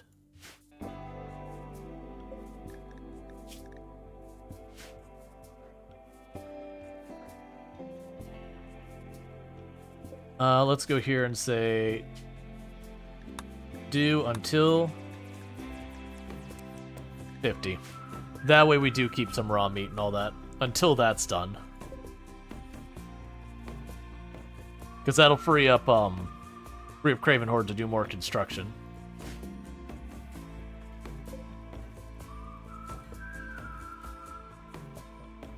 We got Senji Cookie making the Hellcat rifles. Oh yeah, keep in mind one of the reasons that we're doing really good with a bunch of this is very genuinely we have Cookie here. We are human primacy. We could actually sit there. Actually, you know what am I doing? Cookie, buddy.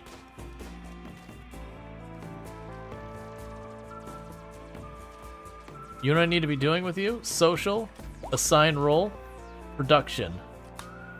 Do it. Because you're going to do that, getting the rank, I believe with the production specialist, you have a very high chance of getting a full rank higher of outcome, if I remember correctly.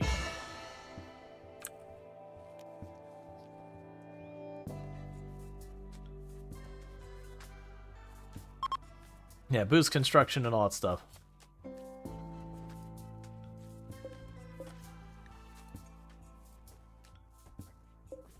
Alright, so we've got a good one. Let's go ahead and replace our bolt action with that.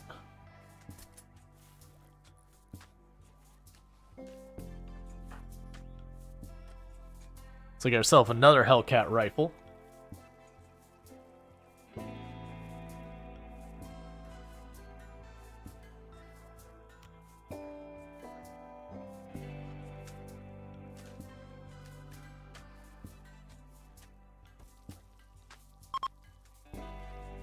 Okay. Fabrication is coming along real quick. Then we'll get the fabrication bench. We'll probably just put it in here as well. And then we can use the fabrication bench to make our future components and yada yada yada.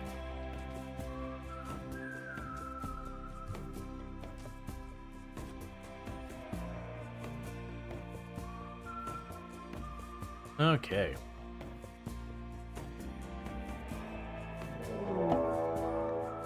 Alright, so we've got a raid. They're going to try and tunnel through our defenses. I feel sorry for you two. So we're going to tunnel through our defenses.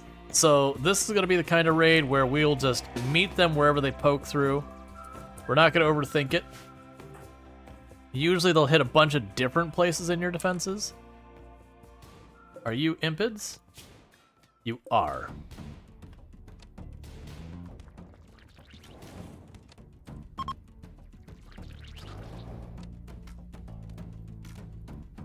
I'm glad they're wasting on breathing all their fire real fast.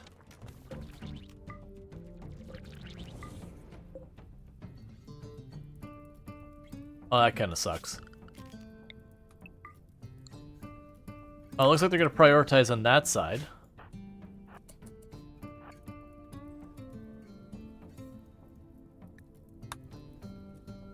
That sucks. All their goodies are dropped. We're just gonna get burned.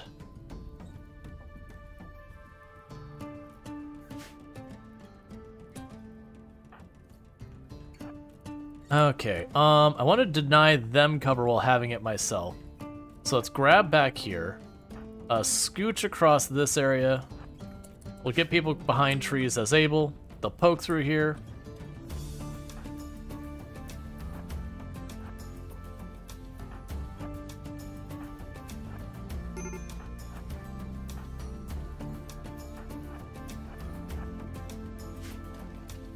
All right.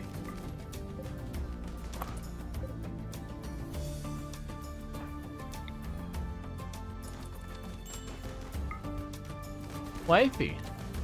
You haven't eaten any pizza. I'll eat it, don't worry. Nobody's not having. It's true. It will be. You sound very sleepy. I'm just upset about the pizza. Hydroconic door.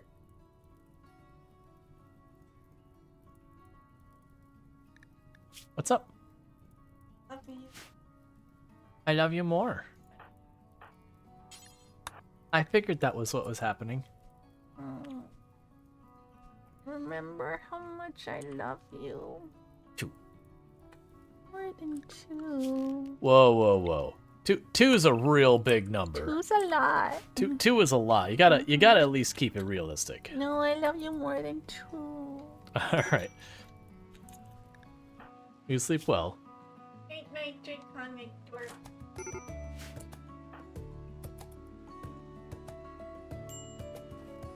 Alright, so let's get everyone patched up. We did grab the Impid. I'm debating, so they have Steadfast.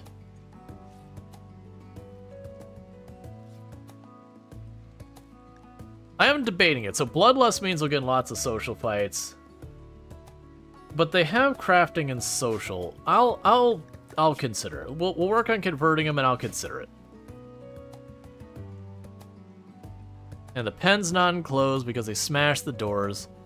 So you go ahead and fix that door before we have problems.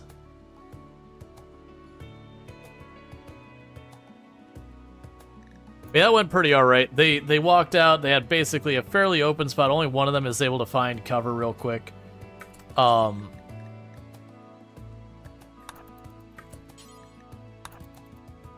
You didn't carry enough? Okay.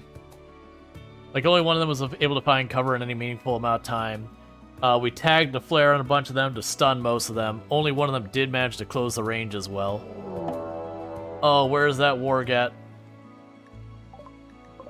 Okay, that's completely manageable. All right, so start dropping everyone back here.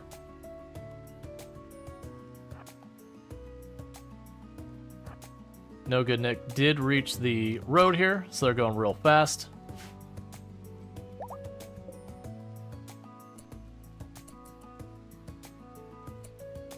And they're doing that thing where I have to manually tell them to shoot. Even though the warg is hunting someone, it's not considered hostile, and now it is.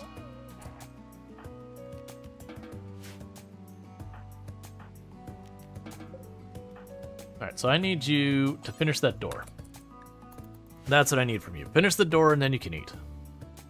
Till then, no eat. Just door.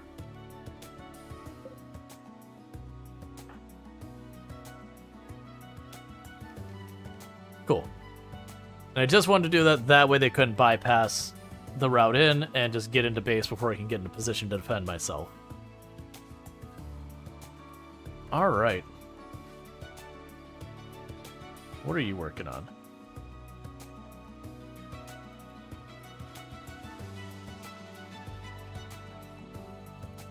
Cool.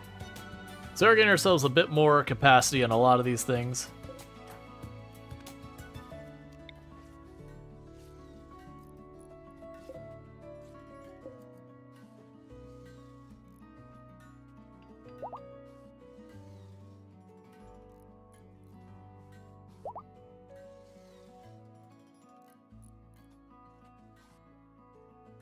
So freezer's coming along, the rooms have been abandoned, all that, it's fine. Okay.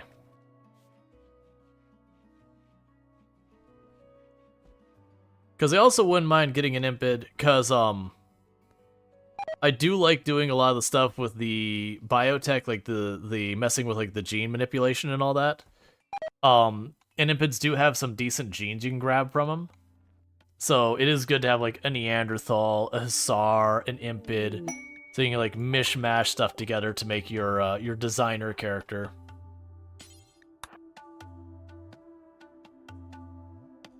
Alright. We can do another trade. I think I'm okay with plasteel for right now. I'll know I'll need more later, but money is also rough. We can get a medical book and a book to make medicine. I can get a drill arm. I'm not going to worry about... Oh, I don't have any money. The classic problem. They really don't want much of what I have, and so I keep not having anything to make them happy. That's fine. Alright.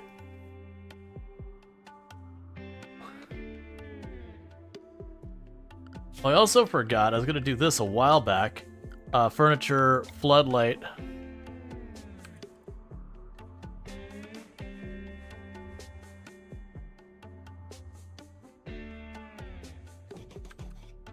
The one over here.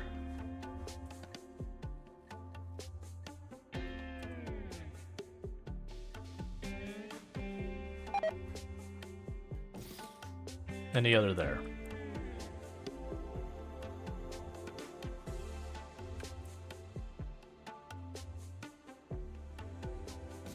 And one back there as well.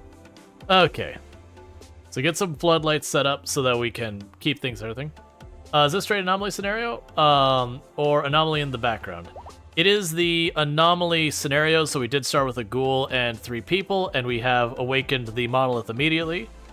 So we are doing anomaly, yeah. That said, since they toned anomalies amounts down, it is way less of an anomaly than before. I honestly kind of keep debating turning it up a bunch more. I really like the anomaly encounters.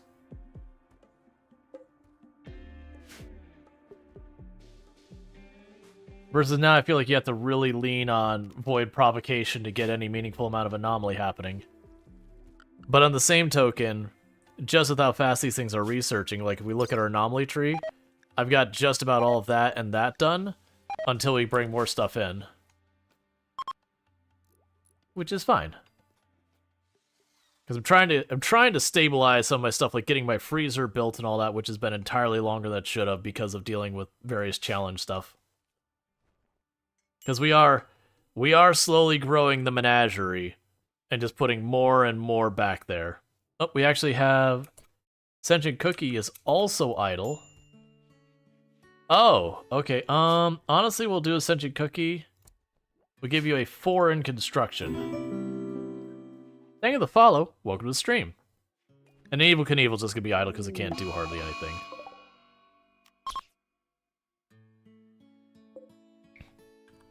Alright, so with this, we'll do the same thing we did the last couple of Muffalo that went angry. Get everyone down here. Get you two to poke the door open. The rest of you can just mash it up here.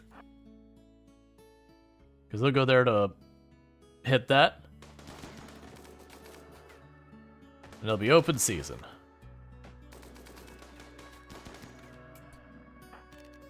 Sorted. Alright. So we do have a bunch of Muffalo on the map. Unfortunately, that can be actually really dangerous, more than you'd think, because you'll hit them and then the whole group goes with you, so you gotta be ready to... Mech cluster with climate adjuster. Oh, good, it's like right here. Except we will go there and back. Fortunately, it's really close. Let's grab a couple of Muffalo. So 0.8 to be able to go there. Who is going to go and deal with that for right now? I feel like Sentient Cookie is a good choice. and Lardine. So Sentient Cookie and Lardine are going to be the ones to run over there. And we'll have Bob go as well. And so we got 3.4 days worth of food, and we only have 0.8 days, so get out of here now. Oh, you know what I was going to do? One of the things I've been talking about doing forever and I haven't done. So let's see. Thermal projection device powered by scavenger shards, dark technology, burns bioferrotite to agitate the gas molecules in the atmosphere, raising the local outdoor temperature. The building itself also produces huge amounts of waste heat. Cool. Power consumption 1500. Cool. So it's not a huge building, but it is a building. So plan to build that, because I haven't built one of those yet, and I want to see how it goes. So what I'm going to do is I'm going to plan for this to be boxed in here. And we're going to give it a granite door as well. And I don't know if it needs to be inside or outside. It's not super clear. Yeah, it's not super clear. It's a little flammable. But my thought is that way, when the winter rolls around, I want to see if I can just turn it on during the winter and just make winter manageable. I'm kind of curious about the idea of taking a map that's ice sheet and building like these. And if it's, say, like each one's 15 degrees Fahrenheit, I have no idea. See if you could literally go to ice sheet and then just turn the temperature up to like normal temperature and just what happens. In a room with no roof, Burning Sun. I'm doing the same thing I do with geothermals as I'm leaving it open.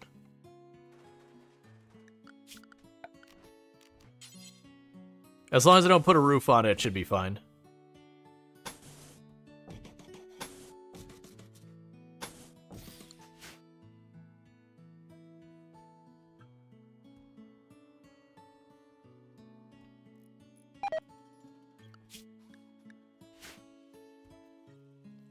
Alright, come on.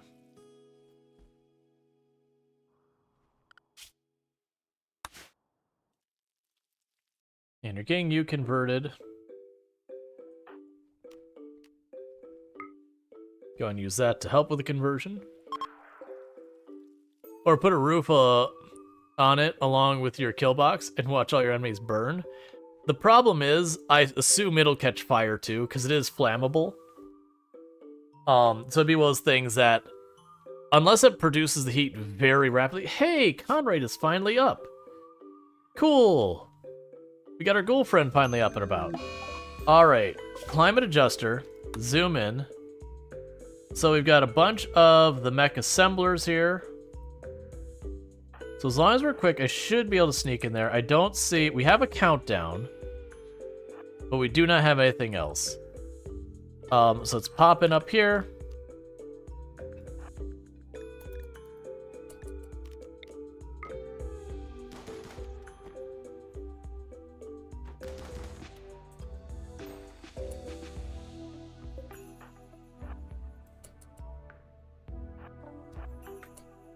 And then these two will sneak in there.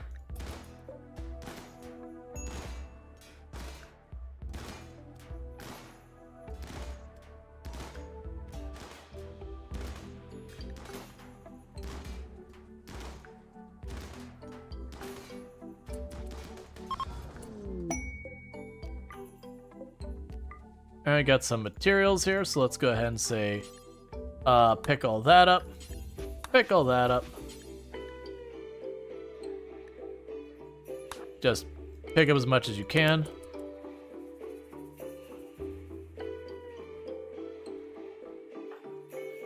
And leave.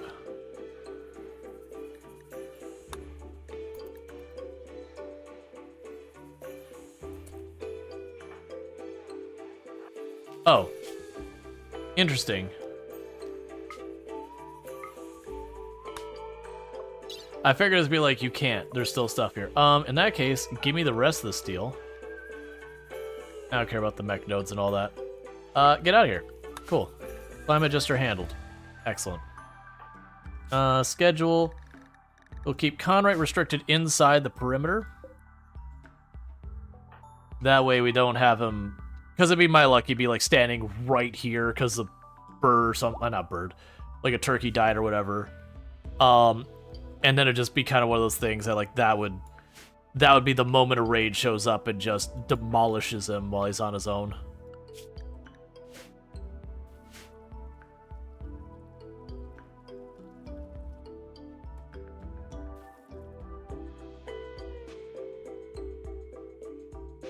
Are we making a rifle already, or is... Yeah, so where are you hiding, rifle? There you are. So grab the submachine gun and get yourself a rifle. And then it'll be just upgrading Cookie's rifle. Joe's Toxic Spewer. No. I don't want a caravan, because my luck is a caravan will show up like way... Like, I mean, honestly, it could show up over here. And then it'd have, you know, this 9-10 day journey, just... Well, not really that long. But, you know, it's like 7-8 day journey to just deal with it. And meanwhile, all our food is depleting and all that. And then I get a pawn, I don't even get to see what their stats are. Cool, so fabrication. We got that done. So let's get advanced fabrication just going there. We can go here and immediately go production. Fabrication bench, advanced fabrication bench. Hey, Ziggy, thank you so much for the raid. I really do appreciate that. I do hope you had yourself a good stream. I assume you're playing some more RimWorld. But let me go ahead and get you a shout out. But for those who don't know, Ziggy D Live, absolutely fantastic content creator on the platform. Been playing a bunch of RimWorld lately, as well as a bit of Destiny 2 and all that good stuff. So definitely good times over there. But how goes the colony? Thank you, Randall, for 1812 for gifting a sub to Ziggy D Live. Gotcha. No problem, Ziggy. You go ahead and have your raid run. Thank you so much for the raid. I really do appreciate that. And Randall Thor, thank you for giving a sub to Ziggy D Live. So, Ziggy D, you now have yourself some nice advertising previewing as well as access to the emotes, whether you wanted them or not. So thank you so much for that, Randall Thor. But yeah, so thank you so much for the raid. By all means, you gotta run, you gotta run. Take care of what you gotta take care of. It's super appreciated that you dropped the raid. For those popping in who do not know me, I am Rual Storge. I do play a variety of games here on Twitch. I'm most known for my exploits in Project Zomboid, where I used to hold a world record. It's been beaten, so it's not as relevant nowadays. But that said, I do play a bunch of RimWorld as well as a bunch of other games. At the moment, we're doing a bit of a thematic run where we are slowly building up our menagerie to have more and more things back here. And yes, we are draining them all of their juicy their juicy bioferrite to make more things. But it's been a weird colony so far, as progress has been very slow in some aspects, but also the menagerie grows, and it grows. But thematically, we have a fairly normal colony out here, and then, you know, you just don't worry about what happens back here. With, like, rituals and things that get locked into cellars to be forgotten and all that. Yeah, nice map location. Do you know the seed location? So the thing to keep in mind with this isn't so much as the seed and all that. I am running a mod called Geological Landforms. So if you notice, that's what it looks like on the minimap. If I were to pop in here and go to terrain, there's a whole bunch of them, so I could choose like Rift. And you'll see like there's this narrow passage here. I could go over here and say Swamp Hill, and it's like all muck and mire and gross out here with a little bastion of stone in the middle. I don't mind sharing the seed and all that, but I'm just basically letting you know that it is a mod thing that's going on with that. As far as the seed, I don't. So where is our coordinates and all that? It's been so long since someone's asked me for a seed. I gotta remember how you even do this. Yeah, so the seed is guts. And then the location is 32.83 north by 75.07 west. But yeah, so we are running the Geological Landforms mod. But there's some real fun ones. Some of them are like... This may sound like a super easy map. There are negatives for this. For example, you have the raid where you have like 3 or 4 different raids show from different angles. Then, you know, one of your strategies is to go like pick off the 1 or 2 weak ones and then run back before the last one attacks. All 4 of those will show up right here as one giant party. Which means you fight them as all one giant group. Alright, so we found gold in the wall. Cool. So there are negatives to this one as well. You'll also end up, normally, and it's not been this run, normally you'll get way more mech clusters, drop pods, infestations, and that. Because the ability for raiders to show up is a little bit more limited. The game will try and work with what it can. But yeah, no, this is the, and for if you're looking for this one, this is the landform called Crater. But yeah, no, it's been a pretty good one. But we are struggling. We did lose our construction person, so we've got people who are moonlighting as construction people, which has been pretty painful.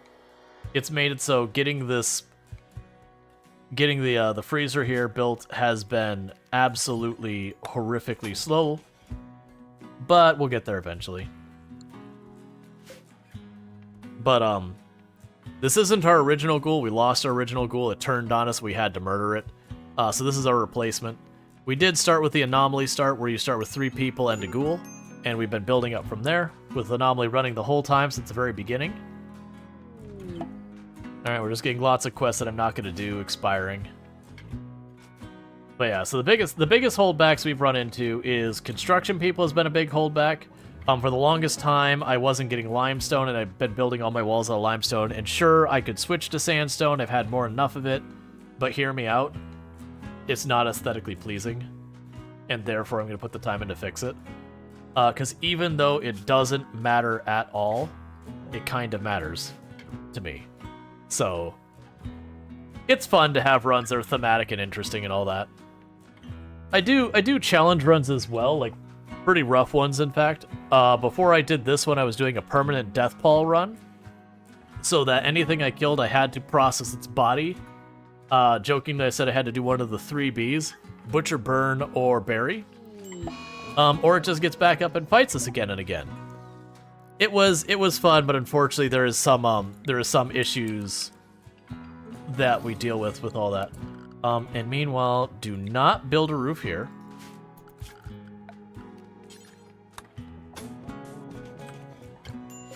Okay.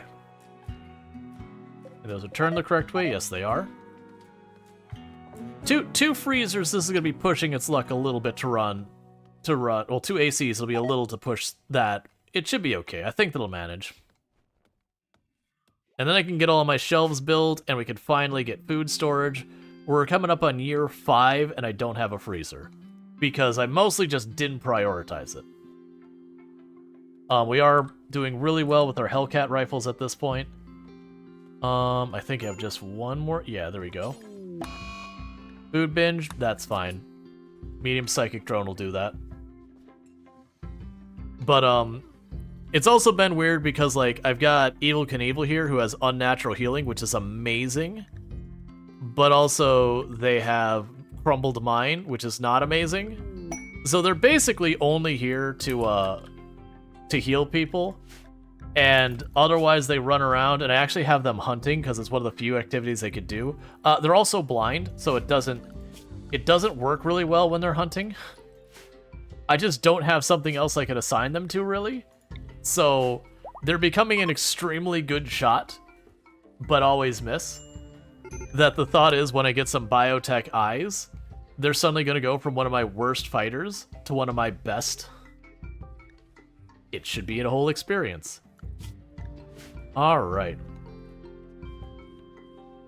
Yeah, so once I seal that spot of wall and this area of wall, basically that'll be fully enclosed and ready. Ambrosia binge. Because I've had you under a sleep suppressor. It's fine.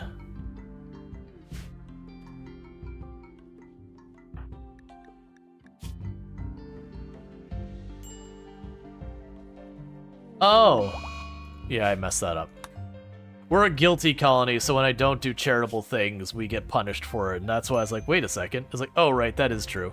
Well, if you weren't well, actually, you're doing an ambrosia binge. Yeah, so you're sorting out your drug thing.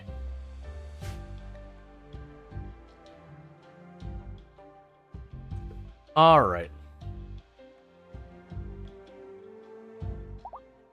But yeah, storyteller-wise, we are doing Cassy. I believe we're on Strive to Survive. I used to do like the sweaty, you know, losing is fun, all that kind of stuff back in the day, you know, Ice Sheet and all that, and it can be fun still to do that. But I found I like to do like the thematic runs a lot more, and doing like kind of weird challenges that really don't gel well with really high difficulties. Like, there's a challenge I've enjoyed doing that I haven't done in a while where I set the world pollution to 100%, and then go to a map that has 100% pollution, and I'm not allowed to do half the stuff that makes it easier to deal with. I'm not caravanning. We're up in the mountains. It's terrible. Oh, that is our social person who is currently having a mood break and is super getting high. Wait, what? Did it not? Wait, what? Did I misread that? Oh, it's a ship. It's a ship. Okay. Right. I read it as a trade caravan. I was like, where'd the trade caravan go? Okay, so let's see what we got here. We can get... I need you to buy things from me. That's the problem is I'm running into, is I need you to buy my things. You're not buying my things, and it's a problem.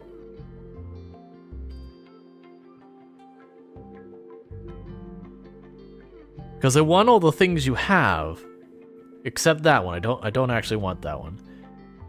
But then actually getting them to use... Ooh, Architect Eye. There is zero way I can make that work. I wish so much I could, but I'm pretty sure if I sold literally everything, I would still fall way short. Because they just don't want half of what I'm selling. That sucks. I think we'll just take the money this time. I need to build up some reserves. Because we keep getting stuff I want. Oh, gold starvation. Animals. That adult male is about to be dealt with. And Conrad has a snack. Sell some Muffalo. I wouldn't be able to sell enough Muffalo. Each Muffalo, the adults were like 230. And while I do have a bunch of them, it's still not enough. That Architect Eye was almost 4,000. The thing right now is those Muffalo are intended on being Conright's food. I just need to get the freezer online so that I can keep meat on the shelves. Oh no, in that particular case, the problem is I just don't have enough stuff they want. Is ultimately what it boils down to.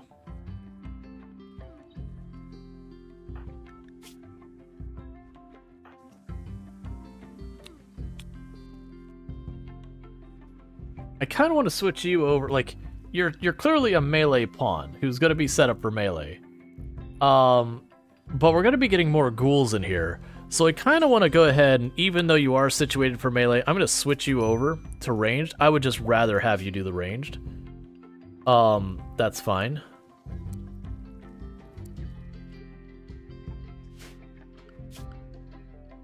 What I can probably do is there's a giant army of Muffalo down here just chilling. We could certainly try eating them.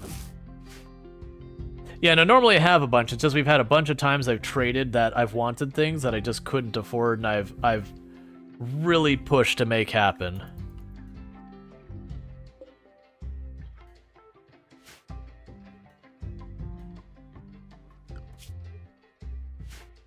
We gotta get that freezer online. This is taking way too long.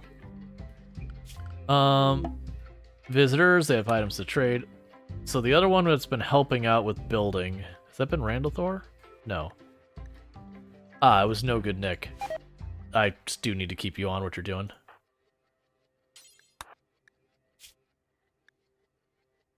Okay. Solar flare, killing her power, so it's actually a good time for me to run down there. Take a little bit of the ambrosia, give me a little bit extra cash. I do need the medicine, so I guess take my cash. Take the mountain of cloth since you don't have enough money for the mountain of cloth.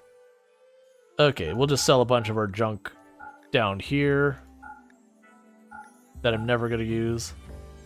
Honestly, at this point, we're not going to use the heavy submachine guns. The chain shotgun we're going to hold on to. Those things are really good, and I probably should have someone rocking that one. That was Usays till they died. Hey, bring the medicine back with you, friend. I'm actually checking to see if there's a bunch of money laying down there, because I've had that happen. Where I'll do all my trades and be like, where's my money? It's like, oh, it's all just sitting outside my colony. Oop, it's that time again. Hey, let's make a new friend with one of our neighbors. So you here...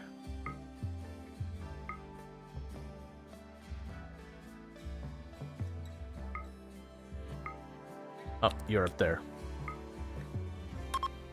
Let's go meet the neighbors. Invite them over. It'll be great.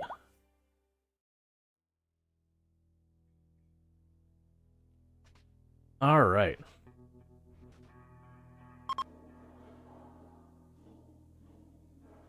So far, we got one who was good that we converted into a ghoul, and then the second one we got was really crap. That we stole some of their skills, and then we're gonna release them. And this time we get a free bolt-action rifle, and what are you?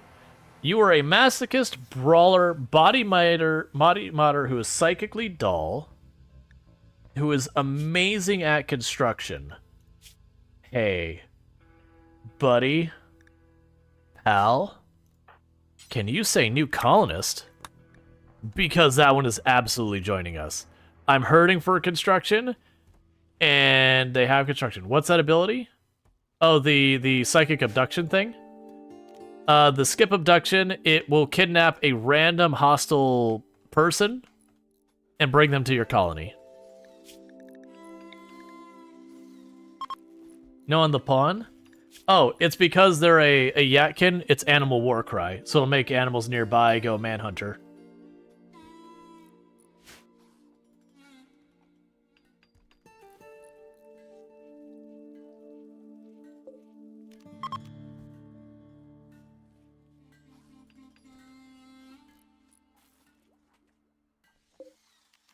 Deconstruct that bed, and this bed.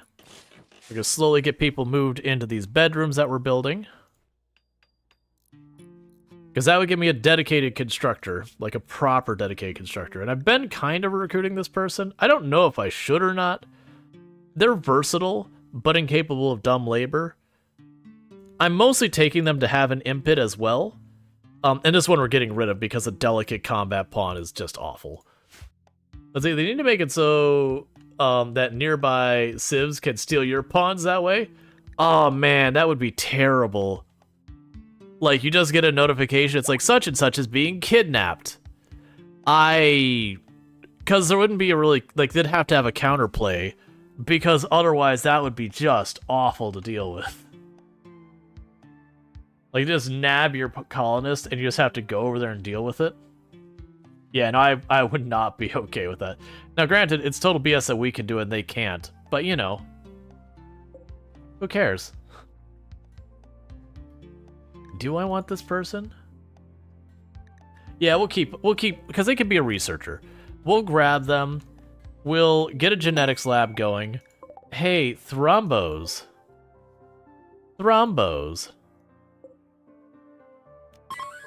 We're one animal short, like animal taming short of being able to actually get them. That's fine. That's pretty much expected. Alright, so once they get these rooms done, we'll get a genetics lab going probably up here. So that we can start grabbing genes and see if we can't go and correct some pawns, like really rough stuff. Oh, I want to check, how does... Sleep suppressor -6. The hum of the devilish machine grates. I feel it inside my head. What an evil piece of machinery that prevents you from sleeping. So that's the thing, is that sleep suppressor, it really helps prevent you from needing to sleep at all.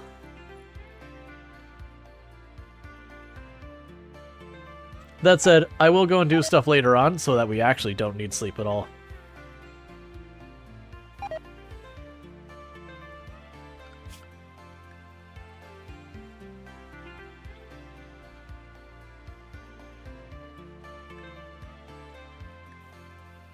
What's your favorite RimWorld track? Like music? Oh, I have no idea. There's a lot of good ones. I don't know them by name, though. Doesn't need sleep? So the sleep suppressor, when someone's in range of it, massively reduces the amount of sleep they'll need. That's not what I want. I want the sleep suppressor. The sleep suppressor here, it basically removes the need for sleep, but it pisses the people off who are sitting under it.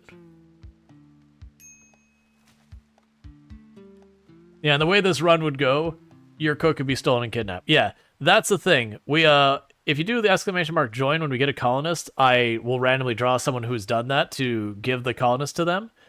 I'll just warn you, if you're a cook, just expect you're gonna die. That's the way Cassandra's been this entire run, is whoever the cook is that show up, straight up already dead. You're basically gonna be murdered. Not that I want that, I very much don't want that, but I'm just waiting for a more direct one like Cassandra to slap one with a meteor or something to just really drive the point home, because she is not put up with second cooks. And we even had it so our only cook got infected by metal horror, so I had to like keep them locked away and have everyone eating raw food while I waited. It's been one of those runs.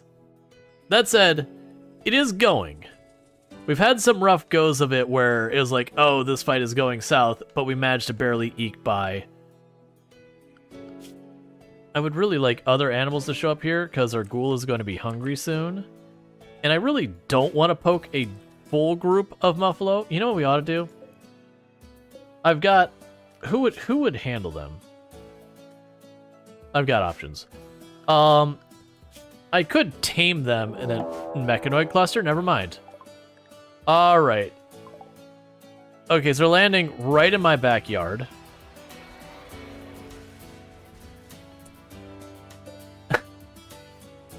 Apparently we're doing danger close mortars. So the downside is I don't have an EMP made yet, and I also don't have a smoke grenade made yet. And both of those are on me.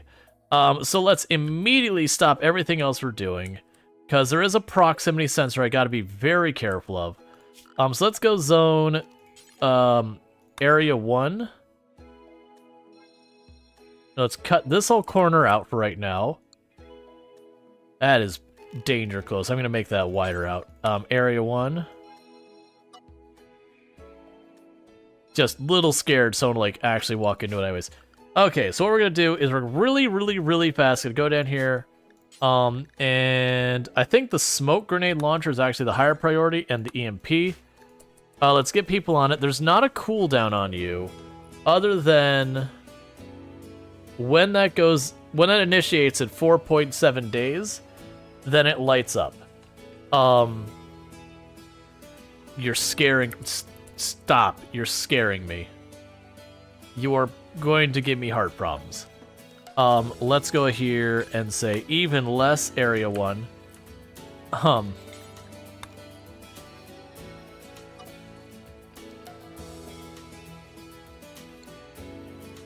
Yeah, so the plan I'm thinking of what we're going to do is with the smoke grenades, I can disable these 3 guns. By just smoke grenading between me and them, we can basically shut them down. The issue is that, and the pikeman friends, because I also don't have my flak armor. So I think the idea is the ghoul is going to run in, go after the centipede, and Luxray is going to go after the pikeman. We'll try to disable all of the turrets with the smoke grenades, and then the militars we should be able to just obliterate. Are they all assigned? You are correct. I did not assign them to Area 1. That's the problem. But first, I need the smoke grenades. I can work with a lot of the other stuff, but I do have to have the smoke grenades.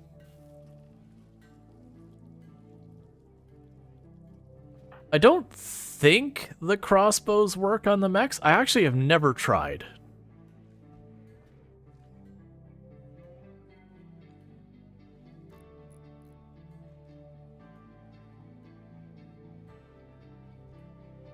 My plan is basically we're going to walk over to this side. I'm going to position myself in the trees here as best we can. We're going to drop smoke grenades in this area. That'll disable these 3 guns from being allowed to shoot at me. At that phase, we'll have Conrate rush the Centipede, Luxray rush this. The other range are going to be just wherever they can and just shooting into the mess with terrible accuracy because they'll be shooting through smoke. But, I mean, they won't be shooting versus we will be shooting, so there's that. The other problem is the Militars. We're just going to do our best there. I don't really have a foolproof way of dealing with that many issues. But that smoke grenade is the instrumental part of the plan. If we're lucky, I could just spray ammo. Unfortunately, I do have all the Hellcat rifles. And while they're really good, like, they're just basically an assault rifle with a flamethrower. The flamethrower is going to do nothing for us. I will need to prioritize that mortar as well. I'm going to get 2 minutes from the moment I wake this up for it to die before it fires somewhere. The good news is a good chunk of my base is actually protected from it. And I think... yeah, all of that is protected from as well, but it could hit any of this area out here. You could also shoot way down here just to be a jerk. Come on, man.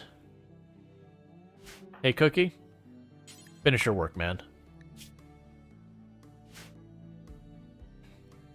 And then we rally the troops and we get in here. Okay. So,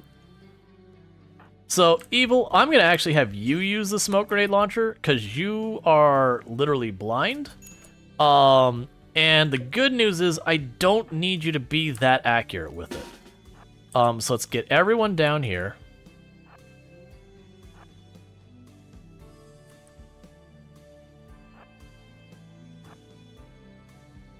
Oh, before we make a mistake, do not fire at will, because they will shoot at that mortar. I've had them do that to me before.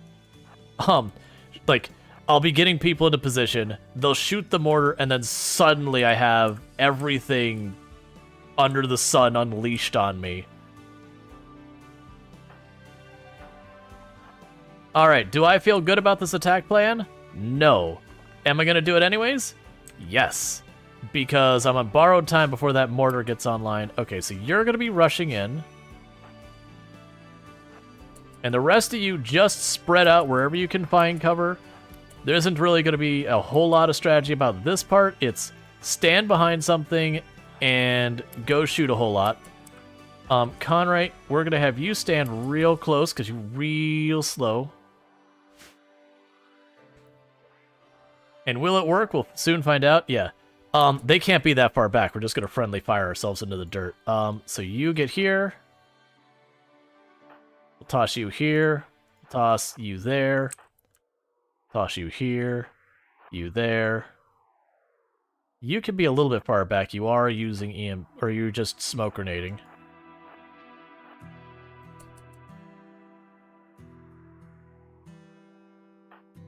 Oh, I can't do it that way.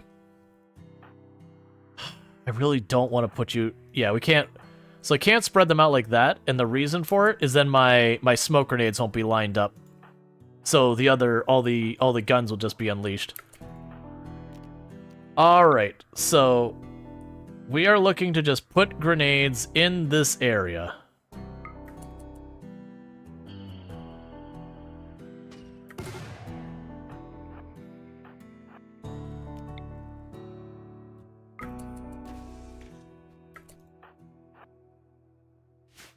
And all the rest of you, open fire.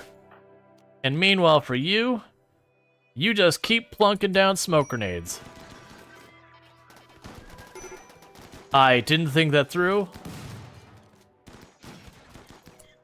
All of you, other than the smoke grenade, I need you on that target.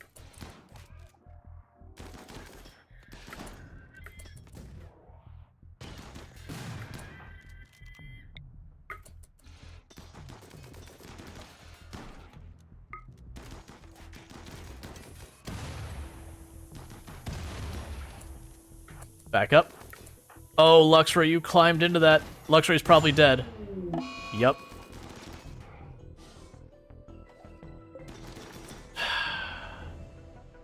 That was our new planter, too. Oh, you can get out of here.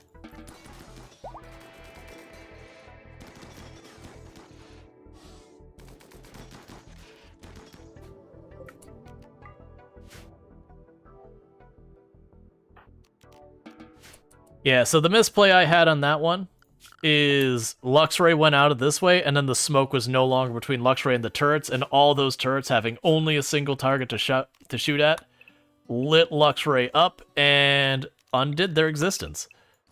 So that kind of sucks. Hey, you can go back to grab your... You grab the chain shotgun now. Alright, so how badly did the others get messed up?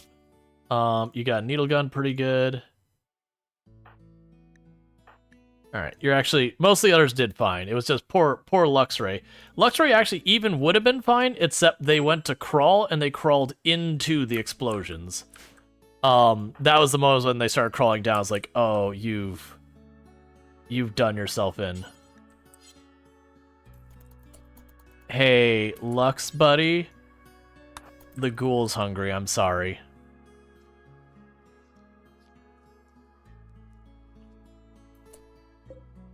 It had to be done.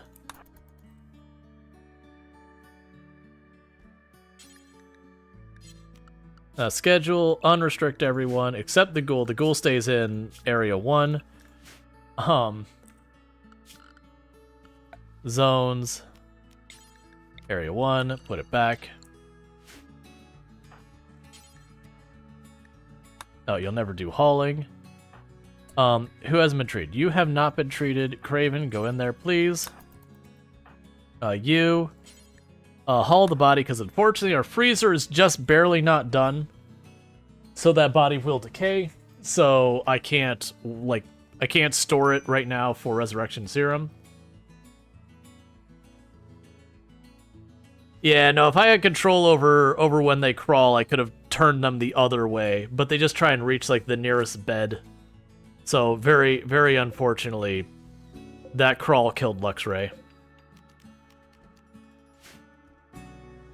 Like, they were in a bad way, but that crawl basically got 2 of the turrets to explode on top of them when they were already down, so... At best, they were losing a bunch of their limbs. Zombies? No, so you can't zombie them. The ghouls, you have to use it while they're alive. It's not post-mortem.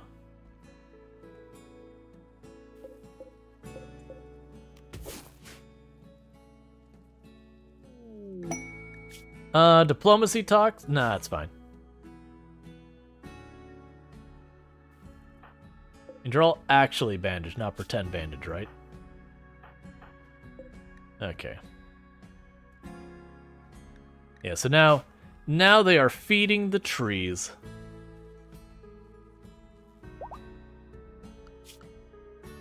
So luckily we still have someone who's growing. Let's double check their skills. So yeah, they were plants and animals. So they were one of our farmers. I can make Bob help out with the plants, but Bob is our dedicated cleaner / hauler. Oops, so your character died? Yeah, no, that's yeah, no, it happens. It's RimWorld. You're gonna have people die, but that one is just bad luck on the crawl. Like, I mean, I messed up the positioning. The first mistake was on me. I basically took them out of cover on accident. And so they just got lit the heck up. The game is interesting, you don't understand? Yeah, we're pretty far in a run. Basically the gist of the game is you get plopped down on a planet. It's a really unpleasant place to be. And you want to leave. And so you've got to research your way, and this is just one of the endings. You got to research your way all the way up to the highest advanced stuff, which is the whole research tree, and build a ship and leave. Have you completed Anomaly? Yes, I have 2 wins under my belt for Anomaly. The first 3 runs I did of Anomaly, I won 2 of them. And that was Strive to Survive difficulty. So not the highest, but like, you know, up there a little bit. Any tips on the heart? So for me, what I ended up doing with the heart is taking, like, so the big thing with the heart is, like, you don't just try and run in and just grind down what, like, as it, like, spreads or whatever. You kind of wait for, like, where to have, like, the nerve clusters, and you go for those. And then if it gets the acid spitters, try to bait the acid spitter with one of your faster moving characters, and then just try and run in between its shots to take it out real fast. But you don't want to sit there and like try and like grind down the meaty goopiness, because you'll just sit there and trigger its like attack you again and again and again. It is well as like rush in, do the damage, back out, wait for your turn, rush in, do the damage, back out. The only goopy bits I try and do is like if I have like say it's here and it's starting to like push into where it's starting to break my walls, I'll just try and clear the area that's attacking my walls. Because as you do more and more damage to the big meaty part, it'll spawn more and more enemies for you to fight. And there's just no need for it. I've been tempted to see how mortars do against it. I haven't done that, because I have the feeling just firebombing it with mortars would just really work. No, you can't prompt them. It's a waiting game. You just gotta kind of wait it out. There's a lot of the anomalies that it's you do a thing and then you wait and then you do a thing. So like the Metal Horrors, the Revenant, the Heart, all of those fall into those kind of categories. Oh, like I guess the Cube would also fall into that as well. The corpse that follows you, like a lot of them, it isn't just you smack it down real fast and it's over. There's a procedure to it. Yeah, no, the first one, the first one, that was the one where we had like 8 Eonex, I think it was, or 6 Eonex or whatever. We got 2 people who had the unnatural curing, and so they could heal anyone, and they just trade back and forth. And we were just abusing the duplication thing, because we would heal any problems it gave us. And just making clones of, one of our best pawns. It was basically one of our more versatile pawns, not necessarily our best combat person. It was a pawn who had like 4 different passions, so I could kind of cut them loose on most jobs and they would do well. And even then, like the finale really got rough. But that was our first time doing the Falene, so it being one and done was good. I need you to not keep getting hungry, Ghoul. I know that's kind of your thing, but I really need my freezer done so I don't have to make you do this, because you're going to turn on me like the last one and I'm going to have to kill you. And I don't want to have to sit there and watch, babysit your hunger and micro you. But like I said, the answer is, I just need a leathery stranger. A ragged stranger with leathery skin is approaching your colony. She wants to talk. You can send the colonists to hear what they have to say. Okay, bio. Psychic Slaughter. Use dark psychic power to induce a chaotic reconfiguration of flesh. This kills a flesh creature in seconds and converts their body into a pile of twisted flesh. Oh. Okay. They're a cook.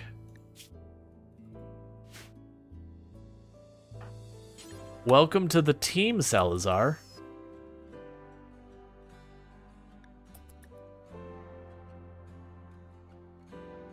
Stay a while.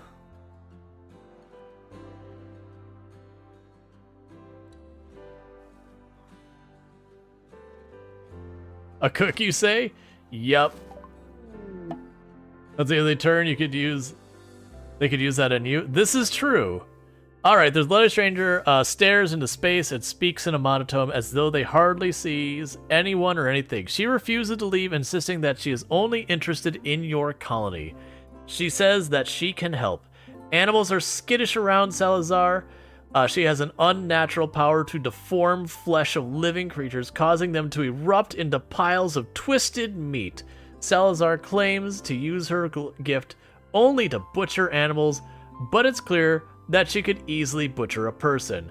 She may be very useful, but you sense that there's something she's not telling. Welcome aboard! So, we're gonna go ahead and draw who gets to be Salazar. Alright, Bentley, you get to be the person who turns people into piles of meat that may or may not hurt us. But, hear me out, I'm down to give it a go. Thank you to the follow. Welcome to the stream. Why does everyone getting handling? Alright, so we've got a second cook in the colony. Finally. And that's basically what their only thing they're good at. Is just cooking and that. So I feel like the first thing we need to do is we need to science. So, okay, so you have a very, very short range. So hear me out. Wait, do you...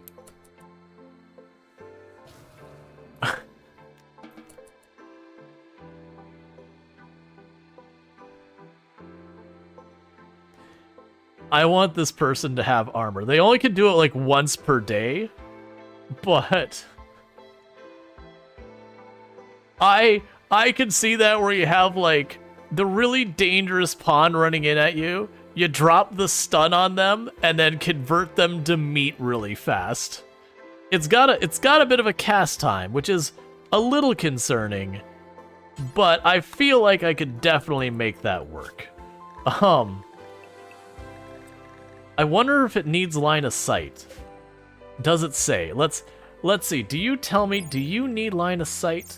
Because if you don't need line of sight, I could definitely work in that. Line of sight required, yes. Okay.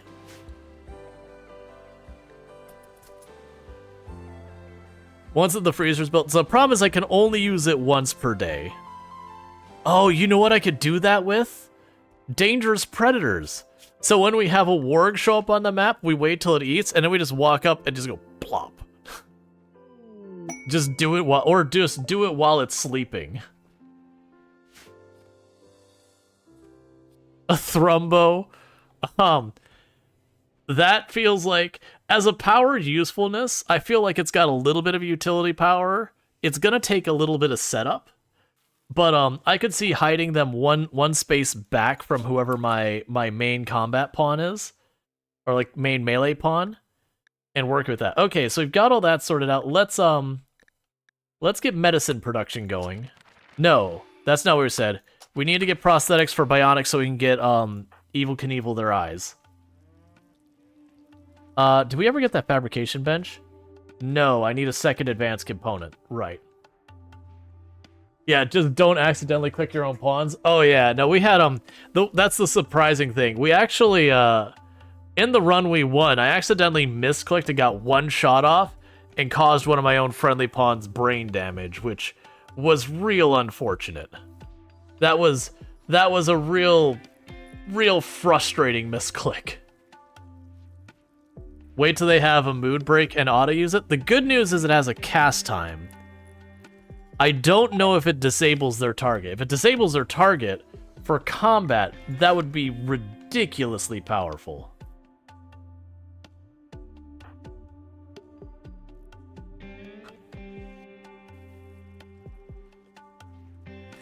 I wonder the meat conversion rate here. Like if I use that power on a small animal, do I just get a tiny bit of meat? Or if I use it on a big animal, I get a bunch? Like how like what is the ridiculousness I could do? Meanwhile, put you on that. I think I had you set to... No, we don't. That's another run did that. Alright, so we got cargo pods full of potatoes. You can feed an army of ghouls with that. Well, the problem is, again, you gotta keep in mind it's once per day. But yeah, we could feed ghouls. I just have to keep using that ability regularly. I do want to test having Bentley run up to a warg or something and just explode it immediately. Because it didn't look like the Muffalo tried to do anything one way or the other. It just stood there.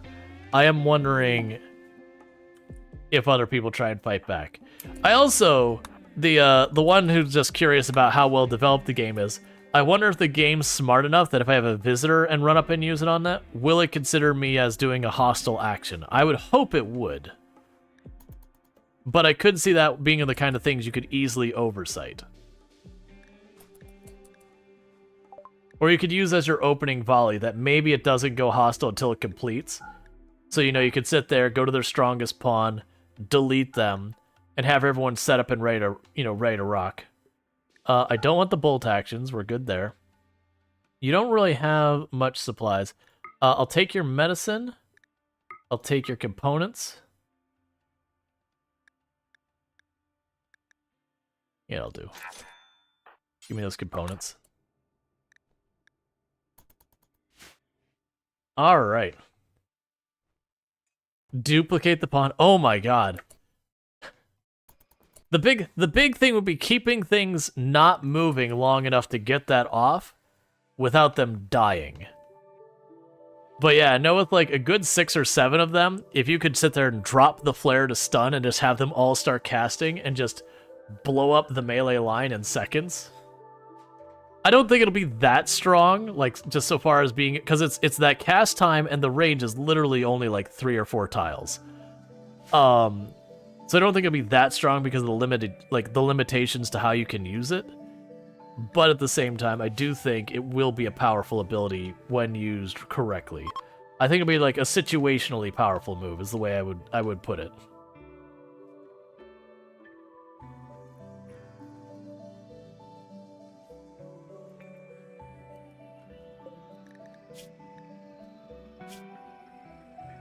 Oh, right, you're unconscious. I was like, man, you're not getting any progress in converting them. It's like, right. That's right, you're not conscious. You're not doing anything right now.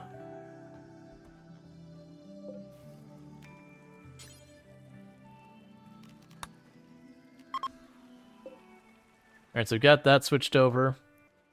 They've got 2 more beds after that. They've given us a gift of 25 medicine. Ooh.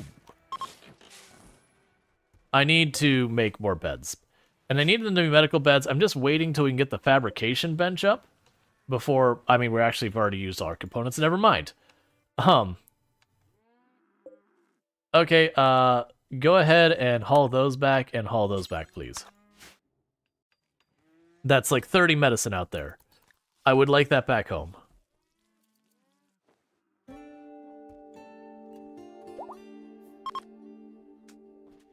Ability ready, psychic slaughter. So let's do our next experiment. I would like you to run up to this raccoon, and I am expecting to get a very low volume of meat out of this.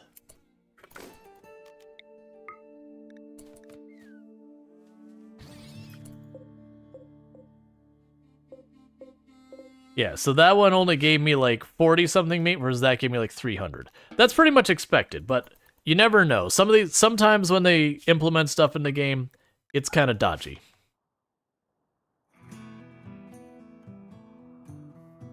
You can convert them into meat. I do wonder... So there's 2 things I could see happening. Conversion resentment. Oh, that was conversion resentment.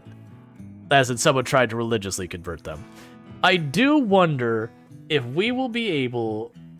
Like, if I use that on a person, if Bentley will get really upset about it. Like, I do wonder if that's, like, the hidden thing about that. If you use it on an actual human being, Bentley turns on you kind of thing. You know, they're just like, that's not why that's not why I do this. Or there's the possibility. Or you do it, and then they go mad, and they'll just start using it. Using on a boomlope and not having it blow up? It's worth testing. It doesn't leave a corpse or anything, so I don't know triggering event-wise how that would work.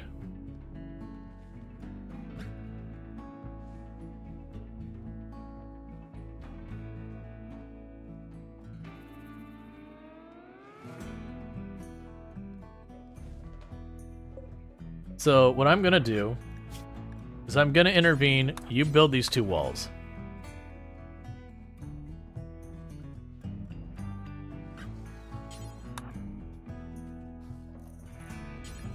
And you build these 2 coolers.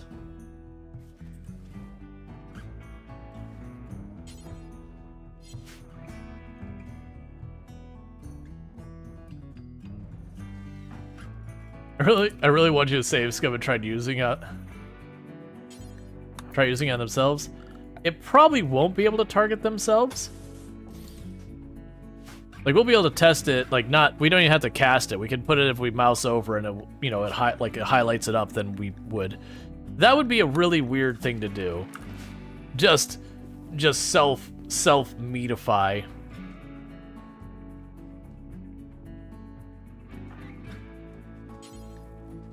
So we're missing 2 components.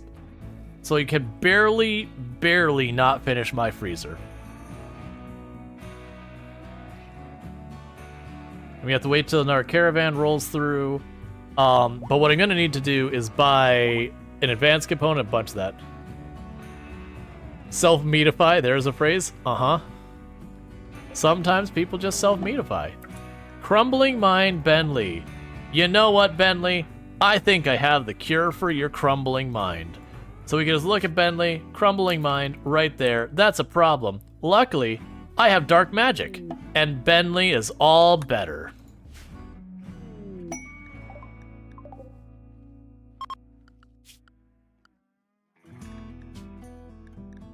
No cows.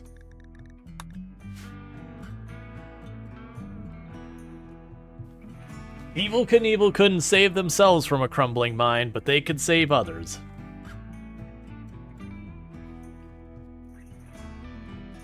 No, I've already got so many Muffalo that outside Thrumbo, I'm probably not gonna take any cows. Meatification is ready to go. Is it ready to go? I think it's still on cooldown, right?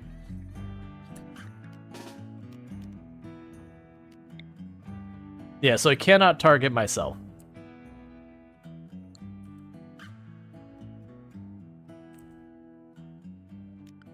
Any dangerous animals? Nope.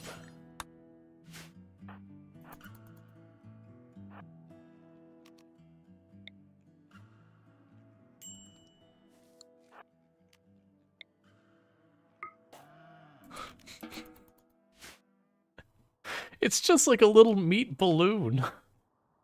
It goes pip, and a bunch of meat falls out. I'm doing it to the Muffalos because they're dangerous to hunt. They can manhunter pack you. So I'm like, alright. I'll just keep detonating them in meat until we're down to 1.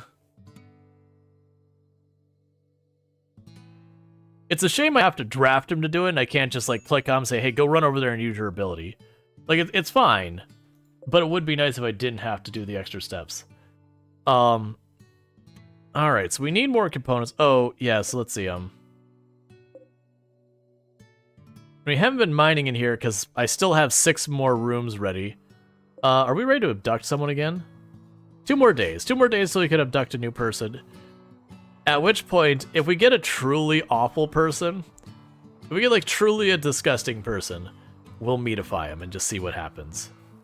Do people get mad about the meatifying thing? Not, people seem chill about it. I didn't expect them to. It could be possible that if I meatify a person, they get super upset. But, you know.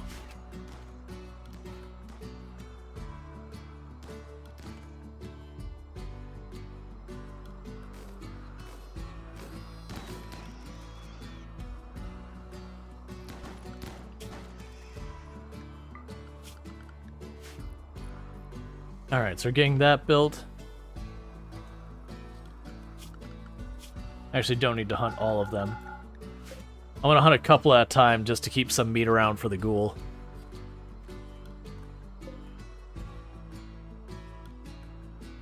The only downside is our dedicated hauler. They're doing their best. It's just they have a lot of area to clean and all that.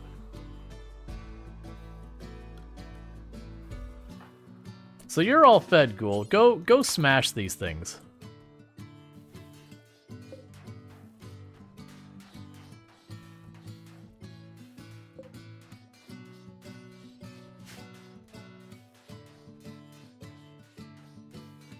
Okay, so you're low on limestone, so you can turn that back on.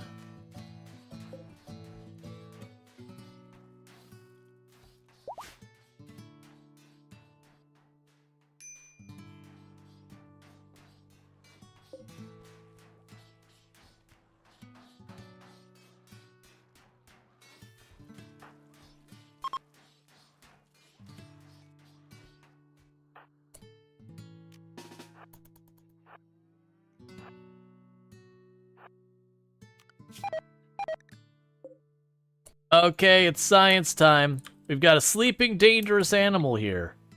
Let's just go to max range if possible.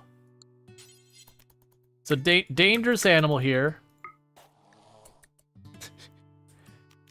I know how I'm dealing with wargs and all that now. Grizzly bear, warg.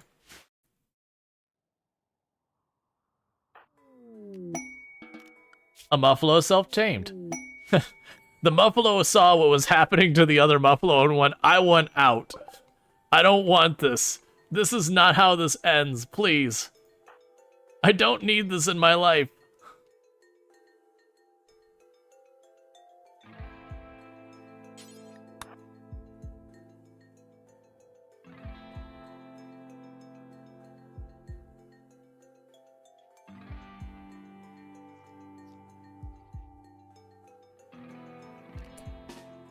Okay, we'll run you up here and we'll break the next one.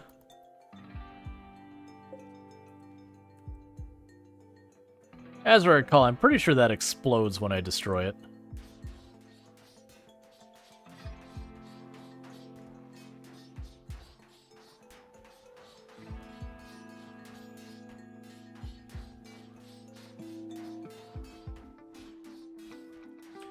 Just figure in the meantime, I might as well clear these things out.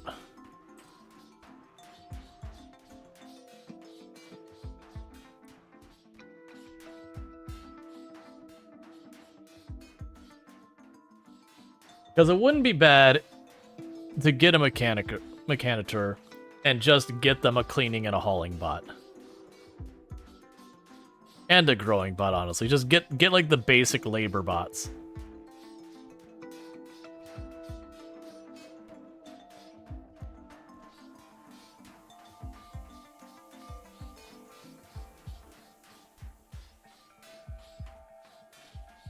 All right.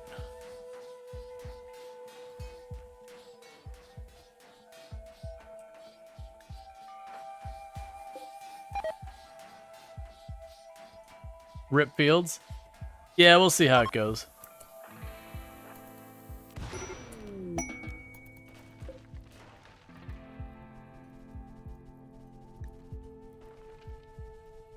Okay, it really wasn't that bad. It didn't even, like, it blew up a chunk of fence, but that's about it.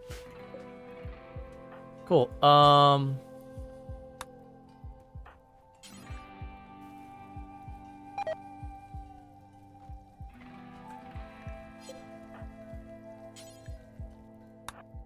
Decrypt it. Alright. Quest available, Ancient Wreck. They would send 2 Scorchers and 7 Militars. So all short-range stuff. And we'd be able to get a Mechanator out of it.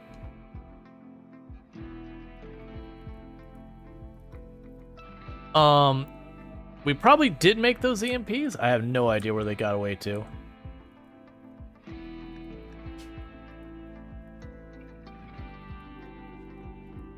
Or I ran out of components. That's still fine. 2 Scorchers and a bunch of Militars we should be able to handle relatively okay. So I think I'm going to go for it, because I can pop the Metal Blood armor and just run the ghoul in, and it should be able to do it. Why so much meat rotting storage? I don't have a freezer. And they're cooking a number of meals, but, you know, they can't keep it all going. Yeah, that's fine. Yeah, I'm going to actually do that.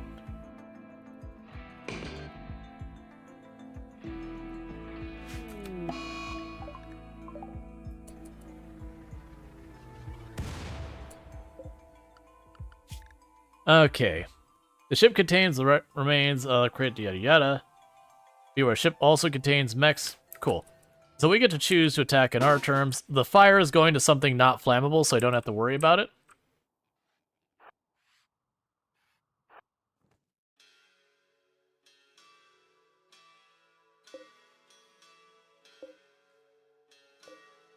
Alright, so it does look like we might be able to control when we initiate this fight.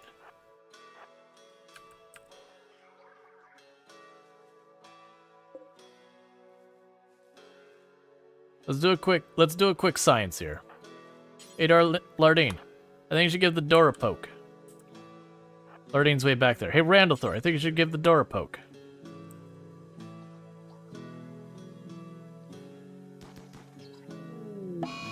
Cool. So we have angered them. That was kind of the goal. I wasn't expecting to do it in one, but that's okay. So with that, Conrad, your name is Bait. Do you know what you do? Here's a hint. Your name is Bait. So let's get a bunch of people back here on all the cover we can find them.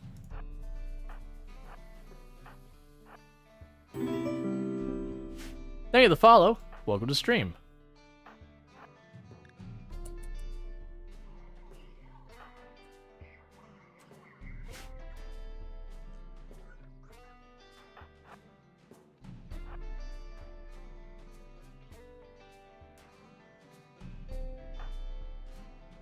Okay.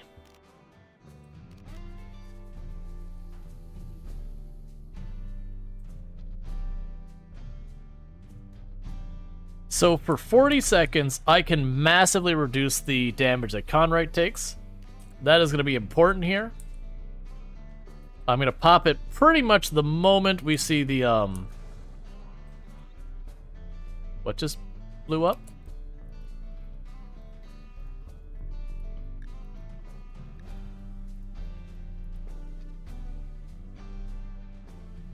Oh, the Mechanitor's ship just fell apart? Okay, sure, I guess.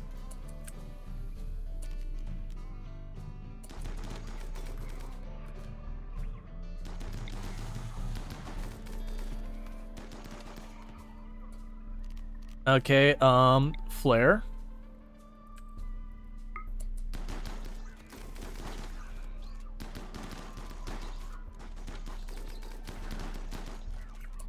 Would you please stop running?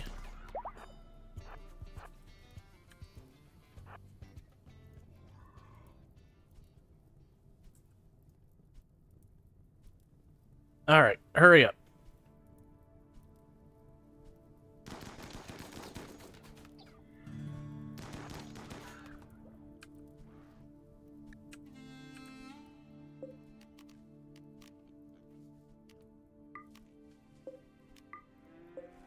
It also gave me components, which I need badly.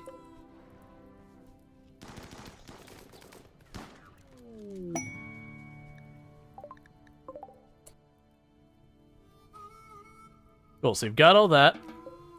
Meanwhile, let's go ahead and have you extract the mech link. And then we gotta decide who gets the mech link. Definitely not Ben Lee in this particular case, because I'm probably going to be throwing them in the front lines to use that psychic power. Definitely not someone who's delicate. Okay.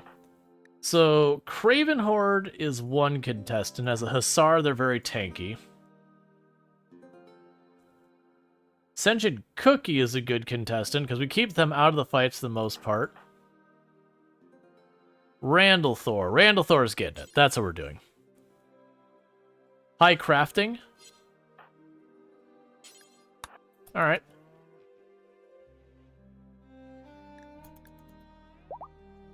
Okay, so we can grab our mech link real quick.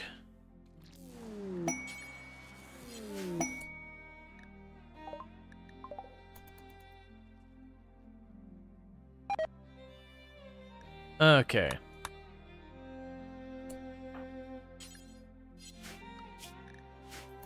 Oh, our storage is full? Where is our constructor bot?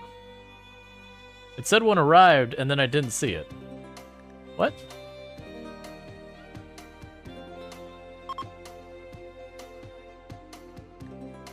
Okay, I guess the constructor bot arrived in... Oh, I bet you it probably landed in the wall and glitched. Cool, so that gives us our air conditioners. Oh, no, there it is. So let's lower the temperature in here. Alright, so zone, stockpile. For right now, I need to get shelves in here, but for the moment, clear, important, food. Done.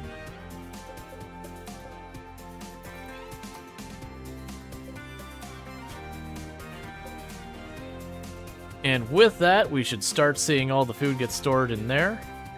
Oh, you... Important. Preferred. Normal. Okay, that'll do. I just want to make sure they put the food in there. Allow rotten? No, like, we shouldn't allow rotten. Now, granted, food doesn't stay rotten. It vanishes from existence when it rots. So that shouldn't be that big of an issue. But yeah, so now we got ourselves an actual freezer. So we can start moving all the meat in there. Oh, and Nox is about to be recruited. Cool. I also need more bedrooms. And I need more construction people. Which... Where did our... Was it you who were recruiting for his construction? Oh, yeah. And you'll start being recruited in 4 days since we kidnapped you, like, forever ago. And we're gonna put more wall on this side. It just hasn't been deconstructed because we don't have enough construction people to get stuff done. Alright, so with that, we did get a constructor bot. I am gonna have to queue up some more things. New recruit Nooks. I don't remember what you were even gonna do around here. I think I was literally recruiting you because you're an impid. And I wanted an impid. So...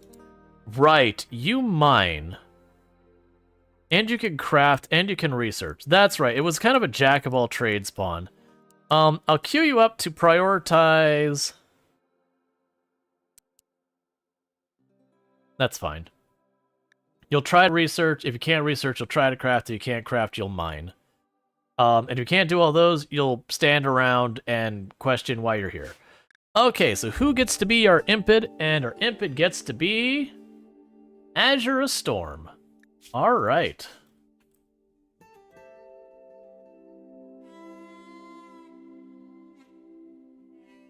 I guess it's Assura Storm, not Azure Storm.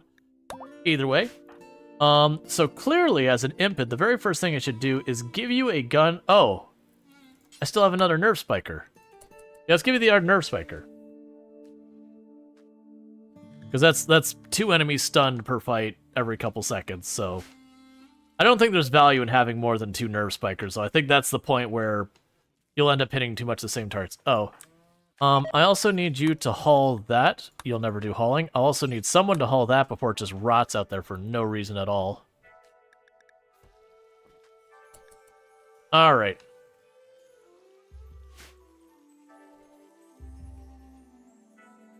So we still have the granite construction. You've almost... Oh, so you got that all but done. So that's good news. You haven't gotten that done at all. So I literally just need to stop building and just... wait. We found cash underground in the wall. Why is everything right here? Is there like a hollow spot in the wall over there? I don't have a melee weapon on anyone to check.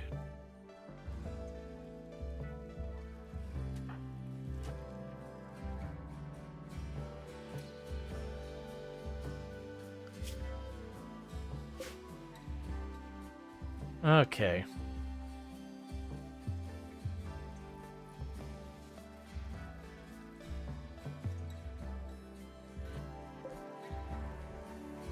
Alright, so we are making limestone still. Oh, hey. Need to put a piece of wall there and there. We'll have to build up that wall. I'm trying to avoid the temptation to queue up more stuff. I want to finish that. We'll queue up our shelves after that's done. Hey. Waste drop, you are willing to give me a toxic filtration book and a book that literally gives me nothing and I don't care about it. A psychic insanity lance and a marine helmet, which the marine helmet's going to be really nice. Or an armor skin gland. I'm going to hold off on the pollution. I don't have a whole lot of places for the pollution to go, so I'll very quickly overrun the map. Now, if they're offering like a mech resurrection serum or something, I'll take the pollution, something that good. But I have to be very careful because pollution can't go into stone.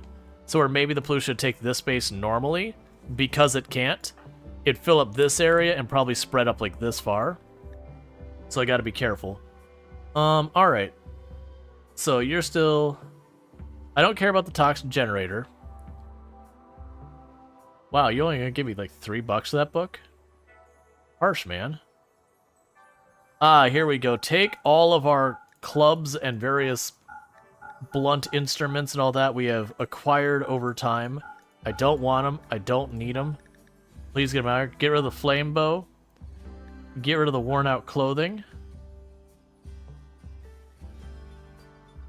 You can have a little bit of ambrosia, I guess.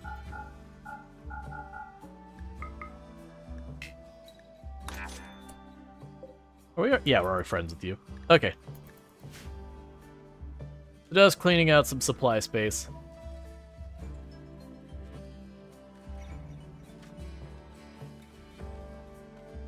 Cool, so we're finally building that. I do want to build this thing that'll let us, mess with the temperature of the area, but I do need to wait until I get the fabrication bench on.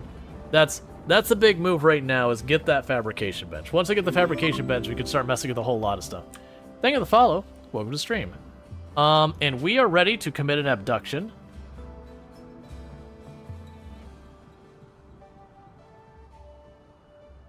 So you lead.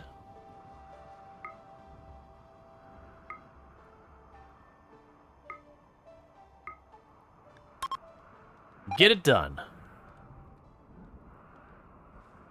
Who will be forcefully joining the colony next?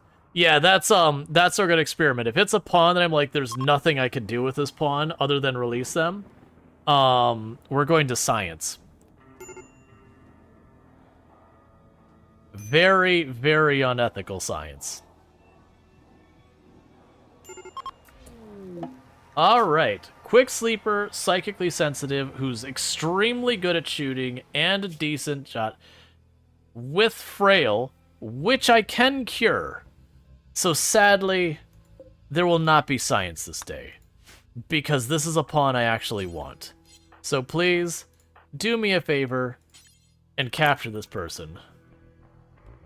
Age 55? Yeah, that's fine. That means I got another decade before I got to worry about de-aging them, and we could do some pretty aggressive de-aging. You just want to see meat? Oh yeah, like don't get me wrong, I absolutely want to see what happens if we do that to a person.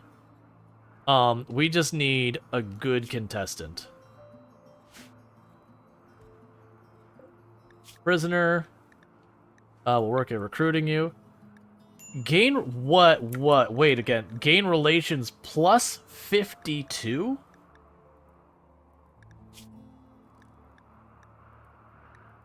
Town councilman? Is this like their leader or whatever? I can't remember if I could see the leader, where I even checked that. Why are you willing to give me 52 standings for releasing them?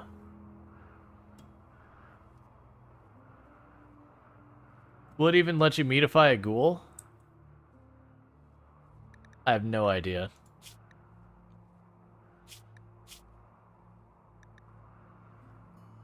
The faction that they belong to.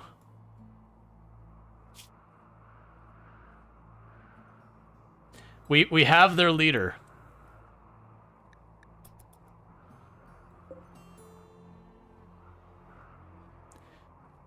Alright, chat. We're gonna do a poll. We're gonna do a poll.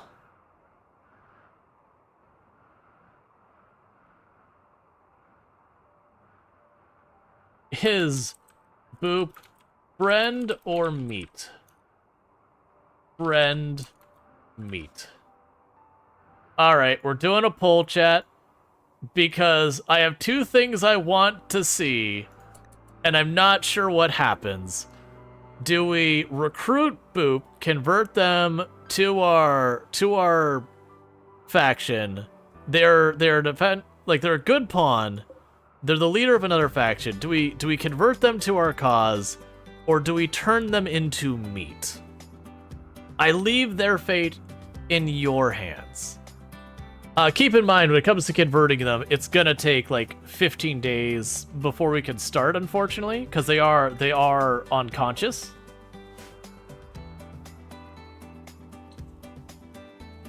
Does friend mean convert? Yeah, convert and recruit.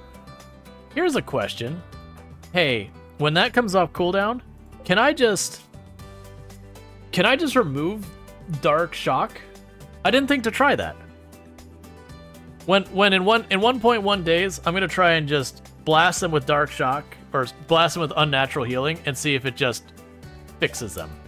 All right, so I can do bionic parts now. Vital computer is a good choice next.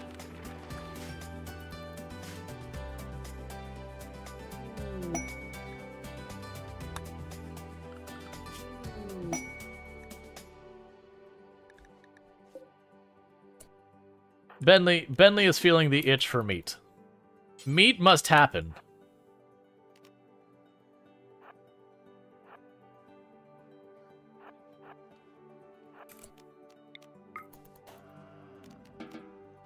There we go.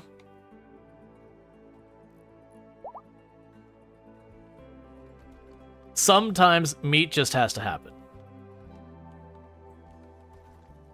All right, it does feel like that Muffalo's gonna meet its maker. I have to say, I question, like, when it comes to the value of that in combat, I feel like it's very mixed. But all that said, the gimmick side of it, I really like that ability. That might be my favorite just random weird freaking ability I have ever seen in RimWorld. I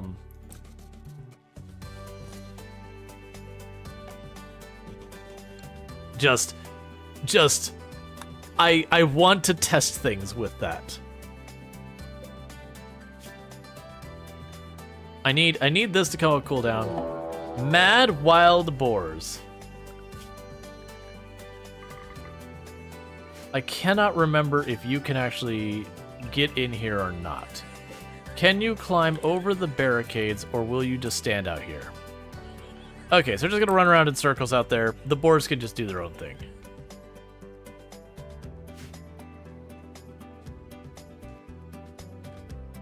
Hey, Vord is lost. How's it going? So the problem is, Twisted Meat actually has a worse mood penalty than cannibalism. So I could do that to avoid cannibalism, but then the penalty's even worse.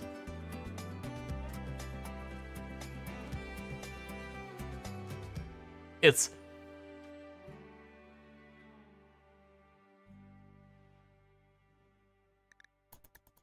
Yeah, the Twisted Meat, especially if your characters eat it raw, they get real unhappy about it.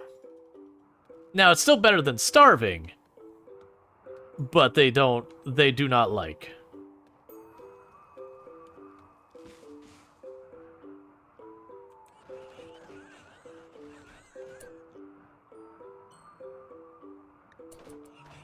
Oh. Well, that's not what I want to see.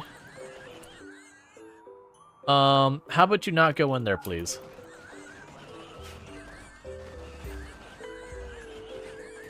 So I'm in this weird situation now, where they're already in there. I think I know how they're doing with that. And they're breaking everything. If I try and do my normal strategy here, it's just going to cause us problems.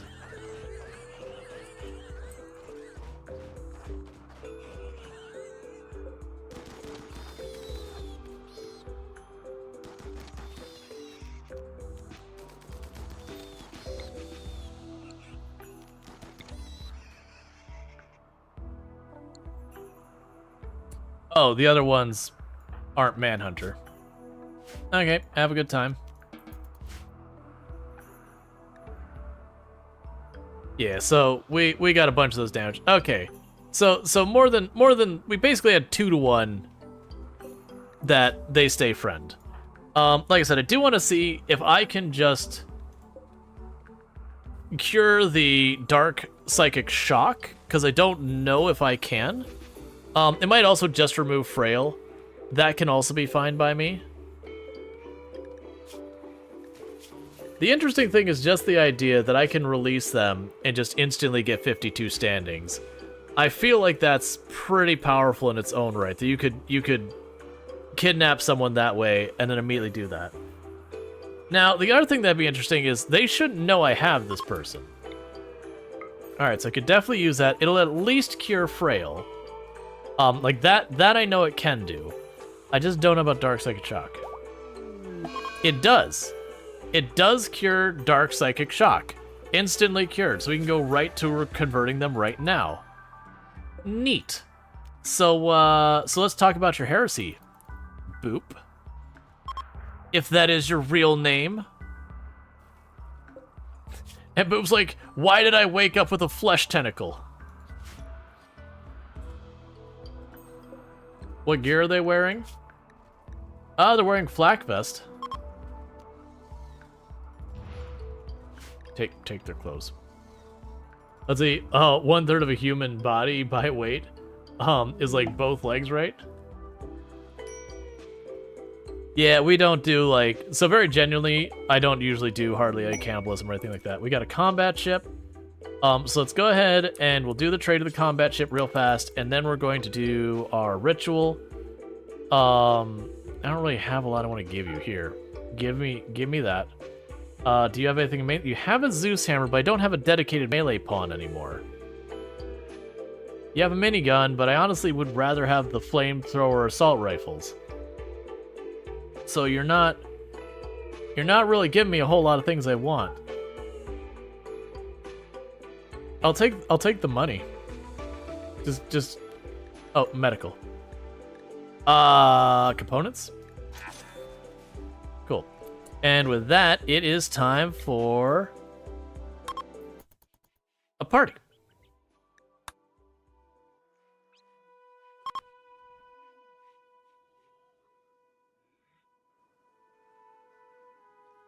You're just hoping better than that like marine armor? Yeah, I mean, I don't have flak, so it's still good. I should have flak, but right now. Cool, we had a fun event. Neat. So you won't haul, so go ahead and haul the components in before they get destroyed. Go ahead and haul the medicine in. And we'll be good. Alright, so we have finally built a couple more bedrooms. It's been forever, it's needed to be done. And I'm going to follow that up by building a couple of bedrooms. Because I need more.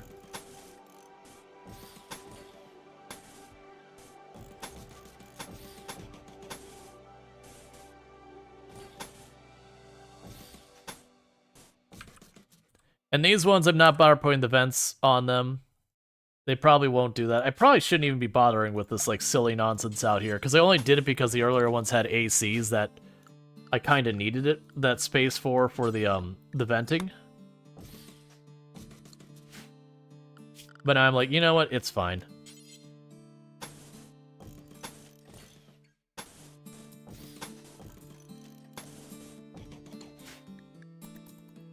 All right.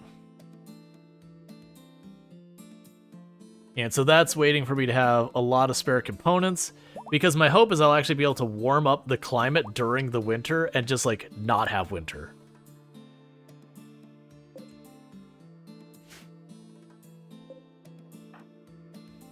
But that is interesting that I can teleport them over, wake them up early, and start recruiting them right away. Is pretty exciting. I have a lot of contained anomaly. That's like literally the point of this run, is we're just trying to, you know, do as many anomalies as possible. Now I think about it, the only thing I need for that is steel. Let's get the other room set up. We're basically going to go, yeah, no, I know I'm going really long. We've had so many raids tonight, and they're just like, I'm jamming, I'm having a good time. I actually expected to be tired early tonight, too. But I don't know if it's like a second win thing. But yeah, no, I probably should be wrapping in not too long. But yeah, that's that meat attack that Bentley has is so much fun. I look forward to abusing that. I wonder if you could use that in anomalies.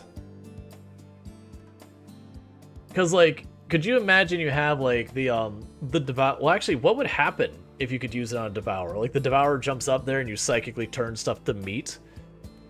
Like that's an ability that you immediately go, what can I do with this? because it seems so ridiculous. Yeah, so what I'm going to try and do is I'm going to try and be good here. I have already gone way over an hour longer than I normally stream for. But that said, if you have enjoyed tonight's content, you haven't already dropped a follow on the channel, don't forget to drop your follow on the channel. That way you can find your way back here in the future. But what I'm going to go ahead and do is I am going to be wrapping up. For those here on Twitch, we're going to go raid out to someone else. For those on TikTok and YouTube, the stream will abruptly end because that's not a thing over there. So let me go ahead and get TikTok out of here and YouTube out of here. Don't forget to like and subscribe and all those kind of things. And what I'm going to go ahead and do is put up my ending stream screen and see who I can find to raid. For those who are new here, I do stream 6 days a week.